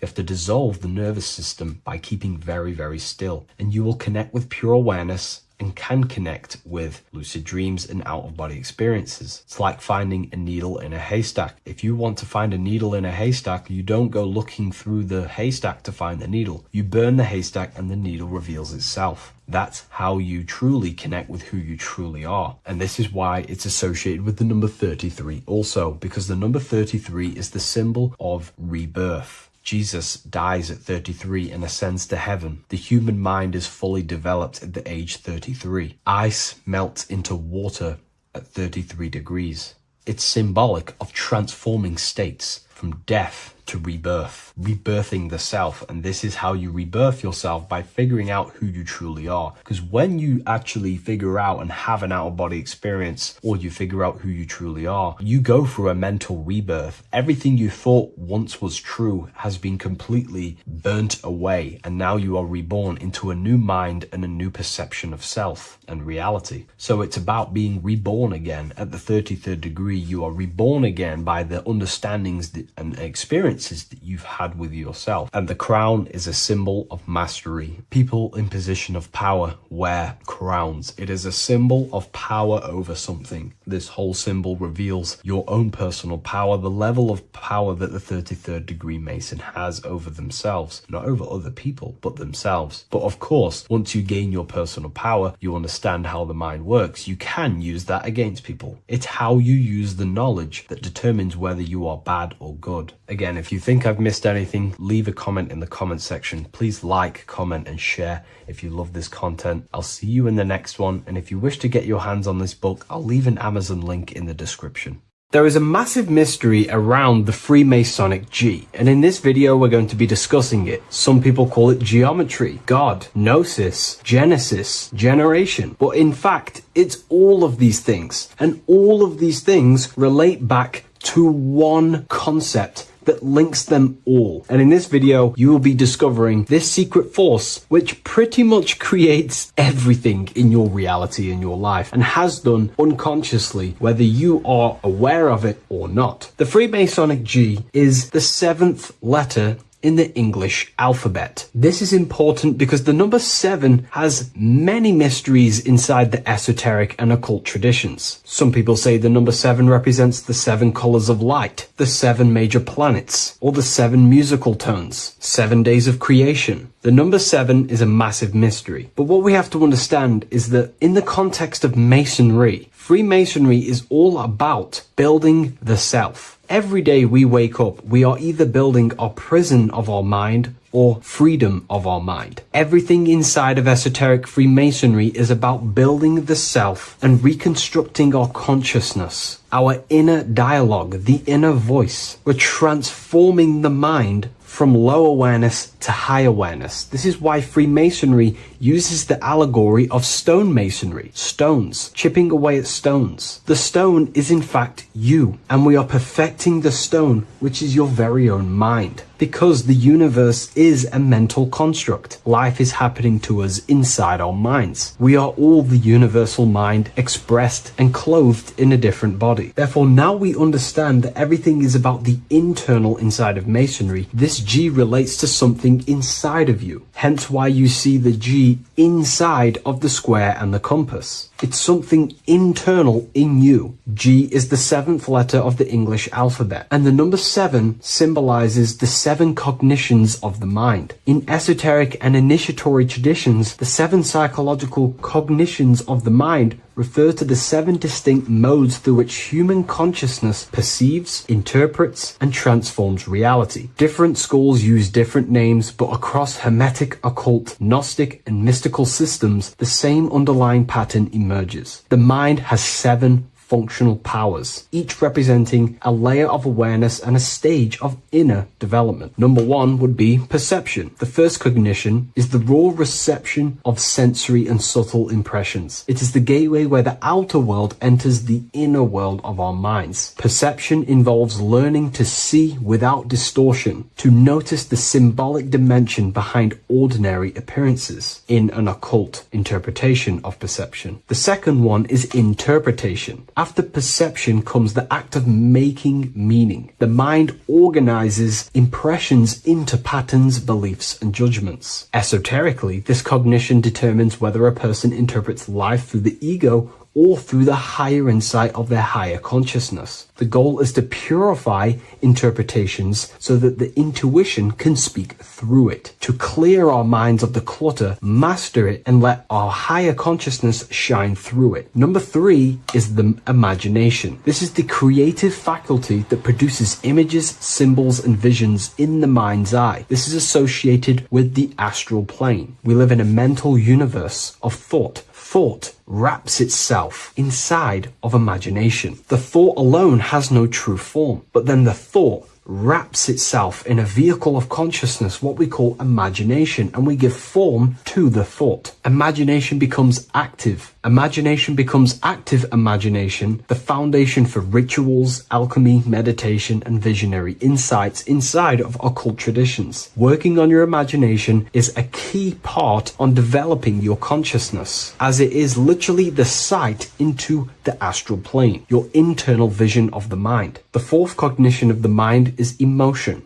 Emotion is energetic response that gives intensity, direction, and magnetism to thoughts. Emotion fuels the magical will. Unrefined emotion binds us to lower impulses. Refined emotions become devotion, compassion, and the inner fire to transform thought into a tangible reality, to become a conscious creator. The 5th cognition is will, the faculty of intention, decision, and directed energy. Will is the power that aligns personality with the higher self. It is the driver of discipline, transformation, and the capacity to act consciously rather than react unconsciously. Most people walk through life as an unconscious zombie, living day to day, running off subconscious programmings, never actually using their conscious mind. We develop our will and try to align our will with the highest will possible so we can align our will with our higher mind. So the higher mind can manifest through us in the material plane. The 6th cognition of the mind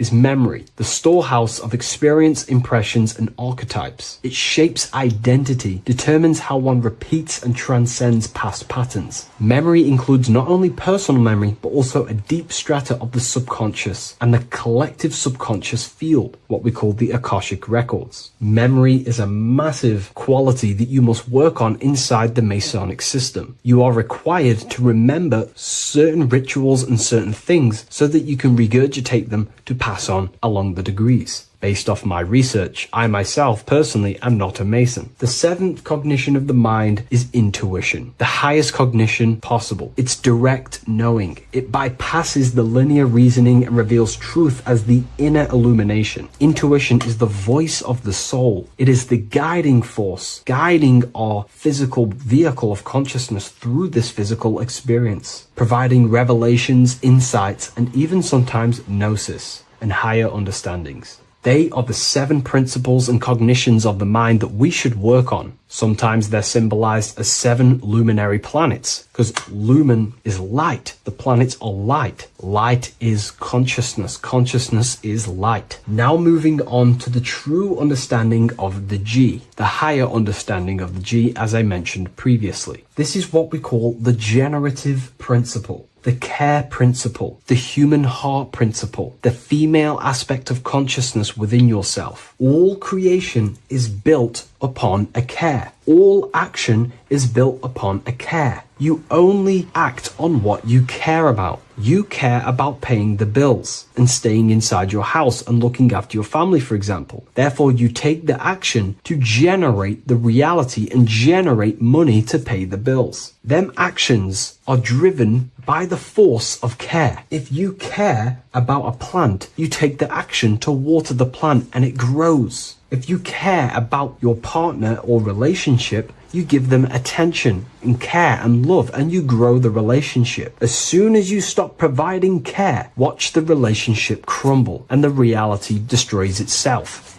Care is the generative force of reality. This is the generative principle that generates your experience in this world. We are in a continual state of becoming. Each cause gives birth to an effect, and that effect gives birth to a new cause. The G is the generative principle that drives creation in the present moment. Reality is creating, unfolding in the present moment, and the G is the force inside of you that generates your experience. You're watching this YouTube video right now because you have a care in your heart for the information I have provided in the past, and you have a care about watching this video. As soon as you don't care, you take action to do something else with your time that you actually care about. The G is the generative force of the heart. It is the love energy. You only take action on what you love or care about. The whole world is built upon this principle. This is why we say money makes the world go round, because the whole world has a G or a care for money, and it's making everyone wake up in the morning, take actions, and make the world go round. It is the G, the care for that principle or money object to generate that reality. It is the force that drives you, hence why the G is sometimes surrounding with light rays, because it represents a force, emanation, something that is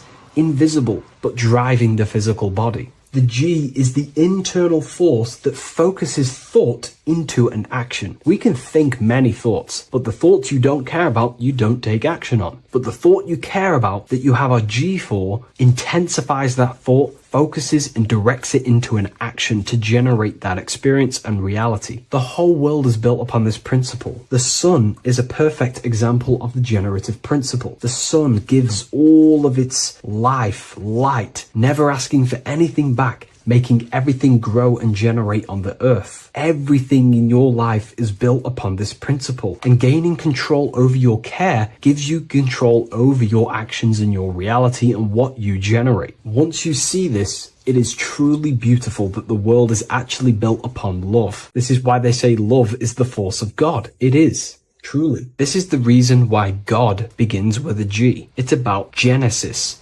Genesis means creation. G, generation. Anything that generates and creates is all to do with a care or a love energy. But don't get me wrong, people can love sick and twisted things, and they act upon them sick and twisted things. This is why purification of ourself is important by understanding this principle, as it is a very powerful principle to understand. This is the reason why the word gift begins with a G. You're giving something. I care, I'm going to give you something, a gift. Or guidance. This is what guides you into becoming something, what you love. This is why also gnosis begins with a G. Gnosis is not actually knowledge. Gnosis is knowledge obtained, attained by direct experience or through direct experience. For example, you're not believing you're watching this video right now. You know you're watching this. Know, gnosis, same phonetic sound. It's about knowing. Gnosis is about gaining knowledge of the self. Self-knowledge through direct experience.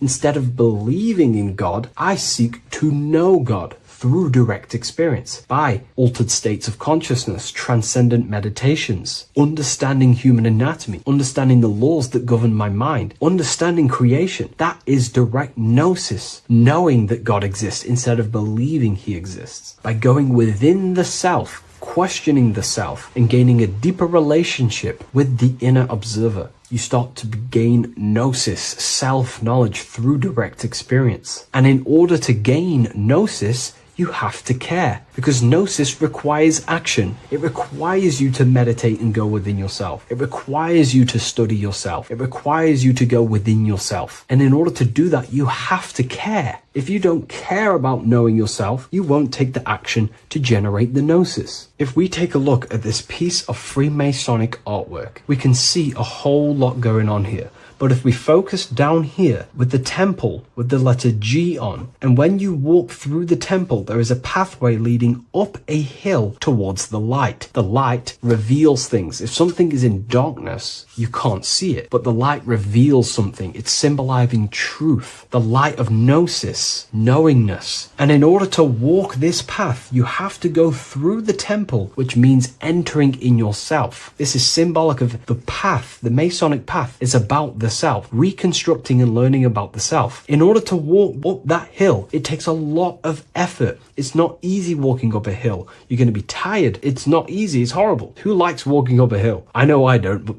people like hiking and stuff. I understand that, but it's symbolizing this is hard work working on yourself, because the labor of working on your mind is the hardest labor you will ever do. It's called the great work, or the Masonic work. And in order to climb that mountain, you go through the G. You have to have the care. If you do not have the care, you will not walk up that mountain. You will not generate the gnosis. You will not get close to the light. You have to have the G to walk that path of self-mastery and working on your mind. This is very, very important. If you want to gain the light, you have to have the G inside of you. You have to have the care to generate a higher consciousness. If you want to earn more money, you have to have the care, or else you will not take the action necessary to generate that reality. This is why we have to master ourselves and write down everything you love. It could be even the bad things. It could be lust. It could be anything you're wasting your care energy on. Try and remove them one by one. Master them and become disciplined. And then you'll have more G energy, care energy to direct towards something else in your life to generate and grow that experience or reality. Again, the word grow, G. It is a growing force. What you place your love and care into grows and expands. What you have a G for is what you spend your time and attention on, your two spiritual currencies. So this is the Masonic G, and I hope you gain a deeper understanding of this. So that is pretty much everything about the Masonic G that you need to know, and hopefully this has helped you. If you wish to learn more and gain guidance through your life and understand yourself on a deeper level, the book I've used today is called The Book of Symbolism. I'll leave a link in the description.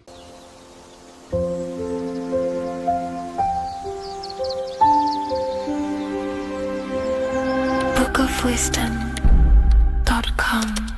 Visit today.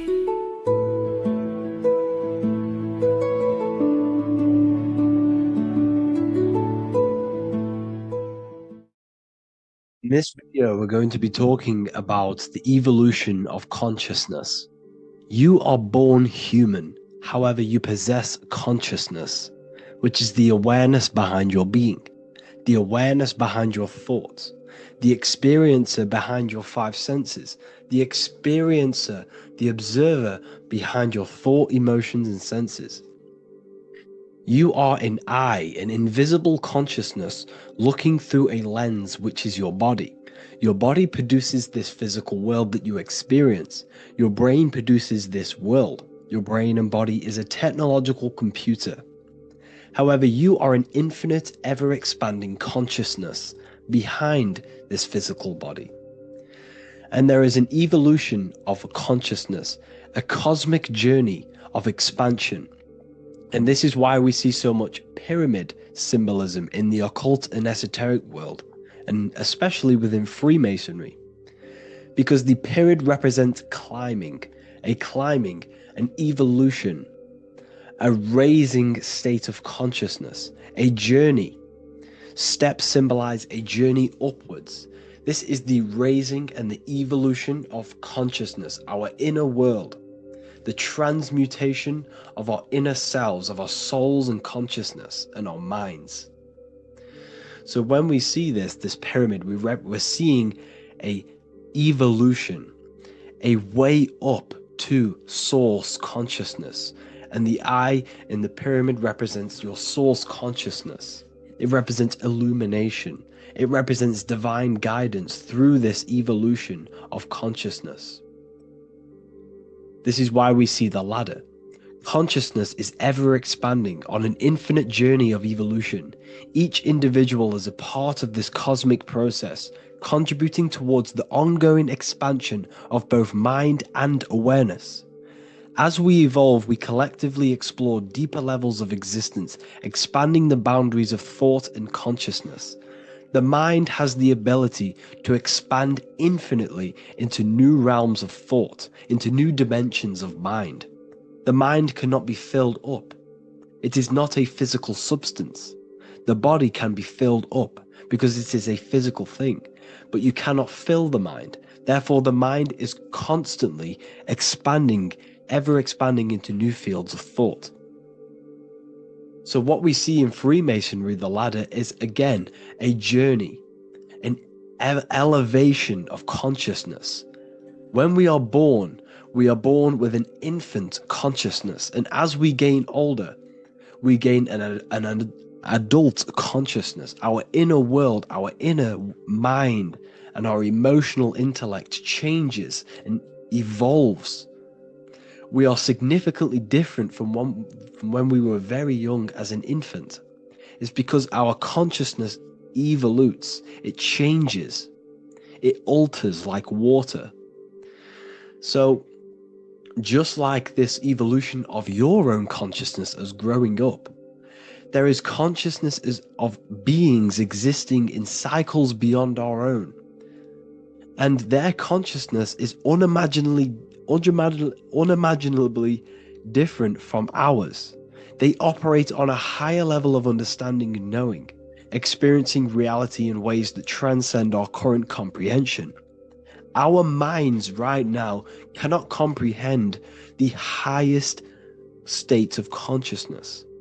There are entities, there are beings beyond our own, existing in higher dimensions of consciousness that we cannot comprehend because they have expanded. They are on a further way up the ladder of consciousness. However, we are all on the same journey. None of us can take the same journey. There is one ultimate goal, reaching source consciousness. However, this is always ever expanding. However, we are all on a different journey. There is one truth, one source, one goal.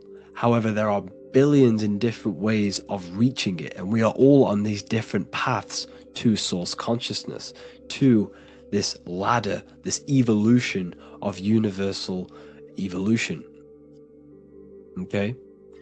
Their awareness is attuned to new dimensions of existence, reflecting a more advanced stage in the cosmic journey of consciousness evolution. So when you take DMT, you are shot into these higher realms of consciousness where you meet these beings who look similar to these images. They are not speaking to you physically. They don't speak to you three-dimensionally through vibration and words. They speak to you mentally. If you have done DMT, then you know this. And if you have met these beings, then you know this. You might have even met some of these types of beings on mushrooms or any psychedelic drugs.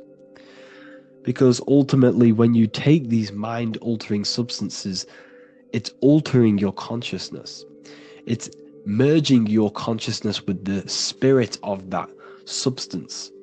And you are essentially attuning your mind to higher dimensions of consciousness. That's why we say we're getting high when we take these substances. Therefore, when you meet these beings on DMT, you are essentially meeting beings who are attuned to higher dimensions of consciousness, and they speak to you mentally. They speak to you telepathically through thought, because the universe is mental. Everything exists within the mind. The way you are now, your physical existence, is a state of mind. Mind, thought creates matter. Spirit and matter are two opposing ways of thinking. If we have a very spiritual mind, we have an expanded mind, we are a spiritual person through the mind. However, if we have a very low state of consciousness where we think about food, sex, lust, and all physical things, then we have a physical consciousness. Matter and spirit are two opposing forces, two ways of thinking. The mind attunes itself to different levels of understanding in different dimensions. So, essentially, this is what we're looking at. The body is a vessel for the fluidic, formless consciousness, a temple that houses the essence of our awareness. While the five senses are limited to perceiving only the physical plane, the mind transcends these limitations, capable of perceiving the full scope of reality. It is through the mind that we access deeper truths beyond the material, tapping into boundless nature of existence. Physical existence is a thin band, a thin layer of reality. It's like 0.001% of reality. And your five senses are only tuned into this layer of reality. But the five senses are by design only allowed to perceive physicality. But the mind has the power to expand beyond this physical five sense state. The mind has the power to expand and evolute. It is a conscious decision whether you want to take this path or not. You can stay in a three-dimensional way of thinking, or you can expand your consciousness from within. It's not an external journey. There is no God going to save you. You must save yourself. Therefore, behind every single one of these eyes is the same source consciousness. However, we are all different cells in a different journey. The organs in your body, the cells in your body are all alive. They all possess same consciousness, universal consciousness. However, we are all on a different journey of evolution. As above, so below. As the baby is in the mother's womb, when the baby becomes conscious, there is a world outside of its mother. What does it do? It presses and seeks a way out to be born in the other world outside of its mother. It is the same with your consciousness, your mind. When your mind becomes aware that there is realities beyond the immediate surroundings, it seeks a way out. And this is exactly what I'm doing to you now. I am now expanding your mind and telling you there is other ways of reality. There is other dimensions of consciousness which you can access through inner transmutation, through different ways of thinking, spiritualism, and meditating and connecting with yourself and detaching from external things. We can upgrade our consciousness. Your body is a womb. Why Jesus says you must be born again to see the kingdom of God, because you are born physically and then you must be born again spiritually, awakening your inner consciousness. So like I said, as the baby is in the womb, it's the same principle. As above, so below. You were a baby, you were in your mother's womb, and you figured out there is a world outside of your mother, so you seek to weigh out your mother to be born in another world. It's the same now. You must do this now. This is your spiritual evolution. This is the evolution of consciousness. It's ever expanding. When you die, this is a transition. You must learn to not fear death. This is another part of your spiritual journey. You must master death. Therefore, like I said before, the mind has limitless capacity to expand into new realms of thought, continuously exploring uncharted ideas and concepts without boundaries. The mind can ever expand. It can never be filled. It can never ever know everything. There is infinite fields of knowledge, infinite fields of thought. Your current state is just one stage on an infinite pathway. You won't remain human forever. The human experience is a crucial phase where we learn to balance polarities, master the fundamental laws of the cosmos. It is a period of growth and transformation, preparing us for the next stages in our cosmic evolution. The goal is to strive for perfection, yet the true perfection is unattainable. It's like a tunnel, and there is a light at the end of the tunnel.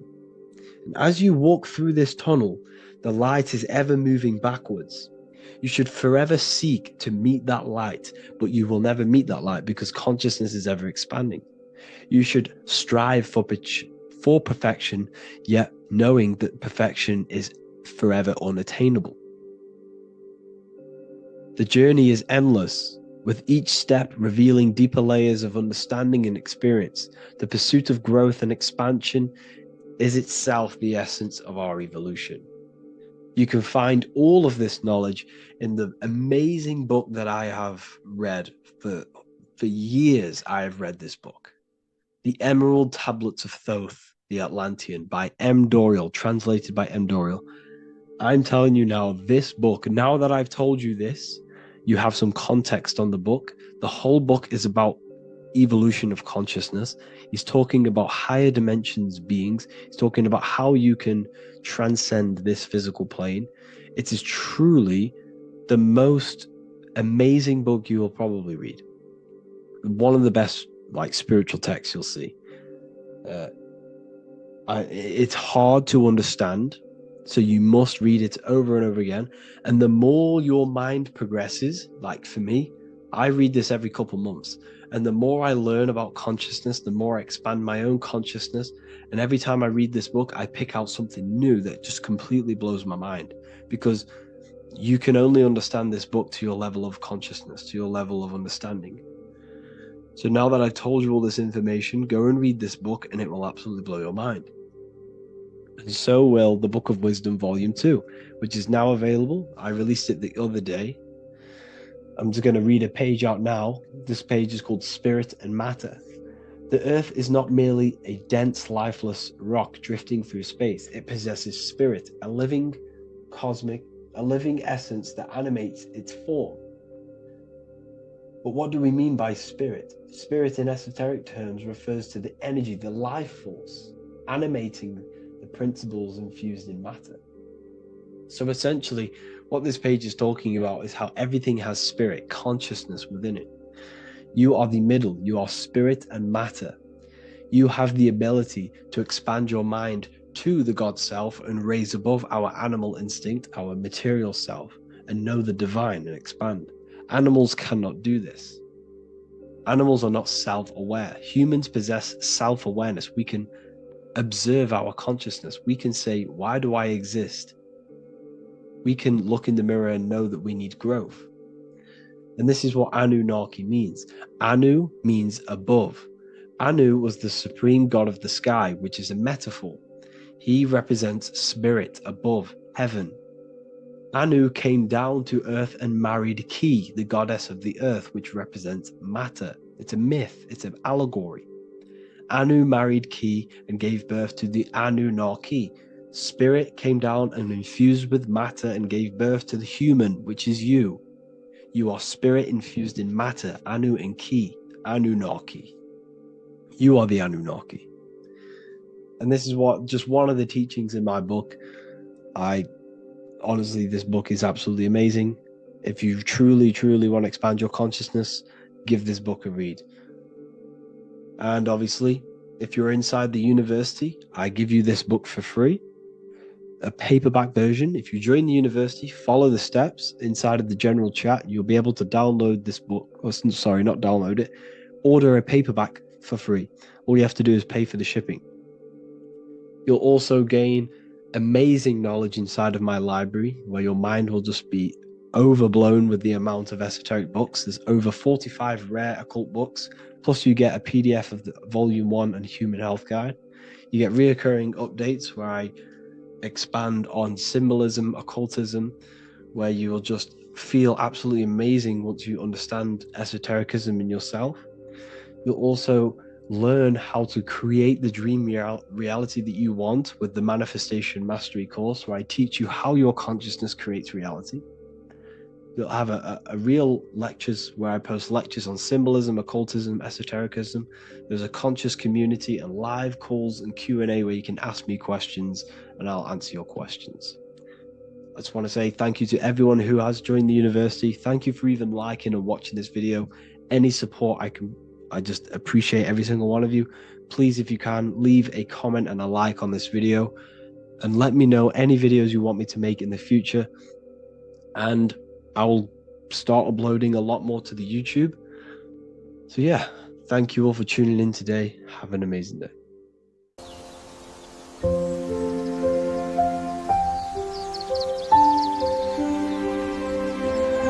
bookofwisdom.com. Visit today.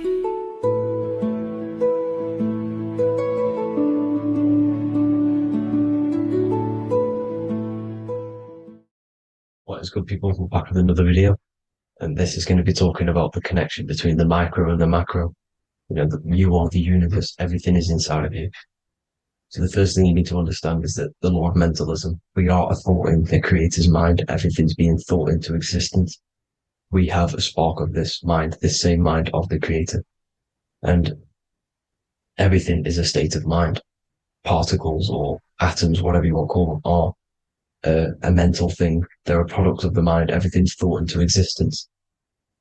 Thoughts influence everything. Thoughts are energetic effects which send out waves into the quantum field around you. And your consciousness is actually the universe experiencing itself, expressing itself, and viewing itself. So we are the creator, but viewing itself in separate bodies. And this is why they call the material world the world of illusions, because everything's separate here, but we all forget that we are all one. We've all been brainwashed to think we're all separate, but we're all one. We're all the same mind, the same consciousness, everything. So everything's created out of toroidal fields. God created the toroidal field. That's the only thing that exists because the atoms are toroidal fields. And it's the basis behind all creation. As you can see it in the owl's eyes. It creates the infinity symbol. And this was the apple. That apple is a toroidal field. And the toroidal field is made out of dielectricity, which is ether.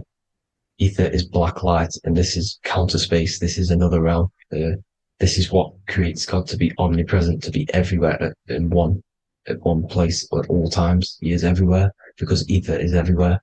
Ether is infinite potential. It connects everything together, and that's what energy moves through. It moves through the ether, and that's black light. Everything is light, as it says in John 4:2. God is light. Everything's a vibrational state of light. So the torus field is made out of dielectricity, ether, black light, magnetism, which is white light, which is the center of the toroidal field. And magnetism radiates, it has no vibration. And then when white light splits, it turns into electricity, which is physical material, and that has a vibration. This is the Holy Trinity, the sun, the moon, and Saturn. Saturn, the god of materialism. If you've watched my videos on Saturn, you know that Saturn is crystallizing everything into physical matter. And that's why his old name was El. The ancients called him El. And this is why we get El electricity. This is where El electricity comes from.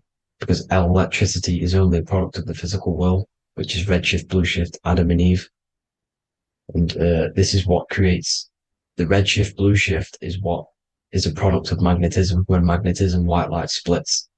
And this gives us vibration. And this what creates the toroidal field, which is the basis of all physical creation. The sine wave is created out of the magnetic wave and the electric wave. The electric wave is the blue wave, and the magnetic wave is the straight wave, which is radiation. This is vibration frequency.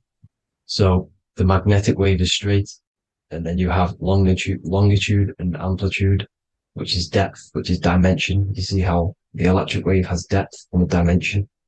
This is why you get the cross. This is the cross of Earth. This is the symbol of Earth, of bondage, of physical matter, because it consists of magnetic wave and depth, which is electric wave. And this is where you get the sun cross or the earth cross, whatever you want to call it. It's the cross of physical matter, and the ancients knew this. This is why they used that symbol. Redshift, blueshift, which is the toroidal field, is the basis of all creation, physical creation. And this is why you have the police siren is red and blue. The Matrix movie, red pill, blue pill. You have red blood and blue blood in your body. The Democrat and Republic, the two parties, red and blue. Like your taps on your taps, you have a red and blue tap. One's generative and one's destruction. Fire, destruction, water, generative. So this is the basis of all things. And electric wave has dimension, like I've already said, depth, material, and it's measured in hertz. It's measured in hertz because it hurts you. It decays because the electric wave has a vibration, and vibration always has to go back to a standstill point. This wave cannot go forever, but the magnetic wave will go forever. It's radiation. Magnetic is radiation. It radiates forever. It pulses. But the electric wave will at some point come back to a standstill point, and that's why it hurts. It decays. That's why our physical body decays, because we contain of electricity. This body is an electric body, and it will return back to stillness like a guitar string. If you vibrate a guitar string, you pull it, it will vibrate, make a sound, and then go back to a standstill point. It's the exact same with every single toroidal field within the body. It will decay, and this is why our bodies decay, and everything in creation decays. So we're born into sin. The sin of Eve. The sin of Eve is us biting into the tree of knowledge of good and evil, which is the systems in the body. And the sin of Eve is biting into the sine wave. we bit into the sine wave. The sun moves in a sine wave. Our DNA is a sine wave. Time is a sine wave. Everything in this creation is a sine wave. This is why the dollar bill is a sine wave. Magnetism and electric waves in one. And this is the sun doing its sine wave, which creates, when you go bowling, it kind of creates that pin that you hit over. That's the pin of the sun. The zodiac sign is a sine wave because the zodiac sign is an expression of the toroidal field, because magnetism unfolds into 12ness. And that's why you have 12 zodiac signs, 12 systems in your body, 12 cranial nerves in your head, in your brain. So if you can imagine this, see where my pointer is. Always starts with Aries. Aries is the head. It's the first thing that's created in the womb. And this is Aries, the ram. And this is why it's called a cerebrum in your brain, which is the first thing that creates when you're in the womb.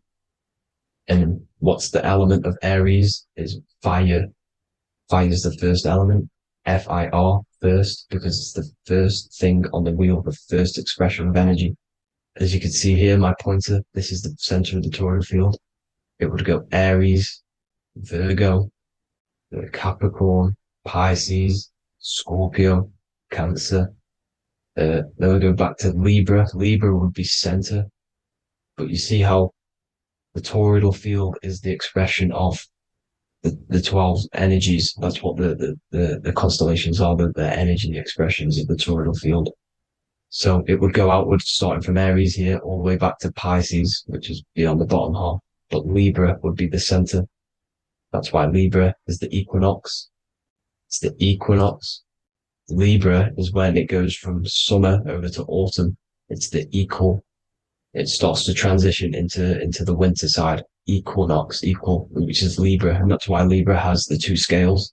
It's symbolized with the two scales. That's because of, the sun moving over. It's being judged. It's equal now, but then it's going to tip over into the winter. That's why Libra is here, the center of the sine wave. And like I said before, magnetic energy unfolds into 12ness. Magnesium is number 12 on the periodic table. It's the sacred number. And this is why the scientists are NASA is trying to bring in another constellation to destroy the holy science of astrology. So Aries rules the head, which is Mars. Taurus rules the neck, the lower head. Gemini, the two twins, which is your lungs, your two twins, your arms, two twins. Cancer, the breasts, or the chest area. Leo, the heart, which is the sun, which is fire, the center of the toroidal field. Virgo, the belly, which is the intestines. Libra, the kidneys, the two scales, the kidneys, balancing out everything. Scorpio, the sex organs. Sagittarius, hips and thighs. Capricorn, I've missed that out, which is the kneecaps. Capricorn, kneecap. Aries, which is the ram, which is the cerebrum in your brain. And then Aquarius, the calves and the ankles. And the Pisces, the two fish, the 2 feet. So everything corresponds, as you can see here. This is an ancient way of depicting it, of the folded human. And this is everything. Each constellation rules that part of the body, gives energy to that part of the body, makes you do certain things. So magnetic energy unfolds into 12ness, electricity unfolds into 7s. That's why when you get electric, the light spectrum that we see, it consists of 7 colors. Why we have 7 planets. The 7 planets give us our 7 metals and the 7 solfeggio scale frequencies. So the rotor, this is the rotor. And rotor is an anagram for Torah, the Torah, which is I think it's the Hebrew Bible. Don't quote me on that, but it's one of the holy books, which is the Torah, the Taurus. Everything goes back to the Taurus field because it's the basis of all creation. So the chief cornerstone, it says in the Bible that the builders rejected the chief cornerstone. The chief cornerstone, you are the builder. You decided to incarnate into the physical world, into the electric world, the world of Saturn. When you are created in the womb, it takes you 9 months for you to be created. So for example, if you went into the womb here, it'd take you 9 months. So let's say you're born in Scorpio. So you'd go back 9 months, 1, 2, 3, 4, 5, 6, 7, 8, 9. You consist of all of these 9 energies because it takes 9 months or however long you took to be born. Some people are born earlier. You'd have to find out how many months you were in the womb for. But you consist of these 9 energies, and each constellation has a cell salt associated with it. And these cell salts are vital for your health, and your cells are the optimal health of your body.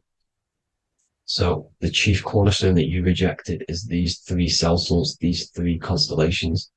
So you're mineral deficient in these 3 constellations. For example, fluoride, magnesium, phosphate, and potassium sulfate. So that's the chief cornerstone. And a cornerstone, people always get it rejected with the cornerstone. The cornerstone is not, it doesn't say the cornerstone in the Bible, it says the chief cornerstone. The cornerstone is a cornerstone of a building, but a chief cornerstone is the top of the pyramid. This is where we get the pyramid of the wheel. So you're mineral deficient in whatever 3 zodiac signs you're not. You were not in the womb for. This is the chief cornerstone you rejected. So the human body is the micro. It is the universe in a physical form. It consists of everything in the universe. Just like your consciousness is the universe watching itself, experiencing itself. Your body is the whole universe. 12 systems in the body, 12 zodiac signs, 7 chakras are the 7 planets. The Holy Trinity of you is your Temple of Solomon, the soul and the mind, the sun and the moon. You know, everything is in you. You consist of everything, all the energies, everything. Heaven and hell. Heaven and hell is a mind state. It's a state of the mind. Head, H-E-A, which is heaven, and the heel, the bottom of your foot, is hell. And the bottom of your foot is the soul. So they're basically saying, well, wordplay, they're saying that your soul is in hell because, you know, with the elites being in control.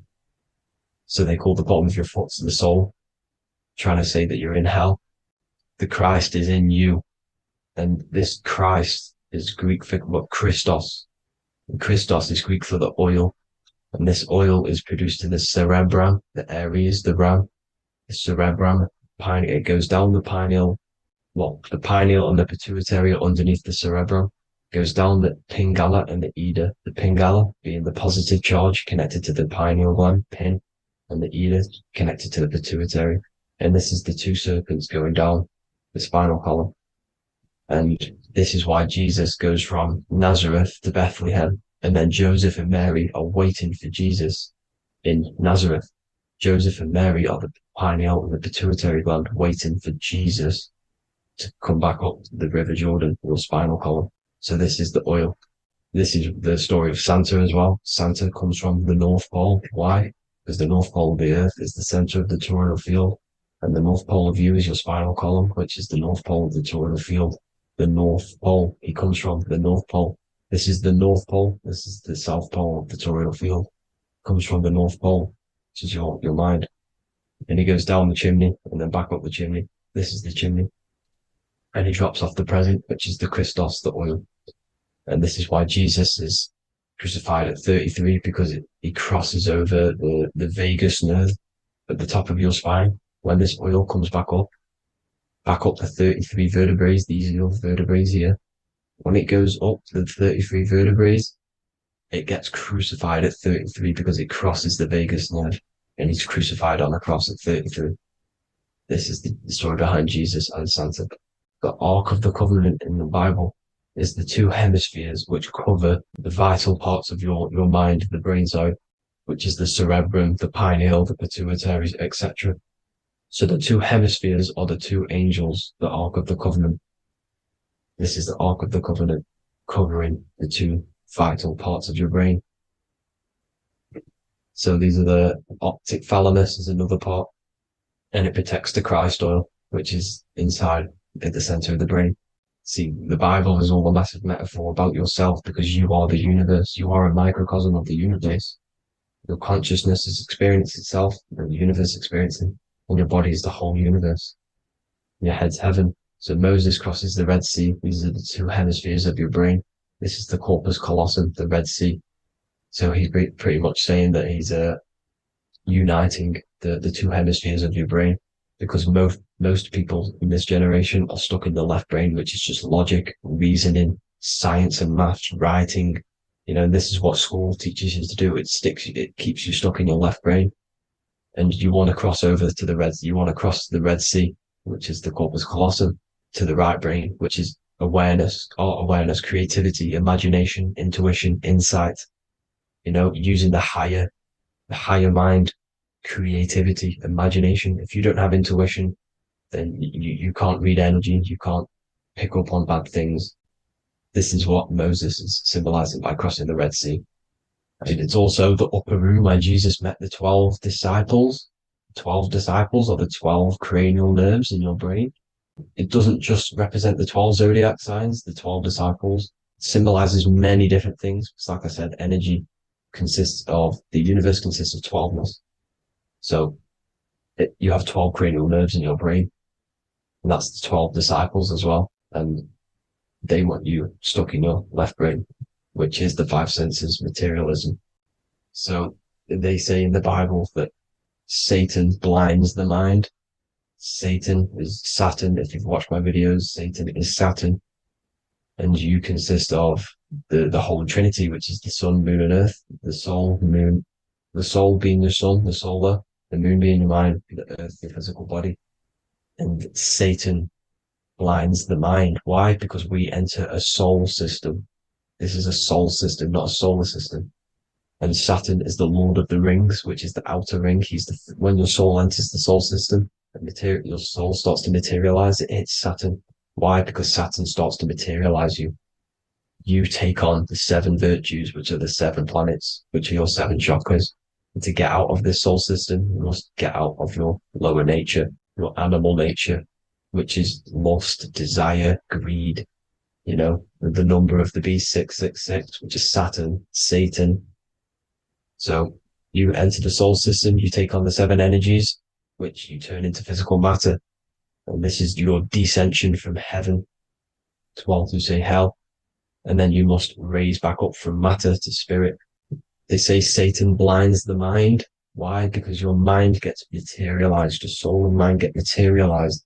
And when you get materialized, it's an intense experience. You lose the divinity within you. You forget the divinity. So Satan, which is the first planet, the first energy you take on, the material body, he blinds the mind. He makes you forget everything, your divinity. Then you must remember, ascend up Jacob's ladder, the 33 vertebrae, to heaven. And this is a microcosm of the macro, because you will ascend back up to heaven if you do this, when you leave your physical body, when your body decays. So when it talks about in the Bible, completely destroy them, the Hittites, the Amorites, the Canaanites, all the ites, this is what God says to the Israelites. It says completely destroy them. It's basically symbolizing saying destroy your lower nature. The Canaanites, cannibals. We're under a Canaanite system now, which is cannibalism. And this is flesh eating, lust, greed, all the demonic stuff, all the lower vibrational stuff, the lower nature, eating, sex, and survival, the lower 3 chakras. You must get out of these lower 3 chakras and return back to spirit, which is heaven, which is spirit, love, being holy, being truthful, being passionate. Going back to Satan blinding the mind, all of the planets are made out of these 3 symbols. Satan blinds the mind, and that's why Satan's symbol, this is the symbol for Saturn, Satan, the symbol of Saturn is the cross, which is physical matter, the earth, over the moon is your mind. So the Saturn symbol saying matter over mind, he blinds the mind, Satan blinds the mind once you enter the soul system. And you must remember, in the Bible it talks about the Genesis, which is Eve, the sin of Eve, which is biting of the tree of knowledge, with the serpent which wraps around the tree. It says the serpent placed himself on the tree. Well, the serpent is the spinal column. It's the serpent telling you eat from the tree of knowledge of good and evil, which is your nervous system.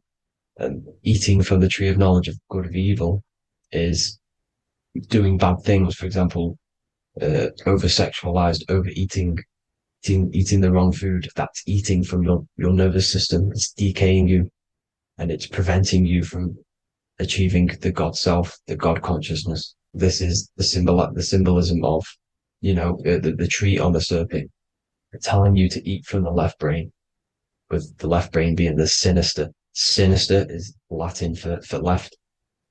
That's sin. Sin is left. And left is lefty Lucy, Lucifer, right, righteousness, right, God, godly. The tree of knowledge of good and evil, which is your nervous system, because it determines good or bad. You know, that's the only thing you experience in this world is your nervous system.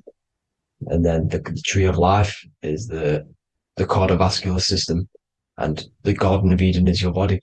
So that's it for this video, people. I hope you've got a greater understanding of how you are the universe and everything is inside of you. Just keep in mind you are the universe experience in itself, and your body is a reflection of everything. The 12 constellations, the 7 planets, everything's inside of you. This world is an expression from the inside outwards. You can't affect the outside world to manipulate reality. Everything's inside of you. I hope you got a greater understanding of this.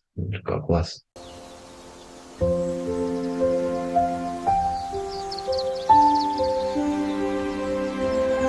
bookofwisdom.com. Visit today.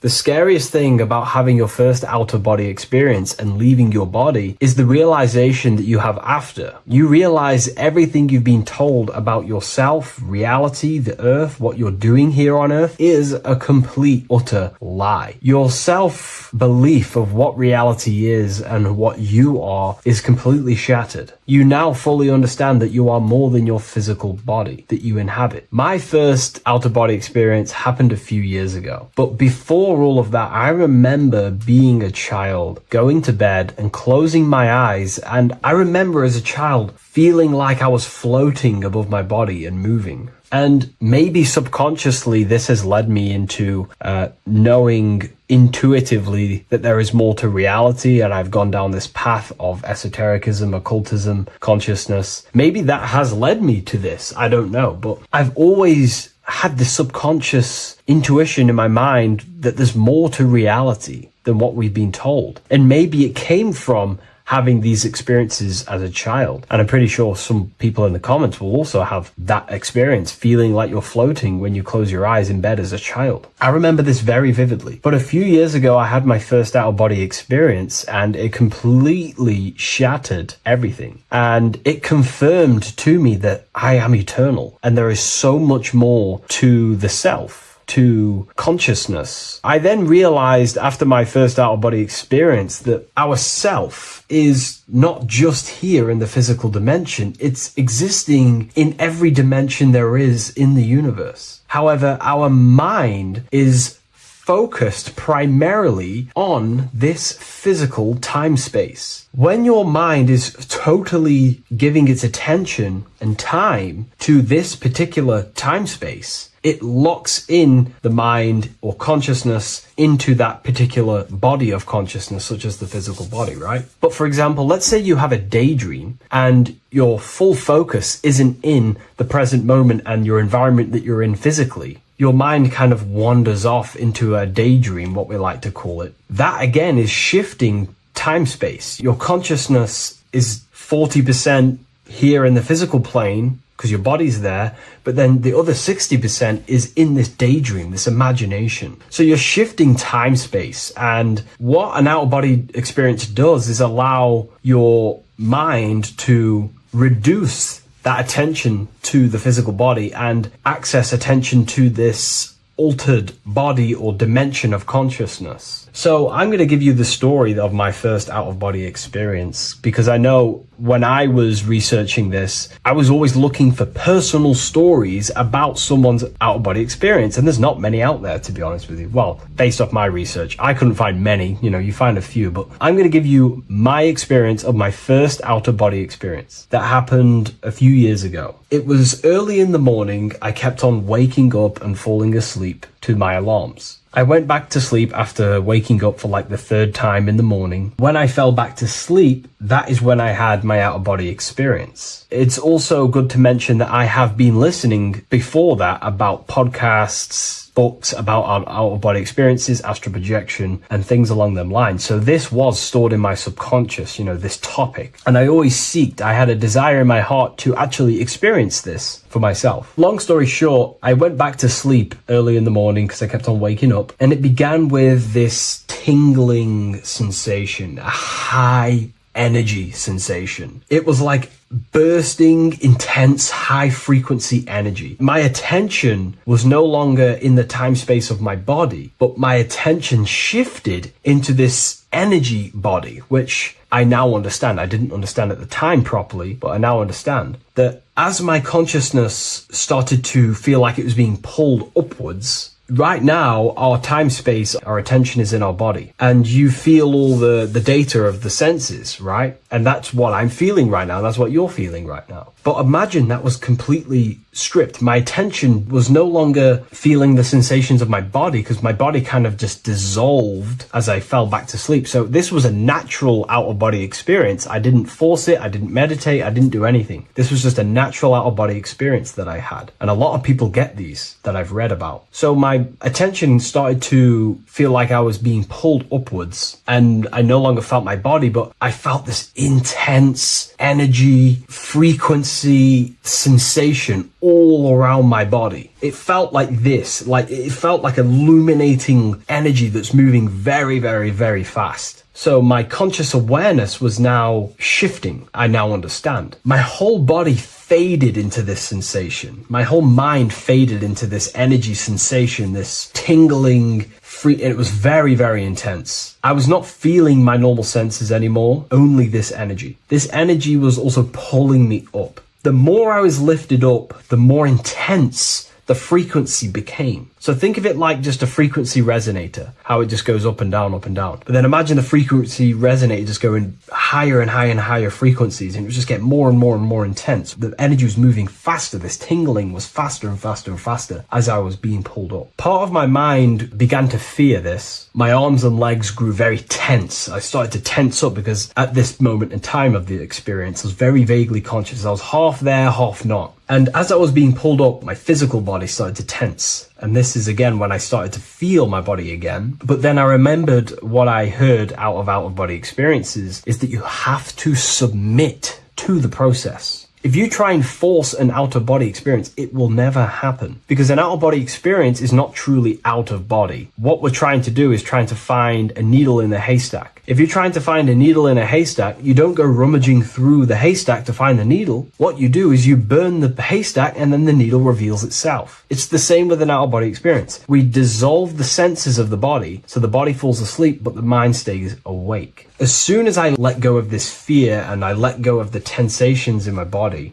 I started perceiving through another state in this energy body, but I didn't see my body. It was just like perceiving and seeing, but no body, like a camera. When you look at a camera view, you don't see what the camera looks like. You're just seeing through the camera. It's the same as that. I had no form, but I was just seeing. I was just like a floating eyeball, seeing into this altered state of consciousness. I was just seeing. I first saw my street outside my house with lots and lots of people walking on the street, but I could not see the people directly. Everything was black and green. The background was black, but I couldn't see the people. I could just see a glow of light around the people, like an egg shape. They were just walking on either side of the road, other directions. I could just see more and more people moving faster and faster and faster. I didn't realize then, but then I did start to realize later on in my journey that that was more than likely the etheric plane that I saw. The etheric plane is the plane of life force and vitality and electromagnetic auras. So that was my awareness shifting from physical into then the etheric plane, the plane of life force and energy. Now, the etheric plane is very, very, very difficult to actually access consciously. The etheric plane acts as a bridge between the physical body and the astral body. To actually access the etheric plane alone is very, very, very difficult, and only certain trained individuals can do that. The etheric plane is not really a conscious plane where you can stay there and be conscious. It acts as a bridge between the physical and the astral plane. I could see the glowing auras around people moving along the pavement. The people moved faster and faster until the scene started to just dissolve as these people were just moving faster and faster. It was not very clear at first, but I subconsciously knew that I was having an out-of-body experience. This is when I really started to realize that I'm being shot out my body. When I realized this, I submitted even more. I started to just let go. The more and more I let go, I kind of like split through a veil, and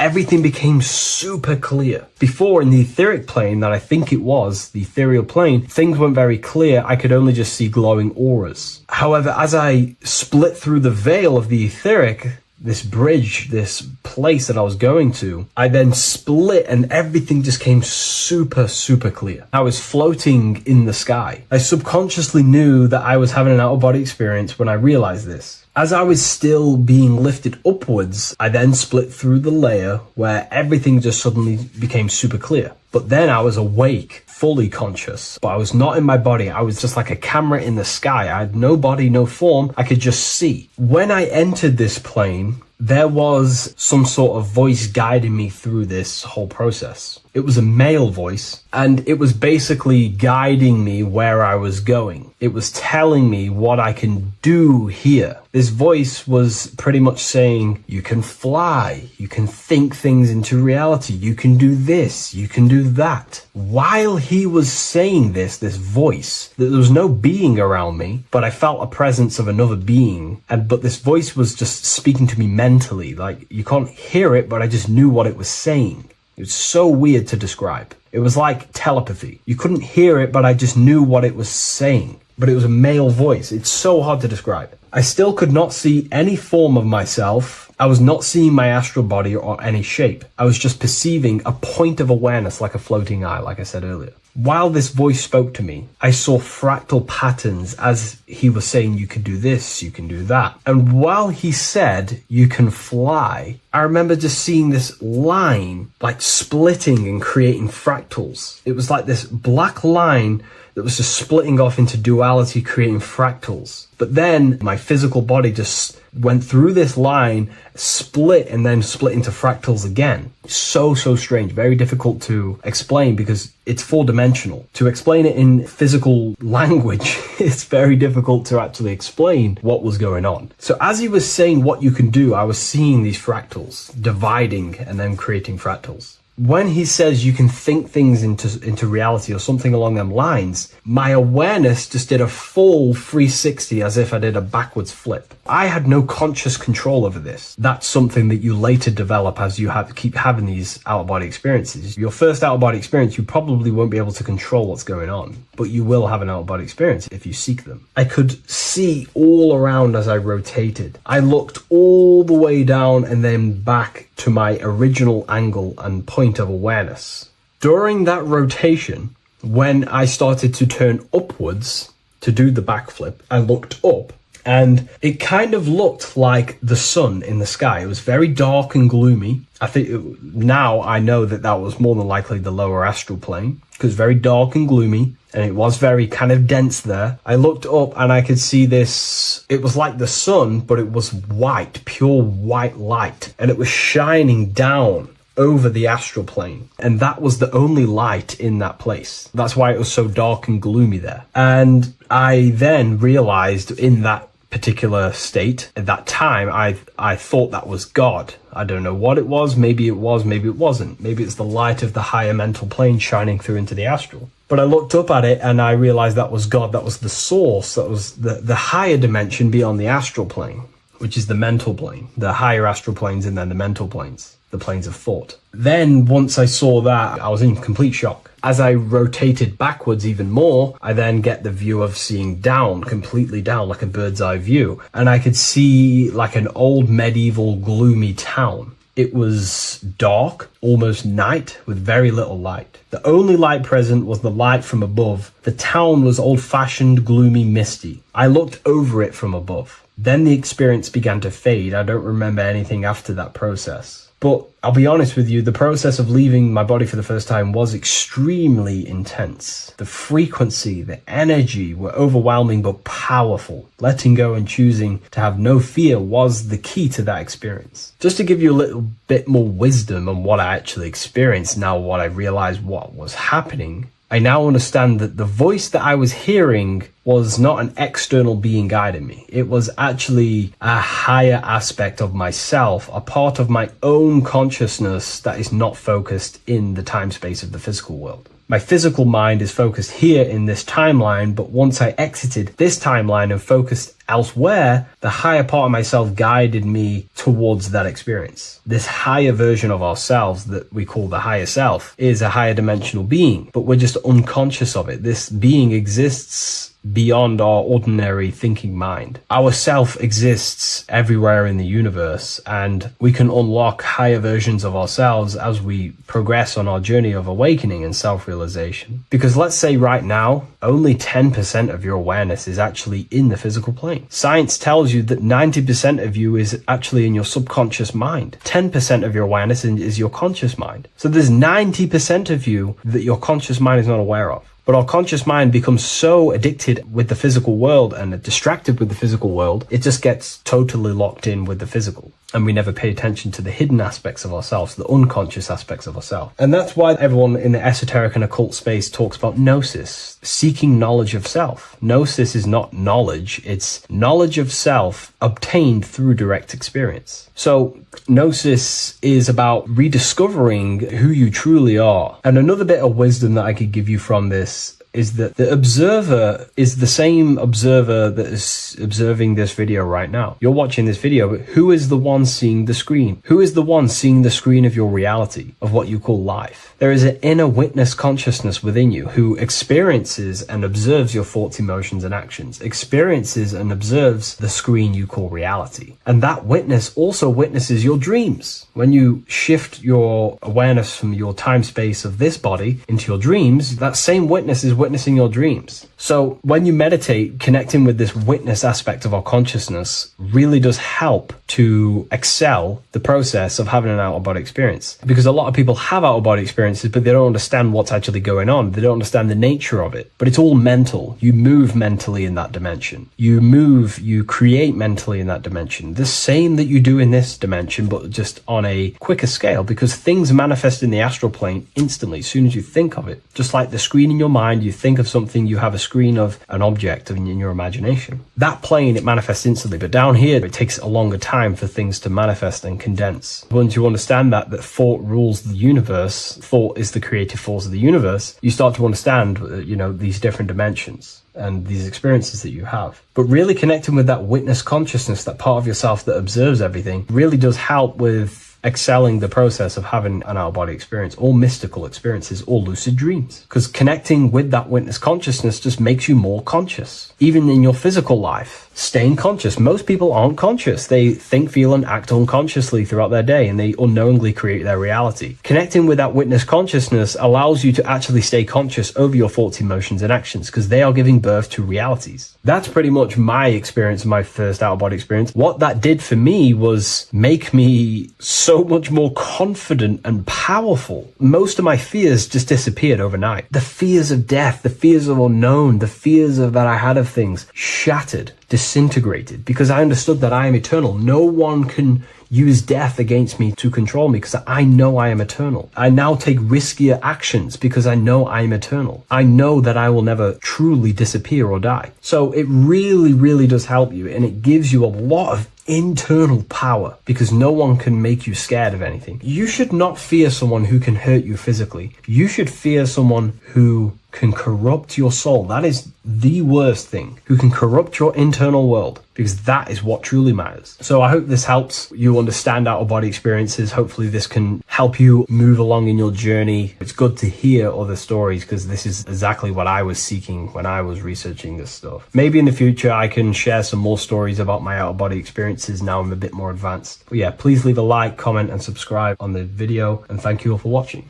Hello, Seeker. Welcome to Revival of Symbolism, a channel devoted to the language of esoteric symbolism, guiding you to discover yourself and expand your consciousness into deeper realms of thought.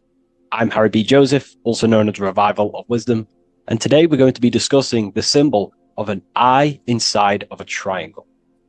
So the first thing we need to understand about symbolism is that symbolism is a subconscious language. We don't just look at these symbols and get a basic understanding. Like a word, for example, if I wrote the word hello here, you look at this and you have an instant understanding of this word in your mind. It has no deeper meaning, or veil, what we like to call it. There's no deeper meaning of this beyond a veil. It's simply just a very logical thing to do and understand.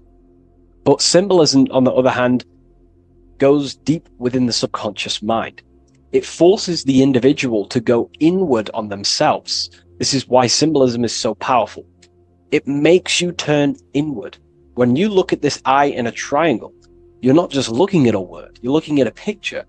And this forces you to go inward so you can start to try and figure out what this symbol means.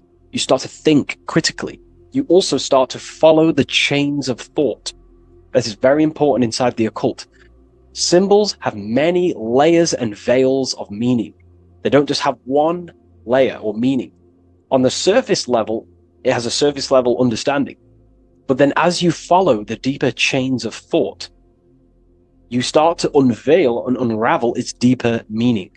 As you awaken in your journey, the deeper levels of consciousness you access, the higher levels of understanding you access, the deeper meanings of these symbols start to reveal themselves. So studying yourself and studying symbolism go hand in hand. So when you're studying symbolism, you're actually studying consciousness. This is what we need to understand, is that these symbols represent forces of consciousness and aspects of consciousness.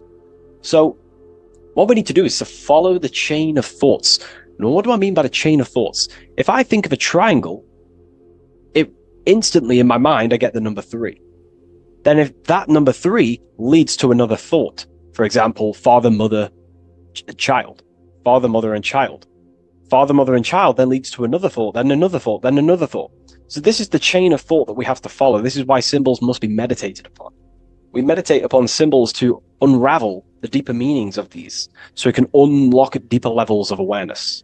Okay, so we're diving straight into the subconscious mind with the language of symbolism. It's why it's so powerful, because it forces the individual to go inward and actually use their mind. Symbols train you to think critically. They train you to think in a subconscious way, unlike words. So these symbols represent thought vibrations or thought forms within the individual's mind. So let's jump straight into this symbol of the eye in the triangle, and let's go, very surface level, and then towards the end we'll go deeper into the deeper mysteries of this symbol. On this channel, I don't give spiritual fluff. I give very deep esoteric teachings. Okay, so it would be amazing if you could show some support. Simply just leave a like, comment, and a share on the video. Share this video to a friend. So, first of all, let's look at the number 3, because this triangle symbolizes the number 3, okay? 3. We have a father, we have a mother, and together they unify to create a child. So that's a triangle. So what does this actually represent? Father, mother, child. In order for creation, it takes 3 steps. We are born, we grow, we die. So this is how creation unfolds in a 3-step process. In order for you to have a child, you must have 2 people and then give birth to another. Number 3. Then when you are given birth, you give birth, you grow, you die, then you return back to your original state. So the number 3 symbolizes this transformation or creation itself, how creation is a 3-fold. We see this in Brahma, Vishnu, and Shiva. Brahma, the creator, you have the creator god, the preserver god, and the destroyer god. This is symbolizing the number 3. And inside the Christian tradition, we have Father, Son, and Holy Spirit. We're going to dive deep into that as well. But it simply just represents the 3-fold of creation, how creation is a 3-fold process. Okay? So let's go a little bit deeper now. That's more exoteric. That's an external teaching. I've just taught you something that's very external. But what does this represent to the internal, to the esoteric? The number 3 is the 3 forces of the soul. The 3 forces of the soul. The soul thinks. It thinks. We have a mental field. We have a mind. All around us is a field of mind. We don't just have a mind. All around you is a field of thought and a field of mind. Okay, this is what we have to understand. A lot of people just think they have a mind. Your mind is attuned to the mental plane, and the mental plane is surrounding you. There are thought forms surrounding you. There are ideas. There are, all of these things in the mind that exist in an infinite field made of mental matter. Mental matter. So the soul thinks. The soul feels. It has feeling. We have emotion. And the soul takes actions. So the soul has 3 ways it expresses itself. Consciousness expresses itself through mentalism, through emotionalism, and through actions. This is how the soul is creating, through 3 different dimensions. Before you take a physical action, you don't just take the action. You first think, you feel, then you act. You only take action on what you feel, what you have a love towards, what you have a care towards. This is what the Freemasons call the generative principle. It's about, this is what generates your reality, your feeling. Because you can think infinite thoughts, but if you don't care about them, you don't take action on them. As soon as you have a care about a specific character of thought, your body then takes an action. Okay? So this is representing the 3 expressions of the soul. Now, the number 3 is actually the number 1. Because this is all one line, remember. This is all interconnected. And here we have the number 1 in the middle, one eye. We'll go deeper into that. So the number 1 is symbolized by the eye because there is one eye. So pretty much what this symbol is the number 1 and the number 1, 2, and 3. So it's 1 and 3.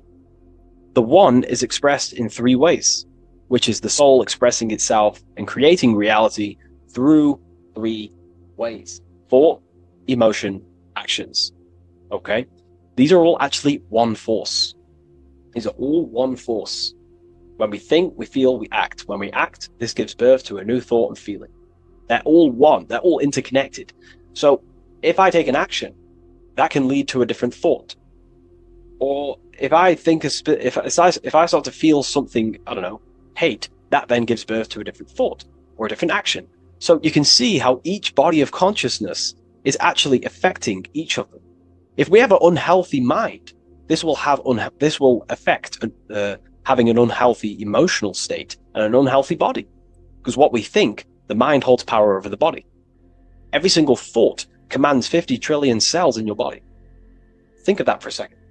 You are governing 50 trillion cells, and these cells religiously obey every single command you give. You are governing a whole universe.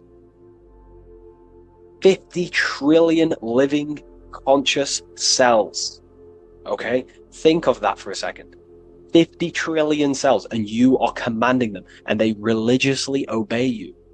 This is what we mean by you are a microcosm of God. Your body is literally a whole universe. There is living beings in your body that you are commanding and controlling, and they religiously obey you. Very, very powerful. This is how powerful you are. So each thought you command to the body is either destroying the life of the body or uplifting the life of the body, good and evil. So you're either creating more life or destroying your life of the body, of the health, of the body, of the cells. It's a whole civilization inside of your body, and you're governing it. You're the government. You are the master. This is why in the occult they say, you are the master. Everyone is a master of their own being, their own microcosmic universe that they govern. You govern a whole reality, don't forget that. But we've lost this knowingness and understanding, and we're now giving our power to the external government, man-made government. Okay? So that's what the word government means. Government, govern mind control. But you are the government. You control your own being. You control your own universe. You control your reality. So, you are the creator of your reality. This is the context behind the symbol here. You are the creator. What is an eye? An eye sees things. What does that symbolize? So an eye on a basic level shows looking at something. But this is referring to the internal eye, the internal observer. You're observing something when you look at something. So the inside eye is the person, the self that is looking over and experiencing our thoughts, emotions, and actions. Who is the one that feels the actions? Who is the one who suffers from the negative thoughts and the negative emotions? Have you ever thought about that? Go deep within yourself. Who is the one suffering from your emotions? It's not your body. It's not your mind. It's this soul. It's the soul observing through these different bodies of consciousness, through the mind, through the emotions, and through the body. This is the observer behind it all. So, this eye is not closed. It's not closed. Very, very important. Every detail and symbolism is very important. It's not closed. It's open. It's looking, and it's conscious. That's. I'm just giving you the key of what the symbol means. It's about remaining conscious. Now, this will go over people's head. They may not even understand this. Most people are unconscious, and it's fine if you are unconscious. We're all on a different level of our journey. We're all on a different level. I'm not trying to offend you. I'm just stating these facts. Most people are unconscious. They only think, feel, and act out of, reaction. They're not even aware they exist because they're so caught up in the external world. They have no idea they exist. They've never deeped how they exist, why they exist, what life is, what this piece of technology they're inside of is. So I'm giving you a bit of an insight of a person with a higher consciousness. A person with a higher consciousness is always looking. This is what the symbol means. Always looking, not with the eyes, but with the internal self, because they understand these three powers, the triangle, is creating their reality. Thought, emotion, action. Person with a higher consciousness who knows mastered themselves is someone who is always looking and observing their thoughts and emotions and the actions they take in the world. I'll give you a bit of a key here. I'll give you a key. In my life, I like to govern myself, be my own master, through this way. Every action or decision I am about to make, every decision, I always say to myself internally, I remind myself of this symbol. This is what symbols are. You're meant to remember these things. There are tools to help you in life and gain control of yourself so you can ultimately live a better life and create your own reality. I remind myself, if I take this action, what is the effect that's going to come from this action? Is this action going to benefit me, or is it going to pull me away of what I'm supposed to do? And through that, I live through this law of polarity, law of cause and effect. We cannot escape that law. You have to deeply understand this. You cannot escape the laws of cause and effect. They are always infinitely creating your reality. Cause and effect. Every thought is producing an effect. Every emotion is producing an effect. Every action is producing an effect. Therefore, you must keep this in mind and stay looking. This is what the symbol means. It means stay conscious. Always look over your thought, emotions, and actions. Always look over them. Because if you are not looking at your thoughts, emotions, and actions, and you're living, you're thinking, you're feeling, and acting unconsciously, subconsciously, without conscious awareness, you're unknowingly creating your reality. You can reach a level of mastery. There is a level of mastery. I'm not fully there yet. I'll openly admit that. But it's a goal in mind. There is a level of mastery that one can achieve where they are conscious of every single thought, every single action, every single emotion they feel throughout their day. Very, very difficult because we think around 7,000 thoughts a day, But this is ultimately the goal of mine anyway. It's completely up to you what you do. I'm just giving you this insight that's helped me in life. So it's about being conscious. This is a very overlooked thing in today's world. No, most people are unconscious. They're walking around as zombies. They don't even realize they think. They don't even realize they have a mind. They think their mind is their brain. If the mind was the brain, then how can the mind go in the past, present, and future? Which means it exists outside of time, but the body remains in the present moment. If the body remains in the present moment, that means it exists underneath time, underneath the law of time, but the mind transcends it. which means the mind operates outside of time, space, and matter. So, that is a key. You are a high dimensional being manifesting in a physical form, and you're looking into the world. This is also another veil of the eye. The eye symbolizes your higher dimensional being. You have no true form. This is one of the biggest secrets. You have no true form. You form what you think, feel, and act. In the astral plane, you become what you think about. You can become an owl. You can become an owl with goat heads or, T-Rex arms. You can be anything you wish.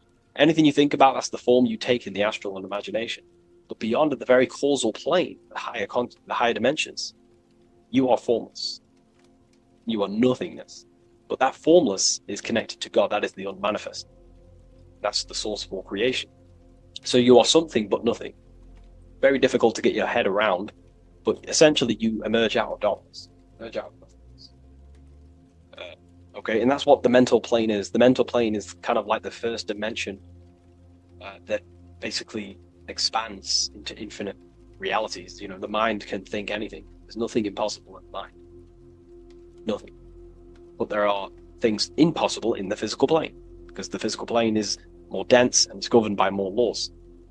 So, again, this is symbolizing staying conscious of your thought, emotions, and actions. Now, another veil, if we go deeper on this symbol now, another veil, another chain that's connected to this symbol, a chain of thought, is that this symbol represents unity consciousness.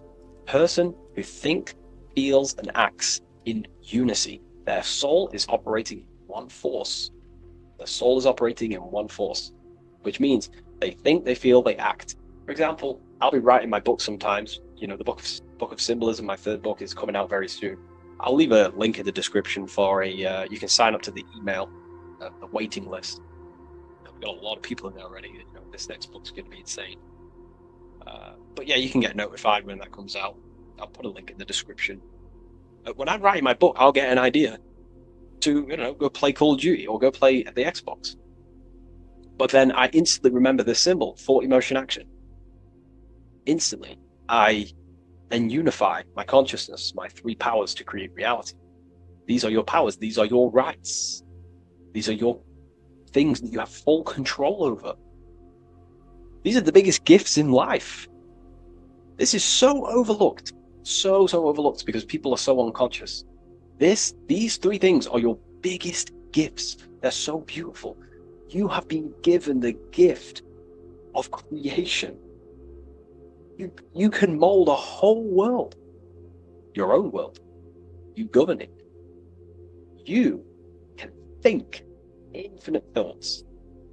No impossibilities, no limitations. You can feel. Feeling is a life essence. Without feeling, you'd be an AI robot. And you can act. These are your three gifts. These are your three creational powers. You hold the power of creation. You hold the power to kill another life, or you hold the power to spread love in the world, to spread the light. So this is why you see the light emerging out of this eye. This is the light of the soul. That's what consciousness is. It's light. And this is creation unfolding from this through these three powers. Light emerging and crystallizing your reality through thought, emotion, and action. So, again, this is unity consciousness, acting in one force, thinking, feeling, and acting, all directed towards one goal, and that's how you manifest things quickly. Speed. If your thought is, if you think about, playing the Xbox, and then you feel like eating, and then you take action scrolling on TikTok, that's divided consciousness. You're wasting time, energy, and you're scattering your creative powers throughout these three forms. But once you unify them, which is the I, the number one, you unify thought, emotion, and action. You direct your thought, emotion, and action all towards one goal. You quickly create these goals. So this ties in with time and attention. These are your two spiritual currencies. You spend time and you pay attention. These are your two spiritual currencies that pretty much create your reality, your experience. Thought, emotion, action. And this is what the Holy Trinity is on the deepest level. This may trigger some people, but if you believe in religion, then maybe this account, this YouTube isn't for you. But religion is an esoteric. It's esoteric. It's not meant to be taken literally. The Bible is an encrypted allegorical text talking about human consciousness. Jesus is a person and a master of consciousness that we should achieve within ourselves. We should aim to become like Jesus, not worship Jesus, because we are all God. We're all governing the microcosm. So, also, this symbol represents the movement of the spirit, the movement of the soul. The soul goes through this triangular process, and the soul always remains, returns back to its original state. The soul is given birth into physical reality. We live, and then, we grow, then we die. Then it moves in this three triad form. The soul, wakes up in the morning. It grows throughout its day. Then it dies at nighttime to return back to its original state, to its spiritual state. And everything goes through this process. Birth, growth, decay. Birth, growth, and death. And everything returns back to its original state. So, ultimately, this is what this symbol represents. Okay? If you want to go deeper on this, we have an amazing community. We have hundreds of hours of lectures, practical lectures, where you can gain mastery of yourself. The occult goes deeper than you could possibly imagine. So I hope you gained some insight from this video. Please leave a like, comment, and subscribe to the channel if you're new.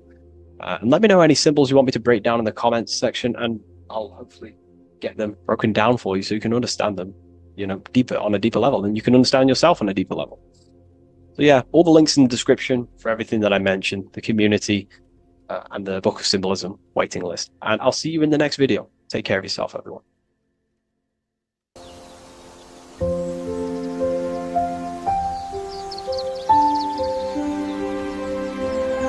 bookofwisdom.com. Visit today.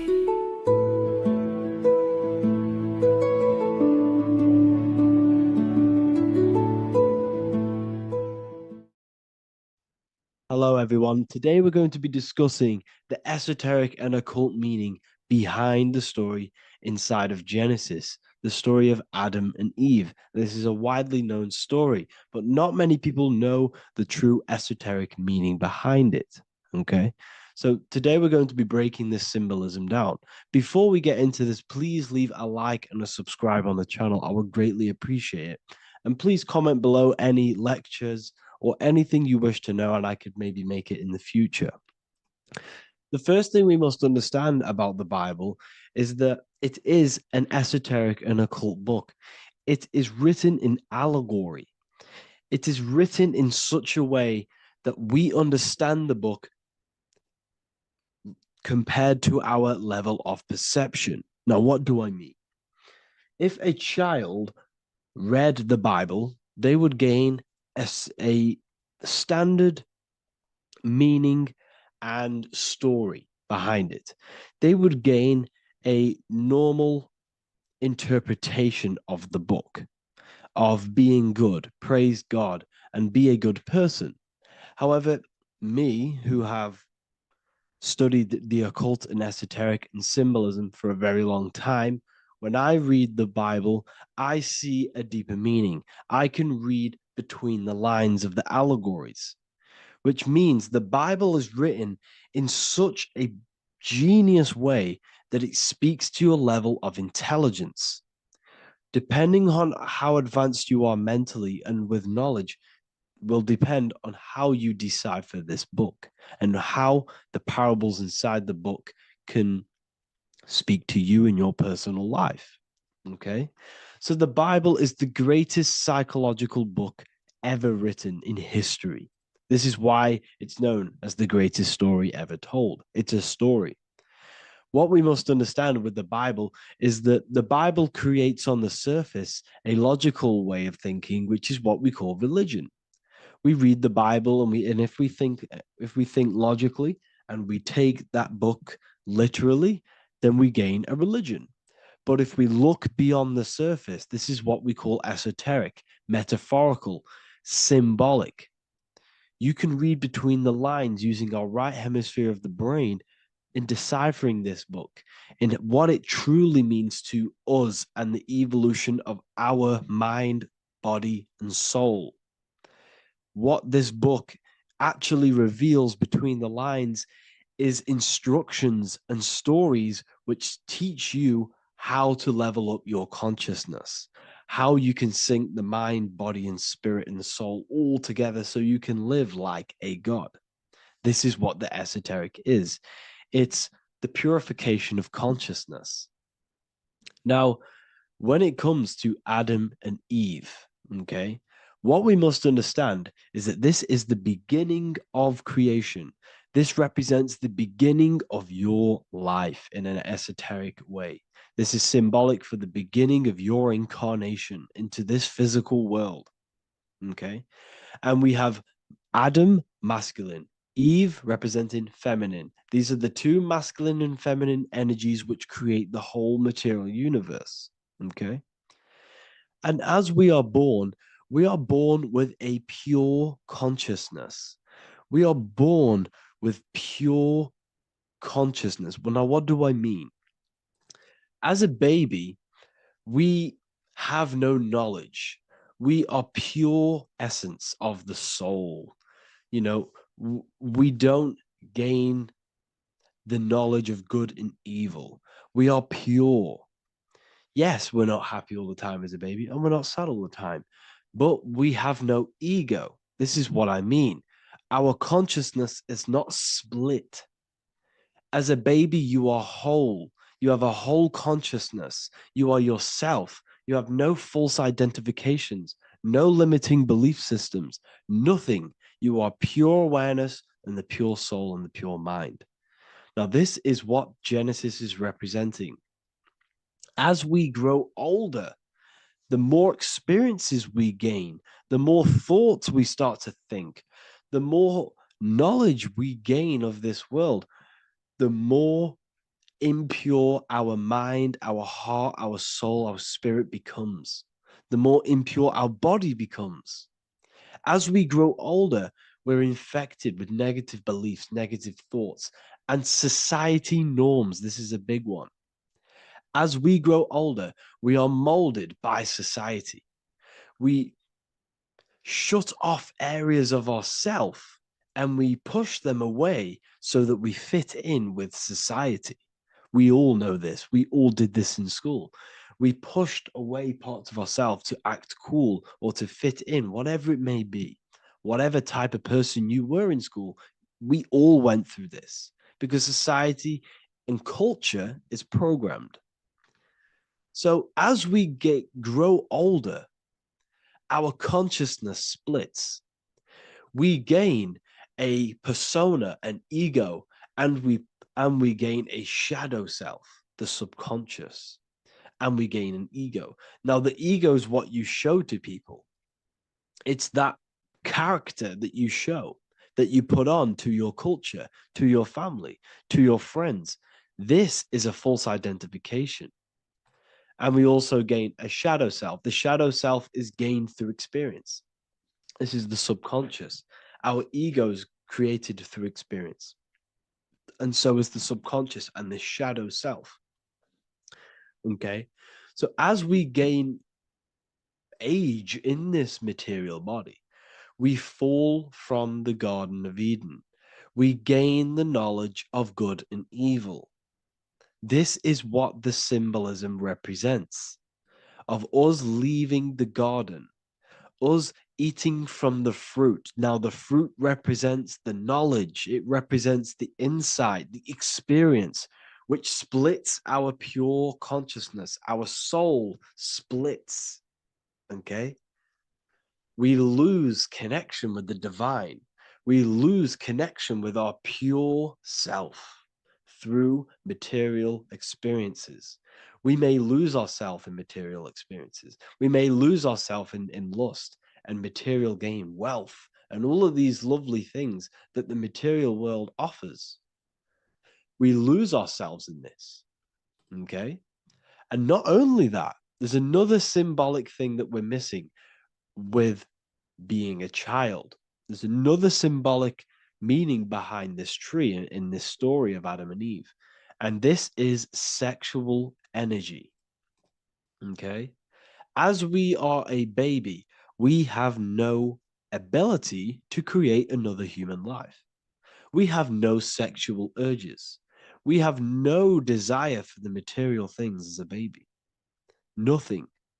As we grow older, our sexual energy cultivates around the age of, it's like 10, maybe earlier for some people or later for some people. This is what we call puberty, when our sexual energy activates. This is when the masculine and feminine energies are present within the body. And we are now given the ability to create human life. We're now given the ability to bring in a soul into the material world. Now, this is what we believe and know in the esoteric world. That is what sex is. You're bringing a soul from the astral into the physical. Okay? So, as you grow older, you gain this ability to use the power of creation. You gain this force within you that allows you to open a portal in the astral and bring in a soul to the material. Now, this power can be misused. This power is very powerful and should not be misused. In occult and esoteric teachings, we teach and learn sexual transmutation, how we transmute sexual energy into different areas of our life so we can grow and create. Because sexual energy is creative energy. It creates a whole new human being. So if we retain it, we can transmute it into creativity. So this energy is kind of corrupting us as well. And now I'm not saying growing up is evil, all this thing is evil. This is a natural cycle that we must go through. The soul of us must go through this cycle so that we learn, so that we overcome it, so that we gain mastery over ourselves, so that we expand ourselves. I recommend you watch the Evolution of Consciousness lecture that I did on my YouTube. An amazing lecture. Talks about the evolution of consciousness and how we're on a never-ending cycle of life and death and expansion. So leaving the Garden of Eden is symbolic. You see, Eve represents emotion. She's feminine. Adam represents action. That's why he bit the apple. You see, Eve takes the apple and tempts Adam because she's the emotion. She's the sexual desire. And Adam eats it. He releases. He misuses the power of his creation. He misuses his consciousness because of material illusions and material desires. This is natural. Okay? As we grow older in this life, our soul has to experience sin. We have to experience negativity. We have to experience evil. Okay? And we have to misuse this power within us to learn about it so we can overcome it and gain control over it. Now, this is why the Bible says in Genesis 3:6, "For God doth know that in the day ye eat thereof, then your eyes shall be opened. Ye shall be as gods, knowing good and evil." This is very, very, very symbolic. We come into this world to experience a dualistic way of reality. We come into this world to challenge ourselves so the soul can grow, because the soul comes from pure love from God. But we come into this world so the soul may know what it's like to be evil. You see, we are like a seed. Our soul's like a seed. And when that seed grows, okay, and it's planted, them roots must grow to hell in order for the top of the tree and the roots to grow to heaven. In order for the soul to reach the highest states, it must descend down into the lowest states. Good and evil. This is the story of good and evil, okay? And this is the story, a psychological story of how the human mind has functioned in this life. This is what this story is representing of how our soul and mind is functioning, how our consciousness is splitting and growing up and evoluting. Okay. like I said, snakes represent sexual energy. They represent, snake, when you've been snaked. This is why we say you've been snaked, because it represents a temptation of sexual energy. This is why the Kundalini is symbolized as a snake. This is the serpent within us that we can rise to activate dormant brain cells in our brain. Now that's called the Kundalini awakening. I'm not going to get into that into this video, but this is what it symbolizes: the tree and the knowledge of good and evil, because our body is the tree. Our central nervous system is the tree. The snake is our sexual urges and this false temptation that tempts us to interact with sin, the material world, okay, and go against our higher divine self. This is what it represents. Now, it's very, very symbolic. Not everyone is going to agree with this, but this is my interpretation of Genesis based on my research of occultism, symbolism, metaphors, and me studying the Bible. This is my interpretation, and I hope it resonates with you. It might not resonate with you, but this is what makes sense to me, and this is what has made sense to many other occult researchers who are in this space as well. Okay, so please leave a like, leave a comment, leave a subscribe. I'd greatly appreciate if you could, just give me some support on this channel. We're nearly at 100,000 subscribers, which is insane. I just want to say thank you all. And yeah, I will see you inside the university. If you join, I'll look forward to mentoring you, connecting with you on the live calls. There's a new symbolism course, which is going to be available very, very soon. And yeah, if you join the university, you also get a 30% discount on all of my products, astrology readings, one-on-one calls, all of my books. Yeah, so I hope you gain some insight on this video, and I'll see you in the next video, and I'll see you inside the university. Have an amazing day.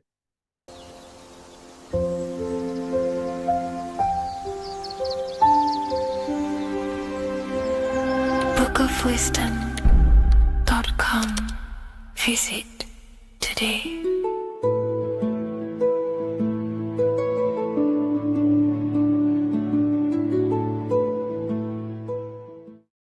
Hello, Seeker.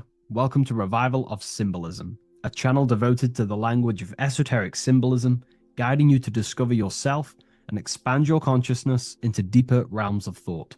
I'm Harry B. Joseph, also known as Revival of Wisdom, and today we're going to be discussing this particular piece of Freemasonic artwork, and in the context of force and form. This is a very important ideology to understand about life, your reality, and ultimately to gain your personal power.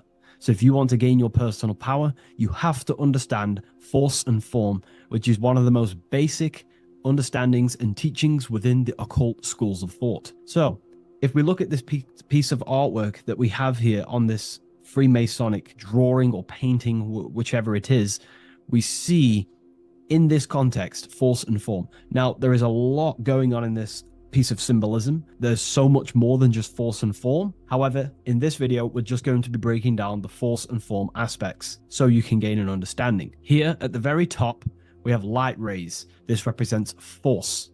Here below, you have the physical manifested plane, form, force and form. All creation is force and form. It is the interplay of force and form. Force is the invisible energy that moves, and form is the pattern that contains and directs that movement. Force without form is chaos. Form without force is lifeless. So without any force, there would be no movement or manifestation. Without form, there would just be chaotic forces within the universe.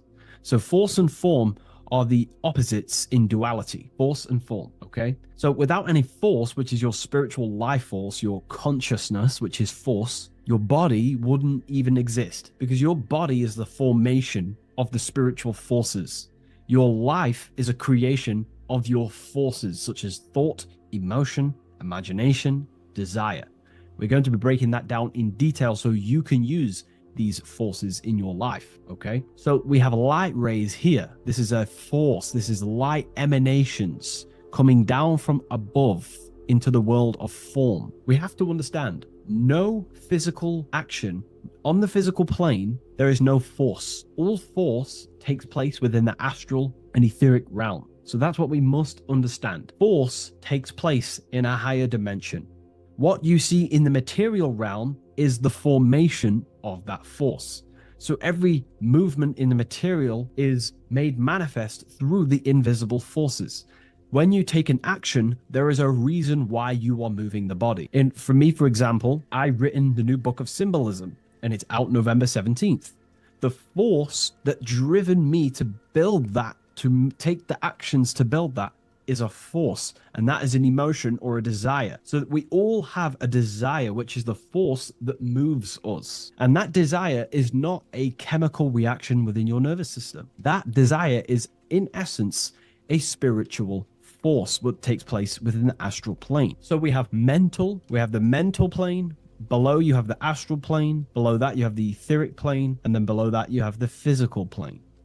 All creation begins in the mental plane, what we think about. But then if we have a desire about a specific thought, we have a specific emotion towards a specific thought, such as, I don't know, making money. We all have a desire to make money, right? That desire then focuses down the mind, because you can think any thoughts you wish, but if you do not have a desire or an emotion towards it, the mind will not be narrowed down to one specific thought. So then that thought has an emotion or desire behind it, which then manifests itself. The thought descends into an astral form. The thought takes the body of an astral desire or imagination. That imagination and desire feeds the human heart. That human heart feeds the force through the physical brain, through the nervous system, and then allows the body to take physical actions. So each one of us has forces. So it's very, very important that these forces, such as desires, are not random and they are controlled. Because if you desire many different things, you are uncontrolled, you will have many issues in your life. You will have, if you have uncontrolled desires of lust, uncontrolled desires of vanity, uncontrolled desires of low pleasurable things of the flesh, your desire will not be controlled. Therefore, your force is scattered. So in order to gain self-mastery and to get what you want out of your reality, you have to control your desires, your force. So you have force and form. This is why down here you have people taking physical actions. You have, people running around taking action. And up here you have the forces. So it is the astral forces that is in constant rotation and interplay with the physical material realm, force and form. Force originates in the higher planes of consciousness and descends through the mental and astral into the physical. Within the mental plane, force takes the shape of thought. Thought is the first outline of form, the archetype that gives structure to creative currents. When one conceives an idea, the pure spiritual energy flowing through the consciousness becomes clothed in mental matter. This mental form is the mold through which all subsequent energies must pass. It defines the direction of movement and determines the quality of the outcome. Within the astral plane, the same force becomes emotion, desire, and vitality. Here, the mental pattern receives life. The astral body, being composed of the substance of feeling and magnetism, fills the thought form with motion and color. Force in the astral plane is dynamic, fluid, and responsive to rhythms of desire. If desire is pure and unified, it directs energy faithfully into the form conceived by the mind. If desire is scattered or conflicted, the astral force distorts the form, producing confused results in the physical world, confused actions, chaotic actions, if you do not have your desires and your heart under control and your emotions under control. Thus, the quality of one's emotional life determines how effectively forces passes through the pattern of thought. So the emotional quality of life, of your life, is determining your actions, because we all take action on what we care about, on the force that is driving us. So we must unify our heart with the higher mind, with higher thought, thoughts that are not selfish, thoughts that are not egotistical. In the mental plane, there are three subplanes. We have higher mental plane, middle mental plane, and lower mental plane. Higher mental plane is higher thought. This is what people call the higher mind. A lot of people say the higher mind, but they don't know truly what it is. A lot of spiritual people will just throw these words around. The higher mind is simply the mind that exists within the higher mental plane where higher thoughts take place. Thoughts that are guided with love, that are guided with selfishness, without being selfless, thinking with, without being egotistical. For example, if you think, how can I make money? How can I gain? How can I do all this stuff? And you're thinking how to make money for yourself, for personal gain. That's a selfish thought, and that will manifest in the lower mental plane. If you want to become more of a powerful mind and gain your personal power, you want to think in a different way to penetrate the higher mental plane, because the lower mental plane, most minds in the collective consciousness operate in the lower mental plane, because that most people think unconsciously. Therefore, their minds are not trained to think in the higher mental plane. So most people dwell in the lower mental plane. This is where all the lower thoughts are. There's not very good ideas because the collective consciousness is there. Once you start to raise your mind, you then start to learn to think differently. Instead of thinking, how can I make money? How can I gain? How can I, get this? Think differently. Think on a collective scale to penetrate the higher mental plane. Think, how can I benefit the world? How can I do something that's going to benefit people? Because money will come as a side effect of that. That's just one example. So when you shift your mindset to use the higher mental plane and train your mind, you're gaining willpower. You're also penetrating the higher mental plane where better thoughts are. You receive better thoughts, better guidance through thought forms. That's a whole other lecture I can make. Thought forms, which are basically demons and spirit guides, what people call. They're just thought forms. So we truly do live in a mental world, and everything is force and form, symbolized by the light and the material reality. The individual who understands this relationship between force and form begins to work consciously with the descent of energy through the different planes of consciousness: mental, astral, etheric, physical. When you hold a clear mental image, you create the form. You fill that image with emotion and desire, you generate the force. When you act upon that energy, you complete the circuit of creation. The process is simple yet exact. Force always seeks form, and form always requires force to live. If the mind is undisciplined and the forms it creates are vague, force dissipates into confusion. Energy without direction creates turmoil in the astral body, manifesting as restlessness, anxiety, or inconsistency.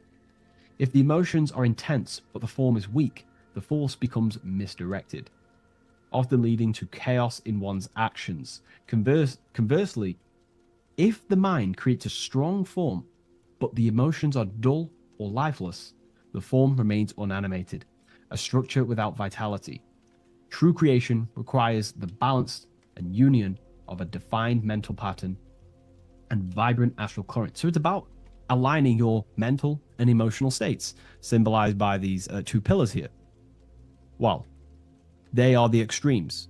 So the moon would be your emotional state, the sun would represent your intellectual, or the masculine and feminine. However, they are the extremes. So this middle pillar represents the balancing of those. So when we balance our mental and emotional state, we become conscious co-creators using force and form. So very important lecture, and I know this is a quite complex and advanced lecture, but this is what this channel is about, Revival of Symbolism. It's about more advanced teachings. But hopefully you can get your head around this. There's a few books out there you can definitely read. I can't think off the top of my mind, but you can read this stuff up. It's great information. It will definitely help you in your life. Force and form. And if you haven't already, join the waiting list. I'll leave a link in the description for the Book of Symbolism, November 17th on revivalofwisdom.com. If you wish to be notified, I'll send you an email. I just want to say thank you for your support. Please like, comment, and subscribe, and share to a friend. I'll see you in the next one. Absolutely. Let's refine that into your signature deep and esoteric.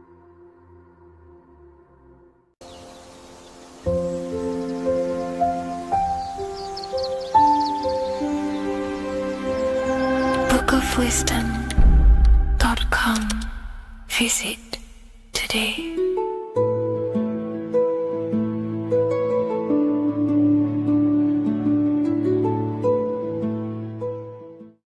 What is good, people? It's Revival of Wisdom. Today we're going to be talking about Saturn.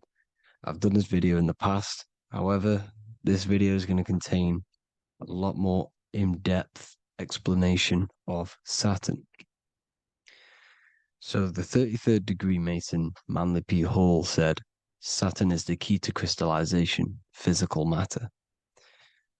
Light is matter, matter is light. They are interchangeable. Low vibrating light turns into matter, high vibrating matter turns into light.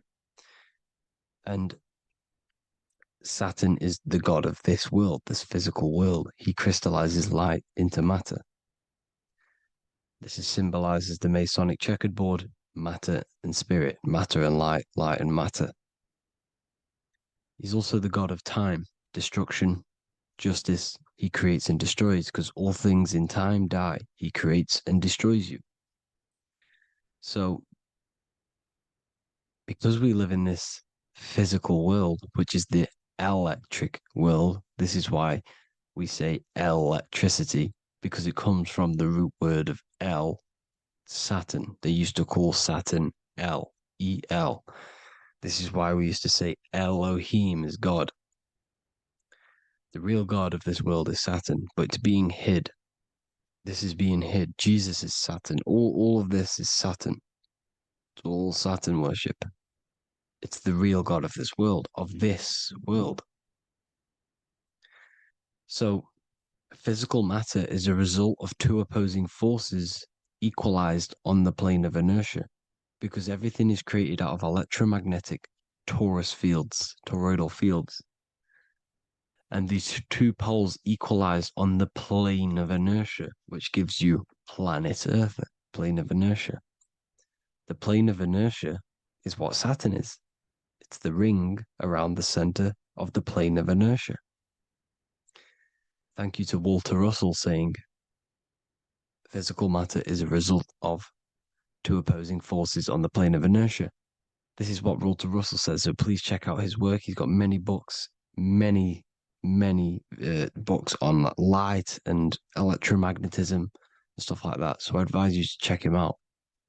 So the torus field gives you the binary code 0 and 1, the female vagina and the male phallus. This is the code for this world. Saturn crystallizes physical matter. Now Saturn is the most outermost layer of the 7 layers of heaven, where it says in the Quran, it says, Allah, it is He who created the 7 layers of heaven. Saturn is the outermost layer. He's the top. He's the most high. So when we say the most high, we're referring to Saturn. He's the most high before the firmament, before the stars. So Saturn is the god of this world. He's the Lord of the Rings. He wears the crown. The crown is the rings. Crown, Kronos. So the planets are luminaries. They are lights. They are beings. They are energy, conscious energy. And we're in the heart of the solar system. Saturn is the outermost layer. He is the one of this world. He's the god of this world.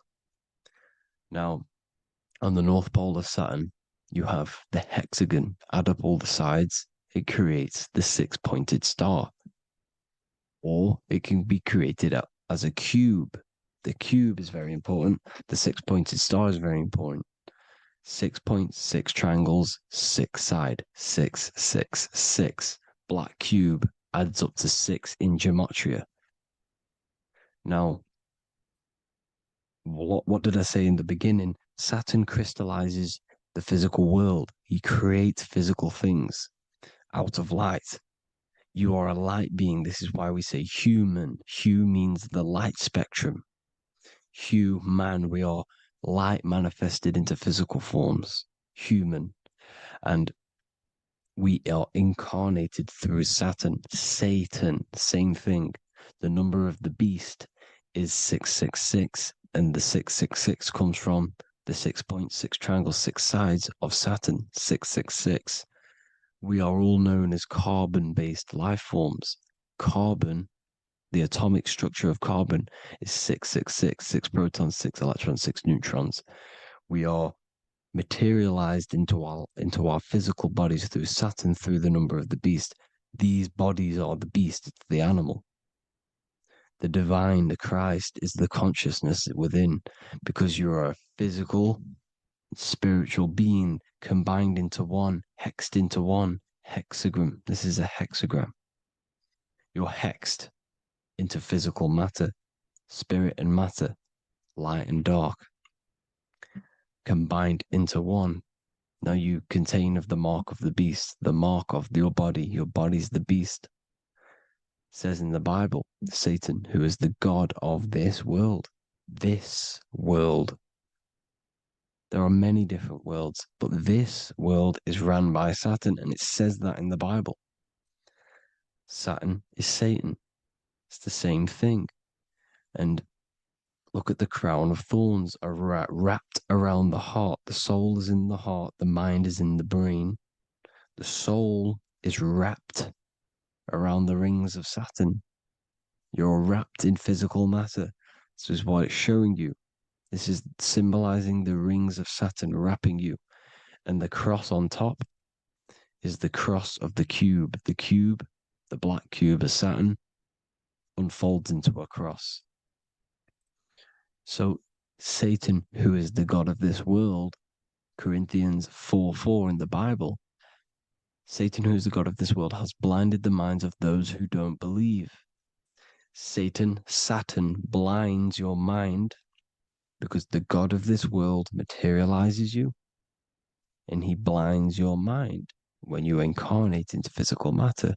When you enter this soul system, not the solar system, you hit Saturn first. He materializes you. And look at the symbol for Saturn. This is the symbol for Saturn. All of the planet symbols are created out of the Holy Trinity. The Earth, Moon, and Sun. Body, mind, and soul. The Sun is your soul, the Moon is your mind, the Earth is your body. Your body's made out of the 5 elements. The Sun is your soul because the Sun is life force. Gives life to everything. Your Sun is a soul. Your soul is the sun of your body. The Moon is the mind. The Moon is the moon of your body, the mind of your body. Intelligence. So all of the symbol of the planets are created out of these.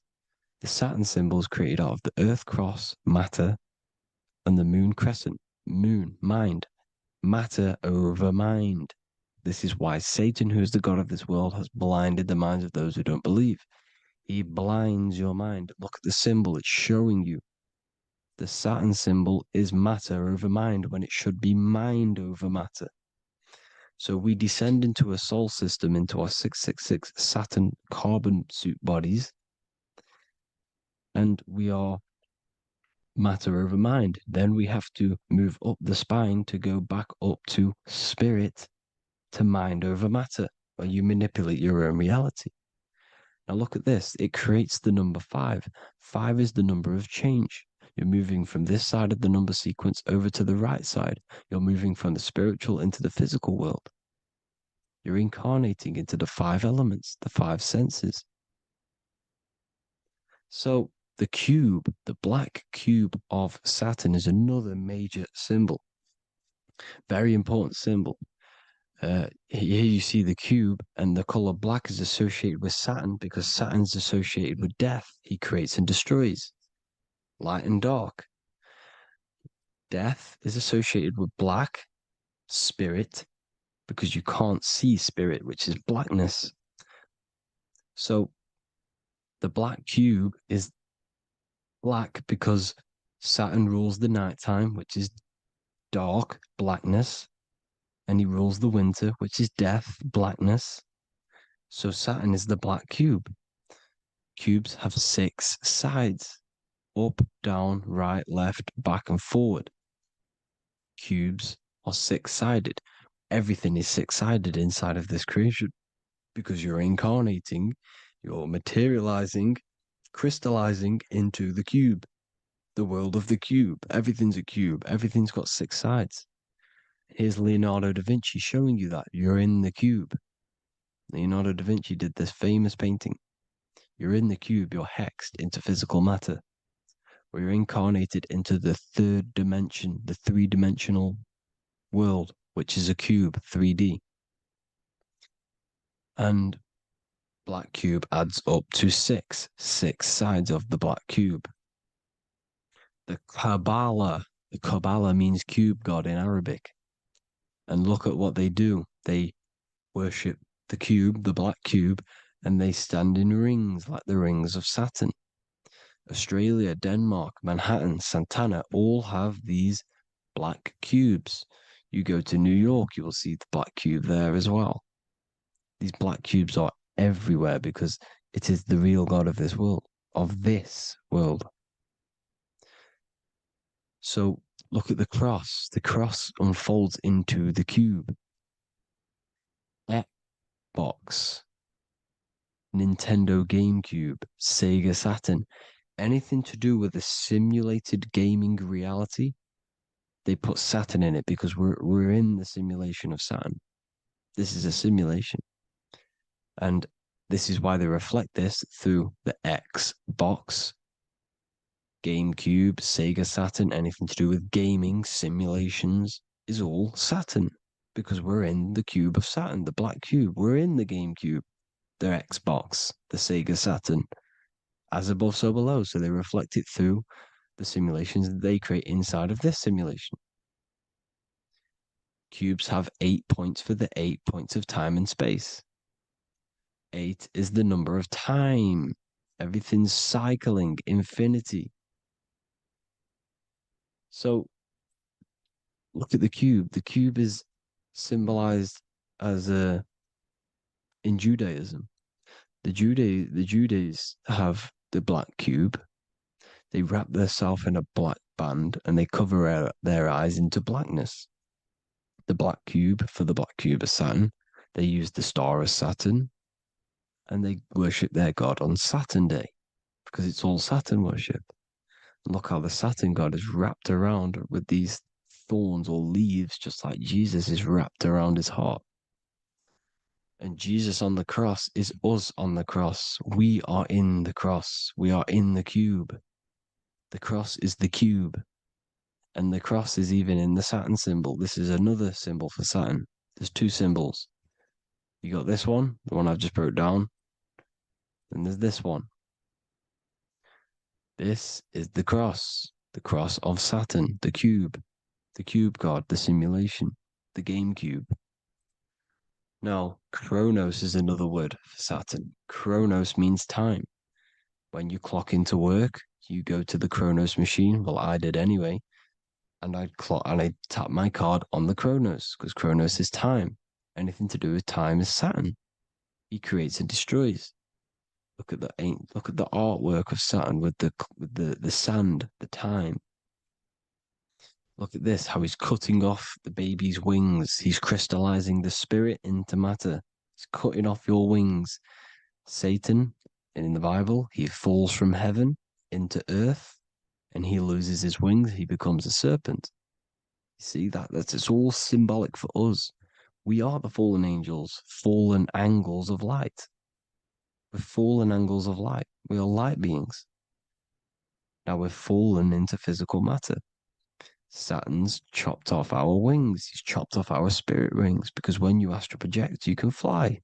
You will fly around. He's got the Reaper staff here, always depicted with the Reaper staff. Now look at the clock. Saturn Day is the 6th day, the number of the beast, 666.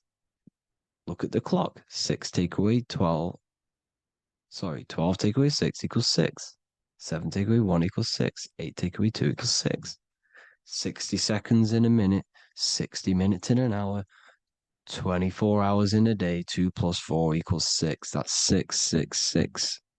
Everything's 666 because it's time. Saturn. All goes to Saturn. He's the god of time. We're in time now. We're in time. We're in the time, which is God, the god of this world, the god of time. Now look at this. The Reaper is also depicted as the Reaper with the staff, the black cloak, black symbolizing death, spirit. Judges wear black because Saturn is the law. He's the god of this world. He's the law. This is why they wear black cloaks. When you graduate from university, you wear a black cloak and a black cube on your head. You've been hexed.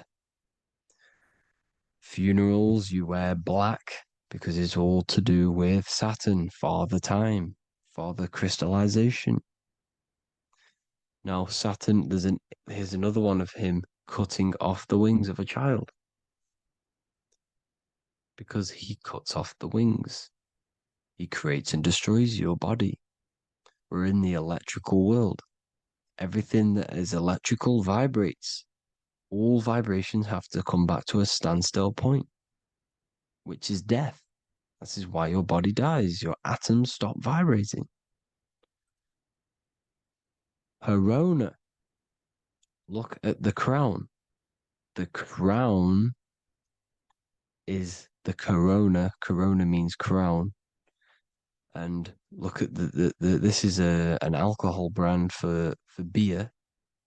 You can see the staff of Saturn in the symbol with the moon crescent. Corona, which is the crown, Saturn, the crown on Saturn, the rings. And then you've got the staff. It's all Saturn worship.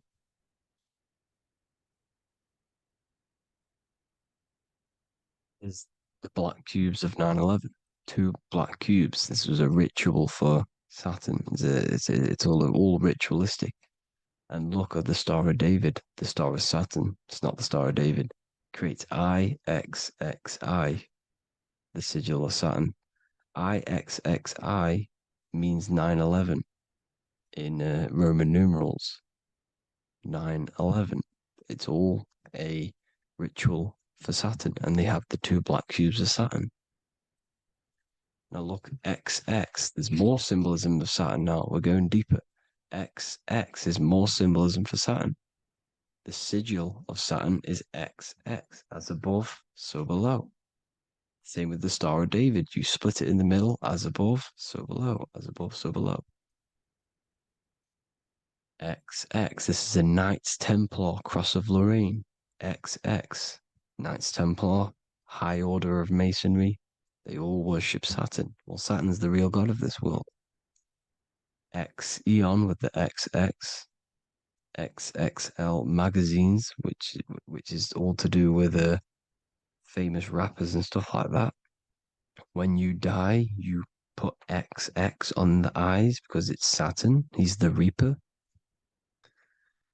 Is Jesus with the XX crown with the thorns around his heart, around his soul, with the cube on the top, the cross cube. Lil Uzi Vert with the XX Cross of Lorraine.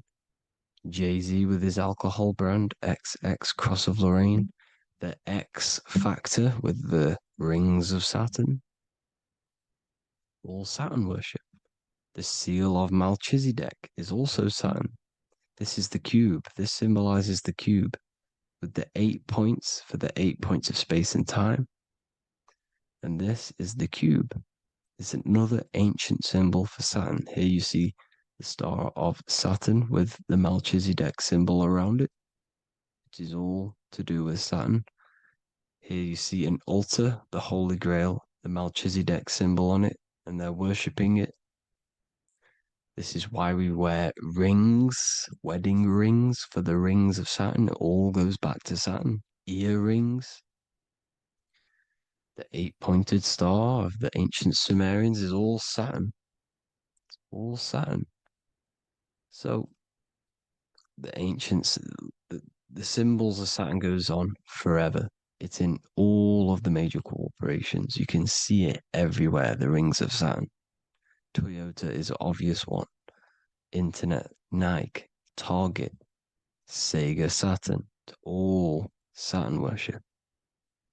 All Saturn worship. Because he is the real god of this world. Here's Kanye West's album with a Saturn here. Here's Michael Jackson's album saying X escape. There's the X again. The X escape. You have to escape this reality. Maybe that's what he's pointing at. Here you see it on the dollar bill. The star of Saturn. Here you see it again on the dollar bill. So that is it for today's people. I hope you all gain some insight on Saturn. Please like, comment, and share if you can. Subscribe if you like the channel. Please have an amazing day. God bless.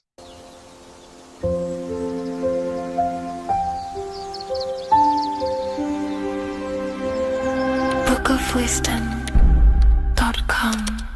Visit today.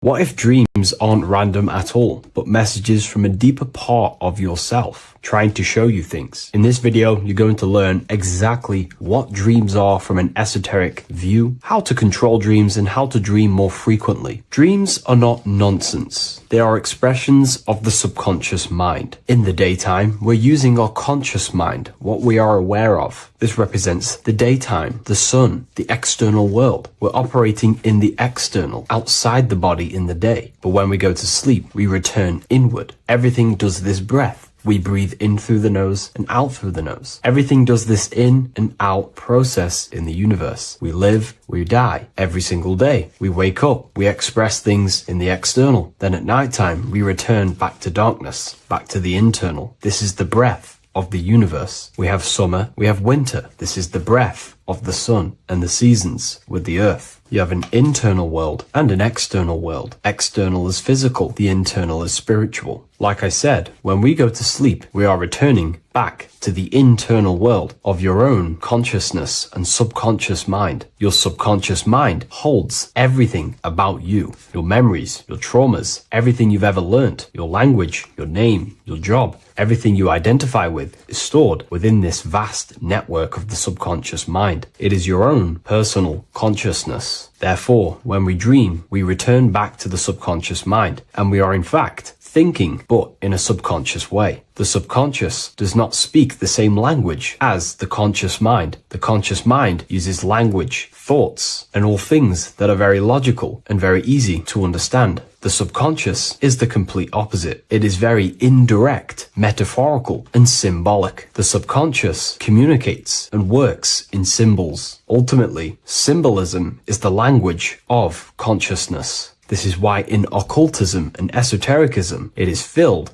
with occult symbols, because symbols are used to communicate directly with the consciousness within, the subconscious mind. And the subconscious mind is ultimately connected to the collective consciousness. We are all connected and tapping into the mental plane, where we receive thoughts, ideas, depending on what we attune our mind to. That's why we call it a mindset. But getting back on topic, the subconscious mind is your own personal network. It is like a net, an interconnected web of your thoughts, memories, traumas, emotional blockages, and all the things you identify with and have experienced in your life is stored within this network. It can be seen as a web. One example of the subconscious mind using symbolism is this next story I can tell you. Let's say I was in a very traumatic car crash as a young child. I experienced a lot of emotional trauma in that car, and that deeply impressed my subconscious mind with that trauma of emotion that I felt. Therefore, every time I see a car in my external world, that car is now a symbol that represents the state of consciousness I was feeling in that particular time of the traumatic car crash. The car is a symbol for a state of consciousness within my subconscious mind. Just like when you see a word, that word triggers what you believe that word to be in your subconscious mind. Symbols are the language of the subconsciousness. Therefore, when we dream, we are basically seeing symbols of our own personal subconscious mind. Our higher mind, which is basically our subconscious, the higher version of you that exists beyond your human thinking mind, communicates using symbolism. The higher mind does not speak human thoughts, human language. It speaks the language of symbolism. Therefore, when we dream, every event, every person, everything that happens, and everything you see is your own personal subconscious mind materializing within the plane of the astral plane. This is a dimension that sits just above the physical world that everything is pulled out of. For example, look around you. Everything you see around you was thought, then imagined. Imagination is the astral plane, and this astral plane sits above the physical world. As above, so below.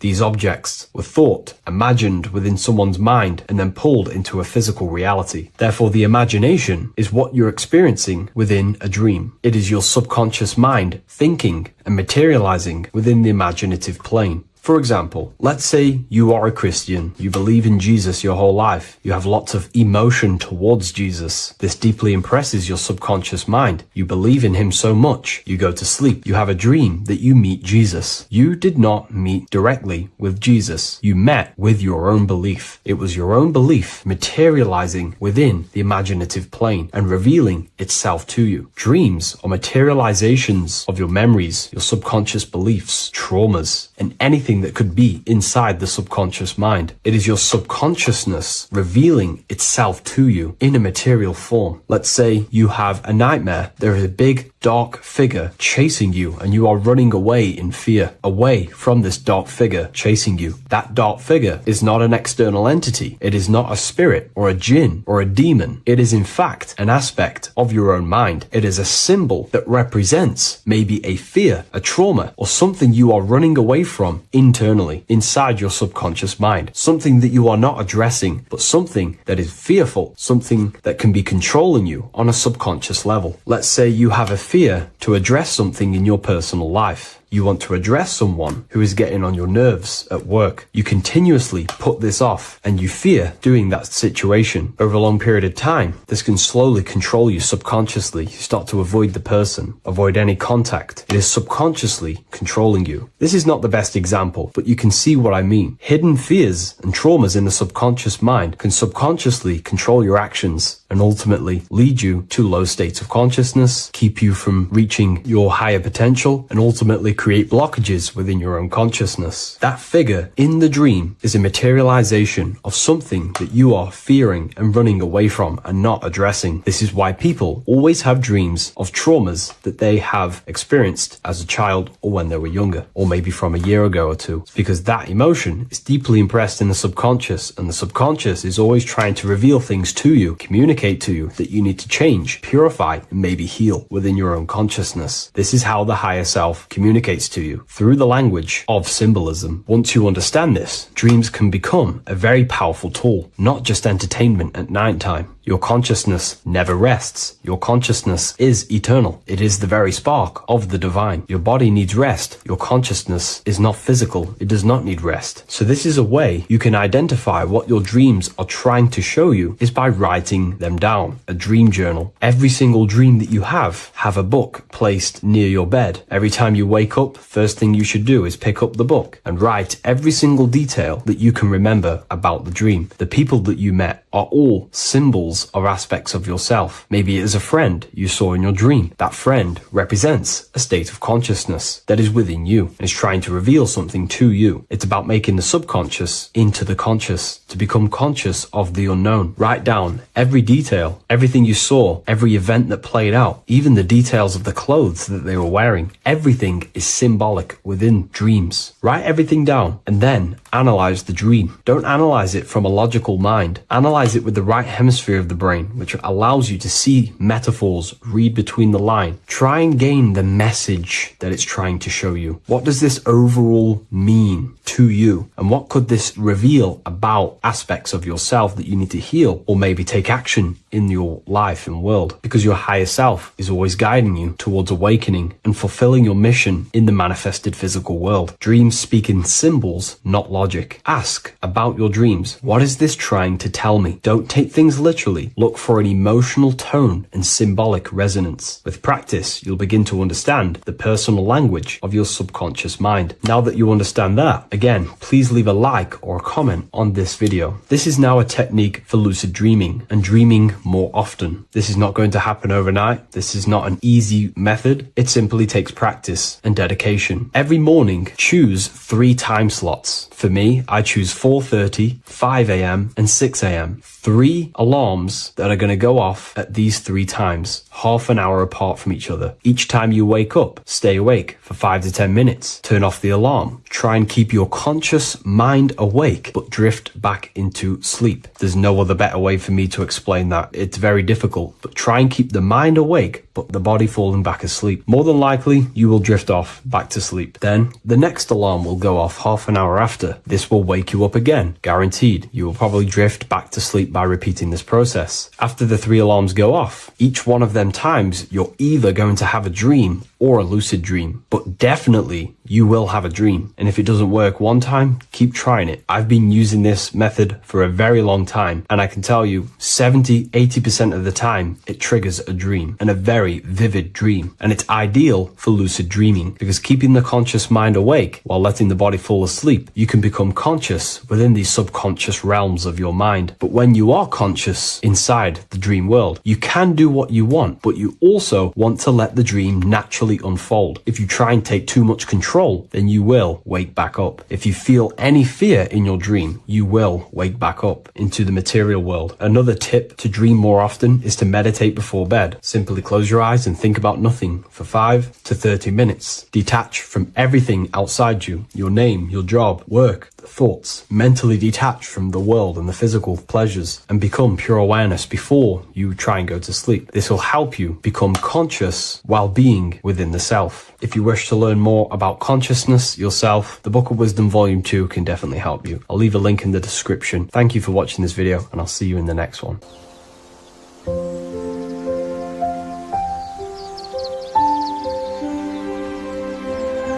bookofwisdom.com. Visit today.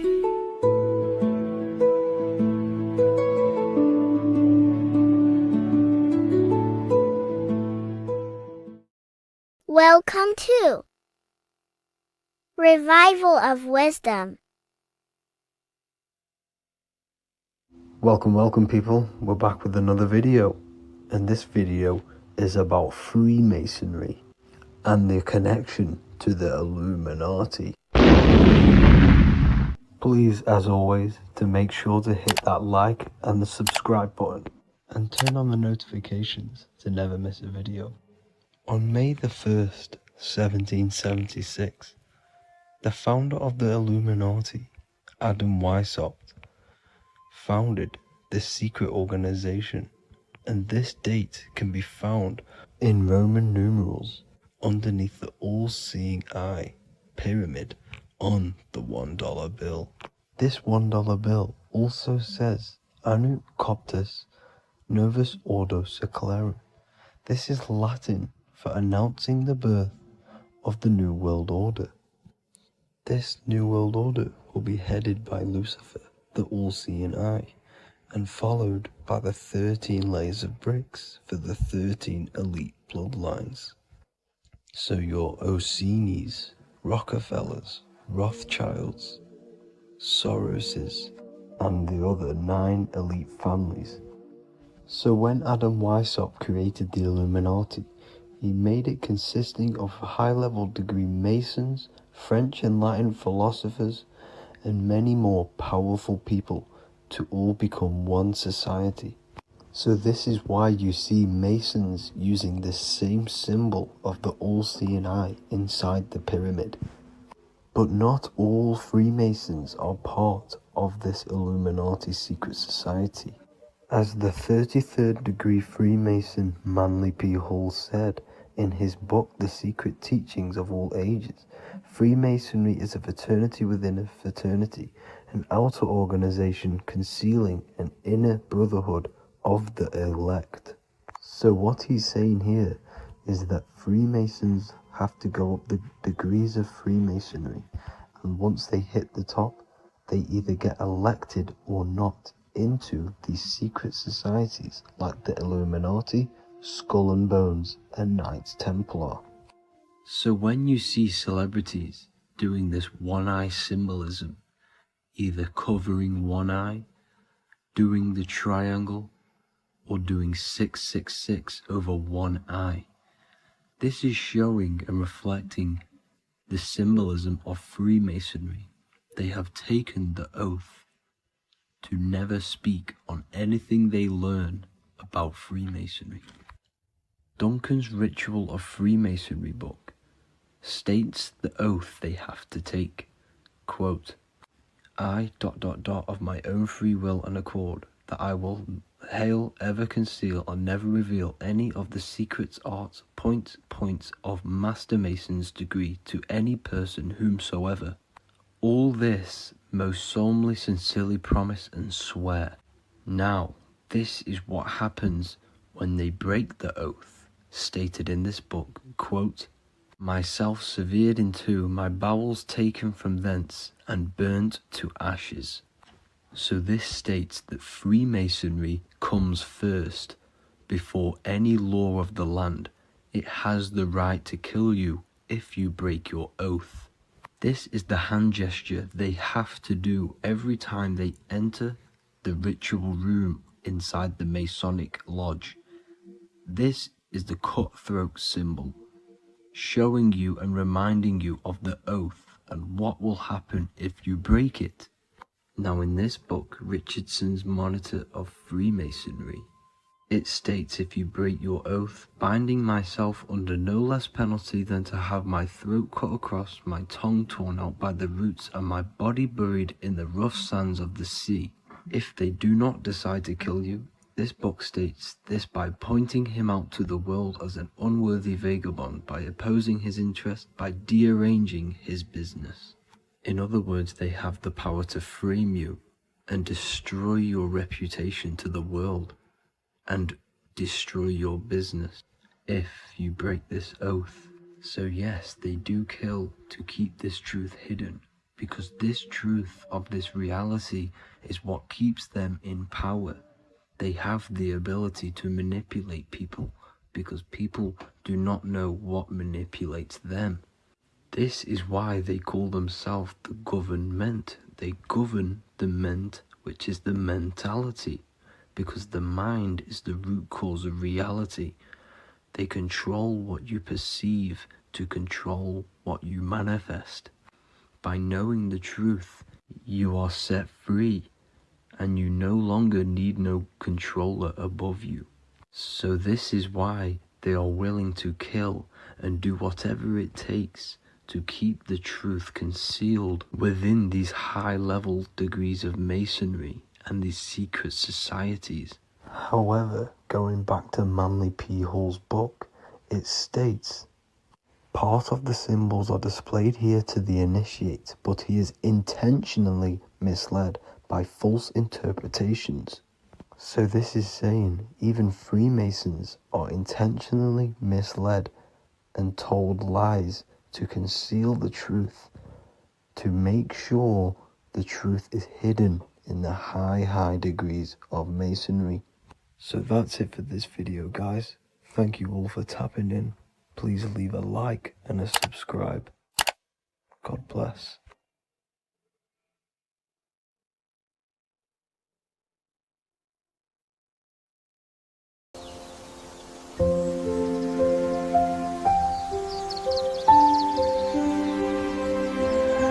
bookofwisdom.com. Visit today.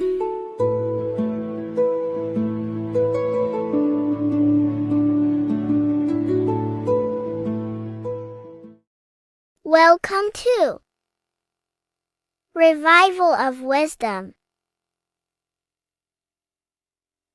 Welcome people. We're back with another video. Please make sure to hit the like, the subscribe button, and turn on notifications to never miss a video. The Vatican is a giant key from a bird's eye view, and it also contains an 8-pointed star. The Anunnaki Sumerian gods also depicted this 8-pointed star. The sky god Anu from the Anunnaki also uses the 8-pointed star for his symbol. And even Freemasons depict an 8-pointed luminary with a ladder and a key. This is symbolizing the key to ascension up to the 8-pointed star, which is Polaris. Polaris is always depicted as an 8-pointed star. Polaris is the standstill star at the very center of our realm, which is perfectly aligned with the North Pole. The Earth is a giant torus field, and at the center is where the most electromagnetic energy is stored. This is why all compasses point to the north. Hence why a compass is an 8-pointed star, because it points you to Polaris. which is the North Pole, the center of this realm. The 8 points of the 8-pointed star symbolize the 8 points in space and time. So yes, Polaris is the portal which you ascend through if you outgrow this consciousness by aligning your chakras. Our earthly realm is a macrocosmic reflection of us, and we as humans are the micro reflection, with the earth containing its 7 chakras as well as us. The North Pole is the 7th chakra, which is the crown chakra.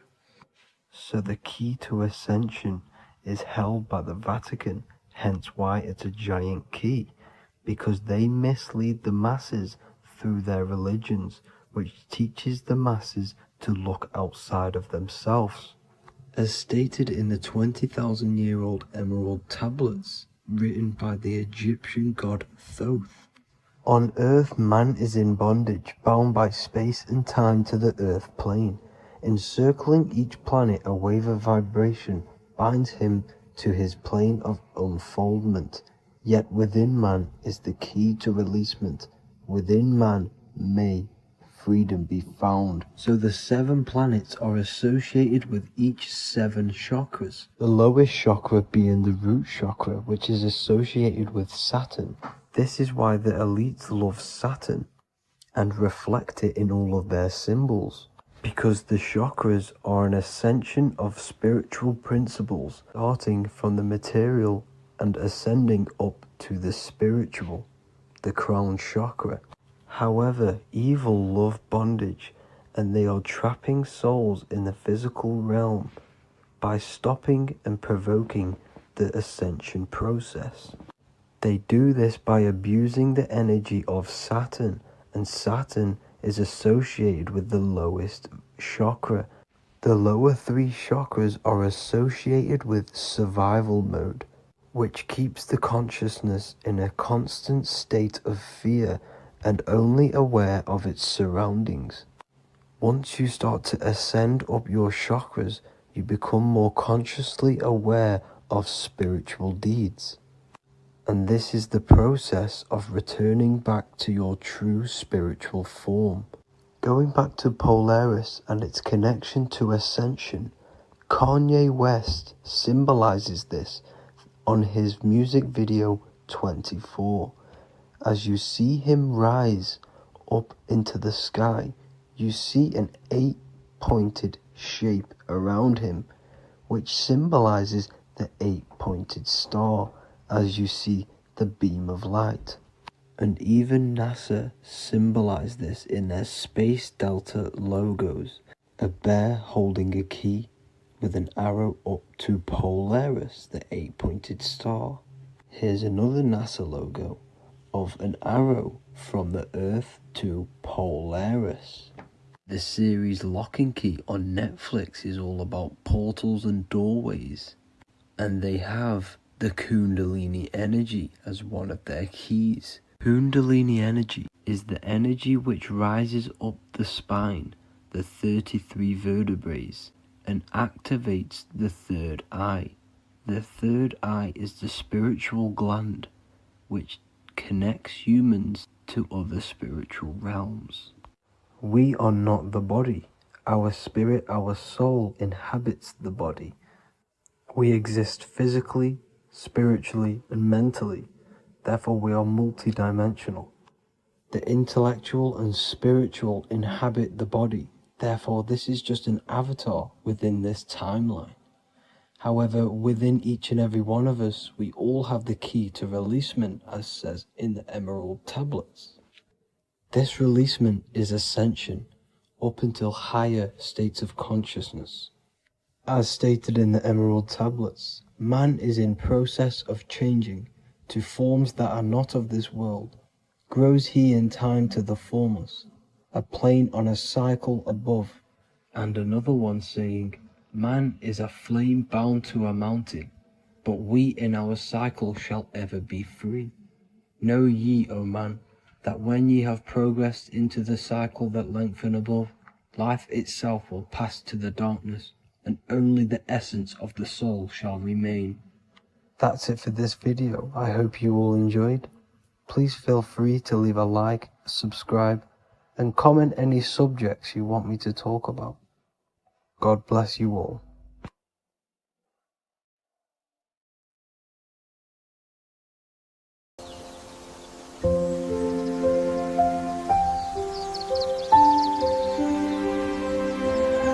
bookofwisdom.com. Visit today.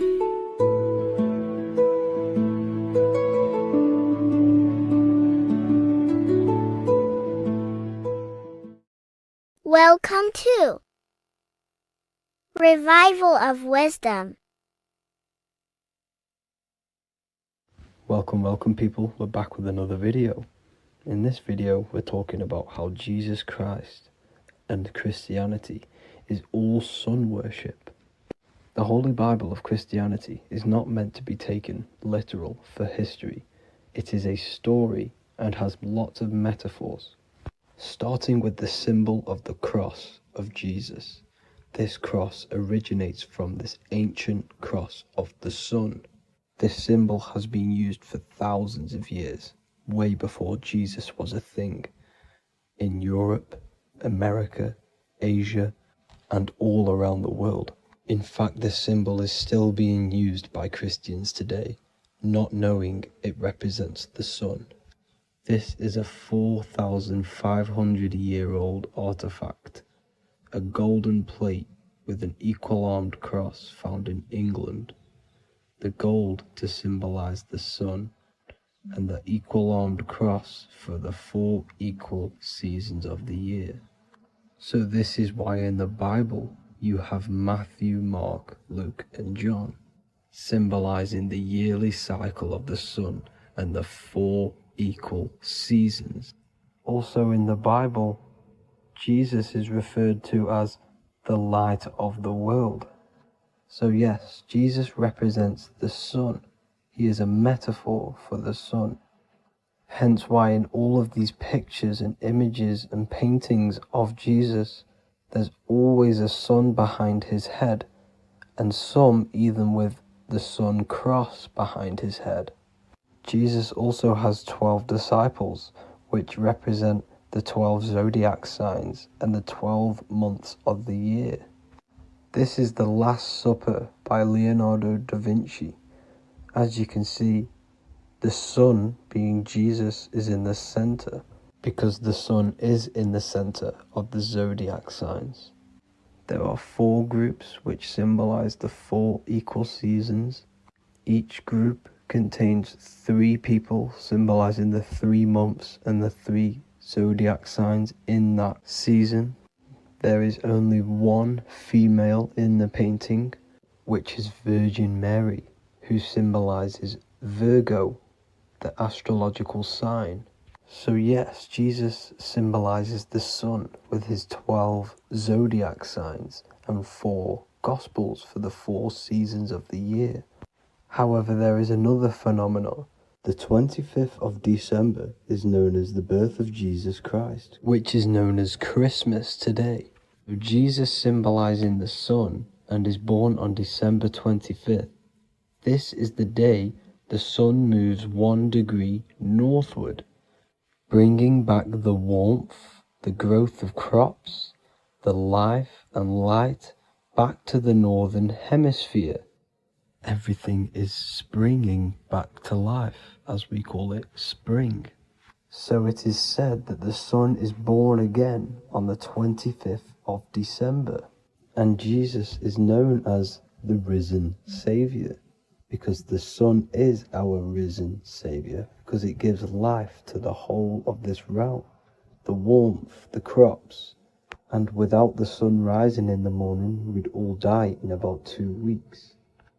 And we all know how Jesus died on a cross.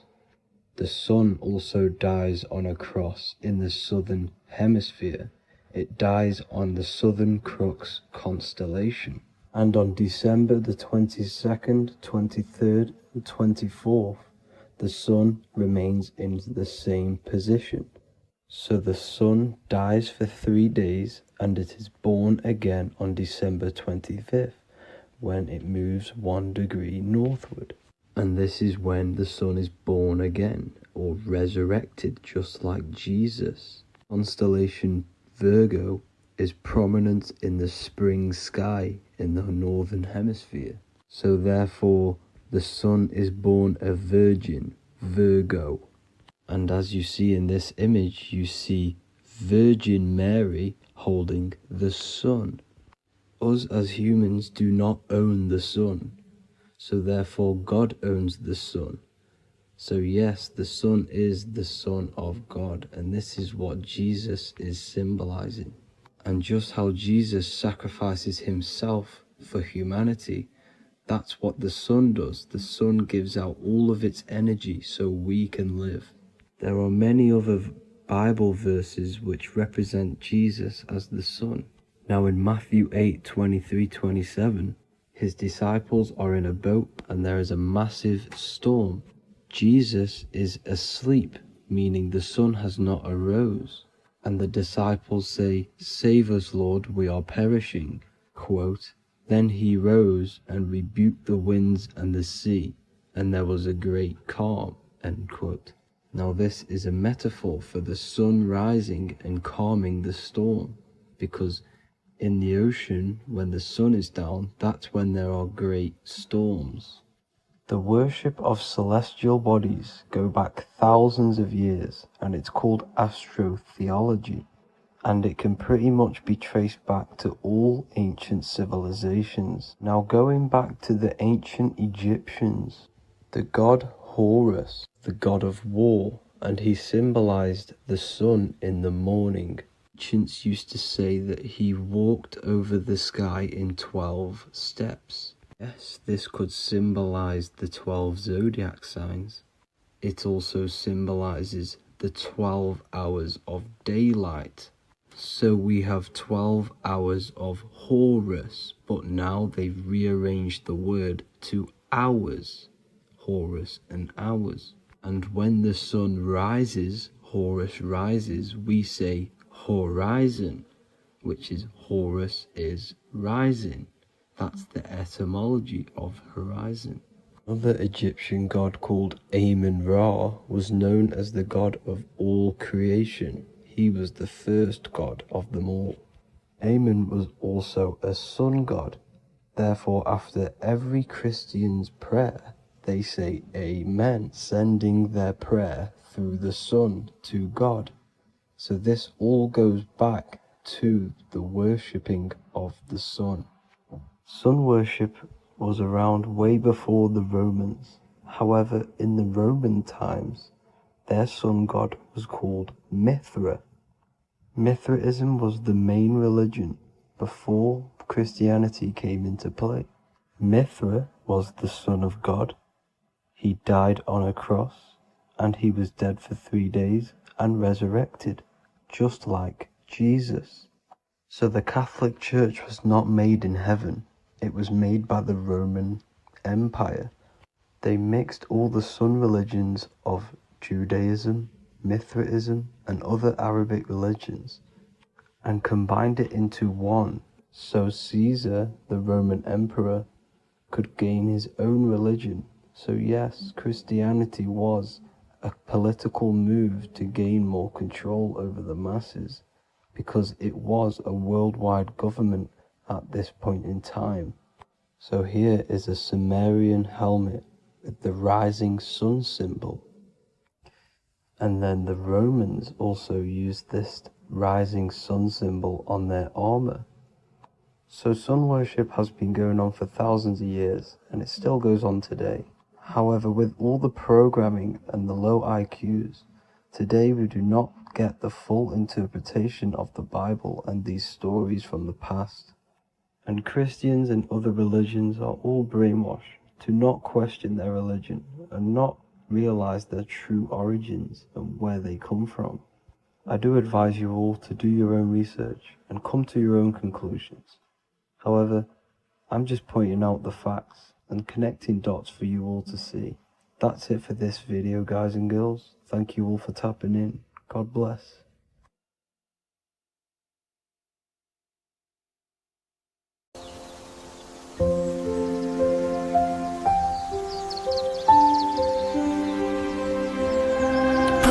soulofwisdom.com. Visit today.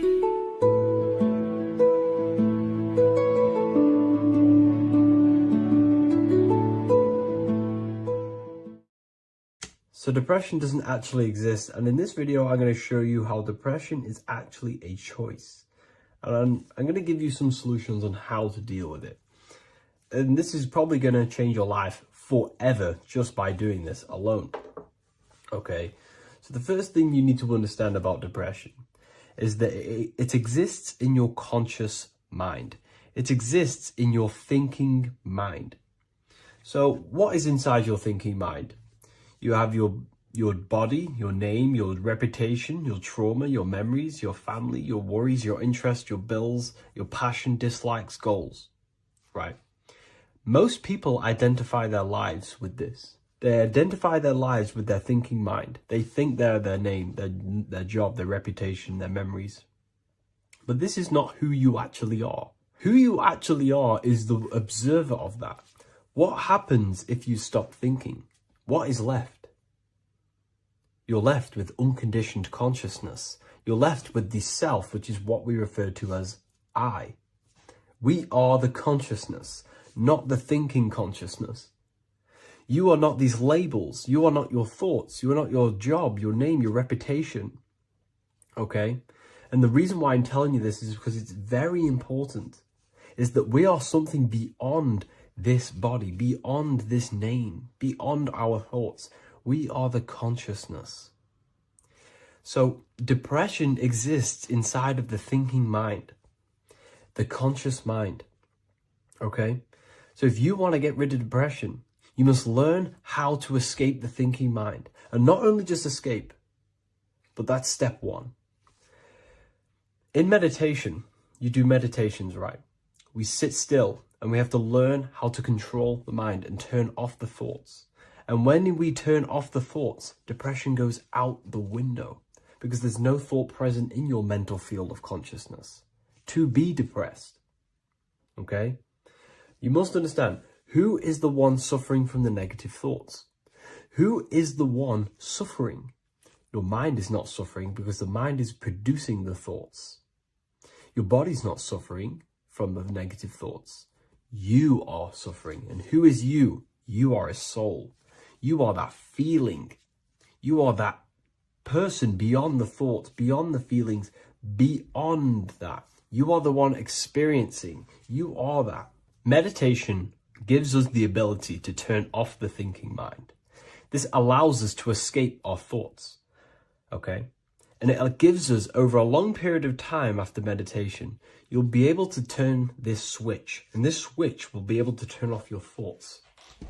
And by doing this, we will be able to control our conscious mind directly by the hand.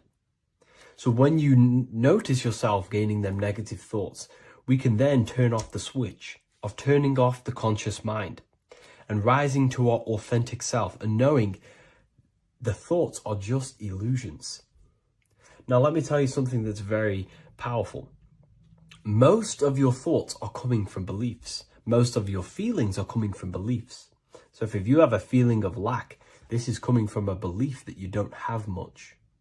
If you are feeling alone, this is coming from a belief that you are alone. So what we must do is restructure ourselves. We must restructure the subconscious mind. And we do this in many different ways. We can do this with meditation. We can do this with visualization, visualizing our desired reality as if we are living it. We can do this with affirmation. Now, a lot of people think, oh, I'm trying to speak something into existence with affirmation. No, you're not using vibration to try and change reality with what a lot of these new age people will teach you. Vibration, your words will not have much an impact on reality. That's the truth. But what they do have an impact on is reprogramming and recrafting and refining your mind. If you repeat, I am wealthy all day long, your subconscious mind, that word will be lingering inside your subconscious, and you will start to mold that into your conscious. You'll start to be consciously thinking about this. Most of your thoughts are coming from your subconscious. So if you want to get rid of depression, you got to figure out the trigger. What are you depressed about? What are you feeling? What are the beliefs that are making you feeling and thinking this way?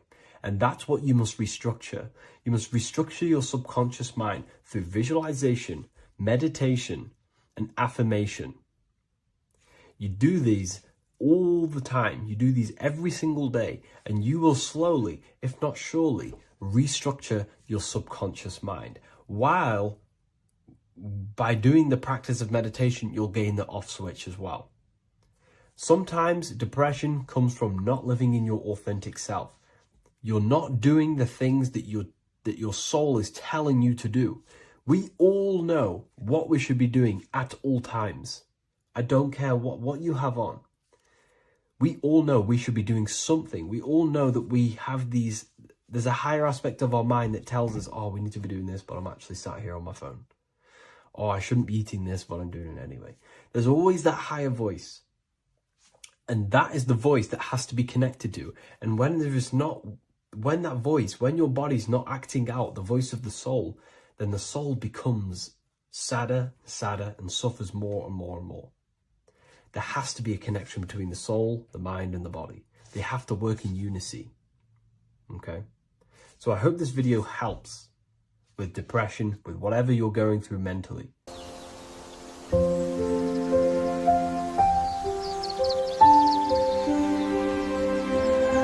bookofwisdom.com.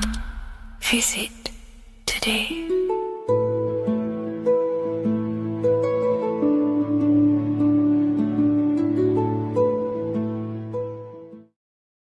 In this video, we're going to be talking about the evolution of consciousness.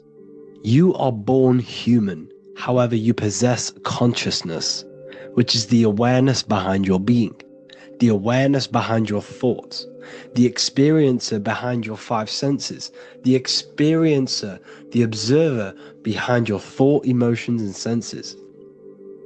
You are an eye, an invisible consciousness looking through a lens, which is your body. Your body produces this physical world that you experience. Your brain produces this world. Your brain and body is a technological computer. However, you are an infinite, ever-expanding consciousness behind this physical body. And there is an evolution of consciousness, a cosmic journey of expansion. And this is why we see so much pyramid symbolism in the occult and esoteric world, and especially within Freemasonry. Because the pyramid represents climbing, an evolution, a raising state of consciousness, a journey. Steps symbolize a journey upwards. This is the raising and the evolution of consciousness, our inner world. The transmutation of our inner selves, of our souls and consciousness and our minds.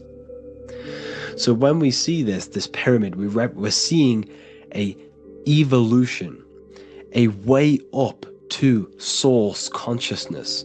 And the eye in the pyramid represents your source consciousness. It represents illumination. It represents divine guidance through this evolution of consciousness. This is why we see the ladder. Consciousness is ever expanding on an infinite journey of evolution.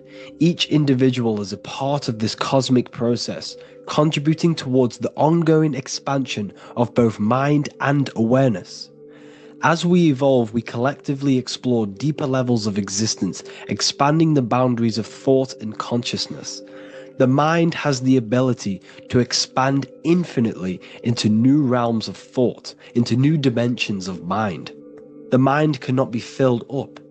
It is not a physical substance. The body can be filled up because it is a physical thing, but you cannot fill the mind. Therefore, the mind is constantly expanding, ever expanding into new fields of thought. So what we see in Freemasonry, the ladder, is again a journey, an elevation of consciousness.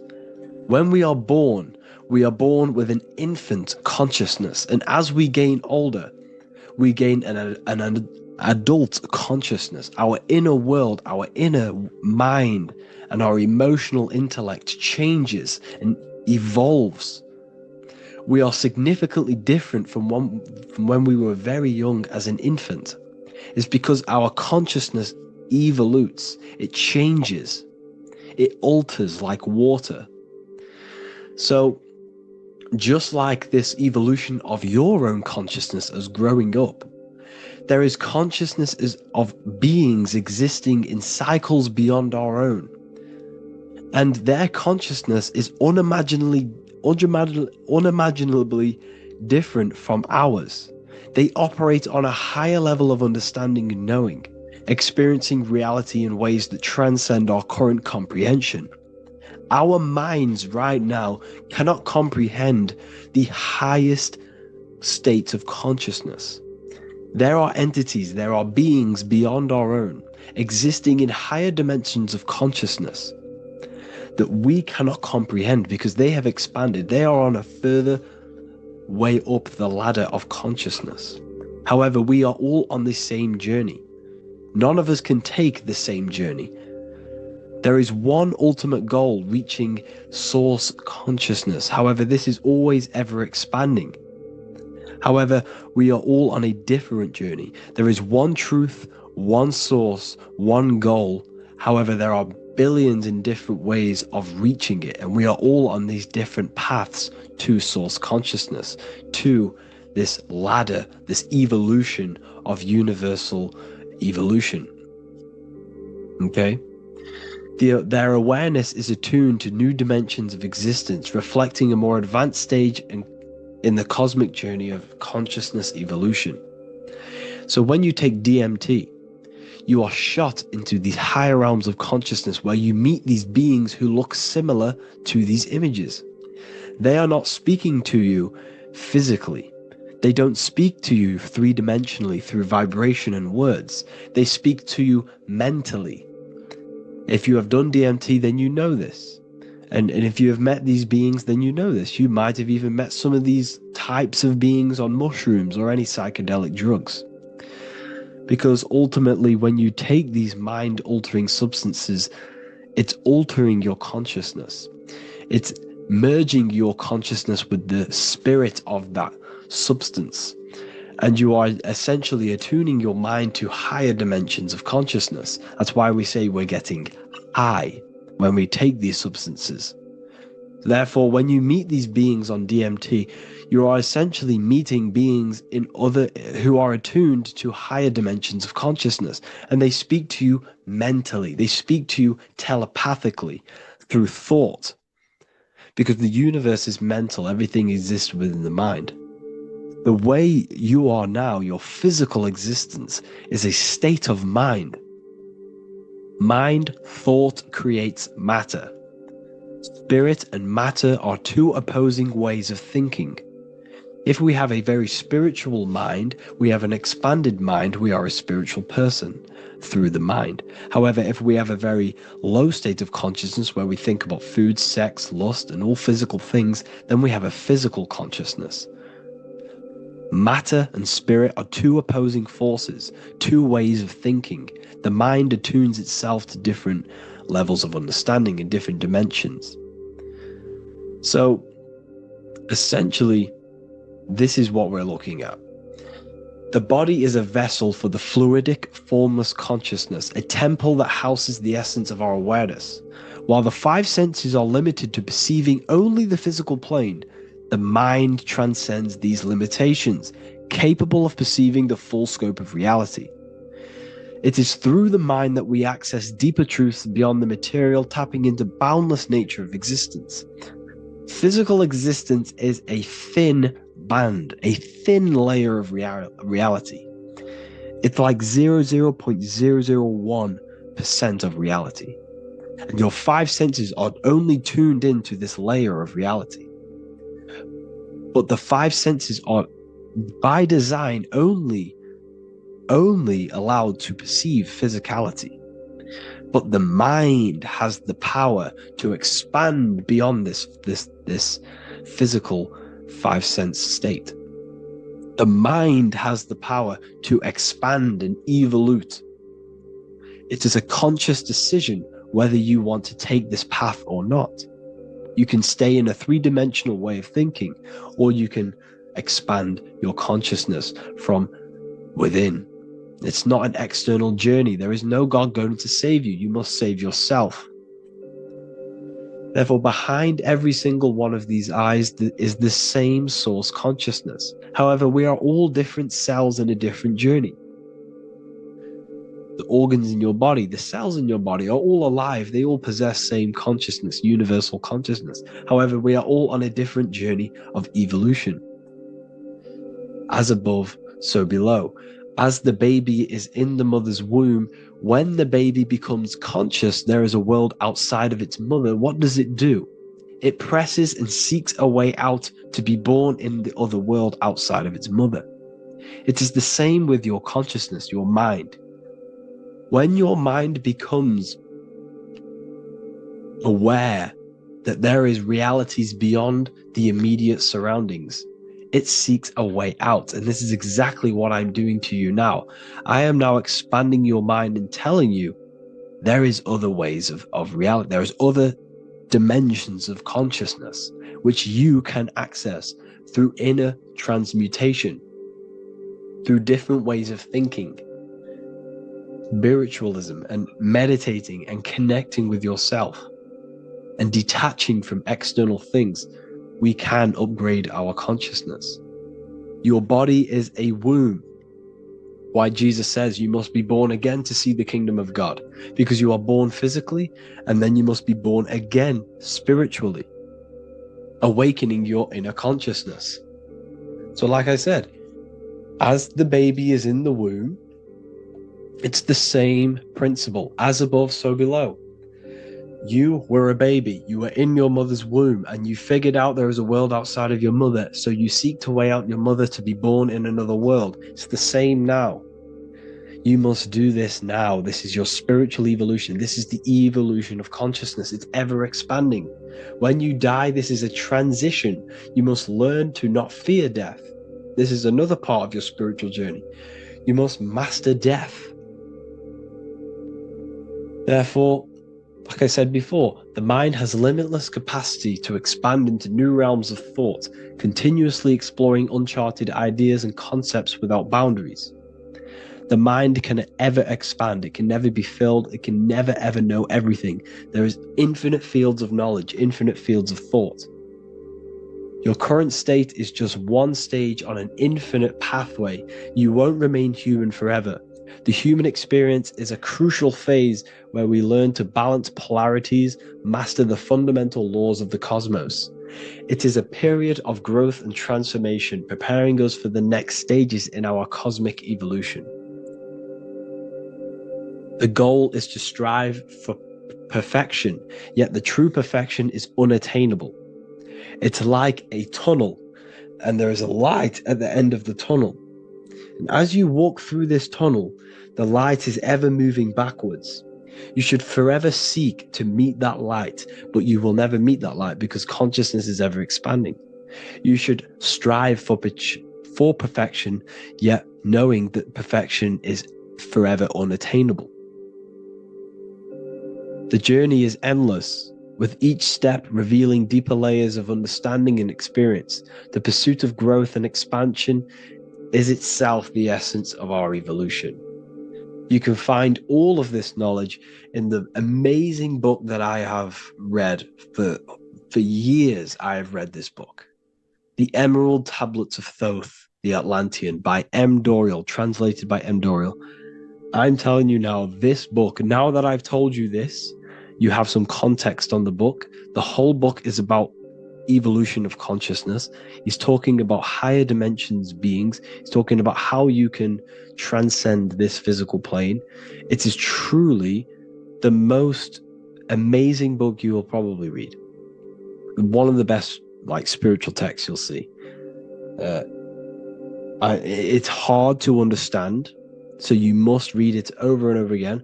And the more your mind progresses, like for me, I read this every couple months. And the more I learn about consciousness, the more I expand my own consciousness. And every time I read this book, I pick out something new that just completely blows my mind. Because you can only understand this book to your level of consciousness, to your level of understanding. So now that I've told you all this information, go and read this book and it will absolutely blow your mind. And so will the Book of Wisdom Volume 2, which is now available. I released it the other day. I'm just going to read a page out now. This page is called Spirit and Matter. The Earth is not merely a dense, lifeless rock drifting through space. It possesses spirit, a living essence that animates its form. But what do we mean by spirit? Spirit in esoteric terms refers to the energy, the life force, animating the principles infused in matter. So essentially, what this page is talking about is how everything has spirit, consciousness within it. You are the middle, you are spirit and matter. You have the ability to expand your mind to the God self and raise above our animal instinct, our material self, and know the divine and expand. Animals cannot do this. Animals are not self-aware. Humans possess self-awareness. We can observe our consciousness. We can say, why do I exist? We can look in the mirror and know that we need growth. And this is what Anunnaki means. Anu means above. Anu was the supreme god of the sky, which is a metaphor. He represents spirit above, heaven. Anu came down to earth and married Ki, the goddess of the earth, which represents matter. It's a myth, it's an allegory. Anu married Ki and gave birth to the Anunnaki. Spirit came down and infused with matter and gave birth to the human, which is you. You are spirit infused in matter, Anu and Ki, Anunnaki. You are the Anunnaki. And this is just one of the teachings in my book. Honestly, this book is absolutely amazing. If you truly, truly want to expand your consciousness, give this book a read. And obviously, if you're inside the university, I give you this book for free. A paperback version. If you join the university, follow the steps inside of the general chat, you'll be able to download this book. Sorry, not download it. Order a paperback for free. All you have to do is pay for the shipping. You'll also gain amazing knowledge inside of my library, where your mind will just be overblown with the amount of esoteric books. There's over 45 rare occult books, plus you get a PDF of the Volume 1 and Human Health Guide. You get reoccurring updates where I expand on symbolism, occultism, where you will just feel absolutely amazing once you understand esotericism in yourself. You'll also learn how to create the dream reality that you want with the Manifestation Mastery course, where I teach you how your consciousness creates reality. You'll have a real lectures where I post lectures on symbolism, occultism, esotericism. There's a conscious community and live calls and Q&A where you can ask me questions and I'll answer your questions. I just want to say thank you to everyone who has joined the university. Thank you for even liking and watching this video. Any support I just appreciate every single one of you. Please, if you can, leave a comment and a like on this video and let me know any videos you want me to make in the future. And I will start uploading a lot more to the YouTube. So yeah, thank you all for tuning in today. Have an amazing day.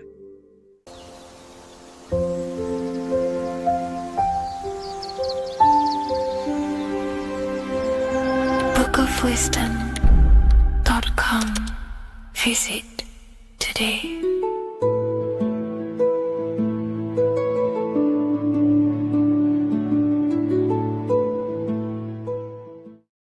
Creation demands destruction. Every time you release your sexual fluids, you're destroying a part of yourself to create an extension of yourself. For example, if you want to create a business, you have to destroy your time, attention, and energy in order to create the effect of the business. All creation demands some sort of sacrifice or destruction. This falls under the law of polarity in the universe. It's the same with your sexual fluids. Your sexual fluids, especially as a man, contains minerals, all the minerals in your body. It contains your vitality. It contains your DNA. It contains the blueprint of you, and it can create a whole new human being. You are literally playing with the power of creation if you are releasing your sexual fluids too much. Sexual fluids also extend beyond the physical plane. They contain astral forces because all physical creation is a mental creation. We live in a mental universe. Everything begins as a thought in the mind, then the thought takes the form and the body of imagination, which is an astral force. Imagination manifestation turns into etheric emotional energy. Then the etheric emotional energy turns into the physical action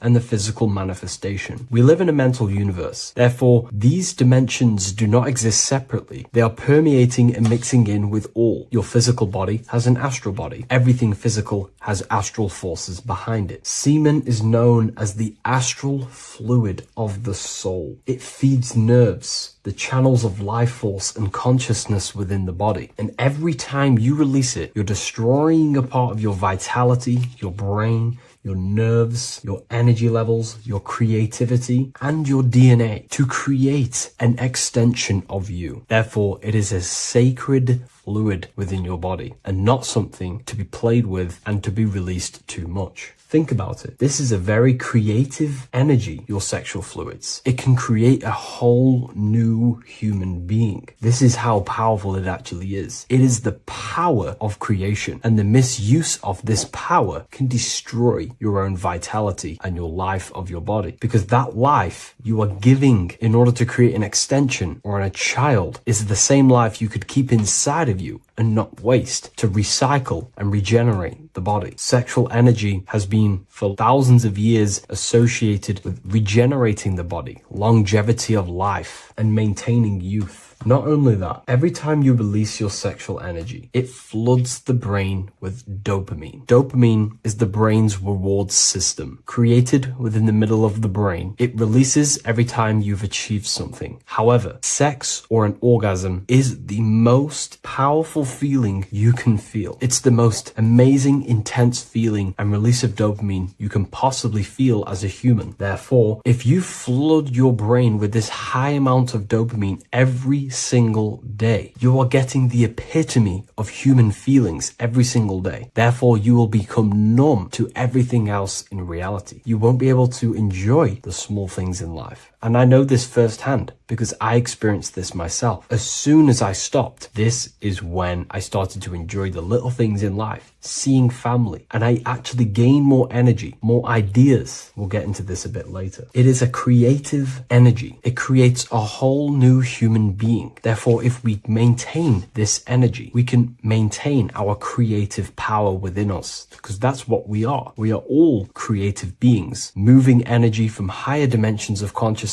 the mind, into lower dimensions of consciousness, the physical world. You hold the power to create. You are not in a world. The world is working through you. You do not possess a life. Life is working through you. You are not in a universe. You are the universe. It's moving through you. There is no past, present, and future. The present moment is you. When we release every single day or frequently throughout the week, like I said, we're triggering the brain's reward system, dopamine, which makes you feel as if you have already achieved something. And if your brain is telling you you have already achieved something by overusing your sexual fluids, then you will not have the motivation to achieve other things in your life. I know this firsthand. I became very lazy. I didn't want to work. I didn't want to do anything because subconsciously my brain felt as if I've already achieved. If we look at the symbol of the Baphomet, we notice the Baphomet has horns and a goat head. Now we look at the word horny. When you become sexually aroused, it's known as horny, which is the horns, representing the lower mind. The lower mind is the mind we use for our animal instincts. We have two parts of our mind. A higher mind, which is contained of higher thought, which chases spiritual things such as love, wisdom, knowledge, and God. Then we have a lower mind, which chases the things of the material world closely associated with the ego, chases validation, material gain, status, and physical sensation, physical pleasures. It is these physical pleasures that can keep you in an endless loop, making you feeling empty inside, because nothing material can ever satisfy our internal world. Nothing. You can achieve millions of dollars. You can achieve your dream house, your dream car, your dream watch. And if that is the only thing you are chasing, you will feel empty inside when you achieve it, because nothing of this this material plane can satisfy you. Nothing of the lower mind can ever satisfy you. This is why we must sacrifice the lower mind and overcome the lower mind and the lower instincts. One thing I found amazing when I mastered my sexual urges and my lust is that my mind became a lot more clear. The thoughts and the time and the attention that I used in my mind to go towards lust, sex, and chasing these things was taking up a lot of mental space, time, and energy. But as soon as I removed it and mastered it, my mind became an open vessel for higher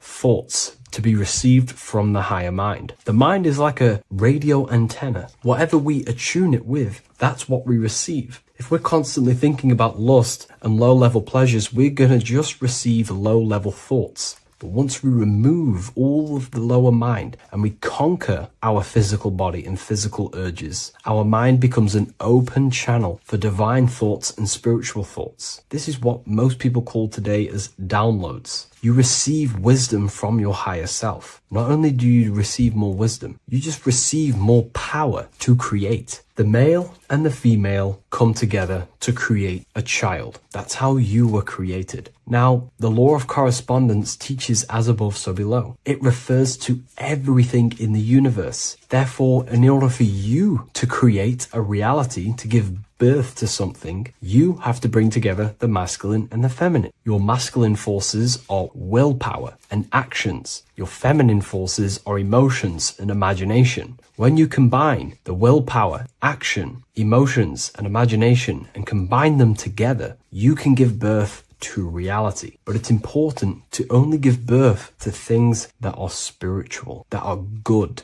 that are for the benefit of yourself and humanity, and not for the ego and the lower mind. Killing our lower mind is essential for spiritual ascension when we die. The thoughts that we give the most attention and energy to when we die are pretty much the same thoughts that we're going to think when we die. When you die, your physical body and external world is stripped and you're left with your internal world of consciousness, more than likely be resonating within the lower astral plane before you move on to any higher dimensions of the astral. It's important that we kill any addictions such as sex, food, attachments, emotional attachments to people, any desire for material things before we physically die. The Hindus taught this, Buddhism taught this, the ancient Egyptians taught this. We have to remove the desires in our heart for material and things before we physically die, because when we die, we cannot fulfill physical pleasure. Therefore, we will create our own suffering within the astral dimension. So sex is the biggest part of this. We have to remove the desire for sex or releasing any of our sexual fluids before we physically die to master ourselves. And not only that, it's going to benefit the way you feel, the way you think, the way you act towards people once you have mastered this. Porn psychologically damages you. You are quite literally the person in the corner of a room watching two other people give pleasure to each other. Psychologically, that is not good. And what happens in darkness is always revealed in light. What you do in your alone times will show in your confidence, in your eye contact, in your presence, in your aura, your energy. You cannot hide things that you do in the dark, because they always reveal themselves in a subconscious way, whether physically or through an energetic spiritual way. Sex can be known as sacred energy exchange. You are exchanging energy, bioelectrical energy. It's a scientific fact that when you hold hands with another person, your brain waves of each individual become synced. Your emotions sync.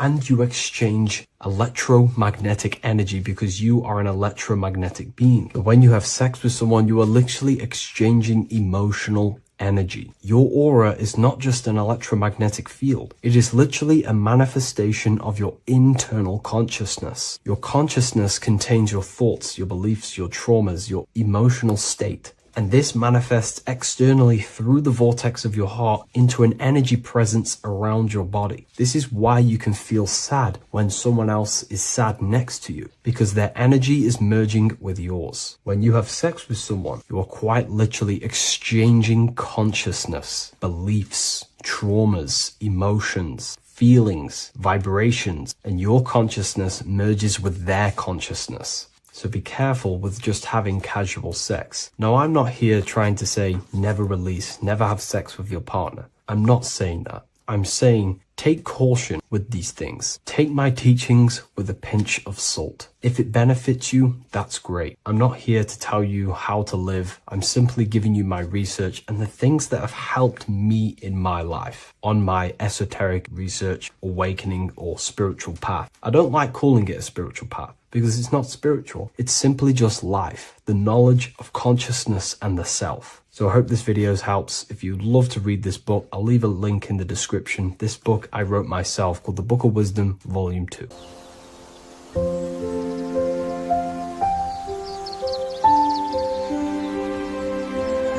bookofwisdom.com. Visit today.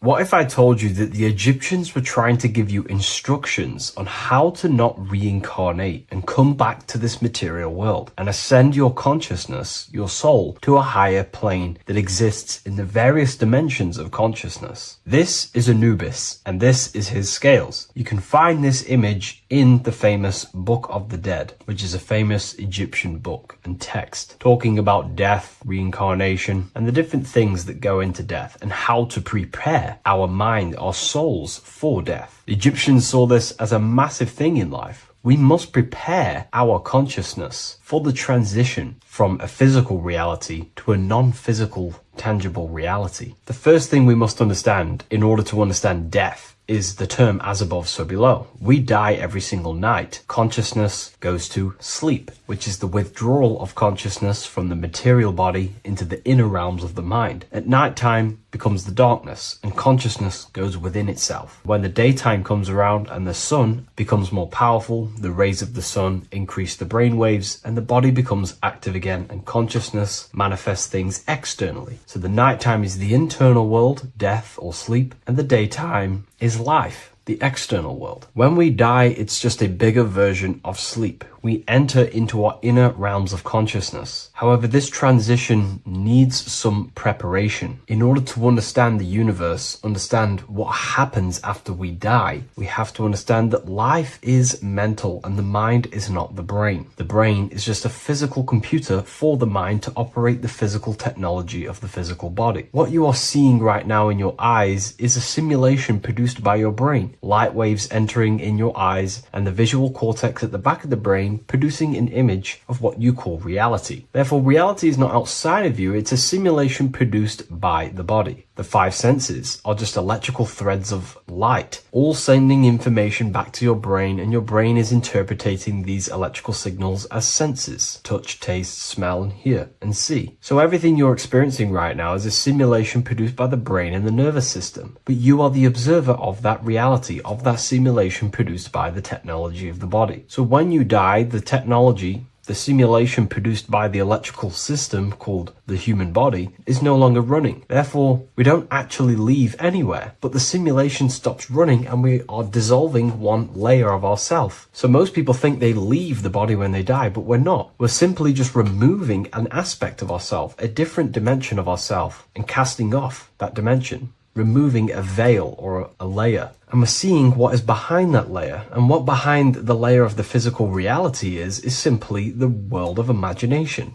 the astral plane. At the moment of physical death, consciousness withdraws from the physical brain, yet the awareness does not cease. For a short period, the individual may experience a condition of peaceful unconsciousness, similar to deep sleep. Then, once the individual becomes conscious again after death, once the physical body, the etheric body, has fully been split up and consciousness is now operating in the astral plane. This is what the ancients called karma loka. Arthur E. Powell mentions this. C.W. Ledbetter mentions this place as well. Karma Loka is a place in the astral plane. The astral plane is the realm of imagination. It is where the forces of the mind manifest desires as imagination. All of your desires, your desired realities, the screen that you have in your mind, that screen you manifest a visualization on, exists in the dimension of the astral plane. It is a realm made of thoughts. It is an object made of your thoughts. If you think of a chair, for example, and imagine that chair in your mind's eye, that screen you are seeing in your mind's eye is a thought animated. That thought is an animated desire, and that exists in the realm of the astral plane, a realm of subtle thought forms. Therefore, the physical world has an exact copy of this world, however, in the astral plane. Just like how if you remember the house that you grew up in as a child, if you could sit down right now, wherever you are, and you can imagine, walk around that house in your mind. You can imagine the layout of the street of the house. So in our minds, we have our own layout and map of our house, but then now connect all of the collective consciousness's minds and memories of places on the earth, come together to create a collective astral plane, a world made of thought forms, but it's an exact copy of the material world. To go into a bit more detail, this would exist on the lower astral plane. On the lower astral plane, there is an exact copy of the earth, made of everyone's memories, imaginations, and things along them lines. Karma Loka is where the word karma comes from. This is the region of desire and emotion and imagination. This place is not a place of reward or punishment, but a state of consciousness corresponding to the emotional nature of the person who passed on, who transitioned from the physical to the astral. Your state of consciousness, the thoughts you think every day, the fears that you face every day, the belief systems you have in your mind every day, still is passed on from the physical into the astral. The astral plane, you will go into an astral plane that directly corresponds to your state of thought, just like a dream. In your dreams, you will see materializations of your fears, belief systems, and things going on in your subconscious mind. You will go into an environment and a landscape when you die in the astral plane that match your desires, habits, and your state of mind. If you believe in Jesus, you will go to a place where then thought forms manifest in the astral plane. If you believe in Buddha, you will go to a place where then thought forms manifest. That is the environment. It's mental. Reality is your level of realization. You are seeing through the lens of your mind, of your beliefs, and you see the world tinged with your belief systems. Karma Loka is a place where you balance out your desires, sensual cravings, ambitions, jealousies, fears, emotional fixations continue to assert themselves in your mind when you die. Yet because there is no physical instrument through which they may be gratified, they gradually burn themselves out. These desires start to be balanced out again, and your mind becomes more balanced. The more refined the individual in physical life, the shorter and gentler this stage becomes. The more desires you have in material things, sex, whatever it is, the longer it will take to balance out the forces in your mind in Karma Loka. Desires weaken through repetition without fulfillment. Emotional attachments lose their magnetic hold. The astral body sheds its lower layers. It's like you're stripping away aspects of yourself. When that last personal desire dissolves eventually in the astral plane, consciousness can no longer maintain cohesion in the astral vehicle. The astral body disintegrates naturally and